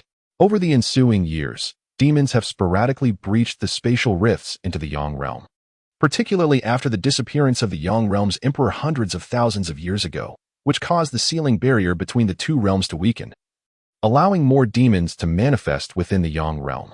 However, Su Hongyuan never anticipated such misfortune to encounter a demon. At this moment, many in Mingwei City had sensed the ominous presence in the sky, recoiling from the repugnant aura that surrounded him, their brows furrowed in concern. Demonic cultivator? No, this is the Demon Clan. Panic surged through the crowd as some faces turned pale with terror. Run! The Demon Clan has appeared in Mingwei City. This aura spells doom. I've heard tales of demons leaving a trail of corpses in their wake. Is our Mingwei city doomed as well? In an instant, chaos erupted throughout Mingwei city. The beings of the yin and yang realms could consume each other to cultivate, yet this demon was evidently too formidable. Su Hongyuan shouted urgently, "Qi Tian, take the Su family and flee. I will hold them off." As he spoke, a radiant golden light erupted from him, transforming him into a golden warrior. However, he did not initiate an attack, instead maintaining a vigilant stance towards Zhao Jian. Engaging such a powerful adversary head-on would clearly be a folly. Zhao Jian's expression was peculiar, revealing a sense of ecstasy as he declared, "At last, I need not disguise myself." As he gazed towards Mingwei city, a chilling smile crept across his lips. Not a single one shall escape today. Zhao Jian was determined to prevent news of this event from leaking, as it would pose an existential threat to him. Thus, there was no retreat for him. The malevolent aura radiating from Zhao Jian swiftly enveloped the entirety of Mingwei city, isolating it from the outside world. His strength was overwhelming. The most potent beings within Mingwei city were merely at the transformation stage, utterly incapable of breaching the demonic energy surrounding them. After executing this, Zhao Jian turned his gaze back to Su Hongyuan, excitement glimmering in his eyes. A sacred body, what a boon! He then raised his hand, swiftly killing the half-step integration stage leader of the Shixiang sect. The middle-aged man's face contorted in disbelief, his eyes widening in despair as he succumbed. From his corpse emanated a faint essence, which was instantaneously absorbed by Zhao Jian, reducing the man to a desiccated husk, a sight that instilled dread in onlookers. Once he finished, Zhao Jian vanished from sight. Su Hongyuan's tension heightened. He steeled himself for the impending confrontation, a terrifying pressure radiating from him. Golden patterns. Such a robust physique, could it truly be the legendary ancient sacred body? This formidable constitution may allow me to glimpse the realm of the demon saint. Ha ha ha. The sinister laughter echoed ominously, sending shivers down spines. Suddenly, Zhao Jian appeared beside Su Hongyuan, reaching out with a grasp that caused the surrounding space to collapse. The void swirling chaotically towards the west. Su Hongyuan, tense and instinctual, threw a punch to the side. Zhao Jian sneered, merely an ant of the refinement stage. Even with an ancient sacred body, you are but a fledgling, foolishly attempting to contend with me. It is akin to a mantis attempting to stop a chariot. With a slight exertion, Su Hongyuan was sent crashing to the ground, a spray of golden blood erupting from his mouth. The force of the blow was unimaginable, leaving him feeling as though his body might shatter, pain radiating through his mind. The ancient sacred body could mend flesh and heal. Yet the severity of his injuries rendered him immobile, even with optimal healing capacity. Su Hongyuan's eyes were filled with horror. Is this the power of the return to origin realm? Since acquiring the sacred body, he had felt invincible. Yet reality had struck him down hard. While he could still contend with integration stage opponents, against one at the return to origin stage, he was utterly powerless. Floating in the air, Zhao Jian's expression was disturbingly ghastly, resembling a specter from the abyss. The ancient sacred body is nothing extraordinary. A cold smile played upon his lips, laced with disdain. In the next moment, he was beside Su Hongyuan, the malevolent energy surging forth, enveloping Su Hongyuan entirely. With a sinister grin, he prepared to devour a sacred body. Suddenly, a sharp sword beam streaked in from the distance. With a resounding crash, Zhao Jian effortlessly caught the blade. Narrowing his eyes at Su Tian, a look of excitement dawning on his face. It seems you possess sacred power within you as well. Could you also be a sacred body? Ha ha ha. What remarkable fortune to encounter two sacred bodies. Su Hongyuan's expression shifted dramatically as he bellowed. We must flee now. Flee? Zhao Jian scoffed. Neither of you shall escape today. With a casual flick, a terrifying force struck Su Tian, incapacitating him and leaving him motionless on the ground. After this, Zhao Jian turned back to Su Hongyuan, licking his lips in anticipation. Time to enjoy my feast. He prepared to consume Su Hongyuan when suddenly, his expression shifted to one of grave concern as he looked skyward. Above, amidst the clouds, a colossal creature loomed. As the mist began to dissipate, its true form revealed itself, a massive, five-clawed dragon, adorned with green scales and horns. What is this? Zhao Jian, though not particularly familiar with such beasts, instinctively recognized its formidable nature. Chapter 61. The essence of the demon clan. Breaking through to the return to origin realm, he was a being from the demon realm. A place devoid of dragonkin, naturally rendering any acquaintance with them impossible. Half-step to the return to origin realm, Zhao Jian furrowed his brow, his heart racing, as if some terrifying entity had fixed its gaze upon him. Yet, the creature before him merely exhibited fluctuations of a half-step return to origin realm. So why did it invoke such a response? Almost everyone in Mingwei City bore witness to the sudden emergence of this colossal being. What an ominous aura! The demon clan is a common enemy to both humanity and the beast kin. Could this be our salvation? Gasps of astonishment filled the air as Zhao Jin's demonic energy enveloped Mingwei City, rendering its inhabitants powerless, forced to await their demise in silence. Despair had already taken root within them, but now, following the appearance of the green stone, hope flickered anew amongst the crowd. Something is amiss. Look at the appearance of this beast. How strikingly similar it is to the legendary dragonkin. It seems to be, and it appears that someone is seated upon its head.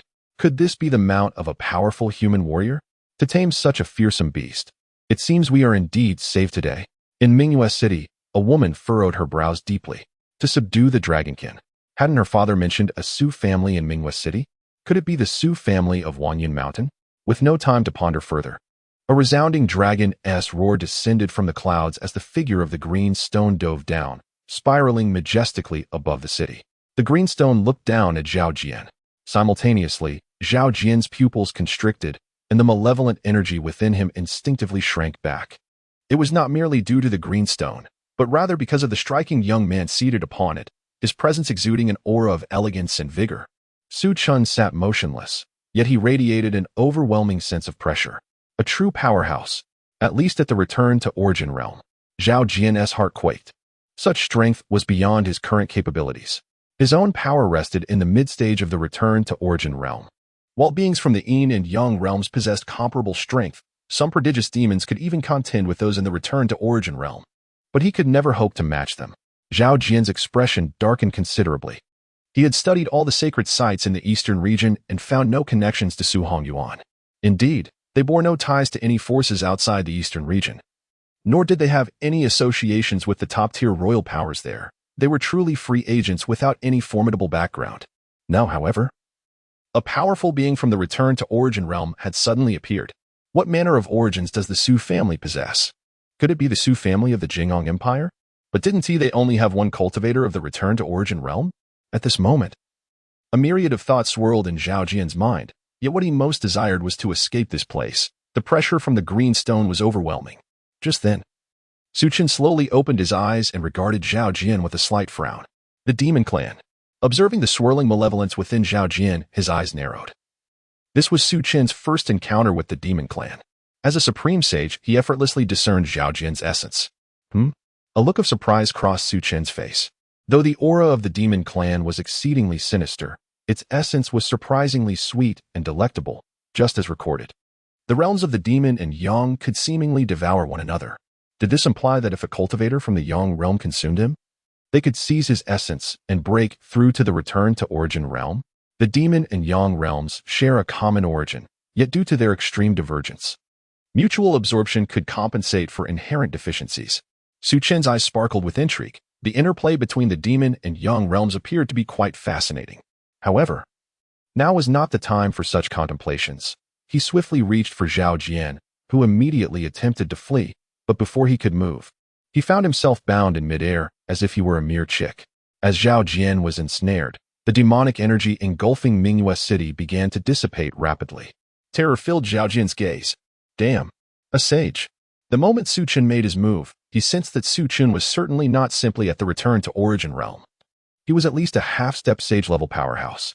Beings of the demon realm possessed a heightened sensitivity to those of the yang realm, and vice versa. Creatures from the yang realm could easily discern them.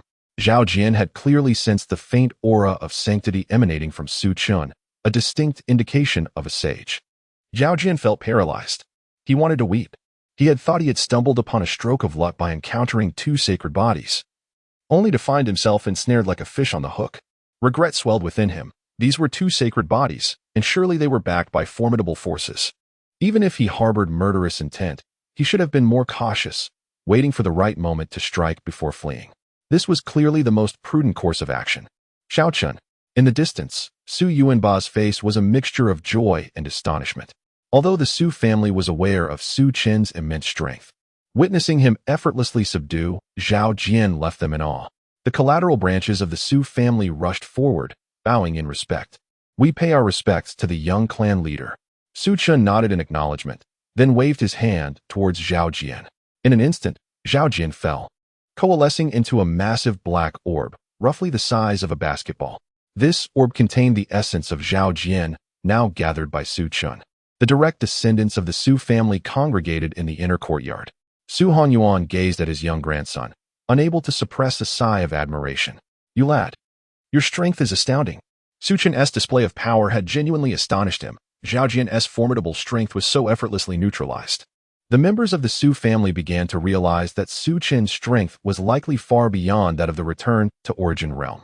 However, they shared a tacit understanding not to inquire further. Su Chen carried his own secrets, and pressing him for answers would be rather pointless. Su Chen smiled, not dwelling on the matter. He extracted Zhao Jian's essence and said, "Grandfather, this is the essence of the demon clan. I trust you are aware that beings from the yin and yang realms can absorb one another. Should we consume Zhao Jian, the Su family would possess our own return to origin realm cultivator, thereby establishing ourselves as a royal power without reliance on me." Upon hearing this, Su Hongyuan's eyes gleamed with fervor as he looked at the black orb in Su Chen's hand. He certainly understood the implications of mutual absorption.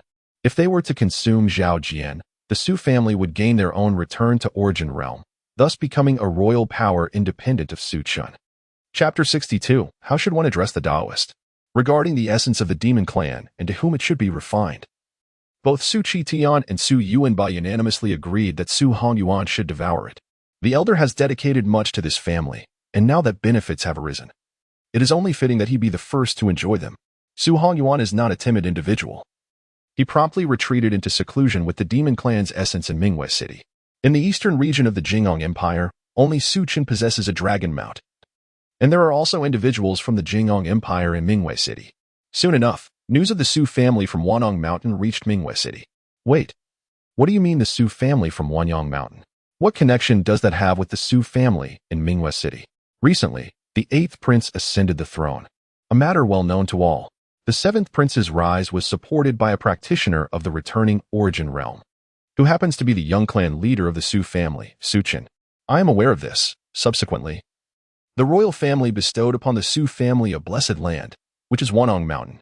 Does this imply that the sudden disappearance of so many from the Su family is not due to fleeing, but rather because they have found a better place to relocate? After learning about the Su family's deeds, many in Mingwei City displayed expressions of reverence. No one anticipated the Su family's strength to be so formidable. Thus, half a month passed, and the atmosphere in Mingwei City gradually settled. For the residents, the emergence of a powerful Su family brought them joy. With a strong force to protect them, their sense of security significantly increased. For instance, had the demon clan attacked without the Su family's presence, the outcome would have been dire. Suddenly, a powerful aura erupted from within the Su family, radiating outward toward Mingwei City. The terrifying pressure sent waves of anxiety among the populace, prompting many to look up in fear towards the source of the oppressive energy. The intensity of that day's pressure mirrored today's. This is a powerful being of the returning origin realm. In the inner courtyard of the Su family, Su Hongyuan opened his eyes, an unmistakable joy illuminating his face. The returning origin realm. Could this truly be the returning origin realm? At this moment, Su Hongyuan's aura was harmonious and ethereal, exuding an air of returning to a primordial state. Cultivation is a dual-faceted journey. One must enhance their prowess while simultaneously cleanse oneself. Returning to simplicity. From the moment of birth, individuals possess countless impurities, and through cultivation, one strives for a state of complete purity. As one's cultivation strengthens, they become increasingly refined. The path to enlightenment involves transcending the heavens and achieving a state of ultimate clarity. However, Su Chen, due to his initial use of cultivation, did not undergo this process and instead broke through directly. Su Chen appeared, smiling as he spoke. "Congratulations, Elder, on your breakthrough to the returning origin realm." Su Hongyuan nodded at him, but soon his expression turned contemplative. He focused intently on Su Chen, attempting to penetrate the depths of his grandson's essence, only to find it utterly inscrutable. Su Chen seemed to be shrouded in layers of mist. No matter how many layers he peeled away, there remained an endless depth, akin to an unfathomable abyss. A grave expression crossed Su Hongyuan's face. He had anticipated that upon reaching the returning origin realm, he would have some insight into Su Chen's true realm. Yet after achieving this level, he realized that Su Chen was even more formidable than he had imagined. He could not help but chuckle wryly. Su Chen's strength was beyond comprehension. There were numerous uncertainties regarding Su Chen, such as the origins of his power and the treasures he possessed. Previously, Su Chen had mentioned a mysterious master, but now it seemed that this enigmatic figure was none other than himself. Nevertheless, Su Hongyuan regarded these matters with indifference. Su Chen's desire for the Su family to thrive was sufficient. Regardless of the secrets he harbored, he remained an integral part of the Su family. Su Chen shook his head. No, I plan to take a stroll. Since entering this world, he had not taken the time to explore, not even venturing around Mingwei City. He had grown weary of Wanong Mountain and viewed this as an opportunity to clear his mind. Su Hongyuan paused, then a teasing smile crept onto his face. Chen'er, you're not a child anymore. How about I find you a suitable match? Su Chen cleared his throat twice. Perhaps not. I am not inclined toward such thoughts at the moment. Su Hongyuan smiled, refraining from further persuasion, and turned to leave the Su family. Su Chen also departed, meandering through Mingwei City. After several hours, he left Mingwei City, heading towards Pingyang City. In his memories, he had a childhood companion from when he was around 10 years old, who had since moved to Pingyang City with her parents. Su Chen intended to visit her. Not in a hurry, he took his time leaving Mingwei City, strolling leisurely towards Pingyang City, pausing to rest whenever he encountered picturesque scenery.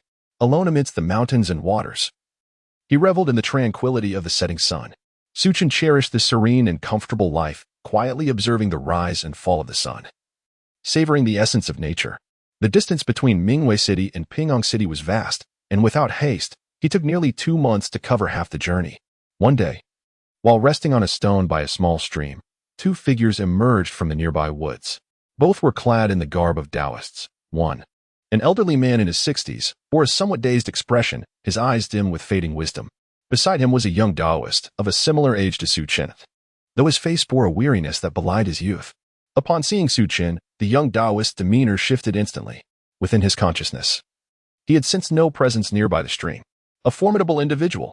In that fleeting moment, the young Taoist understood that the person before him was far from ordinary. In the entire eastern region, those capable of eluding his scrutiny were few and far between.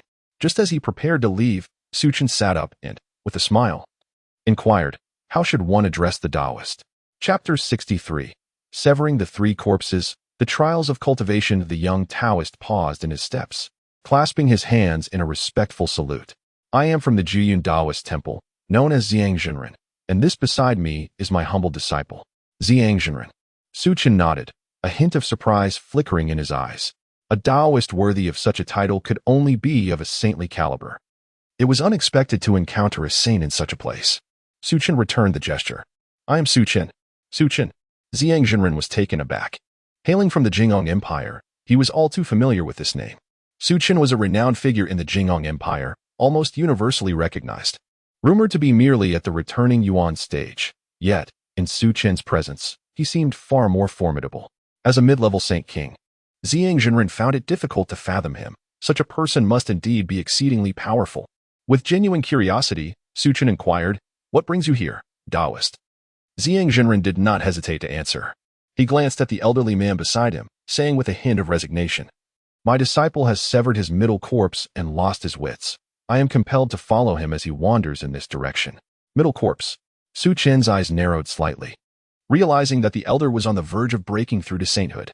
The 3 corpses are classified as upper, middle, and lower. The lower corpse represents desire. The middle corpse embodies wisdom, and the upper corpse signifies life and death. To sever the middle corpse indicates considerable skill. If he can navigate this trial, he would have already succeeded in severing the 3 corpses to a great extent. The essence of severing the 3 corpses lies in relinquishing one's obsessions. This transformative process is akin to dying and being reborn, akin to a chrysalis emerging as a butterfly. If he has severed his middle corpse, it implies a complete loss of wisdom, rendering him foolish. Should he fail to regain his insight, he risks becoming a true simpleton. Each of the 3 corpses is intrinsically linked to the cycle of life and death. The lower and middle corpses do not perish in the truest sense. But if the upper corpse cannot be crossed, it results in genuine death. Ziyang Zhenren observed his disciple, noting his apparent reluctance to proceed further. He then found a stone to sit upon, gazing at the gently flowing stream ahead, his expression tinged with melancholy. The ways of heaven are heartless.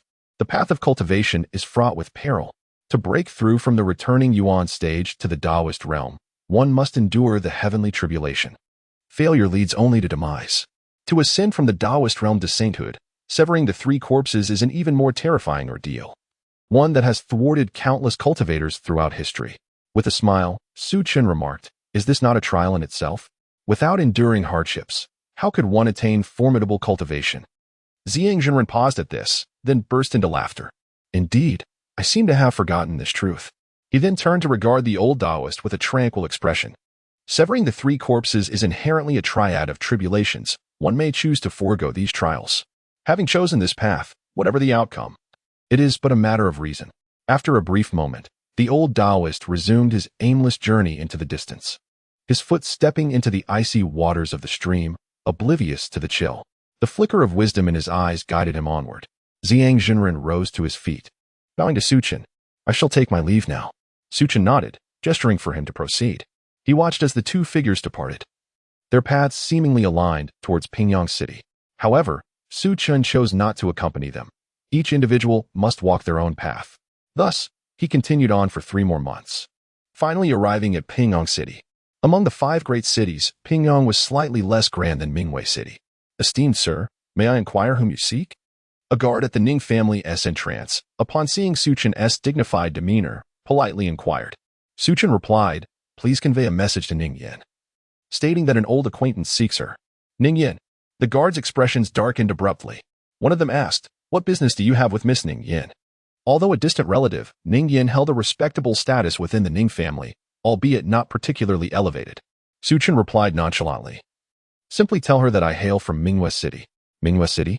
The guards visibly relaxed, seemingly reassured that this matter had no connection to the Su family. "Please wait a moment." With that, one guard turned to leave, returning after a considerable while. "Please follow me." Su Chen complied, soon reaching the reception hall of the Ning family, where a poised young woman sat. Dressed in a flowing azure gown, she exuded a gentle demeanor, her features immaculate, reminiscent of a neighborly girl. Upon seeing Su Chen, Ning Yin's expression shifted to one of confusion. Su Chen possessed an extraordinary aura and striking good looks. She was certain she had never encountered such a man in Mingwei City. Seeing her childhood friend, Su Chen felt a wave of nostalgia. Astonished by how much Ning Yin had changed over the years, nearly unrecognizable from her former self. Had he not known her, he might have doubted his own recognition. Women change greatly by the age of 18, Su Chen mused, shaking his head with a smile. "What is this? Do you no longer recognize me?" As he spoke, he produced a pale purple stone, etched with the character for Yen. This was a memento they had discovered together in Mingwei City, which they had split in two, one half inscribed with Chun and the other with Yen. They exchanged these stones, intending them as tokens of affection. Su Chen's visit was twofold: to reconnect with an old friend and to revisit the feelings he once harbored for Ning Yen. Feelings he had been too young and naive to express at the time. Upon seeing the stone in Su Chen's hand, Ning Yin's expression transformed from bewilderment to sheer joy. "You are Su Chen." She then retrieved her own purple stone from her waist. Placing it on the table, Su Chen was momentarily taken aback. He had not anticipated that Ning Yin would still possess the stone, believing she might have discarded it after all these years. With a nod and a warm smile, Su Chen remarked, "It has been a long time." Yet, Ning Yin, forcing a smile, replied, "Su Chen, it truly is wonderful to see you again." Chapter 64. The aggrieved Ning Yin upon encountering Su Chen once more. Ning Yin found her heart awash with a tumult of emotions. Once childhood companions, they had now grown apart to such an extent that he seemed almost unattainable. The Su family held dominion over the 5 major cities, and word from Mingwei City indicated that Su Chen had become a formidable practitioner at the return to Origin Realm. In terms of both strength and status, Su Chen now stood at a distance that felt insurmountable. With a smile, Su Chen inquired, "How have you been lately?" "I've never visited Pingyang City. Why haven't you come to Mingwei City to see me?" Ning Yan's father had meticulously managed the business in Mingwei City, expanding its scale nearly tenfold. Perhaps it was for this very reason that the direct line of the family contemplated usurping their achievements. Noticing her expression, Su Chen, intrigued, asked, "What's wrong? Have you been bullied?" At these words, Ning Yan's heart quivered slightly. In their younger days in Mingwei City, whenever she faced reprimands from her parents, she would seek solace in Su Chen, shedding tears in his presence. He would invariably ask the same question, "Have you been bullied?" Even now, She could vividly recall the mix of anger and concern on his face back then. For reasons she could not quite fathom, warmth flooded her heart. And she shook her head, replying, "It's nothing. Everything is quite well." Rising to her feet with a smile, she added, "Wait for me a moment. I'll take you for a tour of Pingyang City. It's been so long since we last met, and I'll treat you to a good meal." Seeing her reluctance to share, Su Chen simply nodded, "All right." Ning Yin exited the reception hall, only to return shortly with a bright smile, exclaiming, "Let us go, Su Chen." Su Chen stood up, and together they prepared to leave the Ning residence. Before arriving at the Ning household, Su Chen had anticipated Ning Yin's attitude might be one of reverence, fear, or even sycophancy. However, to his surprise, Ning Yin exhibited none of these emotions, only joy. He could distinctly sense her genuine delight, a pure form of happiness, just as they were about to step out of the Ning residence. A chilling voice pierced the air. "Ning Yin, stop right there." Ning Yin's expression shifted instantly as she turned toward the source of the voice, finding a defiant young man gazing at her with an icy demeanor. It was Ning Lin, the son of the Grand Elder, who, under his father's influence, had often bullied her. On a typical day, she might have endured it, but with Su Chen by her side today, she was filled with indignation, unwilling to let him witness her humiliation. "The third elder has already permitted me to leave. What right do you have to stop me?" Ning Yin retorted, her voice laced with fury. Ning Lin's eyes narrowed dangerously as he stepped closer, raising his hand to strike her face. "Dare to talk back? You're asking for a beating." Yet before his hand could make contact, Su Chen intervened, blocking his strike. Ning Lin, taken aback by Su Chen's audacity, seethed with rage. "Who do you think you are, meddling in Ning family affairs? You're courting death." With a surge of energy from his foundation establishment stage, he attempted to shake off Su Chen's grip, only to find it unyielding, as if ensnared by an iron claw. Frustrated, he spat, "Let go of me, or I swear I will kill you today." With a gentle push, Su Chen sent Ning Lin careening through the air like a broken kite, crashing to the ground. Blood spilling from his lips, his vitality diminished to a mere flicker. Get lost. If it weren't for the fact that Ning Lin was a relative of Ning Yin, Su Chen would have ended him right then and there. Simultaneously, a powerful presence erupted from within the Ning household, and a figure swiftly approached them. It was the Grand Elder, Ning Wei. Upon seeing him, Ning Lin cried out in excitement, "Father! He dared to hurt me. Kill him at once." Ning Wei first glanced at Ning Lin before instructing a servant to take him for treatment. Turning his cold gaze upon Su Chen, he said, "You have injured a member of the Ning family. Your audacity is truly remarkable." He then shifted his focus to Ning Yin. "Ning Yin, did you bring him into the Ning household?"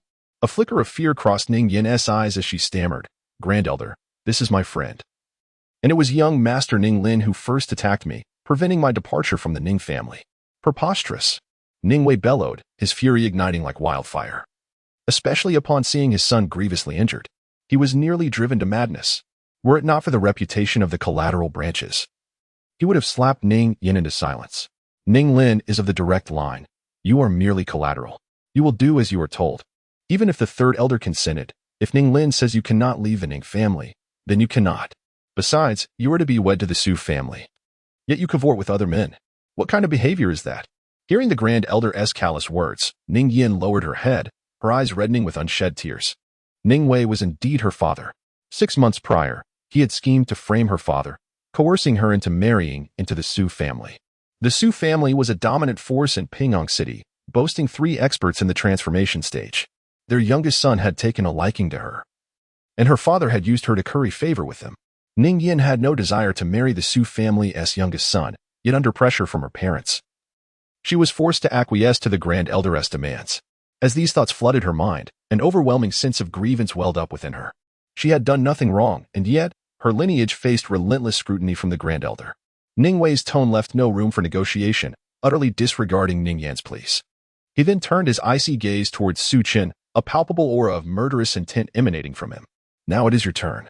You have harmed a member of the Ning family. If you cannot provide a satisfactory explanation today, you may enter the gates of the Ning family, but you shall not leave." Ning Wei's cold stare bore into Su Chen, and had it not been for Su Chen's remarkable demeanor, he would have likely struck him down on the spot. Chapter 65. The affection of years. Su Chen cast a glance in his direction, a scornful smile gracing his lips. "What explanation do you seek from me?" He said this while observing Ning Wei with keen interest, curious about his next move. Ning Wei's eyes darkened as he fixed a piercing stare on Su Chen. For years, Ning Yin had remained within the confines of the Ning family, seldom venturing outside. And even when she did, it was never far. It was implausible that she had any formidable allies. With that thought, Ning Wei's gaze turned icy. "You're courting death." In the blink of an eye, he transformed into a blur, charging towards Su Chen with an impressive aura, yet Su Chen's eyes reflected nothing but disdain. Just an ant. As the words fell, a terrifying pressure enveloped Ning Wei, forcing him to his knees. His face flushed crimson as he struggled to maintain his composure. The cracking of his knees echoed as they buckled under the immense weight of the force. How could this be? In that moment, Ning Wei was filled with dread. If mere pressure could exert such power, what would happen if he were to strike? The thought struck him with terror. He had never anticipated that Ning Yin would have such a powerful friend. Su Chen approached him slowly, his expression devoid of emotion. "Do you think you are worthy of seeking justice from me?" As Su Chen advanced, the oppressive force intensified, causing Ning Wei to cry out in pain. "Spare me. My lord, I was blinded for a moment. Please forgive me," Ning Wei shouted, his words laced with humility and desperation. Before Su Chen, he felt no different from an insect. Should Su Chen desire his death, it could be accomplished with a mere flick of his finger. This overwhelming sense of oppression was something he had never faced, even against the transcendent beings of Pingyang City. Could he be a being beyond the transcendent stage? At that moment, Ning Wei's fear peaked. Suddenly, a figure appeared nearby, rushing forward. "Please, young Master Su, show mercy." The newcomer was Ning Huayu, the head of the Ning family. He had visited Mingwei City numerous times and was familiar with Su Chen. Yet he had never expected Ning Yin to be connected to him. This was Su Chen, the rumored master of the Guiyuan realm. Ning Huayu couldn't help but let out a bitter laugh. Had he known this would transpire, he would not have allowed Ning Wei to oppress Ning Yan's family. If the Ning family could align with the Su family, it would be a far superior position than that of the Su family. This blow not only left Ning Wei grievously injured but also shattered his meridians, effectively severing his path in cultivation. Were he not a member of the Ning family, he might have been killed on the spot. The only reason for his survival was consideration for Ning Yin. After all was said and done, Su Chen turned to Ning Yin, a smile illuminating his face. "If anyone dares to bully you in the future, come to the Su family, and I will handle it." Upon hearing this, Ning Huayu's expression shifted dramatically. This was undoubtedly Su Chen pledging his support for Ning Yin. Watching the two depart, he hastily ordered his subordinates to release Ning Feng from the dungeon and to treat Ning Yan's mother with kindness. Ning Huayu held no personal animosity towards Ning Yin and her family, nor had he ever targeted them directly, but he had refrained from offering assistance. He had been aware of Ning Wei's actions against Ning Feng, yet he deemed it unworthy to jeopardize his relationship with the elder for their sake, allowing the elder to act freely. However, the situation had now changed. The Su family was a titan among the 5 great cities, a formidable presence in the eyes of the Ning family. With Ning Yan's connection to the Su family, it was certain that no one would dare to threaten them again. Ignoring the pain coursing through his body, Ning Wei struggled to ask, "Head of the family, who is that man?" Ning Huayu cast a detached glance his way, his tone calm and cold. "The elder should be aware, it is Su Chen, the young master of the Su family." "What?" Ning Wei's eyes widened in shock, his spirit deflating as he collapsed to the ground. He could feel the head of the family's indifference, and he envisioned the severe blow to his status within the Ning family. Compared to him, Ning Yin now possessed undeniable value. Her closeness to Su Chen meant that no one would dare to threaten the Ning family moving forward. Yet, Ning Wei was baffled as to how Ning Yin had developed such a close relationship with Su Chen. Regret consumed him. Had he known this day would come, he would not have acted as he did. Ning Huayu coldly stated, "Elder, since you initiated the engagement between Ning Yin and the Su family, it falls upon you to terminate it personally. Given Ning Yan's evident connection to Su Chen, should Su Chen become aware of this matter, your life may not be guaranteed." Hearing this, Ning Wei's heart sank. Under normal circumstances, he would never dare to approach the Su family regarding the dissolution of the engagement. However, now that Ning Yin was associated with Su Chen, a mere mention of Su Chen would likely compel the Su family to comply. As this realization struck him, he could not help but smile ruefully. What a loss for a small gain. Had I not oppressed Ning Feng's branch, perhaps I could have leveraged my connection to Ning Yin to ascend to the Su family's favor. Outside the Ning family estate, Ning Yin wiped the tears from her eyes, a smile blooming on her face. "Su Chen, thank you." Su Chen shook his head. It was but a trivial act. In the moments that followed, Ning Yin guided Su Chen through the streets of Pingyang City, indulging in food and drink. Initially, she intended to pay for their expenses, But the oppressive demands of the Ning family had left her with scant spiritual stones. Ultimately, Su Chen picked up the tab. However, he was unconcerned about such matters. As he walked beside Ning Yin, a sense of ease washed over him, free from the pressures that often accompanied him. Their time together was devoid of awkwardness. Even in silence, a comfortable companionship that thrived in simplicity. Suddenly, Ning Yin recalled something and could not resist asking, Su Chen, I remember when we parted in Mingwei City. You promised to share a sentence upon our next meeting. Do you still recall it? A sentence? Regrettably, everything has changed. Su Chen turned to look at Ning Yin's delicate, fair face, her eyes shimmering with a hint of expectation. It's been so long. I find myself struggling to remember. Upon hearing Su Chen's words, Ning Yin let out an "oh" and lowered her gaze, disappointment flickering in her eyes. She sighed inwardly. The disparity in their statuses had always been vast, and it was even more pronounced now, rendering her unworthy of Su Chen. With a gentle sigh, she prepared to speak, but was abruptly halted by the sudden appearance of several figures blocking their path. Upon recognizing those in front of her, Ning Yan's expression changed instantaneously.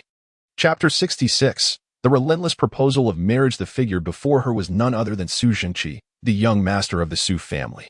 His expression was dark as he cast a glance at Ning Yin before shifting his gaze towards Su Chen. After a brief moment, a smile crept onto his face as he spoke. Yinner, might I ask you to introduce this gentleman? Taking a deep breath, Ning Yin replied with calmness. This is my friend. Friend? Su Zhengqi's demeanor turned cold as he glared at Su Chen, a flicker of murderous intent evident in his eyes. Do you not realize that Ning Yin is to be my concubine? At his words, Ning Yin trembled, her eyes ablaze with fury. She had never consented to marry Su Zhengqi. This arrangement had been forced upon her by her family. Moreover, Su Zhengqi was nothing more than a debauched scion, known for his indulgent lifestyle and countless conquests. How could she ever contemplate a union with him? Su Zhengqi, when did I ever agree to marry you? She exclaimed defiantly. Su Zhengqi's gaze turned fiery as he regarded Ning Yin, though he quickly suppressed it. The Su and Ning families are already bound by a marriage agreement. It is common knowledge in Pingyang City that you, Ning Yin, are to be my concubine. His expression hardened as he continued, You shameless woman. You are already betrothed to me.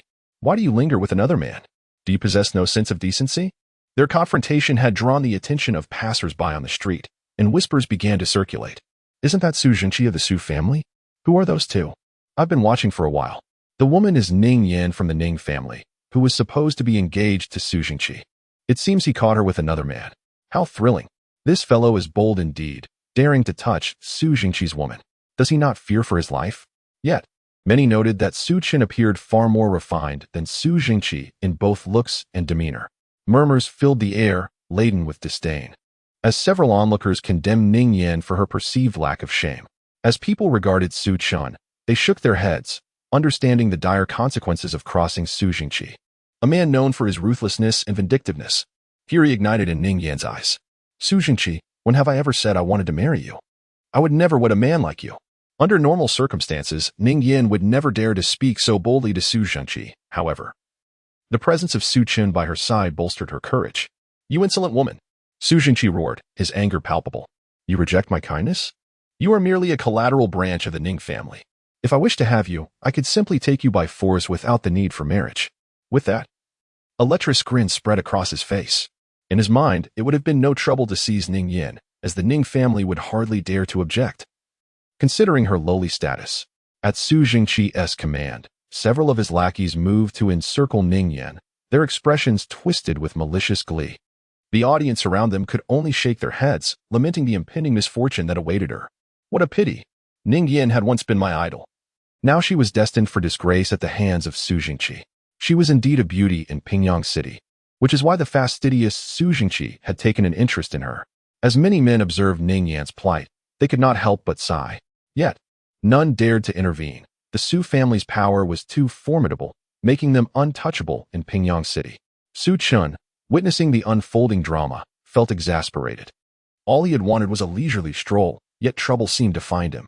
With a mere flick of his wrist, he unleashed a blade of light, instantly slaying those who approached Ning Yin, their blood spilling profusely. The crowd fell silent, stunned by the sudden turn of events. After a moment, the gravity of the situation sunk in. He dared to kill members of the Su family? Did he not fear for his life? My heavens, he is surely doomed. To act against the Su family is a grave offense. Amidst the fearful gazes of the onlookers, Su Chen cast a warm smile at Ningyan. Why did you not inform me of this matter? The Su family is but a trifling concern. I could have resolved it for you. Do you remember how? In our youth, you would always seek my help with your troubles. Have we become so estranged now? He chuckled lightly before turning his attention back to Su Zhengqi, who now wore an expression of panic and dread. Among his subordinates was one at the perfected core formation stage, capable of dispatching Su Zhengqi in an instant, at least at the initial stage of the nascent soul realm. Su Zhengqi, accustomed to being domineering, glared fiercely as he declared, "You dare to kill my men? The Su family will not let you go unpunished." Su Chen remained impassive, and without lifting a finger, he unleashed a force that sent Su Zhengqi flying, extinguishing his life in an instant. This man was far too noisy and had disrupted his mood. He could not be allowed to remain. The surrounding crowd was filled with terror. He had dared to kill Su Zhengqi. Did he not realize who he was? Many began to retreat discreetly, fearing the repercussions of being associated with Su Chen. In their eyes, Su Chen had sealed his fate. With a smile, Su Chen remarked, "Since I have nothing better to do, shall I accompany you to the Su family to annul the engagement?" Suddenly, a thunderous roar erupted from afar, accompanied by a formidable aura. The spectators, once entertained, hastily retreated, their faces etched with fear. Soon, a towering figure emerged before Su Chen, cloaked in shadows, his chest heaving like a volcano on the brink of eruption. The newcomer glared at Su Chen with a menacing gaze. "You have killed a member of the Su family and dare to seek an annulment of the marriage? You possess an audacity that knows no bounds." Chapter 67. All right. I shall await your return. The elder Su Hua, possesses formidable strength at the late stage of the transformation realm. Ningyan instinctively felt a twinge of worry. But upon remembering that she was in the presence of Su Chen, her anxiety eased slightly. Although the Su family held dominion over Pingyang City, they were insignificant in the face of the Su family. It was not only Su Chen who could easily overpower them. Even a casual elder from the Su family would render the Su family powerless. Now that Su Hua had emerged, it was certain that young man was doomed. It was perplexing to think how he could be so reckless. Despite likely possessing strength at the nascent soul stage, he could have easily fled. Su Zhengqi would never be able to kill him. Why provoke the Su family unnecessarily? Alas, his life was now forfeit. Perhaps it was for the sake of Ningyan. For throughout history, beautiful women have often brought misfortune upon men, and there is truth to that notion. The Su family had long established its might. And in a place like the five great cities, where powerful beings seldom appeared, Su Chen appeared quite unfamiliar. Thus, almost no one believed he possessed the means to confront the Su family. At this moment, Su Hua's eyes brimmed with malevolence. Su Chen's act of killing a member of the Su family was tantamount to provoking them directly. If he were not eliminated today, the prestige of the Su family would suffer irreparable harm. With a cold demeanor, Su Hua declared, "Young man, today you shall learn the consequences of offending the Su family." As he spoke, he raised his hand and unleashed a colossal force towards Su Chen. He exuded an aura of arrogance and disdain, embodying the essence of a powerful warrior. Though Su Chen's presence seemed weak, capable of only defeating Su Zhengqi and his ilk, likely at the nascent soul stage himself, he could never withstand Su Hua's strike. Su Chen cast a glance at Su Hua, his eyes flickering with impatience. If they were intent on courting death, he would oblige them. Suddenly, the sky rent open, a vast chasm appearing from the void, and Su Hua was engulfed within it.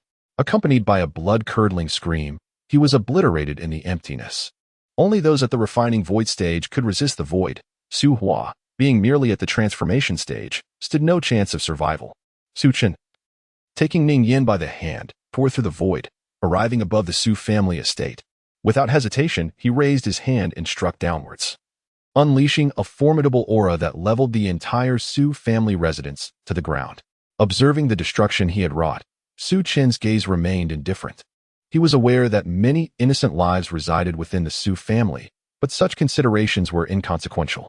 The principle of uprooting the source of trouble was one he understood well. This act would also spare the Su family from future complications. Moreover, was this not a world governed by the law of the jungle? The weak were vanquished by the strong. There was little need for further justification. Should Su Chen one day fall to a stronger adversary, it would merely reflect the inadequacy of the Su family's strength. What transpired? Meanwhile, those in the place where Su Chen had initially been found slowly recovered from the shock of Su Hua's demise. He could tear through the void. This was the mark of a refining void stage expert. Only the Su family possessed such a figure in the 5 great cities. Could this young man truly be from the Su family? Upon hearing the name Su Chen, the crowd erupted in a wave of astonishment. No one had anticipated that the person beside Ning Yan was indeed Su Chen. Reflecting on Su Jingqi's earlier words to Su Chen, they now realized he had been courting death. Had he known he stood before Su Chen, one could only imagine the terror that would have overcome him. In Pingyang City, who did not know that Su Jingqi was a coward who preyed on the weak? Years prior, when a member of the Su family had visited, Su Jingqi had behaved like a sycophant, eager to curry favor. Soon, news of the Su family's annihilation spread throughout Pingyang City, striking terror into the hearts of all who heard it. The Su family, this was the overlord of Pingyang City. Who possessed the strength to bring them down? Other transformation stage forces trembled at the news. Yet soon after, a rumor circulated that the Su family's destruction was due to provoking Su Chen. The crowd was left in shock. Was the Su family so bold as to challenge the Su family? Ning Wei, who was on his way to the Su family to annul the marriage, nearly soiled himself upon hearing the news. The thought of having offended Su Chen sent shivers down his spine. Had he not been related to Ning Yan, he might have already faced death at Su Chen's hand. 2 hours later, at Fenghua Shuyue, a renowned establishment in Pingyang City known for its exquisite cuisine, Ning Yan and Su Chen occupied a private room on the top floor. The table was laden with an array of delectable dishes, their enticing aromas whetting the appetite. Yet, Ning Yan found herself untroubled by her feelings for Su Chen. She felt content as things stood. After all, few individuals could draw so close to Su Chen in this vast world.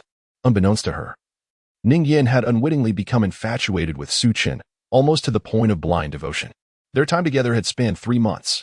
Upon returning to Pingyang City, Su Chen provided Ning Yan with resources, elevating her to the status of a celestial root. To Su Chen, Ning Yan had become a confidant, and whatever future they might share would unfold naturally. On a small path not far from the Ning family residence, Ning Yan turned to Su Chen, her eyes glistening with unshed tears. Su Chen, will you come to find me again? Su Chen smiled reassuringly. I will. Ning Yan took a deep breath, a wave of emotion overwhelming her, prompting tears she could not suppress. Perhaps it was the fear that this separation might signal the end of their encounters. All right, I shall await your return. A radiant smile graced her face. She did not wish to be remembered by Su Chen as a weeping figure. Little did she realize the profound price she would pay for her words today. Chapter 68. Meeting is destiny. Let me grant you a transformation. In the end, the two parted ways. That day, the twilight was exceptionally beautiful, with crimson clouds sprawling across the sky, painting the earth a sanguine hue. Su Chen was also preparing to leave Pingyang City. For him, the city's significance had transformed, and he would forever cherish the memories of this place and of Ning Yan. While Ning Yan's beauty may not have been breathtakingly exceptional, especially when compared to Lin Yimeng, she remained the most unforgettable woman in Su Chen's heart. He firmly believed that their paths would cross again in the future. As Su Chen was about to depart from Pingyang City, a heart-wrenching wail suddenly echoed from a distance, drawing a crowd around it. Turning his head, he raised an eyebrow in surprise. At the center of the gathering were the 2 Taoist priests he had encountered before, and the one crying uncontrollably was a disciple of Ziyang Zhenren. The disciple resembled a petulant child, throwing a tantrum on the ground. Ziyang Zhenren's face was grave. He sensed the flow of Tao rhythm around his disciple, indicating that they had reached a crucial moment in the process of severing the 3 corpses. Such an emotional upheaval was not to be taken lightly. Onlookers, witnessing the old priest's distress, were taken aback. However, the novelty of the scene soon wore off, and the crowd gradually dispersed. Su Chen approached slowly, and Ziyang Zhenren immediately recognized him, offering a slight bow in greeting. Once again, they met. Su Chen seated himself a few meters away from Ziyang Zhenren, his expression calm as he regarded the old priest before speaking. To sever the 3 corpses, one must identify the deepest obsession within their heart. It seems your disciple has found that opportunity here in Pingyang City. Upon hearing this, Ziyang Zhenren sighed helplessly. Casting a glance at his disciple, his face etched with sorrow. Alas, it is a difficult situation. Before my disciple came under my tutelage, he was merely an ordinary individual in Pingyang City. He fell in love with a woman from a prestigious family. Although they shared a deep affection, they ultimately could not be together, as she was compelled by her family to marry another man. Su Chen furrowed his brow, curiosity piqued. And what became of this woman? She has passed away, Ziyang Zhenren replied, shaking his head and exhaling deeply. Both she and her family have long since vanished. This happened a millennium ago. A millennium. Su Chen's brow knitted tighter. Did that mean Pingyang City had existed for 1,000 years? Such a long history was indeed remarkable. However, in this world, a millennium is not an exceptionally long span of time. Much like the unyielding landscape, dynasties rise and fall. Compared to a millennium ago, the factions within Pingyang City must have changed numerous times. Zhang Jinren lamented, to untie the knot, one must find the one who tied it. Without a knot untier, my disciple cannot overcome this barrier. The severing of the three corpses is perilous. Listening to this, Su Chen fell into silence. It appeared to be quite a challenging predicament. He gazed at the old priest, whose Tao rhythm was now in a state of violent turmoil. Clearly, if this continued, failure was imminent. Zhang Jinren sat helplessly on the ground, having invested significant effort into this disciple, whom he regarded as his only kin. Witnessing his disciple's impending demise weighed heavily on his heart. Although severing the three corpses would merely lead to the complete dissolution of intellect, rendering one akin to a mindless shell, it was, in essence, no different from death. Time passed slowly, and the old priest ceased his weeping, sitting vacantly on the ground with a dazed expression. If this continued, success in severing the three corpses would remain unattainable. Zhang Jinren gazed skyward, his eyes reflecting a deep sense of melancholy.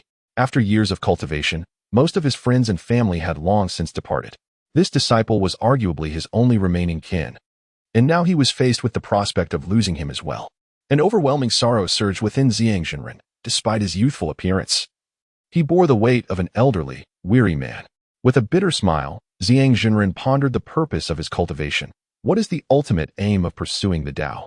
Su Chen too fell into contemplation. The motivations for cultivation vary widely. Some pursue it purely for the love of practice, seeking to attain greater power. However, most individuals harbor more complex motivations, often driven by the desire to protect their loved ones or to ensure their happiness and well-being. Both motivations are valid. Yet it is clear that the former often leads to a more profound journey along the path of cultivation, as their resolve is purer. Nonetheless, exceptions exist. The power of love can be boundless, capable of unleashing extraordinary strength, leading Su Chen to believe that both motivations hold equal significance. From Zhang Jinren's expression, one could discern his confusion. He was evidently not one who simply enjoyed the cultivation process, but leaned more towards the latter motivation. It was only natural for him to feel lost now that his loved ones were fading away. Su Chen gradually rose to his feet and spoke softly, "Meeting is destiny. If that is the case, let me bestow upon you a transformation." As his words resonated, the previously chaotic Tao rhythm surrounding the old priest solidified once more, and his aura intensified significantly.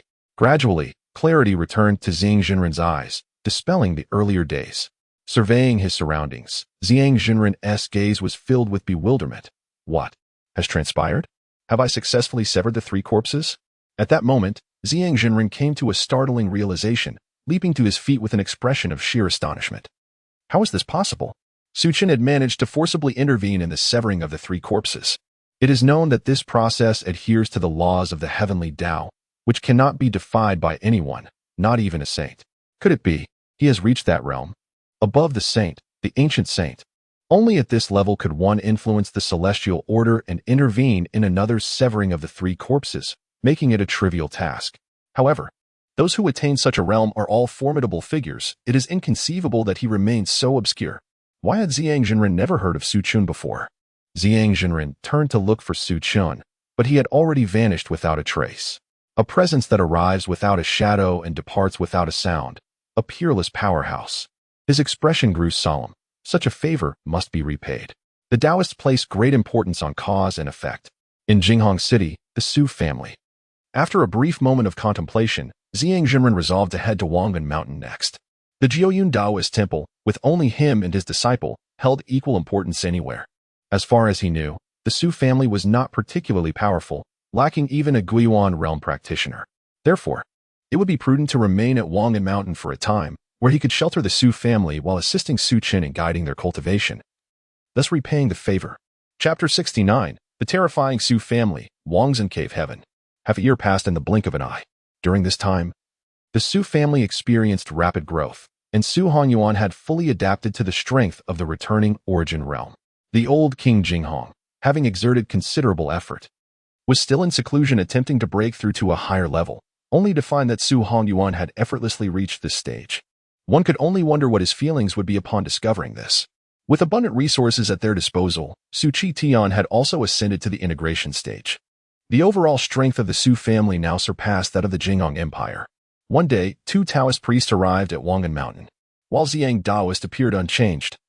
The old priest beside him looked remarkably youthful, resembling someone in their early 20s. This transformation was not due to a breakthrough, but rather a consequence of undergoing a severing of the corpse. Su Chen cast a glance at them and instructed, "Go inform the family head to extend a warm welcome if two Taoists should arrive shortly." Both individuals possessed formidable strength, and after divining the heavenly secrets, he deduced that they were wanderers. If they could be brought into the Su family, their assistance would be immensely beneficial.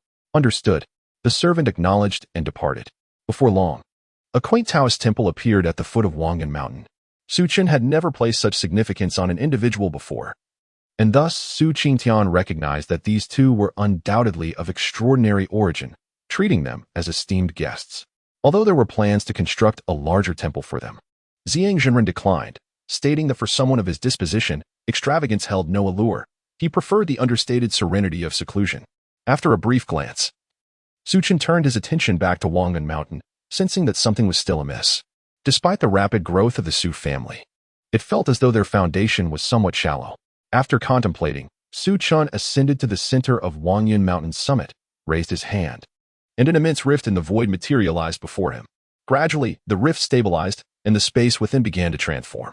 Su Chen was in the process of creating a cave paradise. In the Xintian realm, nearly all major powers possessed cave paradises, a resource the Su family lacked. After approximately half an hour, a cave paradise was successfully constructed by Su Chen. Entering within, he found the spiritual energy abundant, nearly 3 times that of the external world, which in this case referred to Wanyan Mountain. However, the space was exceedingly limited, measuring only about 100 square meters. Not enough. Su Chen's gaze sharpened as the power within him surged forth, continuously flooding into the cave paradise. Soon, the cave began to expand further, and the spiritual energy therein grew increasingly dense. After several more hours, feeling somewhat fatigued and having depleted a significant portion of his sacred power, the cave paradise underwent a dramatic transformation, expanding from its initial 100 square meters to a staggering 10,000 square meters. With the concentration of spiritual energy approximately 15 times that of Wangan Mountain. Yet, some issues remained. Although the spiritual energy within the cave paradise was enriched 15-fold, its rate of generation was still only about double that of the external world. The rules governing the cave paradise were insufficiently refined, leading to the slower production of spiritual energy, which was to be expected. Su Chen quickly devised a solution, retrieving a 7-colored spirit stone from his system backpack. This was a 3rd-grade celestial item, the Dao Yuan crystal, specifically designed to enhance the rules of the cave paradise. As the Dao Yuan crystal gradually vanished, the entire space began to tremble incessantly. Being a celestial-grade item, its efficacy was beyond question. Su Chen could distinctly sense that the rate of spiritual energy generation within the cave paradise had surged to at least 30 times that of Wanyan Mountain. The sheer terror of this transformation was remarkable. Crucially, the Dao Yuan crystal had restructured the cave paradise, rendering it akin to a miniature world, capable of ceaselessly generating spiritual energy. It is worth noting that other cave paradises relied on consumables, while they could produce pure spiritual energy. This required additional resources as energy sources. However, Su Chen's cave paradise faced no such dilemma, all thanks to the Dao Yuan crystal. Su Chen glanced at his system backpack. Dao Yuan crystals, 315. With over 300 remaining, there was no immediate concern. The spiritual energy within the cave paradise was already sufficient for the Su family, allowing for a pause and further enhancement. He then decided to relocate the direct descendants of the Su family into the cave paradise, while leaving the collateral branches to Su Chen to manage. However, since it was a cave paradise, it surely required a name. Thus, he named it Wangzhen Cave Heaven. Names are but mere designations, so Su Chen was quite casual in his choice. With the establishment of Wangzhen Cave Heaven, the future growth of the Su family seemed destined to accelerate. Suddenly, Su Chen found himself eagerly anticipating the day the Su family would flourish. Akin to playing a simulation game, rather enjoyable indeed. Before long, Su Chen was the first to enter Wangzhen Cave Heaven for inspection, his jaw practically unhinged in astonishment. Is this akin to opening a small world? The subsequent news spread rapidly among the direct descendants of the Su family, their faces reflecting profound shock. They hurriedly moved in. Realizing that Wangzhen Cave Heaven was arguably the finest cave paradise in the entire Xintian realm, surpassing even those of the imperial clans. In the ensuing years, the Jingong Empire fell into a state of tranquility, with little turbulence among the major powers. 3 years passed in this manner. On one particular day, the old King Jinghong emerged from his seclusion, and his formidable aura was felt throughout the Jinghong Empire. Many within the empire breathed a sigh of relief, for the old king was not merely their monarch, but their guardian deity. Without him, neighboring empires would undoubtedly invade. Thus, every citizen of the Jinghong Empire hoped for his successful breakthrough. Fortunately, all doubts were laid to rest. The old King Jinghong had successfully broken through. In these 3 years, the most significant changes occurred within the Su family. Among the direct descendants, Su Chen and several elders, except for the fifth elder Su Yupeng, had all reached the integration stage. Among the younger generation, the most powerful, Su Yuza, had also ascended to the late stage of the transformation of spirit. The collateral branches of the Su family advanced rapidly as well, with many stewards breaking through to the void refinement stage.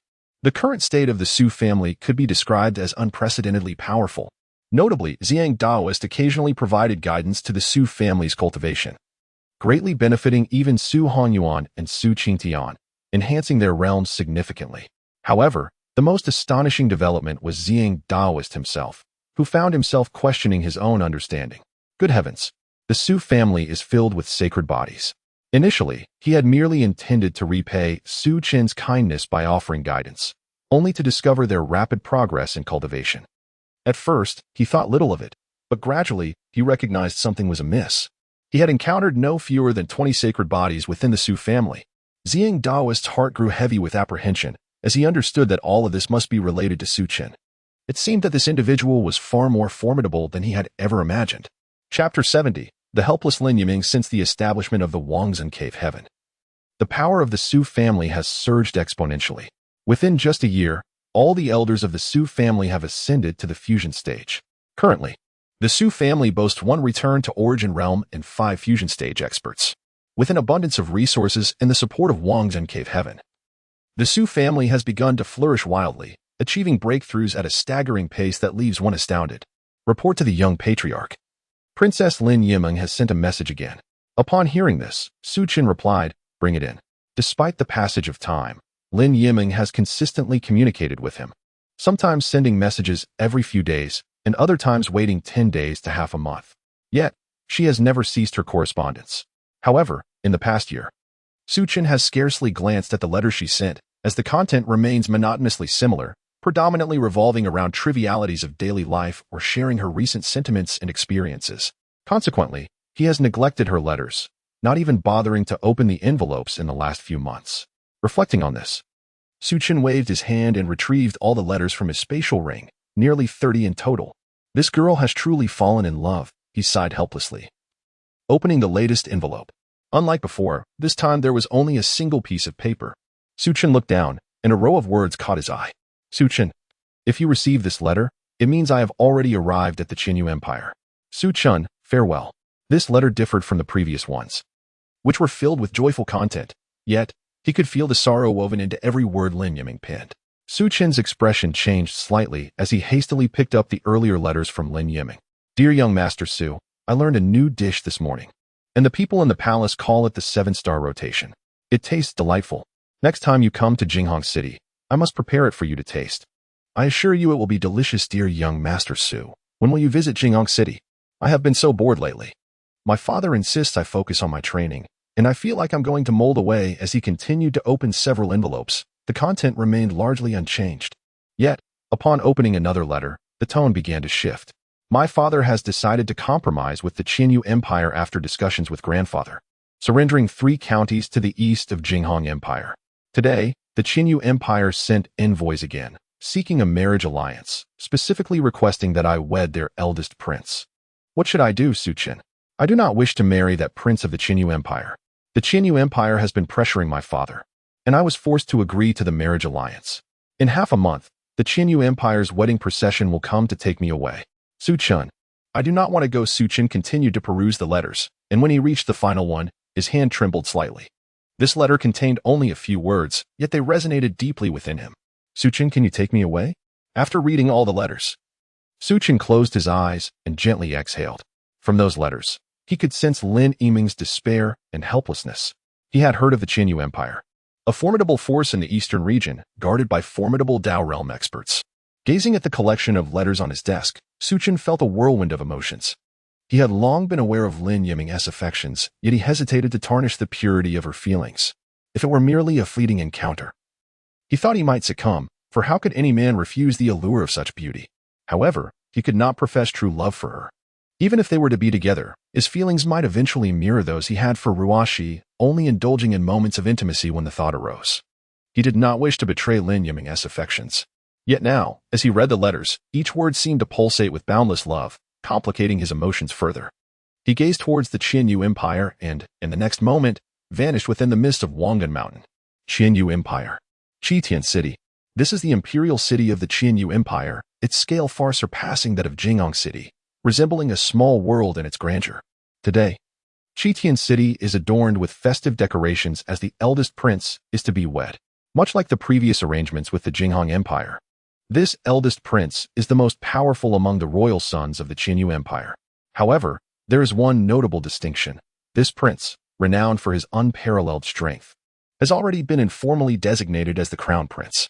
I heard the eldest prince is marrying only a concubine, and she is a princess from Jing'an Empire.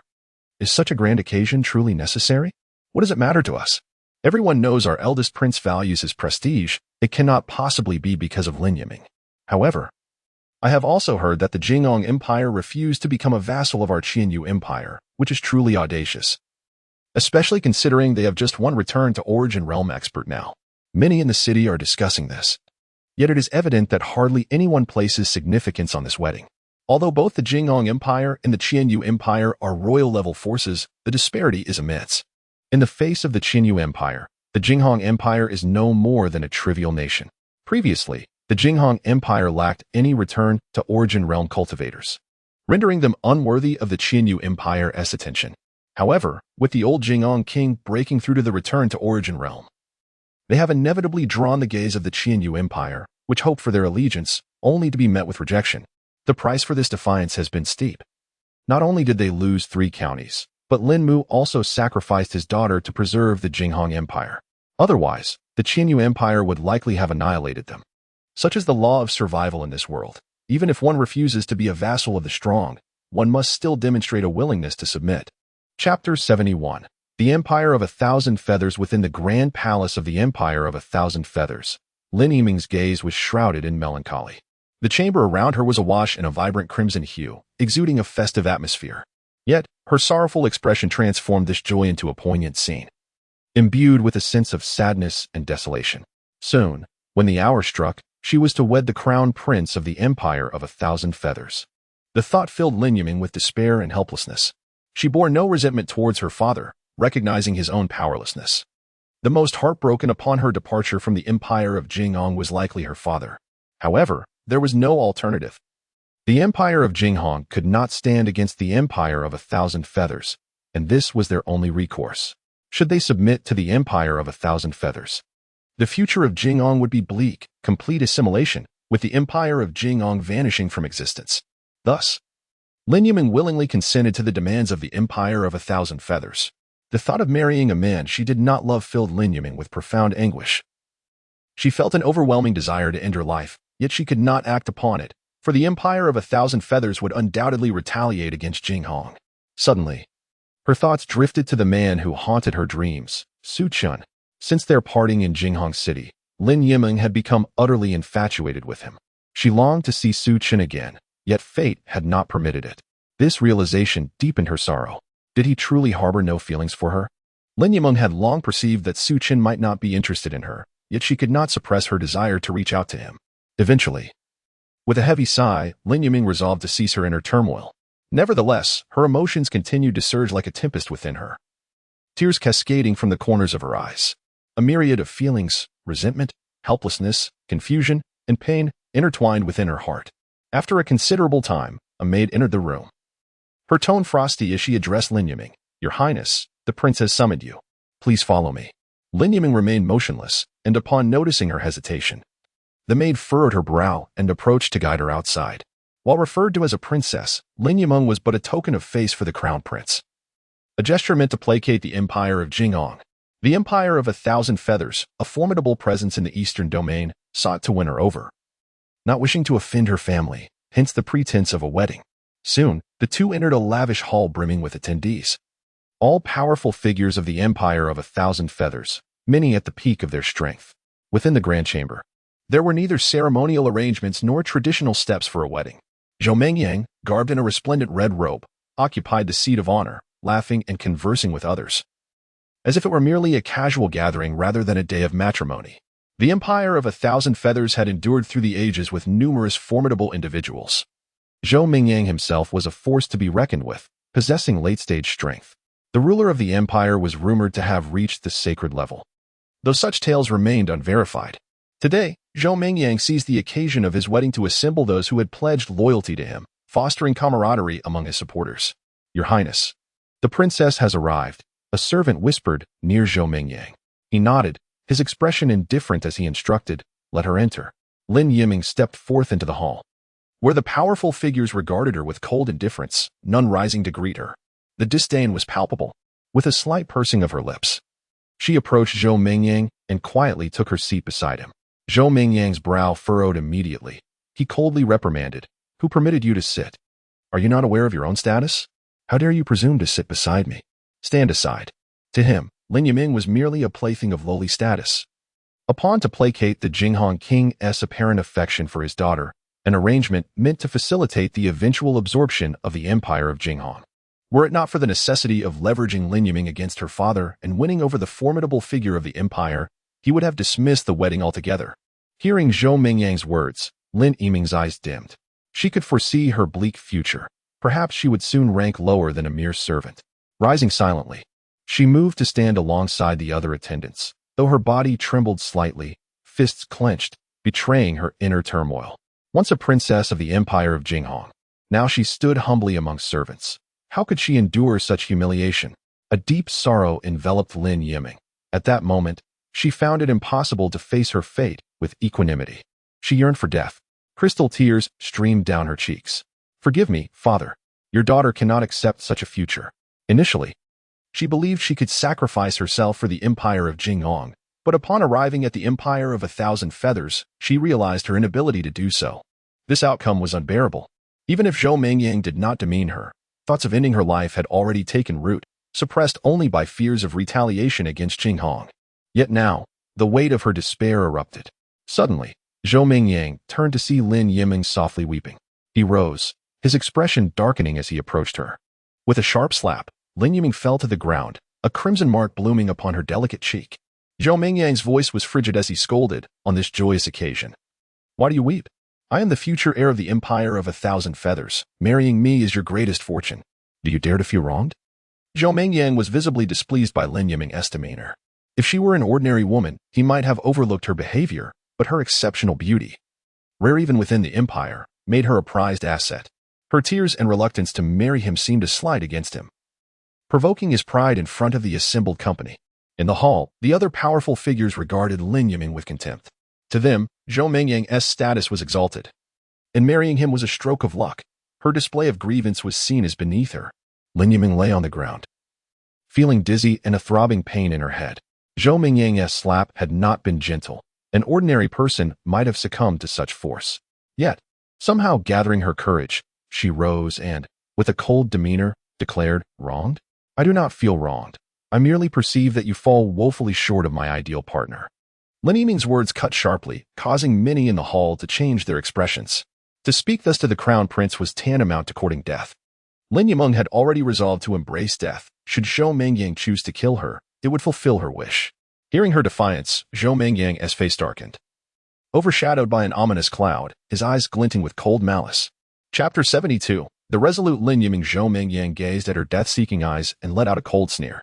"Do you wish to die?" With a wave of his hand, he cast a binding spell upon Lin Yimeng, rendering her incapable of taking her own life. "Having come to my Qianyu Empire, do you truly believe you can leave here? You insolent wretch dare to insult me. I shall make you wish for life, but not attain it." Zhou Mengyang's voice dripped with malice, his anger ignited by Lin Yimeng's disdainful words. He had no intention of easily killing her. You do not wish to marry me, do you? Then I shall subject you to humiliation, allowing you to experience true despair. After casting her a frigid glance and sneering once more, he turned his attention elsewhere. At that moment, the air within the grand hall began to ripple, and a figure slowly emerged. A terrifying aura instantly enveloped the space, resonating throughout the entirety of Chitian City, causing countless individuals to look up in shock and terror. What an extraordinary power! Zhou Mingyang sprang to his feet, his eyes wide with fear, overwhelmed by the formidable presence that far surpassed even that of his father. This was a being of transcendent strength. In an instant, Zhou Mingyang's heart trembled. A sage-level powerhouse. It was known that his father was a late-stage practitioner. And if someone possessed even greater strength, that could only be a sage. Particularly alarming was the fact that Su Chen seemed to have a specific purpose in seeking him out, as his gaze had been fixed upon Zhou Mingyang since entering the hall. Greetings, esteemed elder. An ancient voice echoed as the figure of the Qianyu king materialized, his demeanor filled with trepidation as he looked towards Su Chen with utmost humility. No one dared to imagine that the mightiest of the Qianyu Empire, a late-stage practitioner, could be so subservient. This time, Su Chen did not hold back. He unleashed the overwhelming aura of a sage. Upon witnessing the Qianyu king's humility, the others in the hall dared not remain seated, rising to pay their respects to Su Chen, including Zhou Mingyang himself. At the same moment, Lin Yiming's eyes widened in disbelief upon seeing Su Chen's figure. Su Chen, she murmured softly, her gaze filled with skepticism. Had she conjured an illusion? She questioned whether her senses were clouded from the earlier slap. At that moment, Su Chen began to speak, his voice calm and resonant within the grand hall, leaving everyone in a state of shock. Upon hearing the familiar yet foreign tone, Lin Yiming was momentarily frozen, but soon tears streamed down her face. Su Chen, is it truly you? The eyes of those present widened in astonishment, yet they dared not express their surprise, bowing their heads in submission. This was a sage. Su Chen. Was this indeed the name of the sage? Many wore expressions of dread, fully aware of Lin Yiming's identity as the princess of the Jinghong Empire. Yet none could have fathomed that she was entangled with a sage. Zhou Mingyang had dared to lay his hands on a woman connected to such a formidable being. The powerful figures present, who had followed Zhou Mingyang, would never choose to die for him. Soon after, Su Chen and Lin Yiming vanished from their midst, and throughout. Su Chen had not cast a single glance at the others. Within the palace, the Qianyu king wore an expression of fear, his emotions only stabilizing after Su Chen's departure. It seemed this sage did not intend to bring ruin upon the Qianyu Empire, despite his prolonged seclusion in the palace. He was well aware of the recent events surrounding Zhou Mingyang. That woman must be Lin Yiming from the Jinghong Empire. This fool dared to vie for a woman with a sage. Glancing at Zhou Mingyang's lifeless body, the Qianyu king harbored no thoughts of vengeance. Anger simmered within him as he addressed Zhou Mingyang's remains. Fool, you nearly brought catastrophic ruin upon the Qianyu Empire. Your death is truly regrettable. With that, he surveyed the others in the grand hall, snorted coldly, and turned to leave. Had Zhou Mingyang heard the Qianyu king's words, he would have felt profound injustice. Who could have imagined that a mere royal power from the Jinghong Empire could be intertwined with a sage, compelling the sage to intervene personally? The chilling gaze of the Qianyu king instilled fear in the hearts of the others present. Wangan Mountain. Su Chen and Lin Yiming emerged slowly from the void. At the summit of Wangan Mountain, only Su Chen's Wangan courtyard remained. All others had relocated to Wangan Cave, leaving the peak eerily quiet, with weeds beginning to thrive. As they strolled along the narrow path, they reveled in the gentle breeze that swept in from the horizon. Neither spoke a word. Lin Yiming wished to voice her thoughts, but was at a loss for words. After a considerable silence, Su Chen presented her with a jade pendant. His tone gentle. This item contains a sliver of my essence. Should anything arise, I shall be aware. Lin Yiming nodded, softly murmuring in acknowledgement. He must have seen what transpired. Or perhaps not. For some reason, she now found herself hoping he had not witnessed it, as it was far too embarrassing. Akin to a confession of love. Su Chen said nothing further. After exchanging a few casual remarks, they parted ways once more. Lin Yiming being assigned a guest room at Su's residence. However, she did not linger long. After 2 days, she decided to leave. Standing at the foot of Wangan Mountain, she turned to gaze at the peak, her eyes filled with determination. Su Chen, one day, I will match your stride. Lin Yiming resolved within herself that she was not yet worthy of Su Chen, so she would dedicate herself to rigorous training, waiting for the day when she could stand shoulder to shoulder with him before boldly expressing her love. At present, she indeed felt a lack of confidence. Yet, could I truly catch up? Lin Yimin questioned herself, reflecting on how Su Chen had rescued her from the Qianyu Empire, demonstrating his terrifying strength. He might very well be at the fabled sage level. And here she stood, merely at the late stage of the transformation realm. No, Lin Yimin. You must not lose heart. Dreams must exist, for who knows when they might come to fruition. Reinvigorated with hope, Lin Yimin set her sights on Jingong City. Su Chen sat at the edge of a cliff on Wanyan Mountain, the view below expansive and breathtaking, with the blazing sun hanging high in the distance, painting the world in hues of beauty. Cultivators are undaunted by the cold. Thus, the scorching sun held no sway over Su Chen. Beside him lay a table adorned with a blanket, where Rushi knelt, diligently pouring wine for him. The wine in this world, to be honest, transcended the very concept of wine. It bore no resemblance to what one might expect. It flowed smoothly, akin to celestial nectar, enchanting even Su Chen, who had never been fond of alcohol. As he watched Lin Yimin retreating into the distance, a light chuckle escaped him as he shook his head. This girl, atop the mountain, savoring the winds that brushed against him, everything felt immensely comfortable. For someone like Su Chen, who cherished tranquility, this was truly a paradise on earth. Chapter 73. I most delight in annihilating talents like you at present. Su Chen's primary desire is to witness his own gradual ascent, while romantic entanglements remain a distant consideration. Furthermore, the rewards he has acquired through his signing-in system hardly guarantee invincibility. Apart from the summoning card belonging to Su Chen, he feels devoid of substantial confidence. Though he possesses an astonishing 100 billion years of cultivation, can such power truly elevate him to the pinnacle of this world? Perhaps not. Thus, Su Chen prefers to minimize his attachments, deeming the Su family sufficient. What if he encounters an adversary beyond his capacity to confront? The signing-in system enhances the quality of rewards as time progresses, and he is eager to discover what treasures await him in a million years. After all, having obtained a summoning card for Su Chen in such a span raises the question, could he also summon other illustrious figures, such as Xiao Yin or Yi Fan? One can only imagine the thrill of gathering them for a game of mahjong, albeit the prospect of maintaining their presence for 10 seconds seems daunting. Yet perhaps, after a few million years, he could summon them permanently, a possibility that cannot be dismissed. However, what if these formidable individuals prove too challenging to control? In the blink of an eye, 30 years have elapsed. During this time, Su Chen has undergone little transformation. Yet he has managed to find ample amusement in activities such as fishing and attending performances, rendering his existence far from lonely.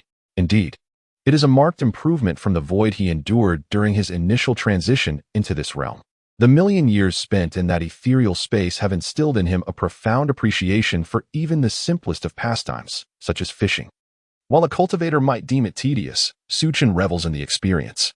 Over the course of 30 years, the Jingong Empire has witnessed significant evolution. Su Hongyuan has achieved the pinnacle of the returning origin realm and is presently in seclusion, refining his state in preparation for a breakthrough into the Dao realm. Su Qitian has also made strides, reaching the early stages of the returning origin realm, while several elders have attained completion in the integration phase. Throughout these 3 decades, the Su family has garnered countless powerful allies. Initially, upon arriving at Wanyan Mountain, their population was a mere 1,000, yet now, it has burgeoned to nearly 100,000. The majority of this number comprises subservient followers, with true members of the Su family, even including collateral branches, accounting for only a small fraction. From the heights of Wanyan Mountain, one can gaze down upon a landscape teeming with structures, resembling a small city. Among the 100,000 souls, not all serve the Su family. Many are their kin, settled at the mountain's base, contributing to the impressive populace. However, the upper slopes remain sparsely populated, as only collateral members are permitted to reside there. The Zixia mountain range has been wholly annexed by the Su family, barring any outsiders from entry. For the past decade, the Jingong Empire has presented the Su family with lavish tributes annually, creating a distinctly vassal-like atmosphere. Yet, this is to be expected, for the Su family's might is formidable. And should they desire to seize control of the Jingong Empire, it would be a relatively simple endeavor. In Danang County, the Luoshang sect was established by Su Yuza, a member of the Su family. Given his formidable cultivation and the support of the Su family, the sect has flourished effortlessly. Currently, the Luoshang sect stands as a significant force within Danang County, boasting nearly 3,000 members. Su Yuza himself has progressed to the threshold of the integration phase. This represents merely a fraction of the Su family's reach, as their direct lineage continues to expand. resulting in a vast and powerful network that extends far beyond the 10,000 souls at Wangyan Mountain. Today, a cadre of figures clad in black robes, adorned with the character Farine, approaches the tranquil exterior of the Luoshang sect, emanating a chilling aura. Master, this is the Luoshang sect. Reports indicate that Su Yuza is definitely within, states a cold-eyed middle-aged man at the forefront. Yang nods indifferently. Now that we have confirmed the information, gather our forces. When the time is ripe, we shall obliterate the Luoshang sect. The Grand Elder immediately assents, his expression invigorated. It seems the Su family has incurred the wrath of someone. A public bounty has been placed on them, 2 million high-grade spirit stones and 3 earth-tier weapons for assisting in the assassination of a Su family direct descendant. If we can annihilate the Su family, our Jing sect will undoubtedly ascend to greater heights. At this moment, the second elder furrows his brow, cautioning, Grand Elder, we should remain vigilant. Though our Jing sect boasts 3 late-stage returning origin cultivators and a master at the brink of the Dao realm, we must not underestimate the Su family. Their rapid ascent in such a short time suggests they possess considerable strength. The Grand Elder scoffs, what do you have to fear? Have you forgotten who placed this bounty? After a moment's reflection, the second elder falls silent. Indeed, the individual behind this bounty wields immense power. The Su family lacks any Dao realm cultivators and is unlikely to withstand such formidable opposition. Their mission does not entail directly eliminating the Su family, rather, they aim to lure them in, with the primary assault being executed by that powerful figure, while they merely assist from the sidelines. Tasks issued through the Dark Watch must adhere to stringent regulations, mandating that rewards be handed over to the Watch, and once a task is accepted, the issuer cannot harm the taker. The Dark Watch maintains rigorous standards. Any violation invites the wrath of their assassins. As a formidable holy-level force in the eastern region, none wish to incur their ire, thus instilling confidence in their ranks that the task issuer will not betray them. Yang suddenly interjects, enough chatter, our forces have gathered. It is time for us to act. Upon hearing this, the faces of those nearby twist into sinister smiles. In an instant, a wave of terrifying energy erupts, enveloping the entire Luoshang sect. The overwhelming pressure sends waves of terror through all within the sect. Some astute elders react swiftly, calling out to the sect, enemy attack. Prepare for battle. Yet, as the words escape their lips, a distant blade of light swiftly silences one elder. Su Yuza bursts forth from the sect, his expression grave. Who dares assault the Luoshang sect? State your name. Despite his bravado, he hastily sends a message to the Su family. Recognizing that these figures radiate immense power, at least on par with returning origin cultivators, making them insurmountable threats, Yang's figure materializes, raising his hand to strike Su Yuza with a single, devastating blow. The force of the impact leaves Su Yuza feeling as though his body is disassembled, crashing back into the sect with a thunderous sound that sends shivers down the spines of all who hear it. Yang looks down with a mocking gaze, deriding. A mere insect at the refining void stage dares inquire about our names?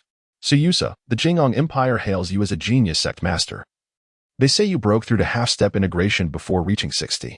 Such rapid cultivation rivals even the prodigies of sacred grounds. Alas, you lack the backing of any sacred lineage. A smirk graces Yang's lips, his expression one of playful malice. I take particular pleasure in extinguishing talents such as yourself. Chapter 74. The Spirit's Apex. It is over. The sect leader has been defeated, and we are doomed. Is the sect leader not of the Su family? Can we not summon the Su family for assistance? The strength of these individuals is formidable, surpassing the realm of the void refinement stage. Could they be in the integration stage? No. This must be the return to origin realm. Fearful whispers echoed within the Fallen Cloud sect as disciples and elders trembled in terror. Fortunately, these assailants targeted only the sect's strongest, sparing the less capable disciples of the Extreme Means sect. Yet, even the residual chaos had already claimed nearly 300 lives among the disciples. Yang Lang descended slowly from the air.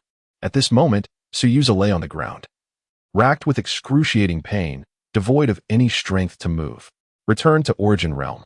No, you are not of that level. You are merely a half-step into the Dao realm. Why have you come to our Fallen Cloud sect? Su Yuza's voice was hoarse and low, akin to a dying yet wrathful lion. Though he was backed by the Su family, he had never sought trouble, and the Fallen Cloud sect had always developed steadily. He was certain that he had never provoked such powerful foes. Yet, why had they chosen to assault the Fallen Cloud sect? Their demeanor clearly indicated an intent to annihilate it. Yang Lang smirked coldly. You are not yet worthy of knowing these matters. Hurry and send a message to your Su family. They alone may have the power to save you. Send a message to the Su family. At this utterance, Su Yu's expression changed drastically. These individuals were targeting the Su family, summoning all his strength. He attempted to retrieve the Su family's jade pendant from his waist to warn them against coming, lest they fall into a trap. If he were to perish, so be it. The young men of the Su family should not fear death. But if the Su family were implicated, he would bear the guilt. Just as he began to react, a wave of pain surged through his hand, threatening to shatter his resolve. A low cry of agony escaped him as his eyes turned bloodshot, his face contorted in anguish, revealing that his entire arm had been severed. For a practitioner at the void refinement stage, losing an arm was not fatal, it could regrow. However, the pain remained unbearable. Yang Ling quickly seized the token into his grasp, a smile playing at the corners of his mouth. It seems you have already made contact. There is no need for further complications. With that, he began to stride forward, a sinister smile gracing his features. The time for the feast had arrived. My favorite pastime is to dismantle talents like you and relish your expressions of fear and confusion. Talents? Utter nonsense. In my hands, you are no better than mere swine. No sooner had he finished speaking than Su Yuza erupted in a furious charge, akin to a cannonball hurtling toward Yang Ling. Strips of pale purple energy manifested on his face. This was his sacred body, the triadic phantasmic form. Caught off guard, Yang Ling was sent flying over 100 meters.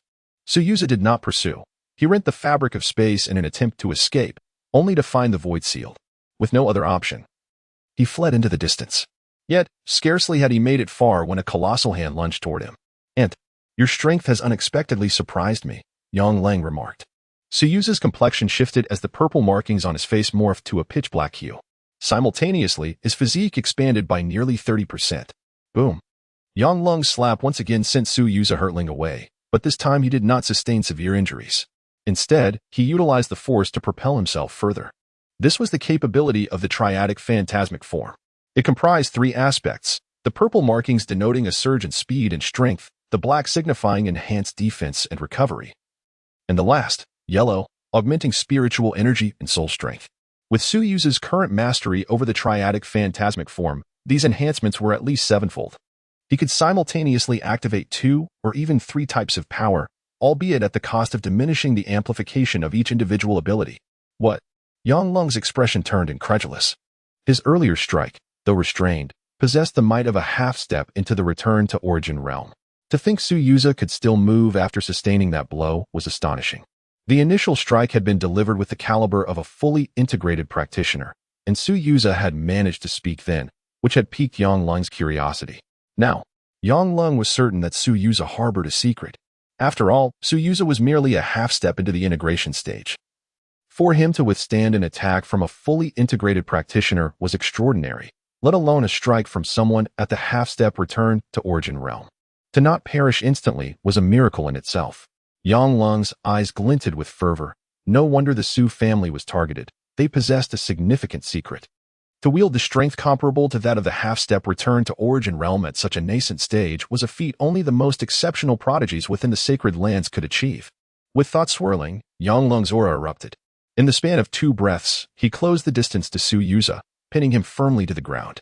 Although Su Yu's defenses rivaled that of a half-step into the return to origin realm, his strength was merely at the half-step into the Tao realm, rendering any comparison futile. No matter how talented one might be, surpassing such a chasm in realms was impossible. Su Yuza struggled incessantly, further fueling Yang Ling's excitement. Such immense power. Even a fully integrated practitioner would find it difficult to contend with. The Su family harbored numerous secrets. Yang Ling wore a wicked smile. I can hardly bring myself to kill you. Such a powerful vessel. If I could forge a spirit apex from you, it would be quite the treasure. Spirit apex. Upon hearing this term, Su Yu's pupils constricted, his face betraying a look of dread. The forging of a spirit apex was a dark technique developed by a malevolent sect many years ago, which had long since been eradicated due to its evil nature. A spirit apex was not a mere puppet. It involved parasitizing a portion of one's consciousness onto another, allowing that fragment to control the host's body. The host's soul would be forced to observe their own actions, powerless to intervene or alter their fate. This method was typically employed on prodigies, ensuring compliance while allowing for continued growth and a semblance of sentience. Su Yu's expression shifted to one of terror. He did not fear death. But the thought of being transformed into a puppet was intolerable. You beast! If you dare, kill me. In response to Su Yu's impotent fury, Yang Lang maintained a look of disdain. Is that a provocation? Such petty tricks are useless against me. As he spoke, Yang Lang began to channel his power, preparing to probe Su Yu's soul. After all, the preservation of this body would depend on another's disposition, so he intended to extract the Su family's secrets first. Just as he was about to take action, a series of deafening roars erupted from afar, accompanied by an overwhelming pressure. Who dares to challenge the might of the Su family? Chapter 75. Senior, please make your move. The Hidden Powerhouses. A formidable alliance of strong individuals from the Su family descended, their presence reverberating through the heavens. Observers from surrounding factions, filled with insatiable curiosity, turned their gazes toward the direction of the Falling Cloud sect. It appeared that the Su family was involved. Who had dared provoke them? That direction. The Falling Cloud sect. Could anyone truly be audacious enough to act against them? Indeed. Who among the populace was unaware that this was a faction founded by the direct descendants of the Su family? Offending the Falling Cloud sect was tantamount to offending the Su family itself. Yet, the Su family was undeniably powerful. I could sense that the auras of those few individuals just now were all at or above the integration stage. At this moment, within the Falling Cloud sect, Su Hongyuan and his companions stood suspended in the void, each exuding a potent aura that shook the surroundings. Before any confrontation commenced, the air around them began to tremble. Unable to withstand the immense pressure they emanated, the members of the Extreme Yin sect, sensing the disturbance, abruptly ceased their onslaught against the disciples of the Sunset sect, their expressions turning grave as they regarded the Su family. In a mere moment, aside from Su Yuza, the upper echelons of the Sunset sect had nearly all perished. With only 30% of the disciples remaining, Yang Lang cast a narrowed gaze towards Su Yuza, raising his hand to immobilize him.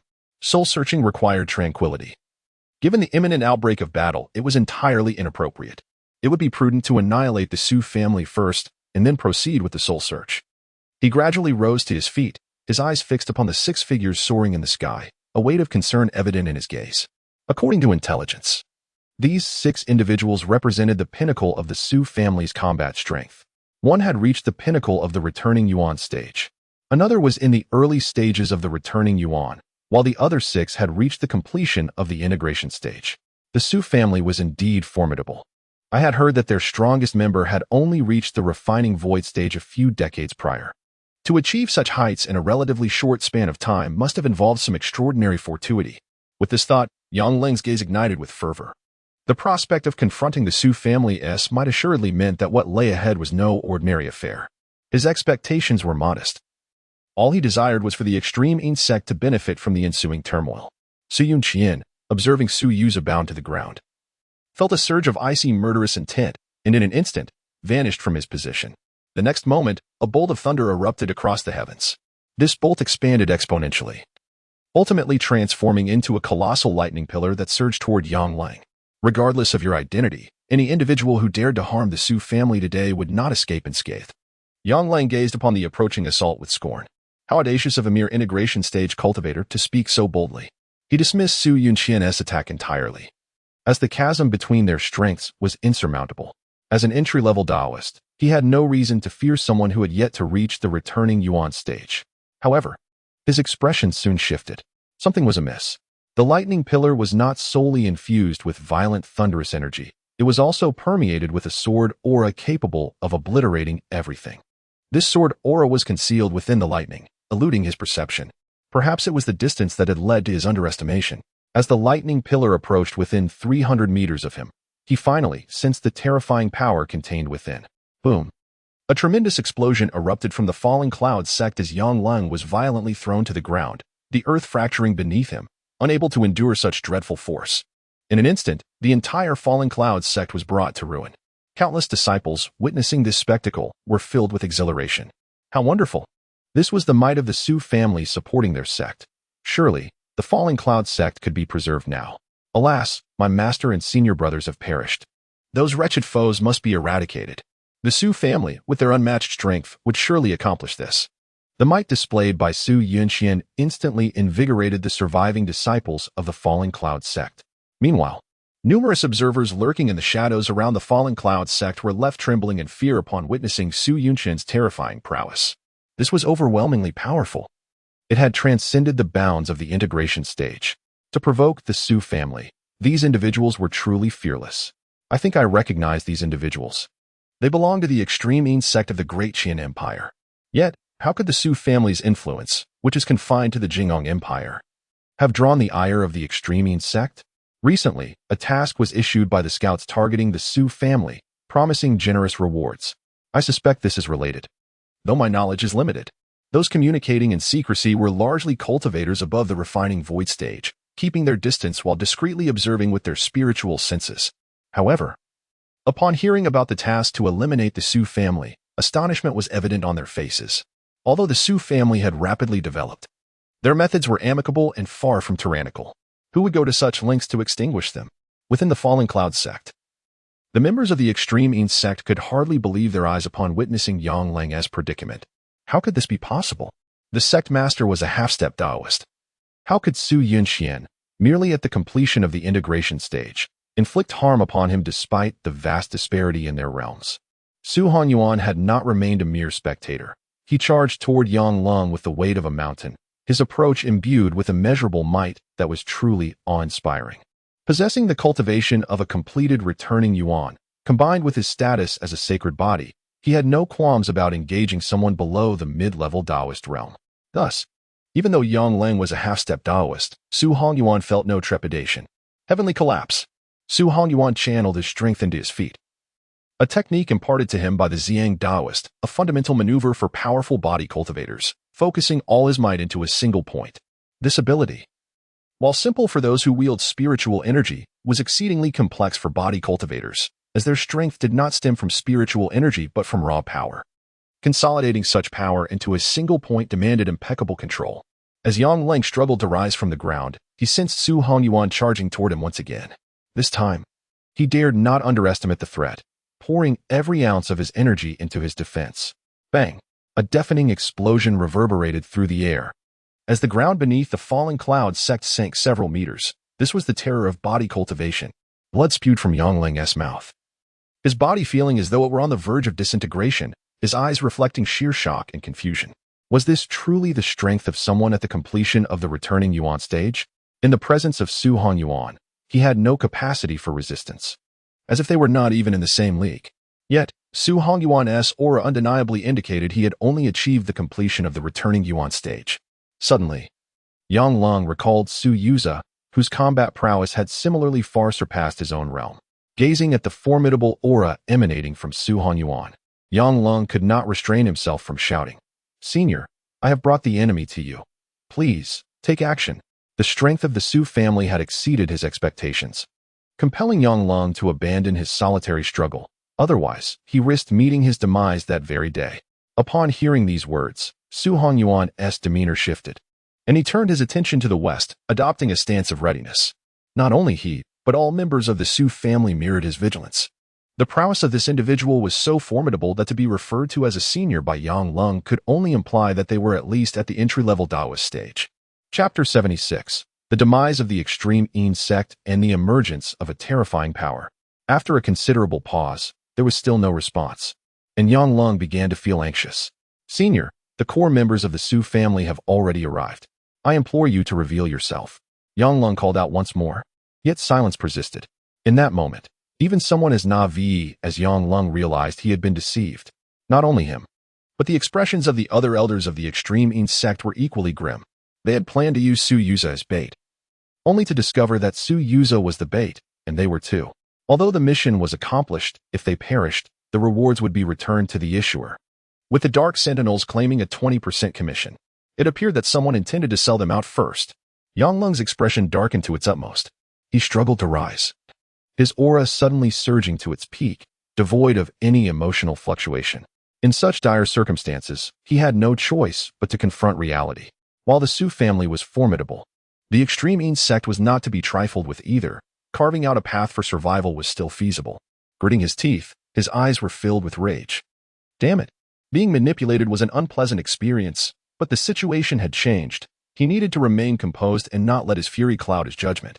The mission had been completed. They must flee at once.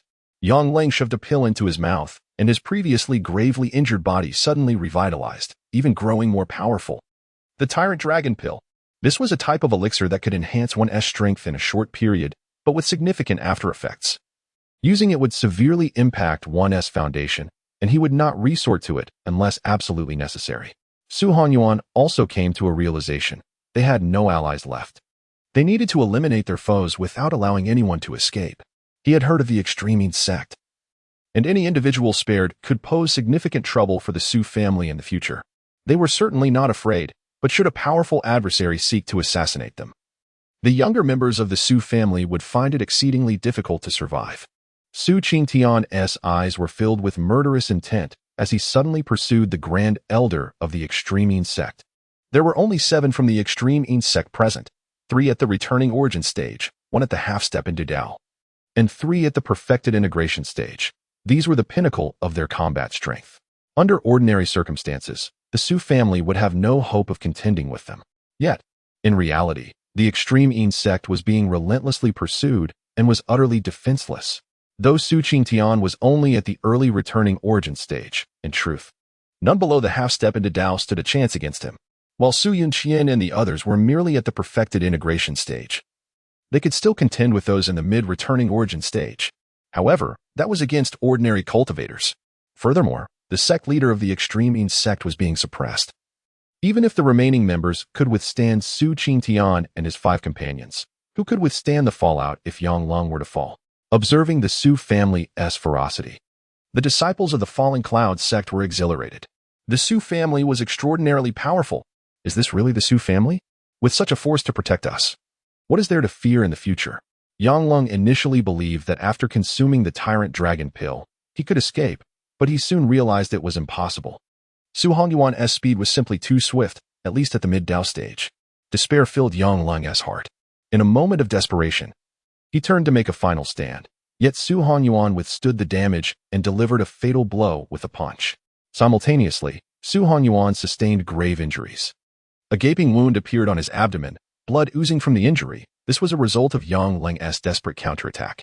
However, in the blink of an eye, the wound healed completely. For one possessing the ancient sacred body, any injury could be swiftly recovered, as long as he did not perish. Even fatal wounds were no exception. Su Hongyuan then charged at the remaining members of the Extreme sect. After that brief encounter, only 3 elders of the Extreme sect remained alive. However, with Su Hongyuan's involvement, they were utterly defenseless and were swiftly annihilated. Thus, all members of the Extreme sect were obliterated. The powerful figures lurking in the shadows were taken aback by this scene. The strength of the Su family was astonishing. How could they possess the ability to slay foes beyond their realm?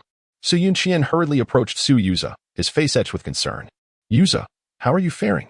Su Yuza forced a smile through his pale visage. Father, I am fine. After regaining some strength, he activated the 3 extremes illusory spirit body, and black patterns spread across his body, rapidly restoring his physical form. Even his severed arm began to regrow at an astonishing pace. Within mere moments, he was restored to his former self. However, since the arm was newly grown, it remained somewhat fragile and could not be used for combat in the short term. In terms of recovery ability, Su Yuza's 3 extremes illusory spirit body could almost rival the ancient sacred body, yet significant differences remained.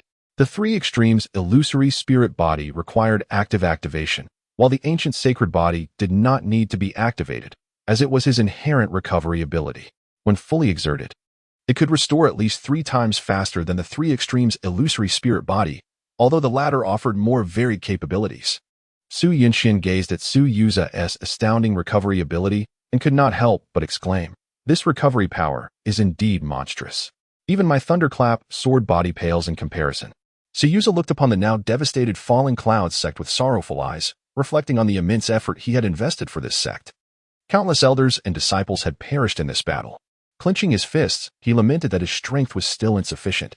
"I must become stronger." Observing his son's expression, Su Yunqian sighed helplessly. At that moment, in the distance, Su Hanyuan's body trembled as he called out into the void, "Which esteemed elder is that?" Just moments ago, he had sensed an overwhelmingly powerful aura, one that far surpassed anyone he had encountered before. Upon hearing this, the members of the Su family were startled, immediately rising with solemn expressions. Who would have thought that the Extreme sect was so weak, utterly defenseless against defeat?" A clear, chilling voice resonated, and the sky rippled as if it were a water surface. Soon after, a figure emerged, clad in white, hands clasped behind his back, exuding an extraordinary aura. His presence was contained, making it difficult to gauge his true strength, yet it sent shivers down the spine. It was an instinctual reaction, akin to a lamb encountering a tiger. Even without any action from the tiger, the lamb would still tremble in fear. The newcomer turned his gaze towards Su Chen, surprise flashing in his eyes. Quite perceptive. I have merely released a hint of my aura, and you were able to detect it. Chapter 77. The Nine-Cloud Taoist Temple. The despair of the Su family upon seeing the man, Su Chen tensed up completely, as if confronted by a formidable adversary. A jolt of fear surged through him, and his eyes reflected grave concern. Why would you incite the extreme insect against the Fallen Cloud sect? The man sneered with disdain. Are you questioning me? With a swift motion of his hand, an overwhelming force descended upon them.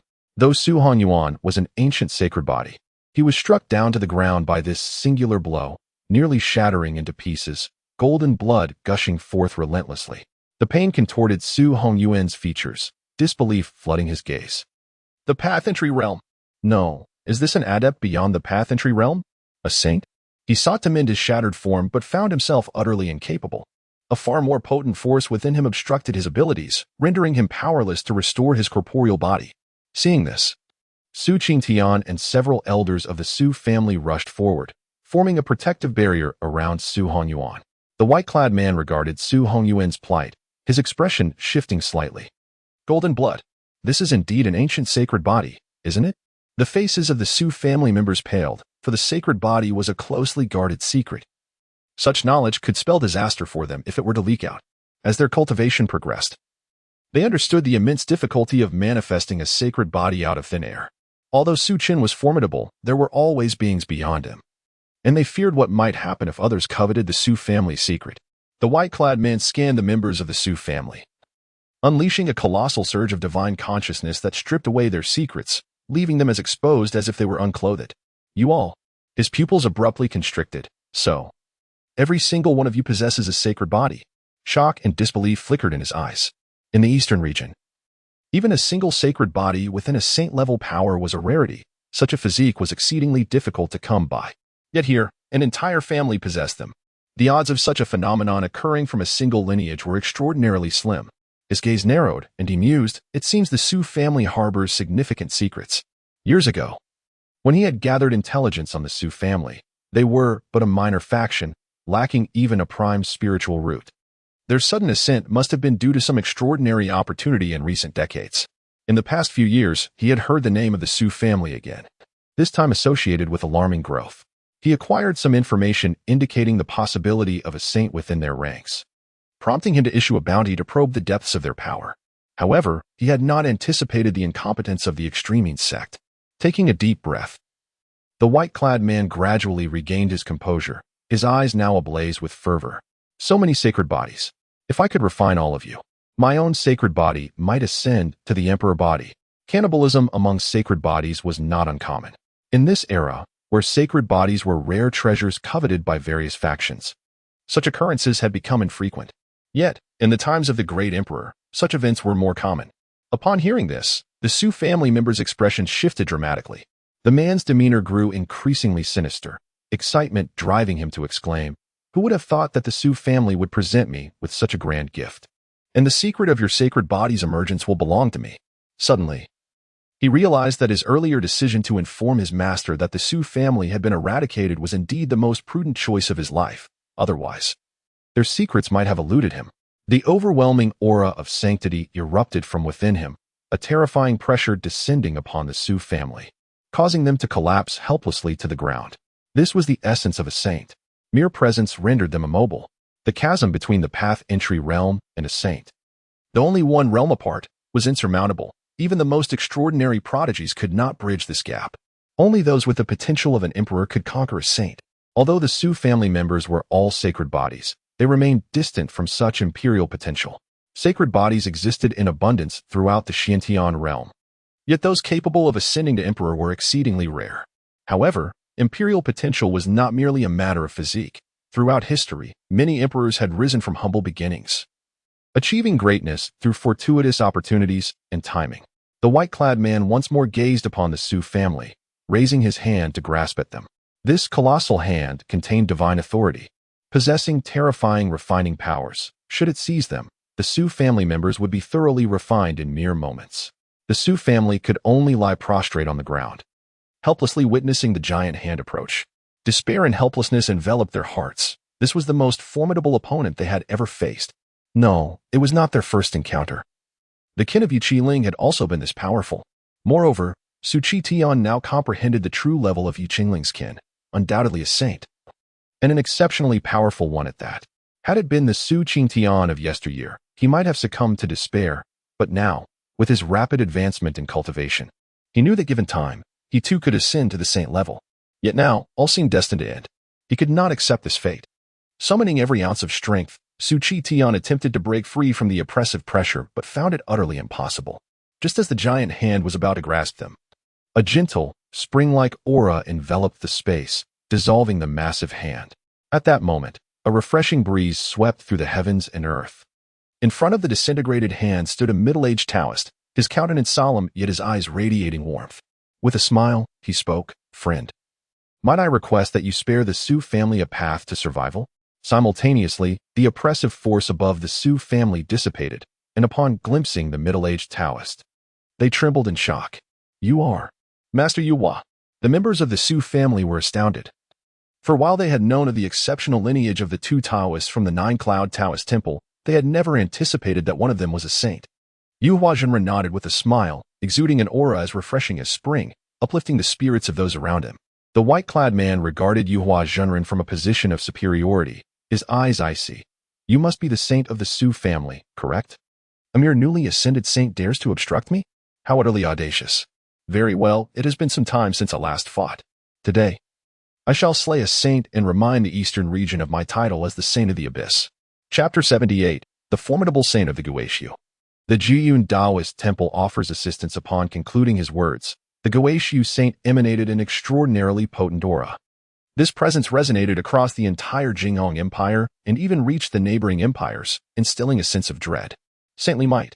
This is the essence of a saint. Someone cried out in terror.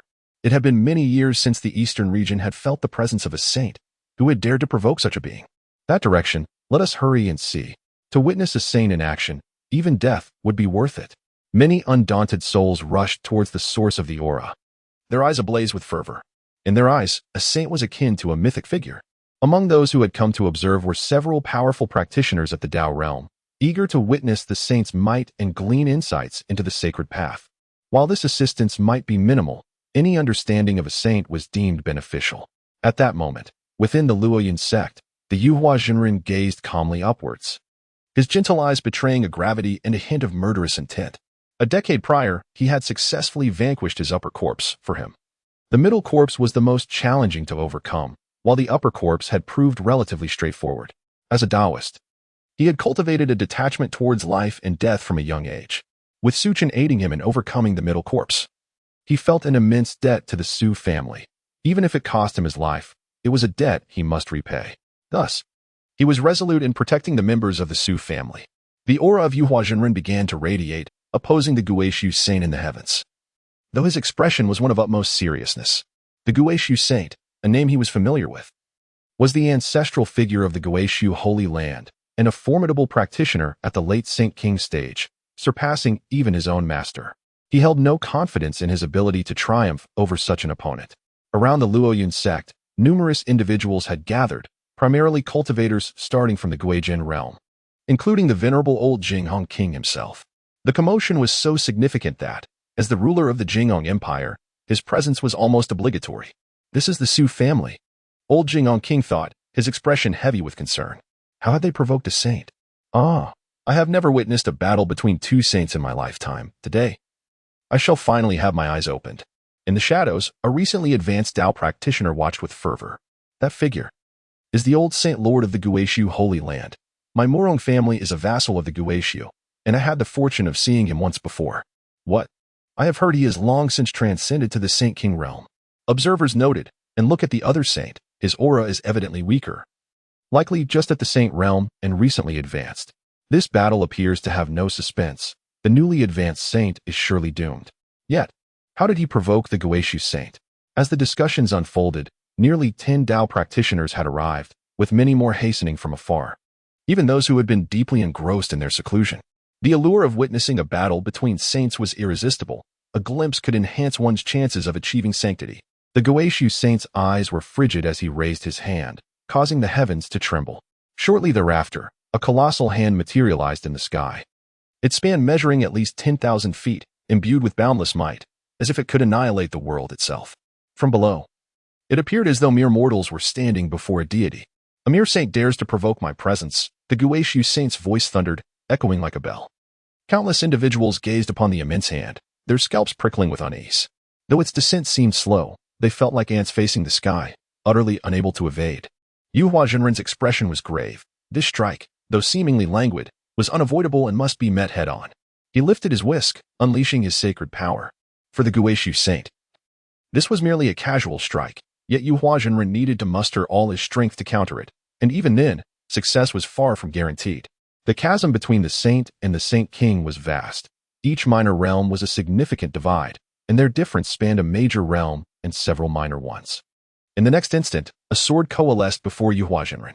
Unlike any other sword, it resembled a gentle breeze, devoid of any sharpness, even imparting a sense of invulnerability. As the sword clashed with the massive hand, overwhelming sacred power surged forth. The already devastated Luoyun sect became even more ruinous, barely retaining a semblance of its former self. Fortunately, Yu Huazhenren shielded those behind him, ensuring the Su family remained unharmed, and while the disciples of the Luoyun sect were farther away, none were lost, though many sustained injuries. However, Yu Huazhenren's sword could not withstand the titanic palm, beginning to shatter inch by inch. Observers could not help but shake their heads at this scene. It appeared that this newly advanced saint was destined to fail. What a pity. To fall so soon after breaking through. A newly advanced saint had dared to provoke a saint king, truly a display of audacity. What was expected to be a grand battle had devolved into a mere crushing defeat, leaving many spectators disenchanted. They had come to witness a clash of saints. Yet the Guishu saint had merely made a single move, abruptly ending the confrontation. Yu Huazhenren stared at the colossal hand in the sky, his expression grave. That previous strike had been his utmost effort. A mid-stage saint would undoubtedly have fared poorly against it, yet it had been effortlessly dismantled by his opponent. The disparity between the realms of saints and saint kings was staggering. Yu Huazhenren's face was etched with a wry smile. "Master, I beg your pardon."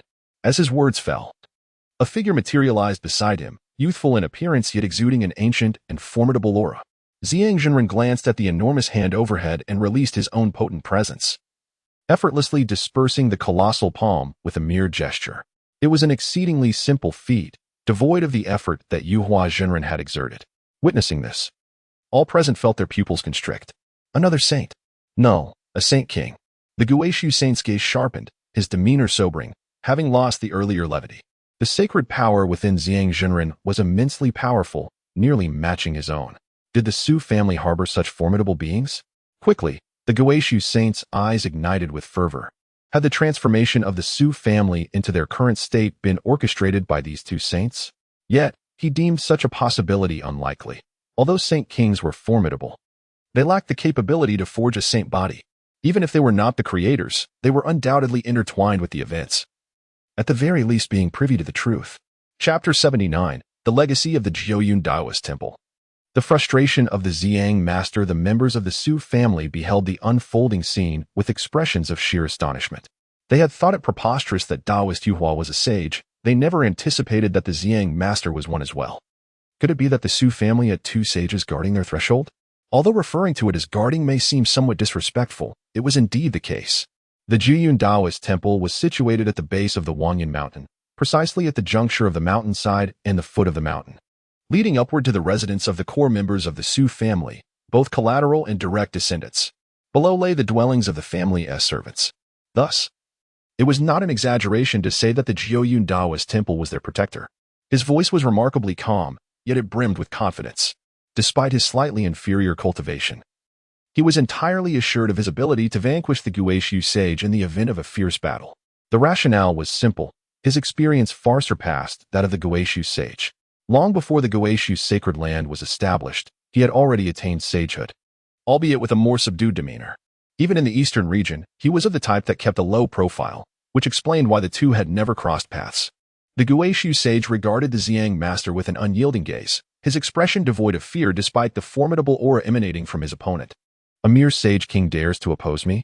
With this thought, a primordial aura erupted from his being, transforming him into a frenzied beast. His presence intensified exponentially, becoming exceedingly violent. Those at the Tao and returning origin realms who were merely spectators felt their bodies inundated with an overwhelming heat. Not from the temperature, but from their blood boiling under the influence of the sage's might. This was indeed a remarkable journey. They were witnessing a battle between two Sage Kings. Excitement flickered in some eyes, for battles of this caliber would not yield a swift conclusion, thereby providing them ample opportunity to learn. However, there existed a tangible risk. Should they be caught in the aftermath of this Sage King clash, the consequences could be dire. The Guishu sage regarded the Ziyang master with disdain. Once, I too was a prodigy. Do you truly believe that as a mid-stage Sage King you can triumph over me? Upon witnessing the Guishu sage's demeanor, the Ziyang master's expression grew grave. Particularly, the heart-stopping aura of the Guishu sage tightened his chest. The Ziyang master seemed to overlook a critical fact. His confidence stemmed largely from the belief that his opponent was merely an ordinary cultivator. Yet the individual before him was a genius sage. When the Ziyang master was a sage, the Guishu sage had merely been at the Tao entry stage, just beginning to make his mark in the eastern region. Now, although the Ziyang master had only recently advanced to mid-stage Sage King, the Guishu sage had already reached late-stage Sage King. If the Guishu sage were merely an ordinary late-stage Sage King, the Ziyang master's accumulated trump cards could be effective. However, should the Guishu sage be a prodigy, he might find himself unable to overcome him, as geniuses typically come with great fortuity and an arsenal of hidden strengths. The Ziyang master, with a serious visage, commanded, "Yuhua, take the others and leave quickly." Observing the Ziyang master's countenance, Yuhua's expression shifted dramatically. Yet he hesitated not for a moment and hastily led the Su family members away. As for the disciples of the Luoyuan sect, he could only leave their fates to chance. Su Yuza, witnessing this scene, was consumed with resentment and fury. As the sect leader, abandoning his disciples was a burden too great for him to bear. Should the Luoyuan sect members perish, his anguish would only deepen. Planning to flee? The Guishu sage scoffed, his figure vanishing instantaneously, akin to a ferocious beast, as he lunged towards Yuhua. This assault was executed without restraint, rendering it impossible for Yuhua to withstand. The Ziyang master's expression shifted, and in a flash, he intervened, a torrent of sage power emanating from him. Behind him, an ethereal figure materialized. Seated upon a Tao lotus, eyes closed, exuding an aura of overwhelming divinity, reminiscent of an exalted deity. This was the Taoist manifestation, a visualization of an ancient supreme being, embodying the true legacy of the Jiuyun Taoist temple. The specific identity of this supreme being remained a mystery to the Ziyang master, save for the two characters inscribed upon the visualization, Shangqing. The Ziyang master's manifestation reached an astonishing height, visible throughout the entirety of Dingong Prefecture. Countless onlookers gazed upward, their faces etched with terror. What on earth was transpiring? Should today's battle escalate into full chaos, the entire Dingong Prefecture, perhaps even the entire Jingong Empire, would face annihilation, all due to the clash of Sage Kings. As the weaker party, they were deprived of understanding the underlying reasons. Meanwhile, the Guishu sage, with a sneer in his eyes, felt his aura surge violently, his hands sharpening into claws akin to those of a beast. This was his sage body, the wild beast sage body. This physique ranked among the top 30 among all sage bodies, exhibiting formidable combat prowess. Boom! A tremendous collision reverberated, with fierce winds sweeping across the surroundings, rendering a vast area of 10,000 meters into eerie silence, all obliterated by the cataclysmic force. Just as the members of the Luoyuan sect were on the brink of perishing amidst the aftermath, their figures abruptly vanished from existence, as if they had never been there at all. The Guishu sage, indifferent to the presence of these weaker individuals, remained utterly oblivious to their disappearance. Crack! A crisp sound echoed as fissures appeared in the Ziyang master's manifestation. His countenance paled in disbelief. How could this be? This was the prodigy sage? After many years without battle, this was his first confrontation with a sage in nearly 10 millennia, and once again, he found himself at a disadvantage. Damn it! The Ziyang master's expression darkened. Had he grasped the core of the legacy, the Guishu sage would not have so easily shattered his manifestation. He sensed that the Jiuyun Taoist temple's legacy contained boundless power, yet he was unable to truly comprehend it. The Guishu sage raised a hand, unleashing a torrent of terrifying power towards the Ziyang master. The latter's expression shifted once more as he prepared to defend against the impending strike. However, after executing this maneuver, The Goeishu sage chose not to pursue further confrontation, instead tearing through the fabric of space to depart. His speed astonishing as he swiftly caught up to the fleeing Yuhua. In his view, there was no need to linger with the Ziyang master. While he possessed absolute confidence in defeating him, expending unnecessary effort was unwise. He resolved to first consume the sage body of the Su family, allowing the strength to grow, before returning to deal with this sage king at a more opportune time. The Ziyang master, witnessing this, yearned to intervene but found himself too late. Alas, the Ziyang master harbored no genuine concern for the safety of the Su family. Rather, he felt a pang of regret for having let slip a chance to repay the Su family's kindness. If he could have rescued them, it would have sufficed to settle his debt of gratitude. It appears that the opportunity has slipped away. After the Ziyang true man successfully deflected the strike from the Goeishu saint, he did not make any further moves, but instead cast a cold, derisive gaze in the direction of the Goeishu saint. With that individual present in the Su family, do you truly believe you can contend with them? The outcome of today's confrontation remains uncertain. Su Chen is a formidable figure capable of severing the three corpses. Such an extraordinary being could effortlessly eliminate a saint king as if it were child's play. Chapter 80. The arrival of Su Chen. Have I allowed you to depart? On the other side, the Saint of the Void wielded immense power as he reached out towards the ascended master, enveloping the members of the Su family within his formidable grasp. Do you think you possess the qualifications to escape from my clutches? His tone dripped with disdain and exhilaration, as he anticipated the imminent consumption of the Su family's sacred bodies. Should he ascend to the rank of Emperor Body, not only would his combat prowess significantly enhance, but the ceiling of his cultivation would also rise immensely. The distinction between a saint king and a saint emperor, though seemingly narrow, represented an entirely different paradigm. Once he achieved the status of a saint emperor, he would be a formidable force within the entire Shantian realm. In the blink of an eye, the Saint of the Void had captured everyone, his towering figure resembling that of a titan, instilling a profound sense of awe. It appeared that this would be the conclusion of their struggle. The Saint of the Void was undeniably powerful, a testament to his lineage as the ancestor of the Void sacred land. Indeed, the disparity in strength between a saint king with a sacred body and one without was immense. Whispers of discussion arose from the shadows. Yet only those at the Tao integration stage dared to converse, while those at the returning origin stage had long since fled. Although the ascended master seemed to be at a disadvantage, none dared to underestimate him. Those who reached the rank of Saint King were anything but ordinary.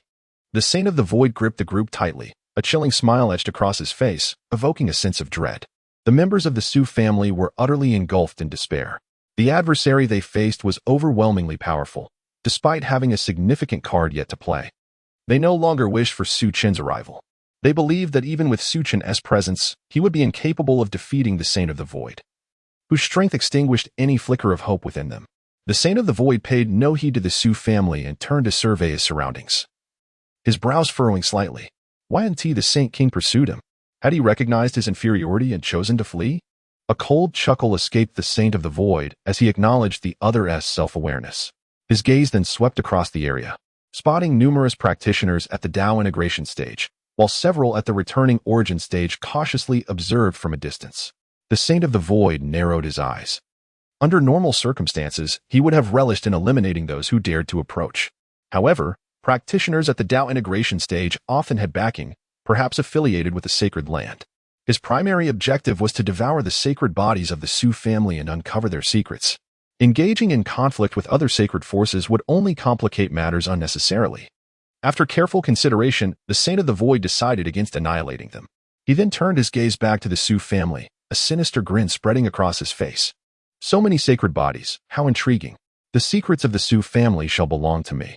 Grasped within the giant hand, despair painted the faces of the Su family. They were utterly immobilized, unable to even channel their spiritual energy. The gap in power was insurmountable. Worry filled Su Qingtian's eyes. Should this individual uncover the Su family's secrets, Su Chen would undoubtedly face peril as well. The Saint of the Void wasted no time, preparing to depart, but just as he was about to move, an unsettling sensation crawled over him. Tension gripped his being as he addressed the heavens with a serious tone. Who dares to reveal themselves? The onlookers, still present, exchanged bewildered glances. Was there another powerful being hiding in the shadows? At that moment, high above the boundless skies, Su Chen sat cross-legged in the void, his eyes gently opening as he gazed downward. In truth, he had arrived long ago but had refrained from intervening. The members of the Su family had traversed their journey smoothly with his assistance, encountering minimal obstacles, a reminder of the existence of those beyond their comprehension. Thus, Su Chen had chosen to observe from the shadows, also providing protection to a group of disciples from the Fallen Clouds sect. It seemed the time had come. Moments later, Su Chen gracefully descended from the heavens, his demeanor languid and his expression remarkably serene. He emitted hardly any aura, appearing as an ordinary mortal. Su Chen. The Su family members gasped in surprise, yet their hearts were heavy with worry. Why had he come? They believed that as long as Su Chen was present, their family had not yet met its demise, leaving the door open for future resurgence. But if something were to befall Su Chen, their family would truly be doomed. Silence enveloped the Su family as they could not voice their concerns, their eyes pleading for Su Chen to leave at once. However, Su Chen paid them no mind. Meanwhile, the Saint of the Void wore an expression of utmost seriousness, unable to discern the depth of the newcomer's cultivation. There were only two possibilities. Either Su Chen was merely an ordinary mortal without any cultivation, or he was a practitioner far superior to himself. Yet, given Su Chen's ability to traverse the skies, it was evident he could not simply be a mortal, indicating he was indeed far more powerful. This realization filled the Saint of the Void with trepidation as he cupped his hands in greeting. Esteemed friend, might I inquire as to your purpose? He had never encountered Su Chen before and surmised that the latter had come to observe the situation of the Su family, perhaps to partake in the spoils. This was the only rationale he could conceive. The Saint of the Void began to weigh how he might divide the Su family's sacred bodies, knowing that the presence of a stronger practitioner would complicate his plans to consume them entirely.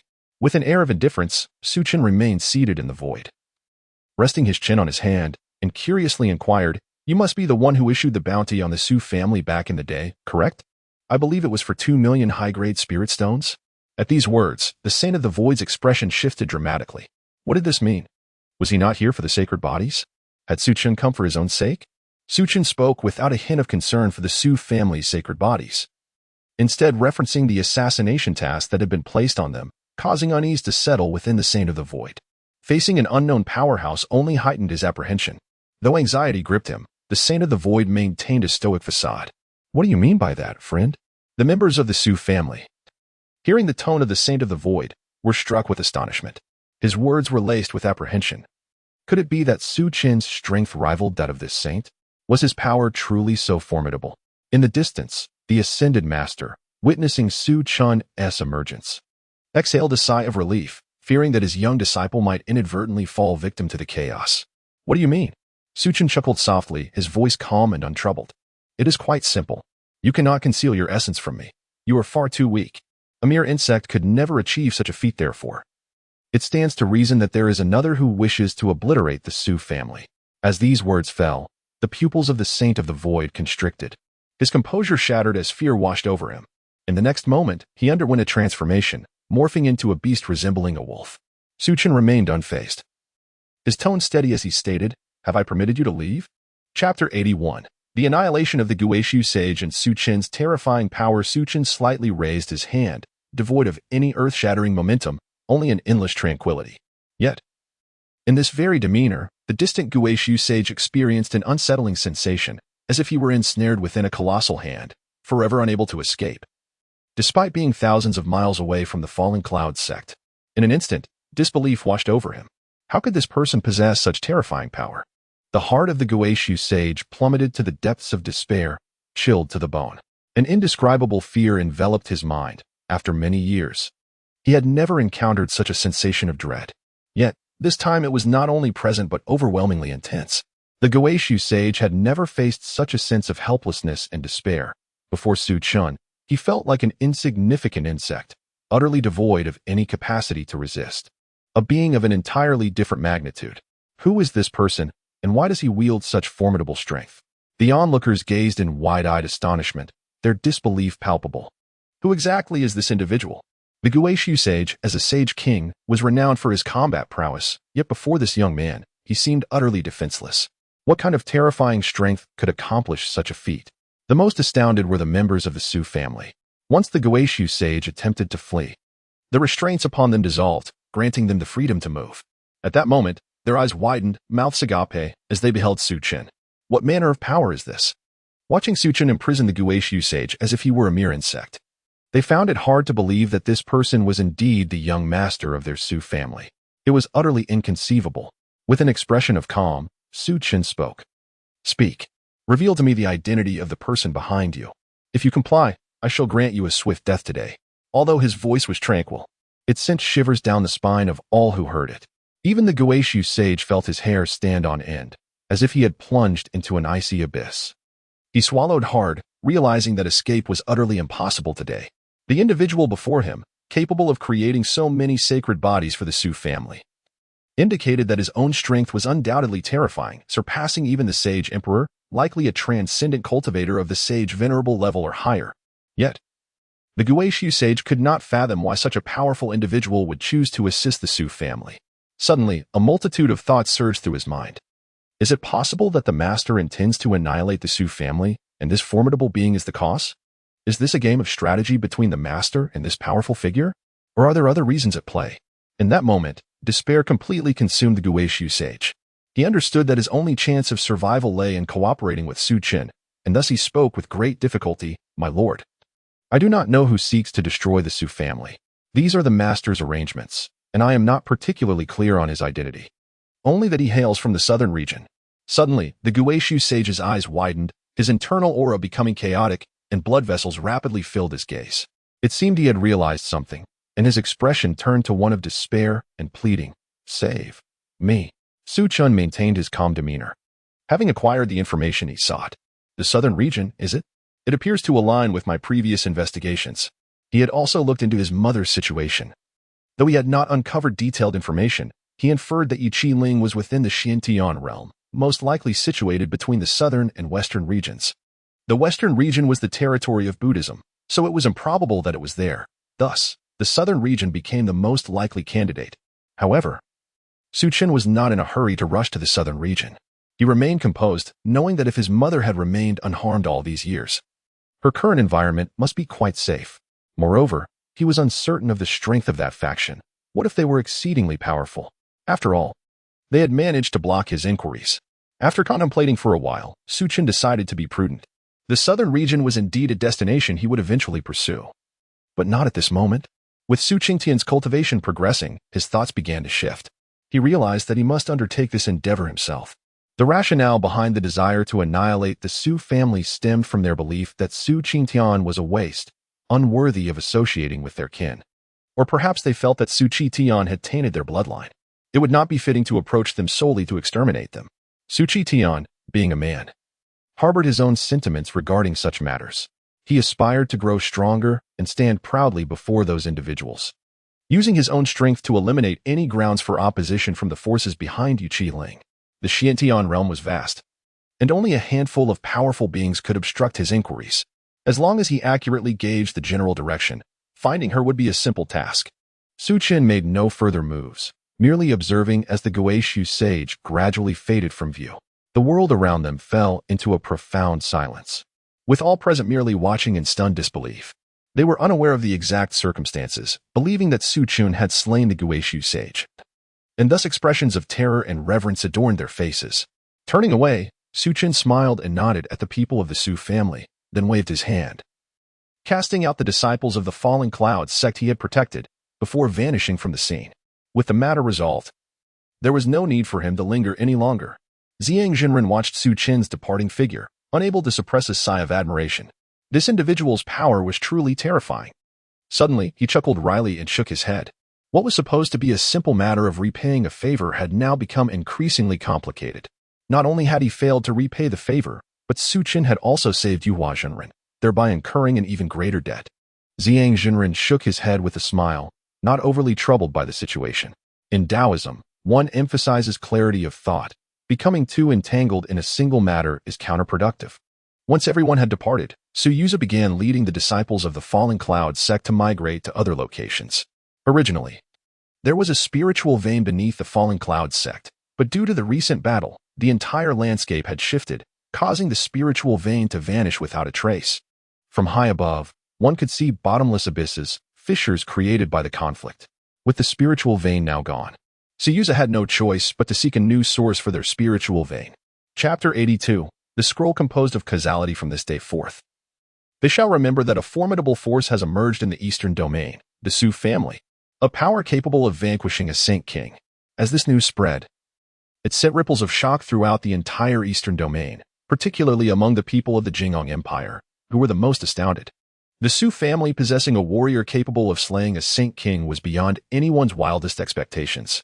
The Su family first came to prominence during the battle for the Dragon Throne, when Su Chen showcased his formidable prowess, aiding Lin Jin in seizing the throne. Subsequently, the Su family's strength burgeoned, becoming increasingly astonishing. In merely a few decades, the Su family underwent a dramatic transformation, and just when everyone thought they had seen it all, the Su family delivered another staggering blow. A saint among the Su family. This was simply preposterous. Not only did outsiders find it incredible, but even the Su family themselves felt it was unfathomable. That Su Chen could annihilate a Saint King was something they had never anticipated. In an instant, Su Chen became the hero of the Su family. 3 months later, in the heart of the Wangyun cave heaven, Su Chen stood in the air, surveying his surroundings. Although the spiritual energy within the Wangyun cave heaven was abundant, it was somewhat insufficient. The members of the Su family were advancing too rapidly, and each individual possessed an extraordinarily robust constitution, requiring a vast amount of spiritual energy. Meeting the needs of so many was proving to be a challenge. At the very least, the supply was failing to meet the demand. If this continued, the growth of the Su family's power would outstrip the rate at which spiritual energy was being generated in the Wangyun cave heaven. Su Chen raised his hand and retrieved 2 Dao Yuan crystals, infusing them into the Wangyun cave heaven. In an instant, the entire cave began to tremble violently, startling the members of the Su family who were in seclusion, prompting them to awaken and gaze in astonishment towards the west. However, upon seeing Su Chen in the air, they felt reassured. With Su Chen present, there was no cause for concern. As the Wangyun cave heaven shook violently, an incredibly rich surge of spiritual energy soon erupted, transforming the entire cave dramatically. Not only had its size doubled, but the rules within the cave had also become more refined. Most importantly, after absorbing the 2 Dao Yuan crystals, the speed at which spiritual energy was generated within the Wangyun cave heaven surged nearly tenfold. It is worth noting that prior to this, the rate of spiritual energy generation in the Wangyun cave heaven was already astonishing, far exceeding that of the Wangyun Mountain's dragon vein. The dense spiritual energy enveloped the entire cave, as if obscured by a mist. Of course, it was not mere mist, but the manifestation of spiritual energy. Due to the overwhelming abundance of spiritual energy, numerous spiritual pawns appeared on the ground within the cave. With the explosive increase in spiritual energy, several auras erupted within the cave, prompting Su Chen and several fully realized cultivators to begin their breakthroughs into the return to origin realm. 2 Dao Yuan crystals should suffice for quite some time. Su Chen departed from the Wangyun cave heaven and returned to his small courtyard, where Ruo, she was also cultivating within the cave. As his maid, she diligently served him every day, prompting Su Chen to grant her some privileges, allowing her to cultivate for 3 hours daily in the cave. Ruo Xi's strength had been growing rapidly, reaching the late stage of the transformation god realm. However, she had little combat experience and would likely suffer against seasoned cultivators in the transformation god realm. Nevertheless, this was of no concern, as Su Chen had no intention of sending her into battle. Gazing into the distance, Su Chen squinted slightly, feeling the gentle breeze at the horizon, his demeanor radiating tranquility. His life was leisurely. He simply needed to assist the Su family when they encountered insurmountable difficulties. However, as he squinted at the sky, Su Chen realized that over the years, the heavenly Tao within the Xiantian realm had grown increasingly feeble. Although this weakness might not be particularly evident, it was indeed present. Over the decades, it had diminished by nearly 1,000th. While this slight reduction may not be fatal, what if such a trend continued every few decades? If this development persisted, in a few tens of thousands of years, the Xiantian realm would enter an era devoid of magic, rendering cultivation impossible. Su Chen's gaze turned cold. He would not permit such a fate to unfold. But why was the heavenly Tao weakening? What lay behind this phenomenon? With these thoughts weighing on him, Su Chen felt no inclination for leisure. He departed from the summit of Wangyun Mountain and descended to the Jiuyun Daoist temple below. The presence of Master Ziyang had endured for some time. Surely he possessed some knowledge. At this moment, Master Ziyang and Master Yuhua were seated on the ground, focusing intently on their cultivation. Su Chen did not conceal his approach. His footsteps were pronounced, prompting Master Ziyang to turn his head. Upon recognizing Su Chen, He immediately rose and clasped his hands in greeting. "Ah, it is the young Master Su." Su Chen offered a faint smile. Glancing at the ancient and simple furnishings of the Jiuyun Taoist temple, and curiously inquired, "Is it customary for Taoist masters to cultivate in such a unique manner? Do they not seek out cave abodes or blessed lands?" He had long observed that these two Taoists had made progress in their cultivation over the years. Logically, both should have been quite powerful, and while Wanyan Mountain was a decent place, it surely could not provide them with significant assistance. Yet, despite this, they had indeed made progress, which was quite remarkable. "No matter, if it is not convenient to disclose, then so be it," Master Ziyang chuckled. "In truth, it is not a profound secret. Other Taoist sects do not function as we do in the Jiuyun Taoist temple. However, we possess a certain uniqueness. Our cultivation does not solely rely on practice to enhance our power." Su Chen's interest was piqued. He asked with keen curiosity, "Might you share more about this with me?" Master Ziyang did not hesitate, calmly pointing to the painting in the center of the hall. "This is the foundation of the Jiuyun Taoist temple. Our cultivation ascends because of our visualization of this painting, along with the power of incense offerings. However, as few people worship at the Jiuyun Taoist temple, the power derived from the incense is limited. The primary source of our cultivation enhancement lies in visualizing this painting." Given Su Chen's extraordinary strength, Master Ziyang was not concerned that he would take an undue interest in the painting or attempt to seize it. Moreover, the painting was not something others could easily steal. Master Ziyang had joined the temple at a young age, merely 5 or 6 years old, as an ordinary mortal. He had since followed his master in cultivation until now. Those who had attempted to steal the painting had all met untimely ends. The method of visualization was known to many in the Taoist community, but only those of the Jiuyun Taoist temple could truly visualize this painting. Others merely perceived chaos. In earlier years, Master Ziyang had been unaware of the reason. But as his cultivation progressed, he came to understand the concept of causality. Behind this painting lay immense causal power, which ensured that it belonged solely to the Jiuyun Taoist temple, making it impervious to theft. Should anyone attempt to take it, they would suffer misfortune due to their inability to bear the burden of causality. To say that the painting contained causal power would be to assert that it was, in essence, composed of causal energy. Chapter 83. One of the three purities, the supreme pure spiritual treasure. Lord, upon hearing these words, Su Chen, filled with curiosity, turned his gaze toward the image. Suddenly, his eyes narrowed. While he could see the painting, his divine sense was unable to penetrate it, as if it were an intangible entity. Nevertheless, even without clarity, Su Chen could distinctly sense a terrifying, unique power emanating from the image, akin to a colossal wave that made his heart race. Could it be the power of causality? Su Chen was abruptly startled. He understood that the owner of this image must be an extraordinarily powerful individual, far beyond his current comprehension. The overwhelming causality depicted in the image was something no ordinary cultivator could possess. However, as long as he refrained from recklessly interacting with the painting, he would likely remain unharmed. His expression grew serious. Evidently, the inheritance of the Nine-Cloud Taoist temple was far from ordinary. With this in mind, he slowly approached the image, scrutinizing it closely.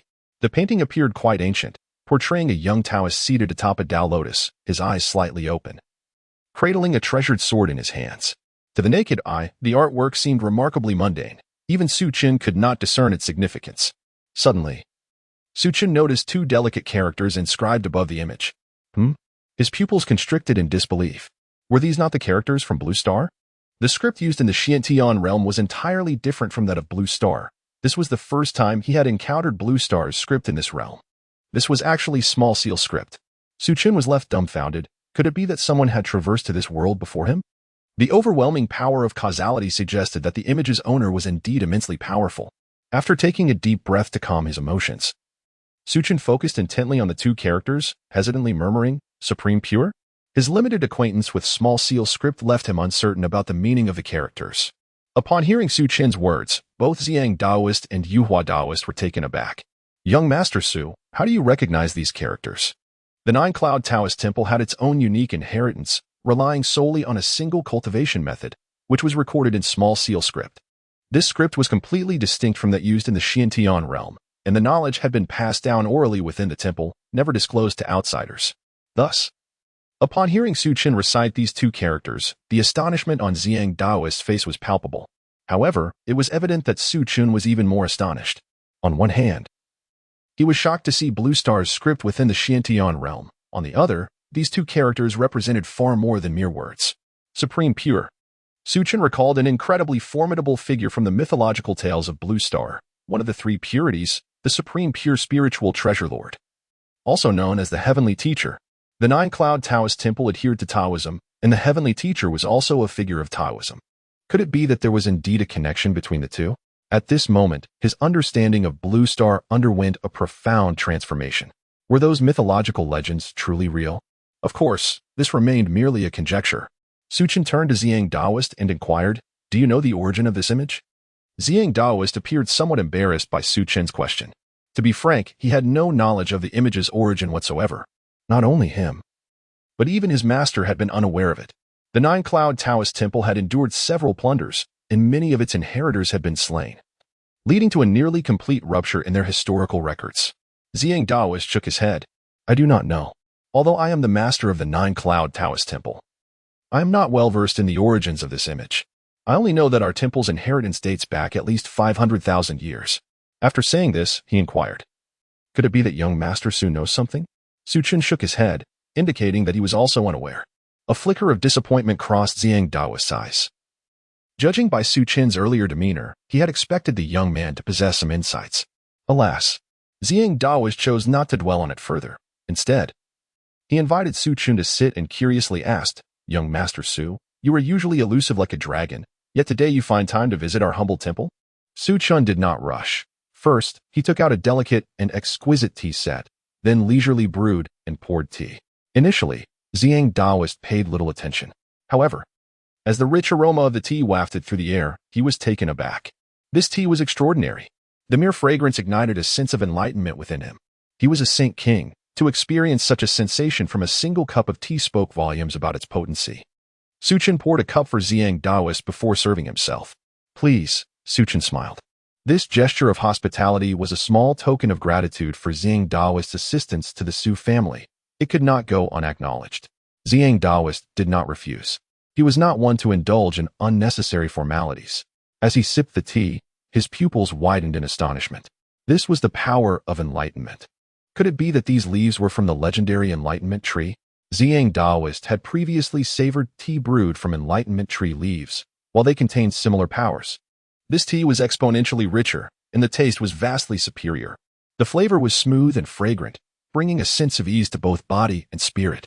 Remarkably, this cup of tea even prompted a slight tremor in his cultivation, suggesting a sensation of nearing a breakthrough into the later stages of the Saint King realm. Ziyang Daoist was astonished. He had found an opportunity for advancement through a mere cup of tea. He sensed that with a few more cups and sufficient spiritual energy, he could indeed break through to the later stages of the Saint King realm. Su Chen poured another cup for Yuhua Daoist. Observing this, Ziyang Daoist couldn't help but sigh inwardly. The power contained within this tea was immense, surpassing many precious materials at the saint level. If it could aid someone of his standing, it would undoubtedly be a fortuitous opportunity for Yuhua, who had just recently advanced. Was he now accruing more debts of gratitude? Ziyang Daoist suddenly felt that he might never be able to part ways with Wangan Mountain. The more favors he owed, the more challenging it would be to repay them. For them, as Taoists, it was crucial to maintain a clear understanding of the interconnectedness of actions. Neglecting Su Chen's kindness might lead to entanglements of causality that could adversely affect their cultivation, potentially even resulting in a deviation from the path. Of course, this principle applied to the orthodox Taoism. In the present Xintian realm, many Taoist sects practiced methodologies that had been significantly altered over time, claiming to be Taoist while diverging greatly from true Taoist teachings. In contrast, the Nine-Cloud Taoist temple remained a unique entity among them. Chapter 84, The Secrets of the Fall of the Empire, the Uncertain Twilight of the Primordial Emperor. Delightful tea, exclaimed Ziyang Zhenren, unable to contain his admiration. Meanwhile, Yuhua Zhenren, after sipping a cup, suddenly appeared taken aback. He hastily bowed to Su Chen and Ziyang Zhenren before retreating to a side room, needing to process the overwhelming force he had just encountered. Thus, only Su Chen and Ziyang Zhenren remained in the grand hall. It was at this moment that Ziyang Zhenren spoke. "Young Master Su has come today, I presume, for a particular reason?" Su Chen nodded, not denying his intent. "Indeed, I seek to inquire about the era of the fallen empire." Upon hearing this, Ziyang Zhenren's expression shifted dramatically. He regarded Su Chen with an intense gravity. The very act of posing such a question suggested that Su Chen was not merely a traveler from that era. Yet, how could he possess such formidable strength? Bowing his head in contemplation, Ziyang Zhenren took his time, while Su Chen quietly awaited his elaboration, sipping tea in silence. After a considerable pause, Ziyang Zhenren began. Though I did not experience the fall of the empire firsthand, my master did. He was a sage-level cultivator at the time and witnessed both the inception and conclusion of that era. However, Ziyang Zhenren's demeanor grew somber. This matter is deeply complicated, and since my master was of limited power then, his understanding was not particularly extensive. Su Chen, maintaining a composed smile, patiently awaited further revelations. Ziyang Zhenren, with a serious countenance, continued, the catalyst for the fall of the empire was a single individual, whose true name remains unknown to me. Yet you may have heard his title, the Primordial Emperor.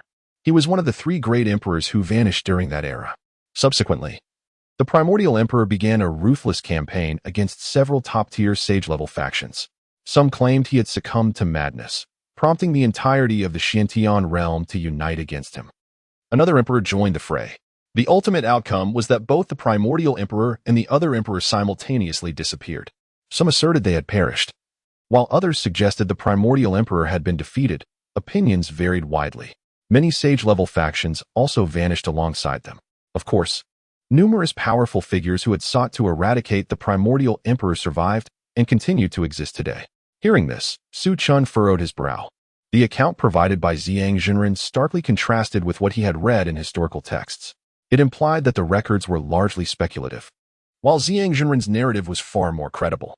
Ziyang Zhenren continued, however, my master was merely a sage at that time, and he barely managed to break through to that level. Thus he was not ensnared in that turmoil. Consequently, his knowledge of those events is limited. If young Master Su is intrigued, you may consider visiting the southern region or the western continent, where the Little Thunder Sound Temple and several factions in the southern region once participated in the campaign against the Primordial Emperor. The southern region and the western continent. Su Chen raised an eyebrow. While he had no immediate plans to journey to the western continent, a visit to the southern region was certainly on his agenda. He began to grasp the underlying reasons for the emperor's disappearance. The Primordial Emperor's descent into madness and indiscriminate slaughter had compelled all in the Xiantian realm to unite against him. However, an unsettling feeling lingered within him. How could an emperor of such might truly succumb to madness? The Primordial Emperor, renowned as the Eternal Emperor, was celebrated for his unparalleled combat prowess and was considered the strongest among the 3 emperors. Did the sage-level factions of the Xiantian realm truly dare to confront such a formidable being? Surely, in the eyes of an emperor, the sages would appear no more significant than ants. Furthermore, whether the outcome was a successful slaying of the Primordial Emperor or a failure, the result would invariably lead to some conclusion. Yet, the reality was that most of those involved had vanished. This was profoundly anomalous. Moreover, Su Chen found the notion of the Primordial Emperor's madness particularly troubling. How could such a being fall into madness? His uncertain twilight? The information provided by Ziyang Zhenren lacked precision, leaving Su Chen unable to ascertain what truly transpired during that era. Nevertheless, he recognized 2 potential outcomes. Either the Primordial Emperor had genuinely succumbed to madness, or he had not. Yet, if he had not, the implications were frightening.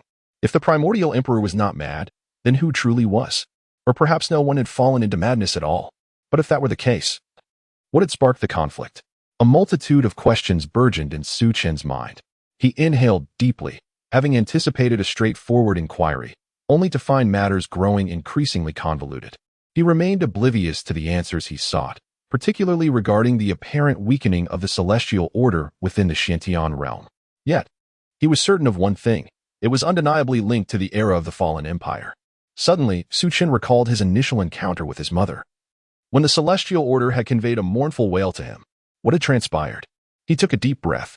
He would eventually uncover these truths.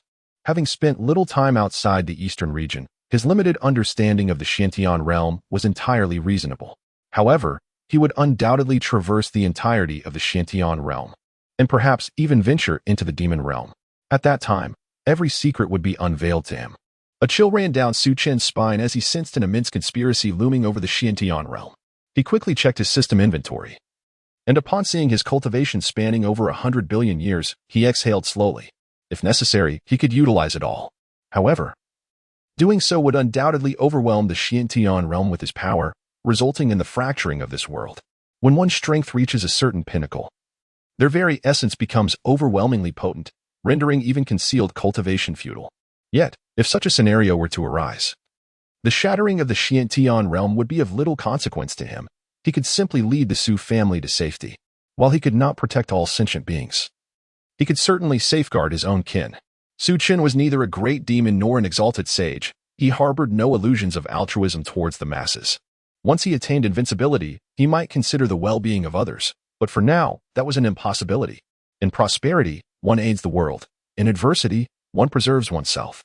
After a deep breath, Su Chen slowly rose and approached the image before him. He reached for 3 incense sticks, placing them reverently before the image and bowing 3 times. If all went as expected, the figure depicted was likely one of the 3 pure ones, the upper pure celestial treasure lord. At the very least, the probability was high. To witness a mythical figure from Earth in this world stirred a subtle excitement within Su Chen. Would he ever meet the master of this image? That supreme deity from the primordial age? With a smile gracing his lips, Su Chen mused, "This world is truly fascinating." Chapter 85. The sorrowful young girl observing Su Chen's earnest demeanor, Master Ziyang narrowed his eyes, sensing that the young man possessed knowledge of certain matters. However, as Su Chen chose not to divulge further, Master Ziyang refrained from pressing him for more information. After completing his formalities, Su Chen bid farewell to Master Ziyang and departed. Unbeknownst to him, shortly after leaving the Taoist temple, the young Taoist in the painting, who had previously kept his gaze lowered, subtly raised his eyes, seemingly scrutinizing Su Chen's retreating figure. Yet, this peculiar occurrence lasted but a fleeting moment before he returned to his usual state. Such anomalies went unnoticed by nearly everyone present. Following the demise of the Saint of Guizhou, the Su family's power surged to unprecedented heights, prompting the Jinghong Empire to quickly align themselves with the Su clan. The old king of Jinghong recognized that the Su family's might was now so formidable that they could not merely remain in a corner of the realm. They were destined to dominate. It was only a matter of time before the Jinghong Empire would fall into the Su family's hands.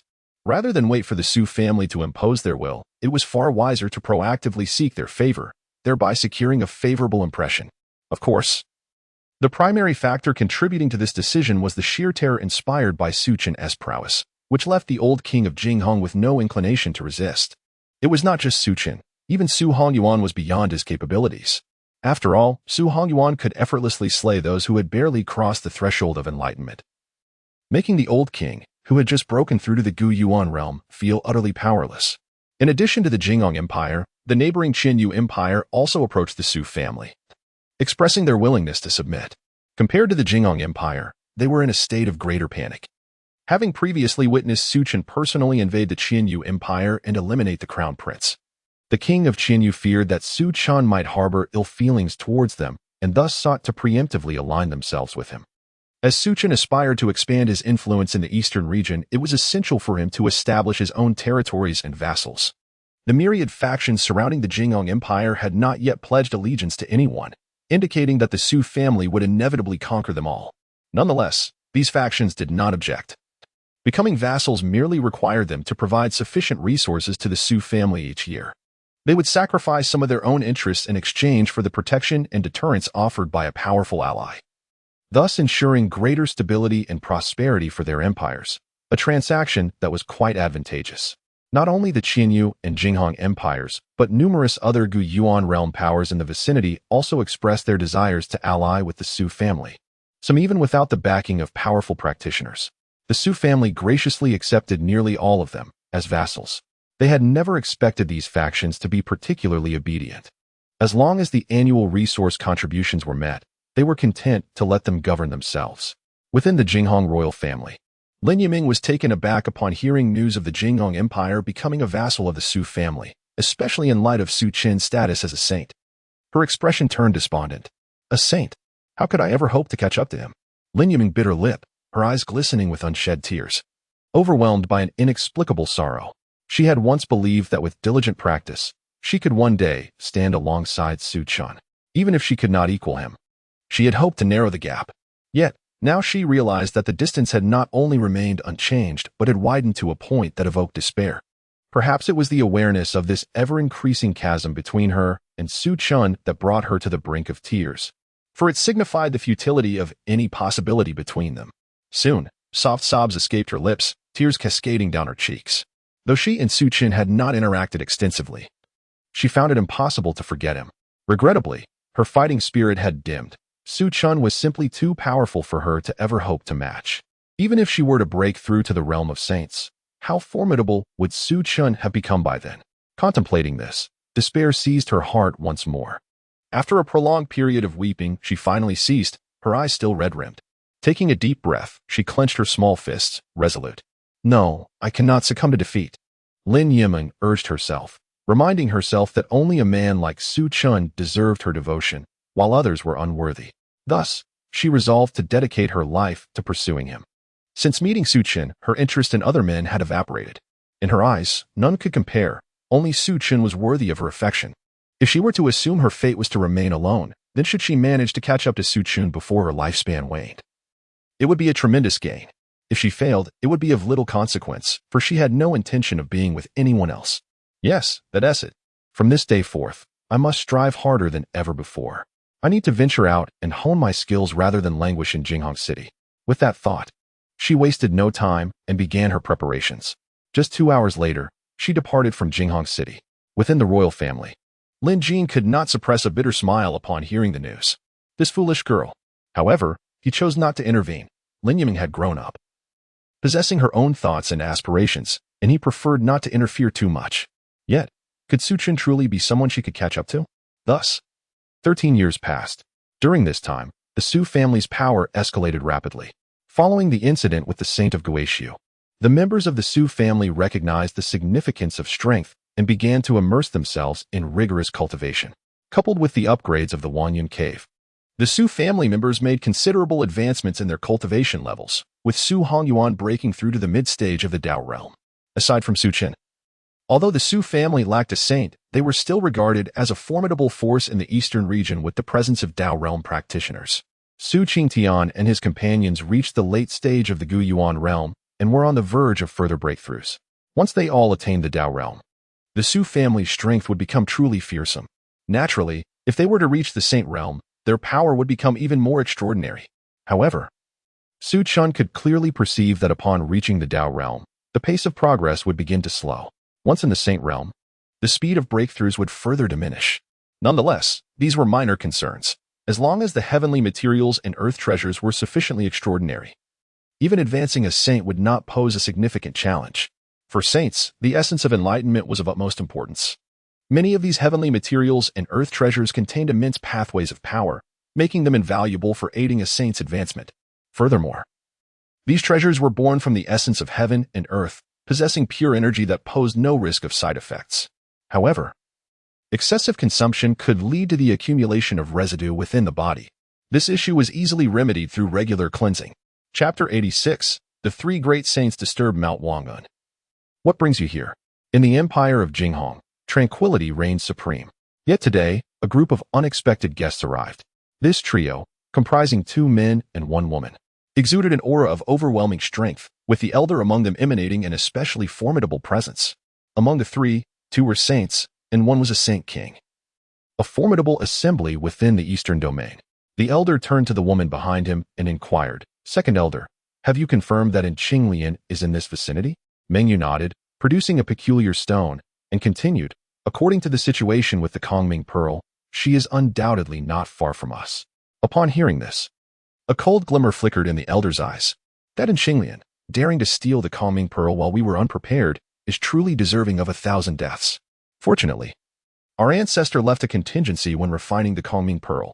Otherwise, it would have been taken from us. Ming Jin followed with a sinister grin. Indeed.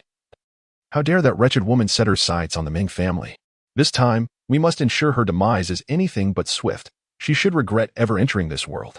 We traveled a great distance from the southern domain, expending a millennium to refine the pursuit Ming talisman.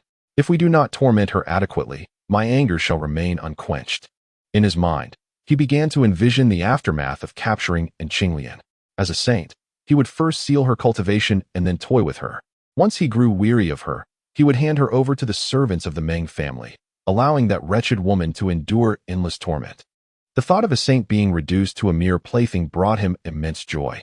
Furthermore, Qinglian was quite beautiful, regarded as one of the finest among saints. He had long coveted her. Meng Yu shot him a glance, but said nothing further, having already surmised Meng Jin's intentions. Men. The trio then proceeded towards Qinglian's location. After half a day, they arrived 100 miles from Mount Wanyan. Meng Yu immediately declared, "Indeed, it should be just ahead, very close now." The elder promptly began to probe the area around Mount Wanyan, his expression tightening slightly. This is still the territory of a certain power, and their strength is commendable. With the presence of someone at the entry realm, it seems Qinglian's filthy woman is assisting them. Surrounding the empire of Jingong, no solitary power possessed a strength that could rival theirs. Thus, they were convinced that Qinglian was indeed aiding them. A cold smile crept onto Meng Jin's lips as he spoke icily. "Since we have located our target, let us make our move. The Kongming Pearl can only be used 3 times. We have already used it once ourselves. Even if she were to use it again, there remains one opportunity." As Meng Jin prepared to act, Meng Yu recalled recent events in the Eastern Domain, where it seemed a new Saint King-level power had emerged. She intended to advise caution and gather intelligence before taking action. However, she ultimately refrained from speaking, believing that the opposing force, comprised solely of entry-realm cultivators, would not pose a threat to the Saint King-level power. Moreover, in a Saint-level power, the existence of a Saint King meant that there could not be only one saint, much like their own Ming family, which boasted a Saint King and 3 saints. Suddenly, a terrifying, oppressive force enveloped Mount Wangyun. Meng Jin's eyes glinted coldly as he vanished from sight, appearing high above the Su family estate. The overwhelming pressure left everyone gasping for breath. Within the Wangzhen cave heaven, Su Hanyuan abruptly opened his eyes, his expression grave as he gazed outside. Another saint? Is it truly possible that so little time has passed since the last one appeared? His irritation mounted as he pondered the unfriendliness of their demeanor. They likely sought revenge. What had the Su family done to warrant such attention? As he prepared to rise and investigate, 2 more terrifying presences emanated from the sky above Mount Wangyun, one of which rivaled that of the Guishu saint. Not 1, but 3 saints. Su Hongyuan's heart sank. Could they be sent by the Yi family? The higher-ups of the Su family quickly emerged from their seclusion, leaving the Wangyun cave heaven. At this moment, the Su family felt a wave of anxiety, with countless members gazing skyward, their faces etched with fear. What a terrifying aura. It feels far more dreadful than the former patriarch. Indeed, these are powerful saints, and there are 3 of them. How could such formidable beings come to our Su family? Their attitude appears rather unfriendly. Unfriendly? The pressure they exude is a blatant affront to our Su family. How can we possibly endure this? But they are saints. Can our Su family withstand them? What are you worried about? We have young Master Su Chen, who has slain a Saint King before. I heard that the Saint King was at the late stage of Saint King and was a saint body, incredibly powerful. If young Master could defeat him, surely he can handle these 3. As discussion swirled among the Su family, many began to shake off their initial fear. Those saints had arrived. Did the Su family not possess saints of their own? Even if they could not slay them all, they certainly had the strength to contend. Esteemed seniors, have you come to my Su family for a purpose? Su Hongyuan's figure materialized as he bowed respectfully toward the trio, a smile gracing his face. Though he felt deeply unsettled, the trio had yet to act, and given their status as saints, it was best not to offend them. Among the Ming family trio, Meng Yu narrowed her eyes, surveying the scene atop Mount Wangyun before whispering, "This power is quite remarkable. They even possess a cave heaven." When that individual emerged, I detected an exceptionally rich aura of spiritual energy, likely a high-level cave heaven. The elder's eyes brightened at this revelation. A treasure. Our Ming family possesses only one high-level cave heaven. Acquiring another would greatly benefit us. He then gazed longingly at the distant sky, a greedy expression on his face. This small power seems to possess quite a few treasures. The aura of that colossal insect suggests it belongs to a pure-blood dragon clan, albeit its bloodline is not particularly strong, merely bordering on pure-blood status. Nevertheless, it is a rare existence within the Xiantian realm. Capturing it as a mount would be an excellent choice. As their discourse concluded, the elder's demeanor regained its cold composure as he turned to Su Hanyuan, speaking icily. "Are you unaware of the proper etiquette? Do you not know that one must kneel in reverence upon encountering a saint?" With that, his aura surged forth, enveloping Su Hanyuan entirely. In an instant, Su Hanyuan found himself plummeting from the sky. Just as he was about to crash to the ground, a young man clad in blue caught him. This youth possessed a fair complexion, handsome features, and an extraordinary bearing. Su Chen furrowed his brow slightly. Are these individuals also sent by my mother's family? With a cold glint in his eyes, Su Chen's voice echoed through the skies. What brings you here? Chapter 87. Too noisy. The elder's gaze held a hint of coldness as he spoke. Young man, are you questioning me? With that, he raised his hand, preparing to eliminate Su Chen. At that moment, a formidable aura erupted from the mountainside of the Su family. The elder's eyes narrowed, abandoning his intention to kill Su Chen. A myriad could be dispatched at any time. He turned his attention towards the powerful aura, and soon a figure emerged, standing in the void with an icy demeanor. Yuan Ming.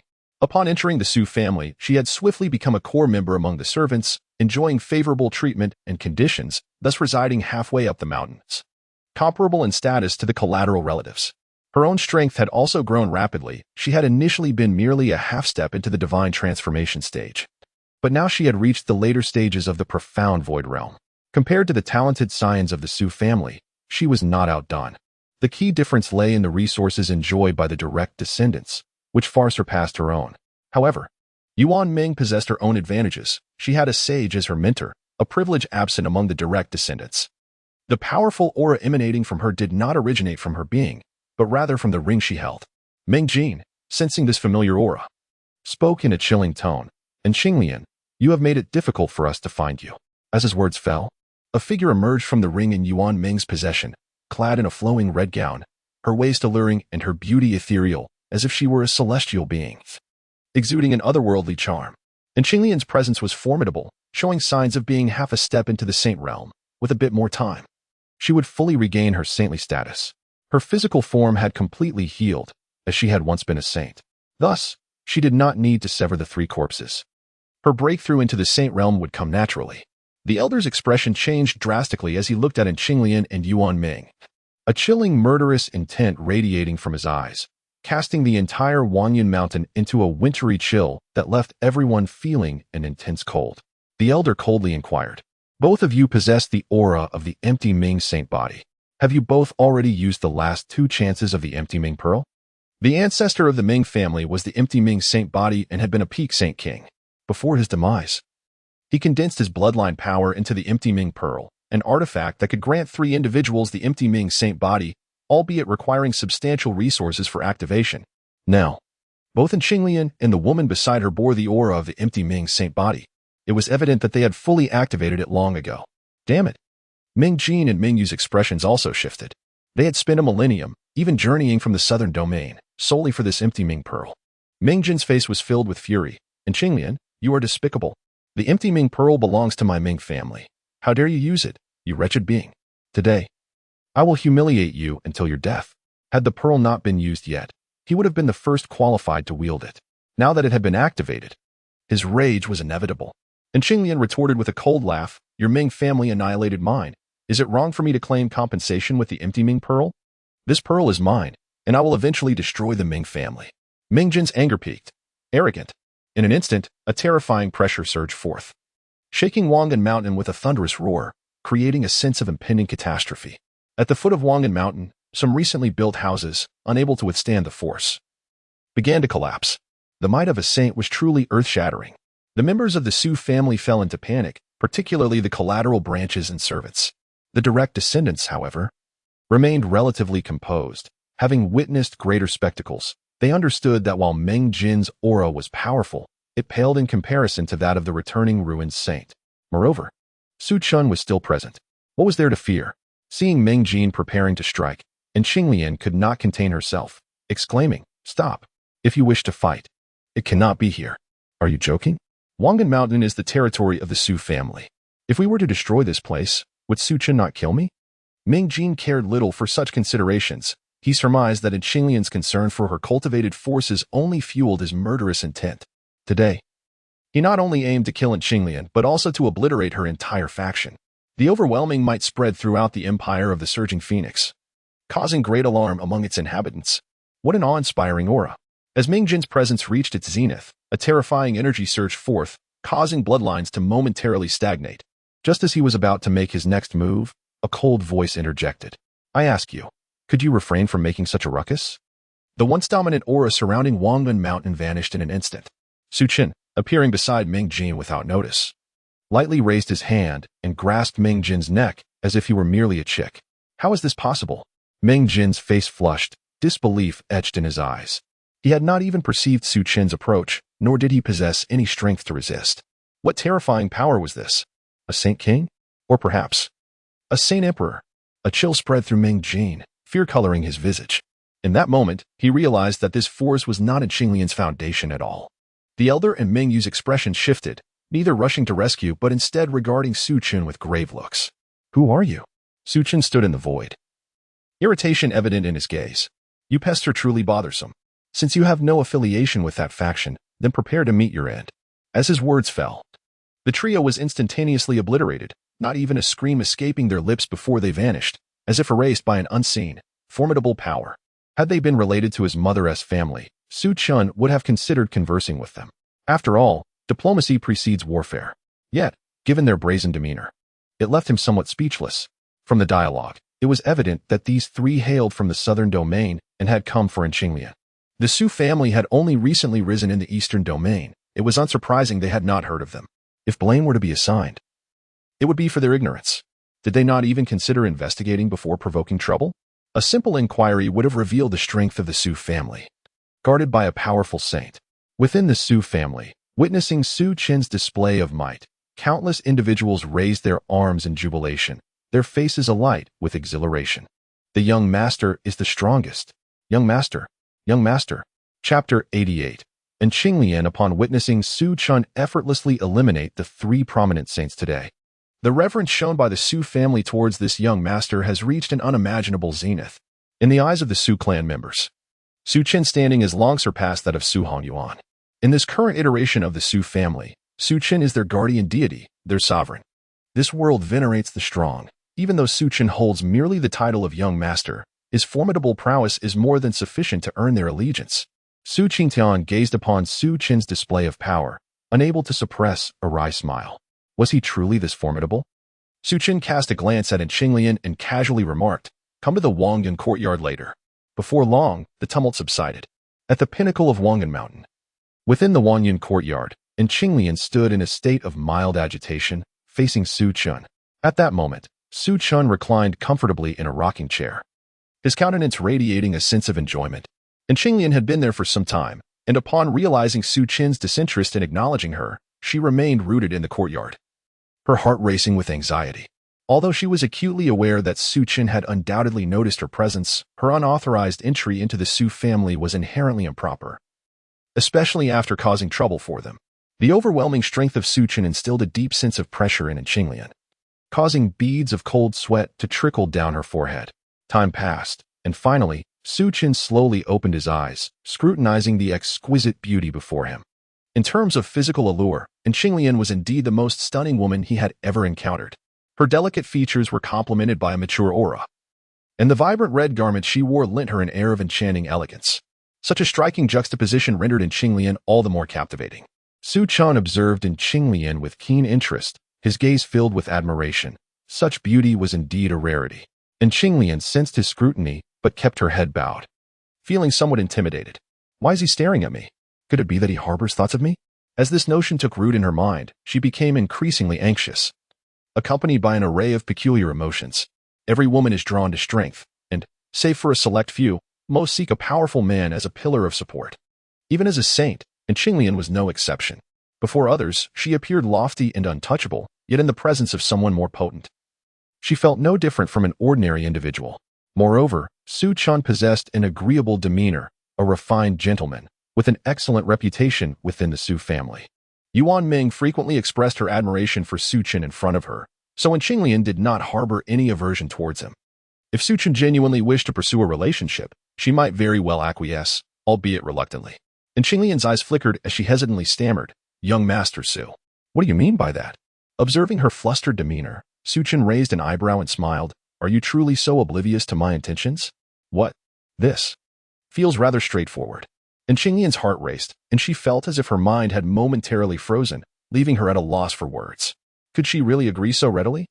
That was clearly impossible. She was a woman, after all, and could not simply acquiesce without reservation. Yet, to refuse might displease Su Chen. Certainly.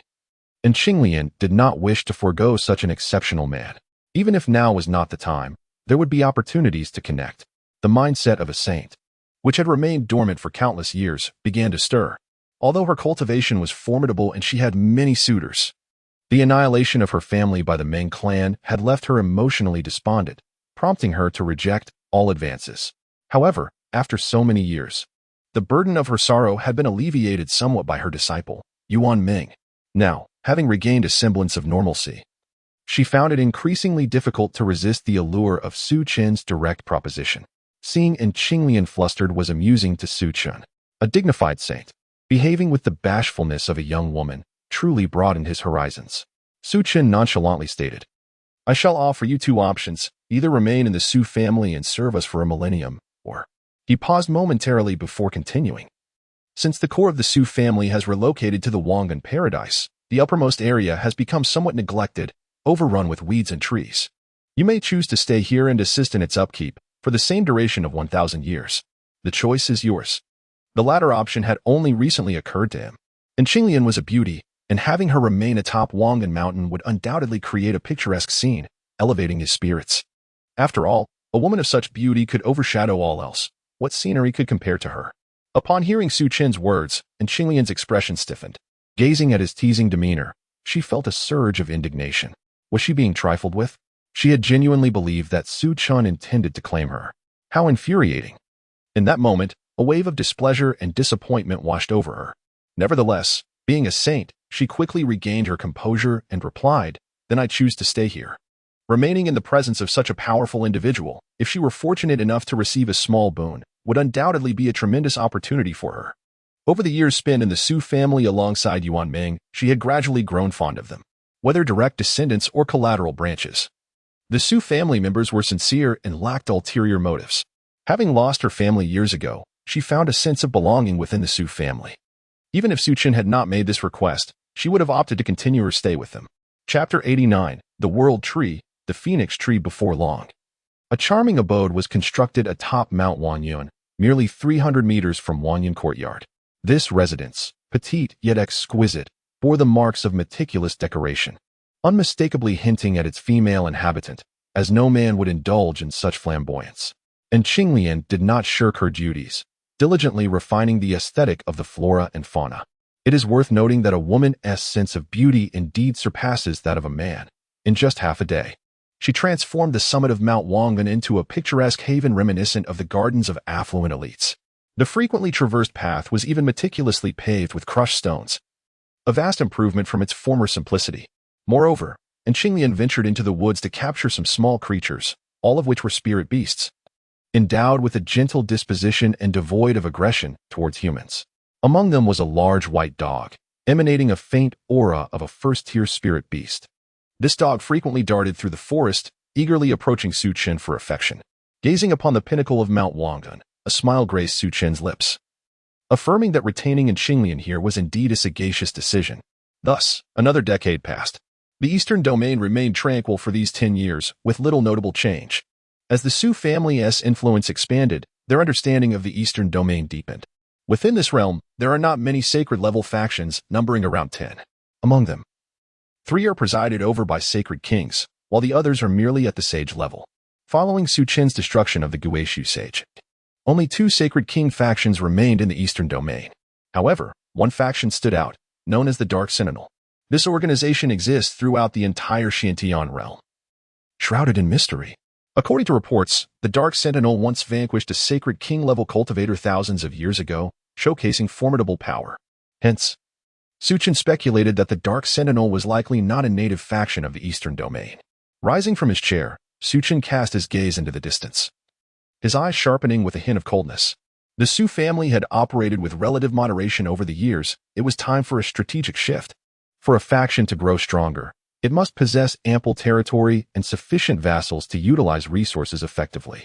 Currently, the resources acquired externally by the Su family were woefully inadequate. Were it not for Su Chen's support, their cultivation resources would have dwindled significantly. Nonetheless, even with the reduction, they were still sufficient for sustenance. This unification, however, does not necessitate the subjugation of all factions. It merely requires the powerful king-level and sacred-level factions to submit. These factions command numerous vassals, and by conquering them, the entire Eastern Domain would essentially be under their control. Such an outcome would enable the Su family to achieve self-sufficiency in resources. After all, while Su Chen possessed substantial resources, they were not infinite. In addition to territorial expansion, the Su family was continually crafting their own influence. For instance, half a year prior, they established an independent city named Huanyun City, located 500 miles from Mount Huanyun, which has already developed a considerable scale. As the ruling family, the Su family could levy taxes. Individually, these may appear modest, but cumulatively, they represent a significant income. Anyone with a modicum of commercial insight would recognize that with the current strength of the Su family, should they choose to develop Huangzhen City, it would undoubtedly emerge as one of the premier cities in the Eastern Domain. Despite their gradual expansion over the years, the Su family has not ceased their growth. This indicates that the family will inevitably strengthen in the future. Investing in Huanyun City now is a highly probable venture that promises substantial returns, a veritable assurance of profit. Indeed, this development has proven true. Within merely half a year, Huanyun City became bustling with inhabitants, drawing forces from the 8 directions, all eager to triple the city's size.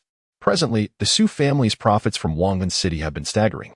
Although properties are sold, they incur a tax every 30 years amounting to 20% of the current market value.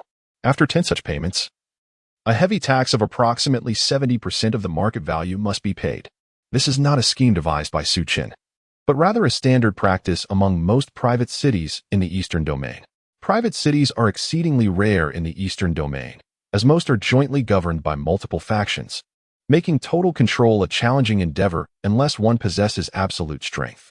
Following the success of Huanyun City, the Su family ceased recruiting subordinates, focusing solely on those with exceptional talent. This marks a crucial sign of a faction's transformation into a major power. Once Su Chen pivots from self-sustaining resource generation to having others generate resources for the Su family, it will signify that the family has indeed grown formidable. Just as with Huanyun City, the Su family need only collect payments periodically and maintain order, requiring minimal manpower. Thus, the family is set to pursue a high-quality trajectory. Once Huanyun City undergoes complete expansion, the profits will be truly staggering. Yet, a significant drawback remains. Although the Jing Empire boasts abundant spiritual energy, it is not particularly appealing and fails to attract formidable cultivators, especially those above the Dao realm.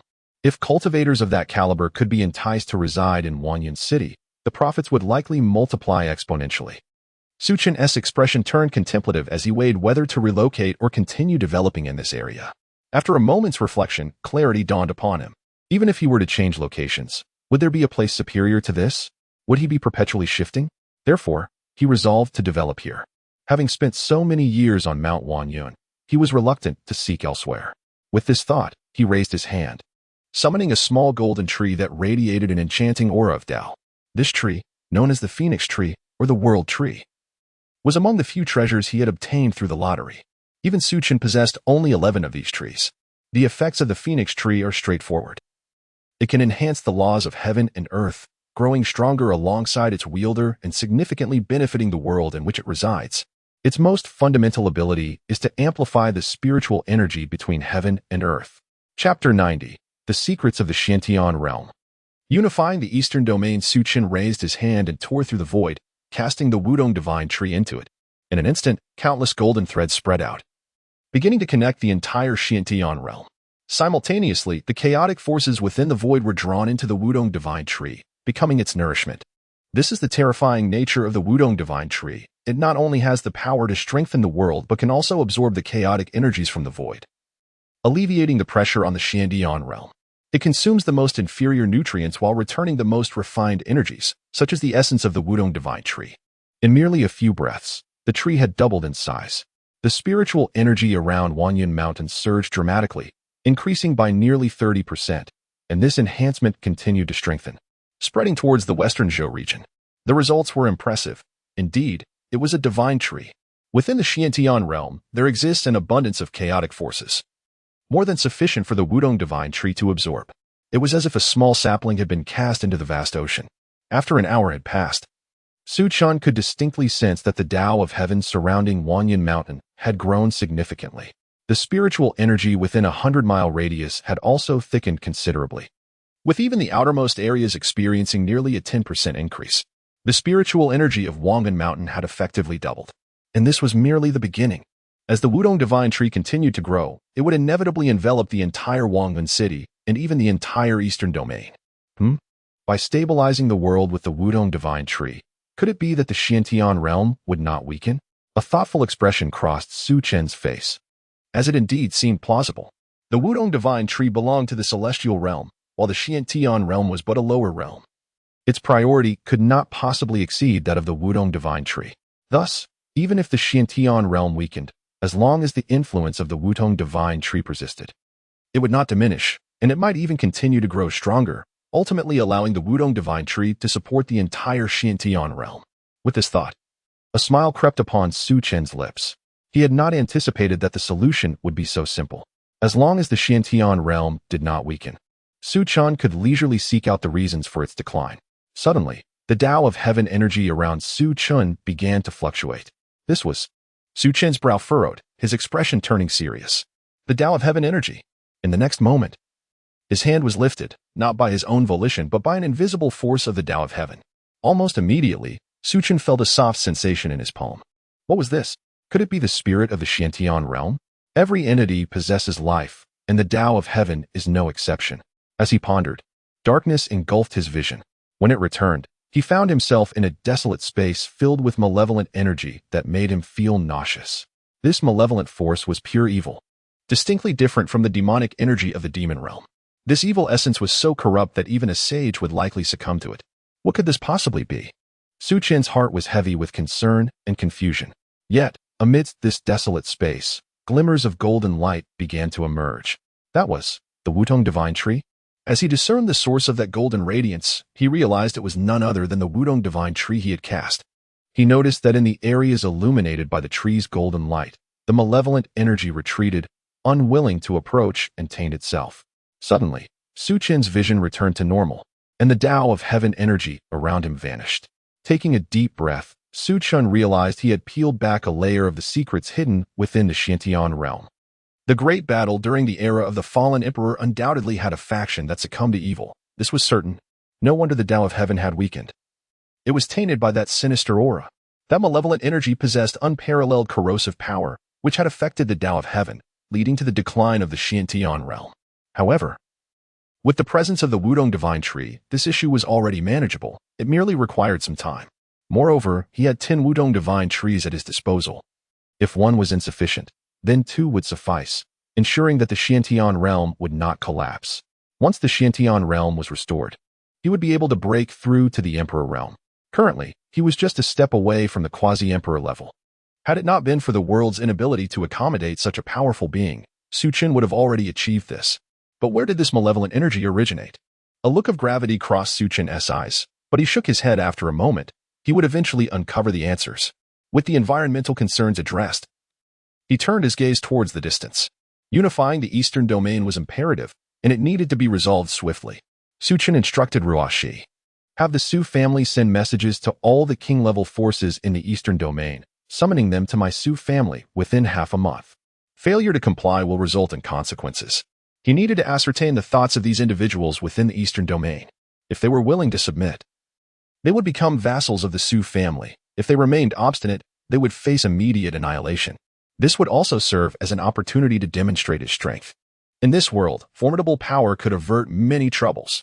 Should the Su family successfully unify the eastern domain, their strength would undoubtedly multiply, and resource shortages would cease to be a concern. From his understanding, the strength of the southeastern, southwestern, and northwestern regions of the Xiantian realm was strongest in the southern and northern domains, while the western domain followed closely. The eastern domain, however, was the weakest, lacking even a saint-level powerhouse. As the Xiantian realm weakened, the eastern domain was the most significantly affected, suffering the most severe decline. Prior to the era of the fallen emperor, the eastern domain, while not the strongest, was on par with the other 3 domains. Now, it had fallen into such a state. Nevertheless, these were minor issues. Once the Wudong divine tree matured, the eastern domain would inevitably become the strongest within the Xiantian realm. Ruashi, upon hearing his command, displayed a look of astonishment and respectfully replied, as you wish. She then turned and departed from the peak of Wanyan Mountain to enter the secret realm. Shortly after, she returned and resumed her position beside Su Chen, massaging him and peeling fruit. Ruashi spent most of her time attending to Su Chen, so her cultivation had not progressed particularly quickly. She was currently only at the mid-stage of the refinement void realm. Had it not been for her occasional access to the Wangdun cave heaven for cultivation, her level would likely be even lower. Feeling the gentle pressure of her delicate hands on his shoulders, Su Chen smiled and said, "Ruo Shi, your touch is truly soothing." Upon hearing this, a blush crept onto Ruo Shi's fair face. Since her aptitude in cultivation had improved, her beauty had ascended several tiers. Clad in a white dress that concealed her knees while revealing her fair ankles, she exuded a youthful charm reminiscent of a young girl. She gazed at Su Chen, who was enjoying the moment with closed eyes, her eyes brimming with affection. In this world, if there were anyone who truly understood Su Chen, it would undoubtedly be Ruo Shi. She comprehended him deeply, both in body and spirit. Though she was merely Su Chen's servant, for Ruo Shi, being able to stay by his side was already more than enough. Chapter 91. A show of strength to the Su family? The changes at Wangdun Mountain were swiftly noticed by the members of the Su family. Su Tian initially feared some calamity had occurred, prompting him to hastily seek out Su Chen. However, upon learning that it was Su Chen's doing, he left with a sense of relief. Exiting the Wanyan courtyard, Su Tian felt the dense spiritual energy within Wangdun Mountain, his expression heavy with concern. How could this transformation possibly occur, resulting in such a significant enhancement of spiritual power?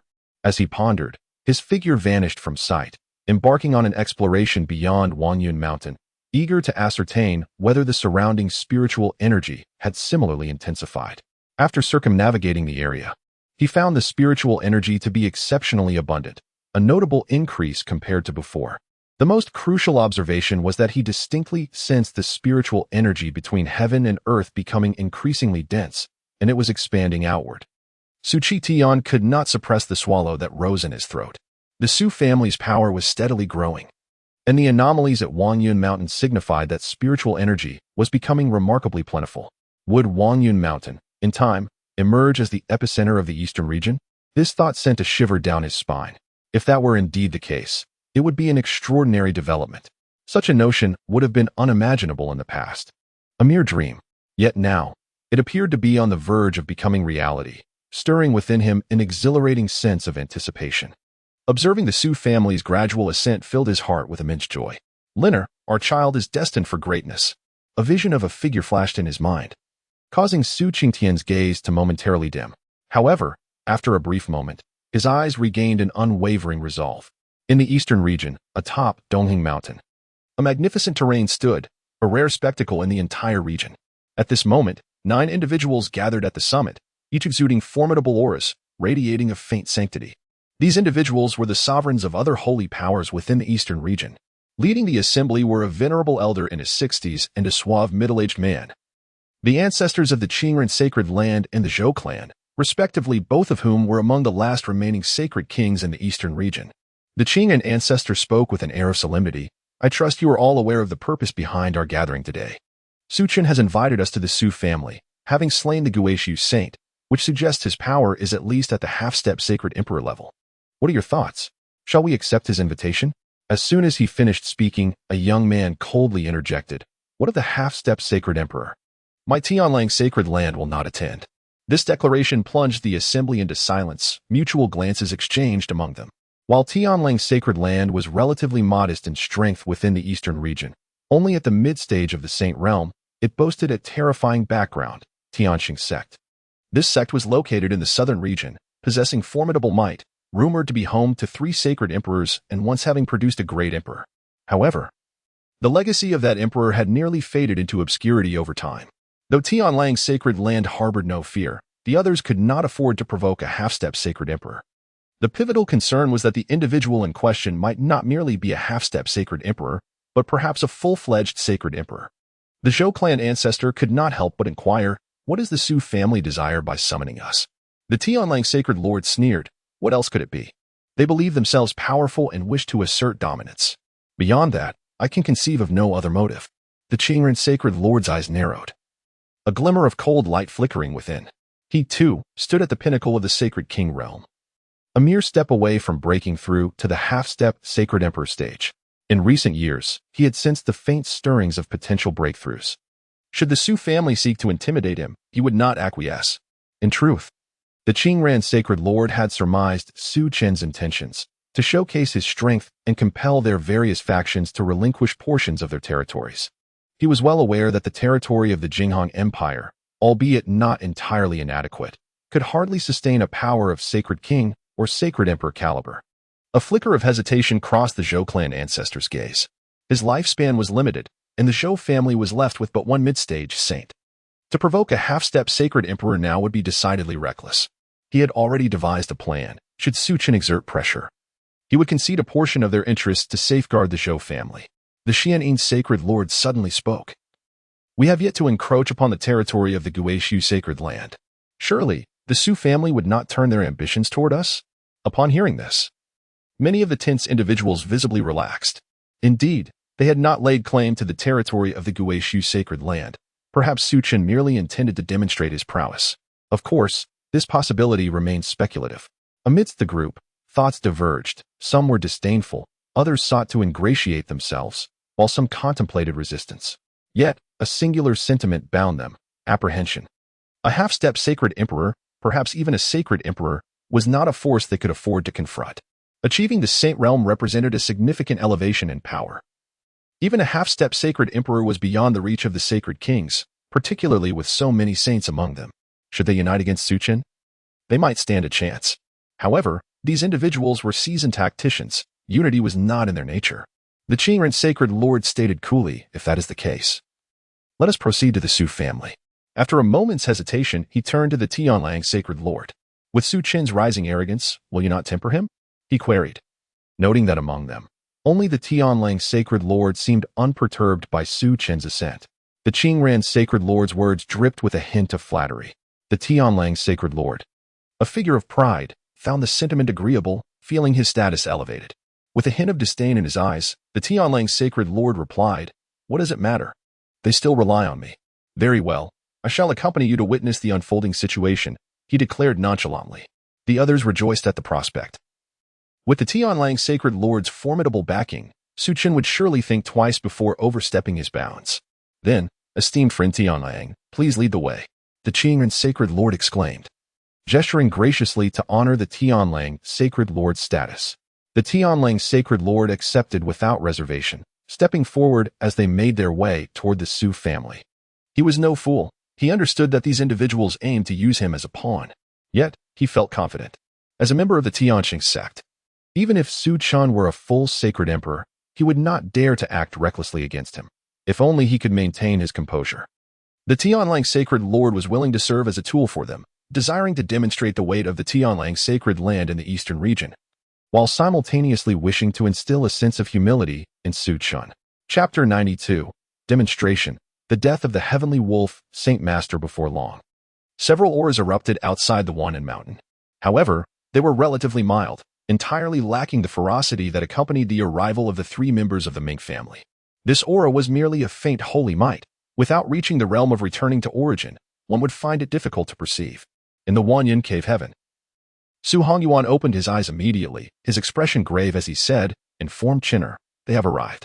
Su Tian vanished from the Wanyan cave heaven, arriving before the assembled saints, where he clasped his hands and said, esteemed elders, please follow me. A hint of confusion lingered in his gaze. He wondered what Su Chen had summoned these powerful saints for. Previously, when Su Chen instructed the Su family to send word, he did not disclose the purpose, leaving even Su Tian in the dark. Upon seeing Su Tian, the heavenly wolf Saint Master narrowed his eyes, his expression tinged with displeasure. It seemed disrespectful that such a multitude of powerful figures had come to welcome only an initial stage practitioner. However, the heavenly wolf Saint Master refrained from expressing his irritation. Coldly remarking, the Su family boasts great prestige. He addressed Su Tian with condescension. You are the head of the Su family, correct? Lead the way. The tone of the heavenly wolf Saint Master was decidedly superior, his gaze towards Su Tian filled with disdain. Su Tian could not afford to offend Su Chen, a powerful figure who had reached the half-step Saint Emperor level, despite his backing from the celestial sacred sect. It would serve no benefit to antagonize such a formidable opponent.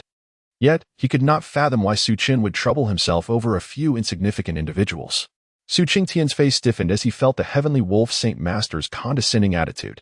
Although he was somewhat displeased, he managed to suppress his feelings. Soon, they arrived at the reception hall of the Su family, located at the mountainside of Wanyan. Inside the hall stood several individuals. At the center was Su Hongyuan, flanked by Su Chen, with Su Chen and his little maid Ruashi on the other side. Expressions of solemnity adorned the faces of Su Hongyuan and Su Chen, while Su Chen appeared languid, resting his head on one hand against the back of his chair. As the powerful figures from the eastern region entered the hall, Su Hongyuan and Su Chen promptly rose to their feet. "Esteemed guests, please take your seats." The assembled saints responded with smiles, yet their eyes betrayed a hint of disdain. Among the Su family, only Su Chen commanded their respect. The rest were mere insects in their eyes. They turned their gazes towards Su Chen, who remained seated, showing no inclination to rise. The expressions of the crowd soured. The Heavenly Wolf Saint Master approached, his eyes darkened, and with a bow, introduced himself. "I am Yang Liang, a disciple of the Grand Elder of the Celestial Sacred Sect. It is an honor to meet you, esteemed Elder." The Grand Elder of the Celestial Sacred Sect was a formidable figure, even among the southern region's elite. He expected that naming his master would earn Su Chen's attention, yet Su Chen remained unresponsive. Witnessing this, the Heavenly Wolf Saint Master's expression darkened further, and the atmosphere in the hall grew increasingly oppressive. The other saints also wore grim expressions, fully aware that Su Chen intended to demonstrate his authority. Yet they were taken aback by the blatant disregard shown toward them. Even those who had previously considered extending goodwill toward the Su family felt their resolve wane. Su Chen's demeanor ignited their displeasure. The assembled figures exchanged glances, silently agreeing that whatever Su Chen intended to do next, they would collectively oppose it. Individually, a few factions might not garner much attention, but if they united in opposition, even a half-step Saint Emperor or true Saint Emperor would have to think twice. At that moment, the patriarch of the Zhou family, with a respectful smile, stepped forward. "I am Zhou Yunlong, honored to meet you, esteemed elder." The sight of Zhou Yunlong yielding caused a ripple of surprise among the other saints, compelling them to suppress their earlier thoughts. Losing one Saint King was certainly a setback. At this juncture, Su Chen slowly opened his eyes, casting a calm gaze upon the assembly of saints. "Have you arrived?" His nonchalant demeanor irked the Heavenly Wolf Saint Master, who ground his teeth in frustration yet chose to restrain himself, recognizing Su Chen's overwhelming strength. The Heavenly Wolf Saint Master, having never heard of Su Chen, mistook his indifference for ignorance, unaware of the terrifying prowess of the Celestial Sacred Sect. At that moment, Su Chen directed his gaze toward the Heavenly Wolf Saint Master, unleashing a terrifying pressure that enveloped him. "You," he murmured, and an overwhelming force erupted from within Su Chen, surging toward the Heavenly Wolf Saint Master. In an instant, the Heavenly Wolf Saint Master was sent flying, the air splitting with a piercing sound as he crashed to the ground miles away. Boom! The tremendous force erupted, fracturing the earth within a 10,000-meter radius, obliterating the Heavenly Wolf Saint Master and extinguishing his holy power. Inside the reception hall of the Su family, the eyes of the gathered individuals were filled with terror as they gazed incredulously at Su Chen. The Heavenly Wolf Saint Master was the most formidable among them. Even if Su Chen were to attack the Qingran sacred land, they could understand, but if he killed the Heavenly Wolf Saint Master, it would mean provoking the Grand Elder of the Celestial Sacred Sect, a true Saint Emperor. The sudden turn of events plunged the hall into a profound silence. Su Chen, remaining quiet, surveyed the crowd with a detached gaze. In the next moment, an even more formidable aura erupted from him, altering the very essence of the atmosphere. This pressure compelled the saints to bow their heads, as if confronted by a primal enemy, their hearts consumed by fear and panic, devoid of any will to resist. Just the weight of this aura threatened their lives, akin to having countless blades poised at their throats. Those enveloped in the pressure felt that Su Chen could effortlessly slay them without lifting a finger. The expressions of the attendees shifted dramatically. What nonsense is this half-step Saint Emperor? This is a Saint Lord. The sheer terror of the aura transcended their understanding, while they could not ascertain the precise realm. It was undoubtedly beyond the level of a Saint Emperor, likely the very beginning of a Saint Lord. The Qingran Saint Master initially felt some discontent, but now only trepidation consumed him, genuinely fearing he might meet the same fate as the Heavenly Wolf Saint Master. The reason Su Chen may have killed the Heavenly Wolf Saint Master seemed rather simple from the moment he entered Wanyan Mountain. The Heavenly Wolf Saint Master had worn a dismissive expression. Who else could he have targeted?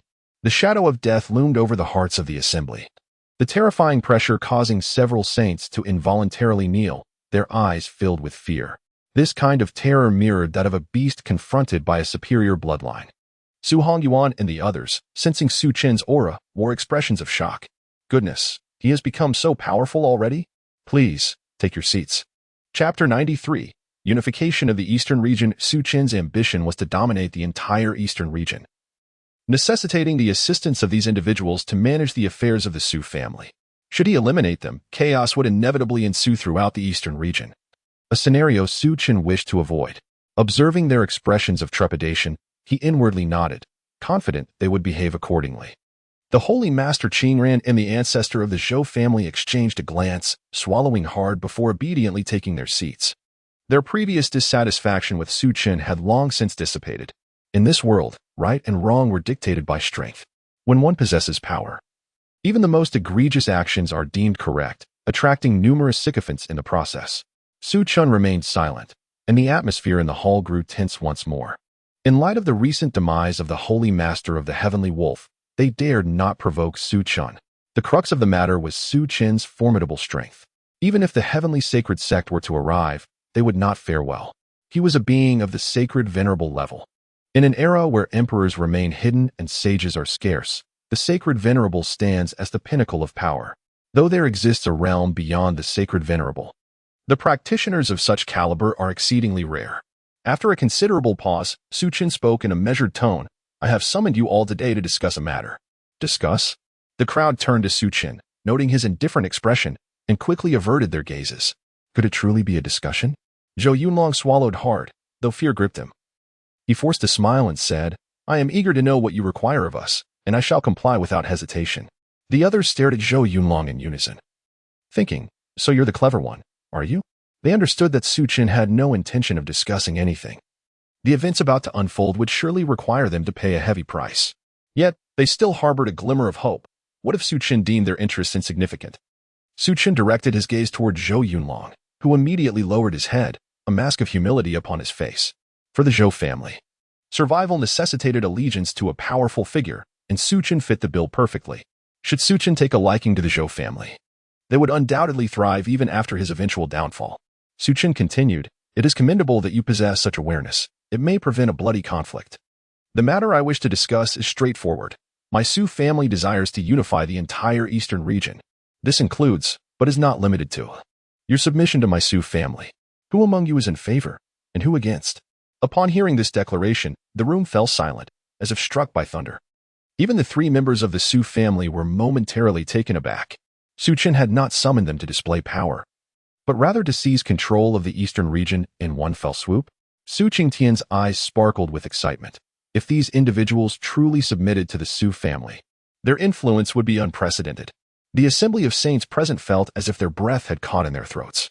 They had anticipated being asked to yield some benefits, but never imagined Su Chen intended to strip them of everything. However, it was evident that the assembly was reluctant, their faces betraying their hesitation. As the ancestors and sovereigns of prominent factions, they had always occupied the highest roles. Now, they were expected to become subservient to another. How could they accept such a fate? Yet, Su Chen's overwhelming strength, coupled with his cold demeanor, rendered them hesitant to refuse.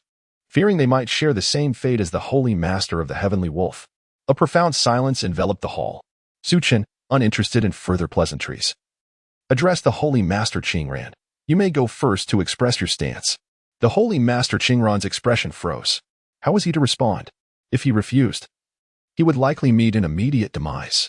Deep down, he had already resolved to submit to the Su family, though he felt a pang of reluctance.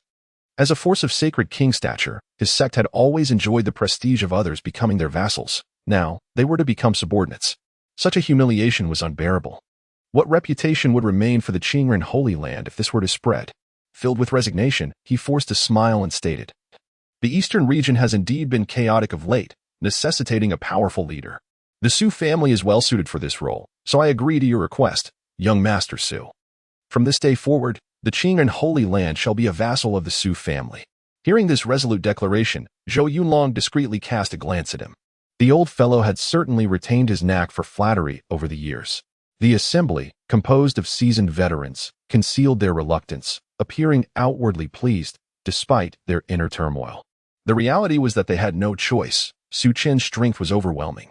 Resistance would lead to certain death. Their only hope lay in the Su family showing mercy and not extracting too much from them, for otherwise, their survival would be in jeopardy. Su Chen nodded in satisfaction. Rest assured, the Su family conducts its affairs with moderation. Each faction present is only required to provide a customary tribute annually. According to our regulations, there are two forms of tribute. One is to remit 20% of your earnings, and the other involves contributing a specific quantity of rare resources. The details will be communicated to you later. However, rest assured, it will not be overly burdensome. 20%? The crowd exhaled in relief. Although 20% was still considerable, it fell within their acceptable limits. In truth, they had braced themselves for a demand of 50 or even 60%. So they were pleasantly surprised that the Su family only requested 20. In that moment, the animosity the crowd harbored towards the Su family diminished significantly. While submitting to the Su family felt somewhat demeaning, they were dealing with a sacred venerable, in the harsh reality of the strong preying upon the weak. Such submission was hardly surprising. Ultimately, they faced two options, submission or death. None wished to court disaster. Zhou Yunlong quickly expressed his willingness to submit. And with the two sacred king-level factions yielding, the remaining attendees, though still harboring some discontent, had no choice but to acquiesce. We too are willing to submit to the Su family. As they witnessed the assembly of powerful saints capitulating to the Su family, the three members of Su Hongyuan maintained calm exteriors, yet within, they were swept by tumultuous waves. The submission of all formidable factions in the eastern region to the Su family implied that they now wielded dominion over the entire region. By my word, in a mere century, the Su family had undergone an astonishing transformation, leaving them with a surreal sense of living in a dream. Chapter 94. The transformation of Wangyun City and the growth of the phoenix tree. Not long after, Su Chen departed from the hall, leaving Su Hongyuan to discuss matters with the others. With Su Chen's display of power, it was evident that not only Su Hongyuan and his associates, but even the lowliest creature in the Su household would treat these individuals with utmost respect. With the submission of numerous holy-level forces, it could be said that the entirety of the eastern region now belonged to the Su family. However, the growth of the phoenix tree would not be expedited. To envelop the entire Wangyun city would require at least a month. Furthermore, mere coverage would not suffice. A significant enhancement was essential. According to Su Chen's estimation, for the spiritual energy of Wangyun city to exhibit a marked improvement, it would take at least 3 years. Yet, for him, 3 years seemed rather brief. The lifespan of cultivators is exceedingly prolonged, and many would enter seclusion for decades. Thus, what could 3 years possibly signify? Nevertheless, there remained one force in the eastern region that he had yet to subjugate, the Dark Watch. Given that this organization was an assassin's guild with a shadowy background, Su Chen refrained from confronting them for the time being. While he was unconcerned for his own safety, he feared for the others in the Su family should they make an enemy of the Dark Watch. It would be prudent to wait until the Su family's strength had grown before addressing this threat. Upon returning to the summit of Wangyun Mountain, and Qinglian greeted Su Chen with a respectful bow, having sensed his formidable aura. A saint sovereign. Initially, she believed Su Chen to be merely a saint emperor, but it was clear she had gravely underestimated him. Nodding in acknowledgement, Su Chen entered the Wangyun courtyard. Before long, a multitude of powerful figures from the eastern region took their leave from the Su family. Accepting that circumstances could not be altered, they resolved to serve the Su family loyally. After lengthy discussions with Su Hongyuan, they understood that the Su family did not act tyrannically. As long as they adhered to the rules, they would be fine. Thus, they resigned themselves to their fate. Unable to resist, they chose to go with the flow. Moreover, Su Hongyuan imposed no additional conditions, such as demanding portions of territory from the various forces. They were simply required to offer tributes annually. Soon, news of Su Chen's growing strength began to spread, including the subjugation of numerous forces by the Su family. Good heavens, Su Chen is actually a saint sovereign? Is this news genuine? It cannot possibly be a deception. The veracity of this information was beyond doubt, as it had been relayed directly by the ancestor of the Zhou family, which had already declared itself a vassal of the Su family. Additionally, the Qingren Holy Land and other sacred places had publicly acknowledged their allegiance.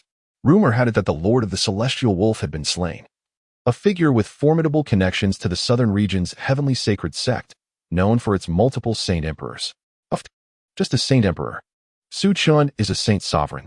Why would he fear such a being? Upon hearing that Su Chen was a saint sovereign, expressions of astonishment adorned the faces of the crowd, taking them considerable time to digest this revelation.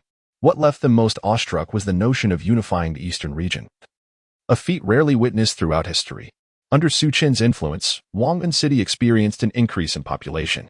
Yet, The issue remained. The spiritual energy within the city was not particularly abundant, barely sufficient to attract cultivators of the returning origin realm. Nevertheless, this dilemma would soon be resolved.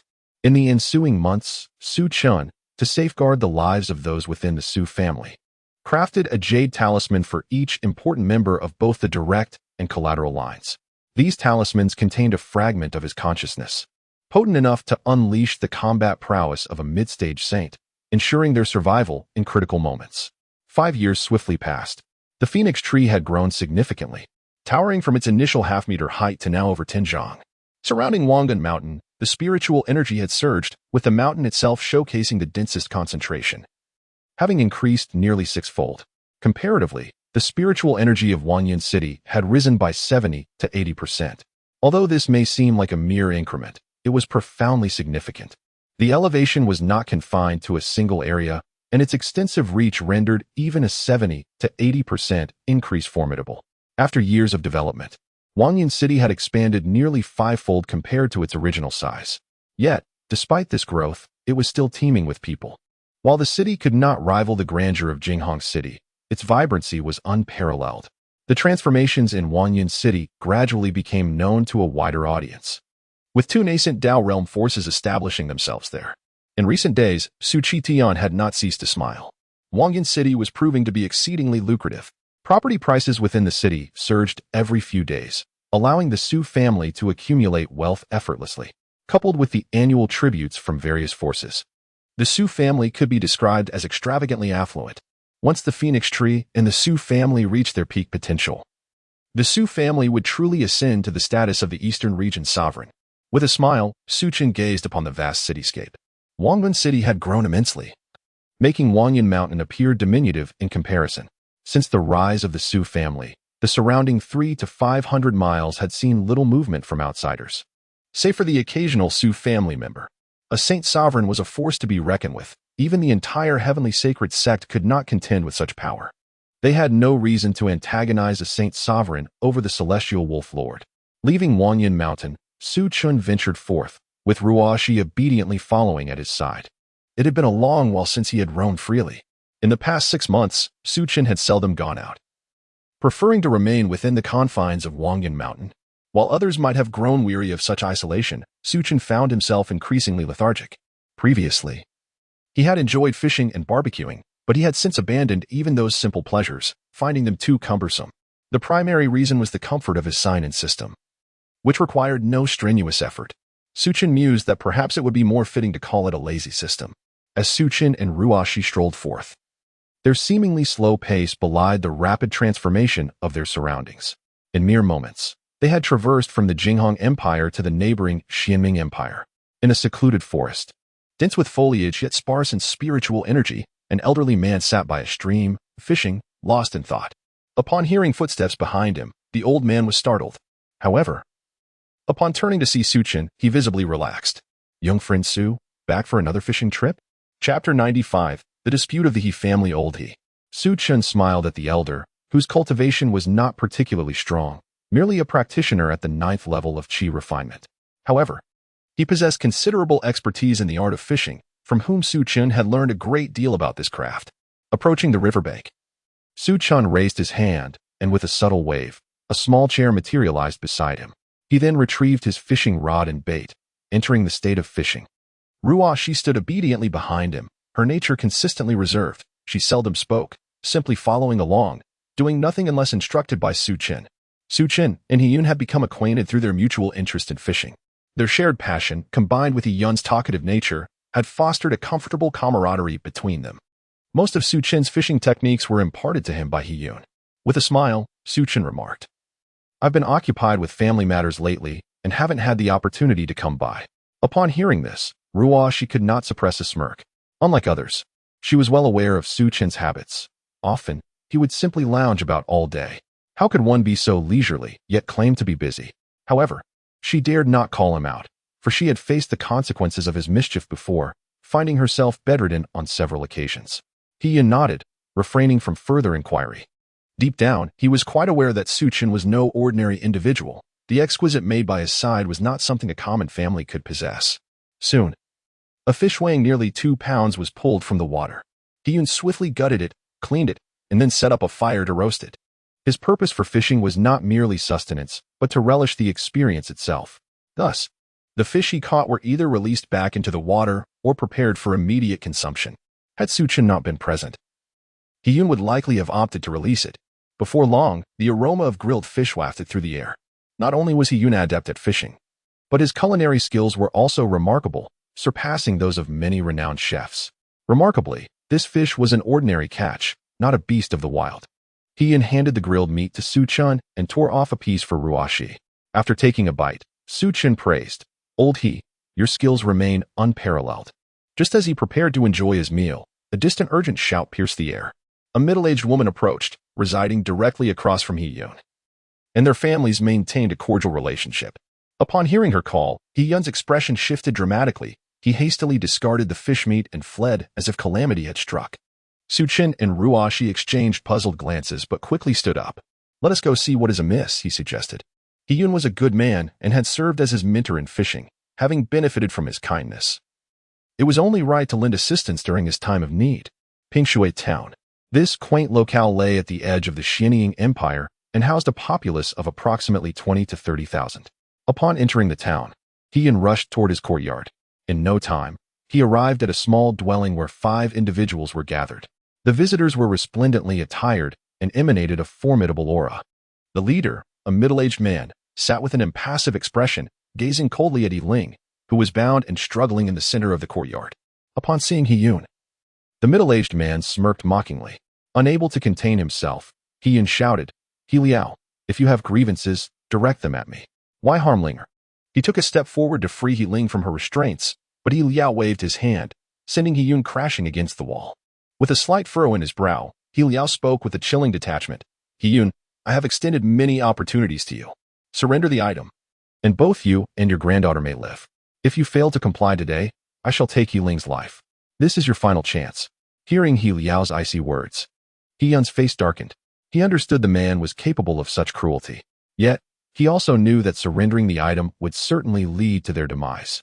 Overwhelmed by regret, He Yun felt as if he had deflated like a punctured balloon. Once a respected elder of the He family, possessing formidable cultivation, he had supported the wrong heir in the family's power struggle, leading to the death of his only child. It was by sheer will that he had escaped with his granddaughter He Ling, though he had sustained severe injuries and lost his powers, subsequently retreating into obscurity in Pingshui Town. What these intruders sought was the He family's treasure, the celestial grade Duanyun sword and its accompanying techniques. Entrusted to him by the late family head, originally intended for the heir he had supported, misfortune had intervened.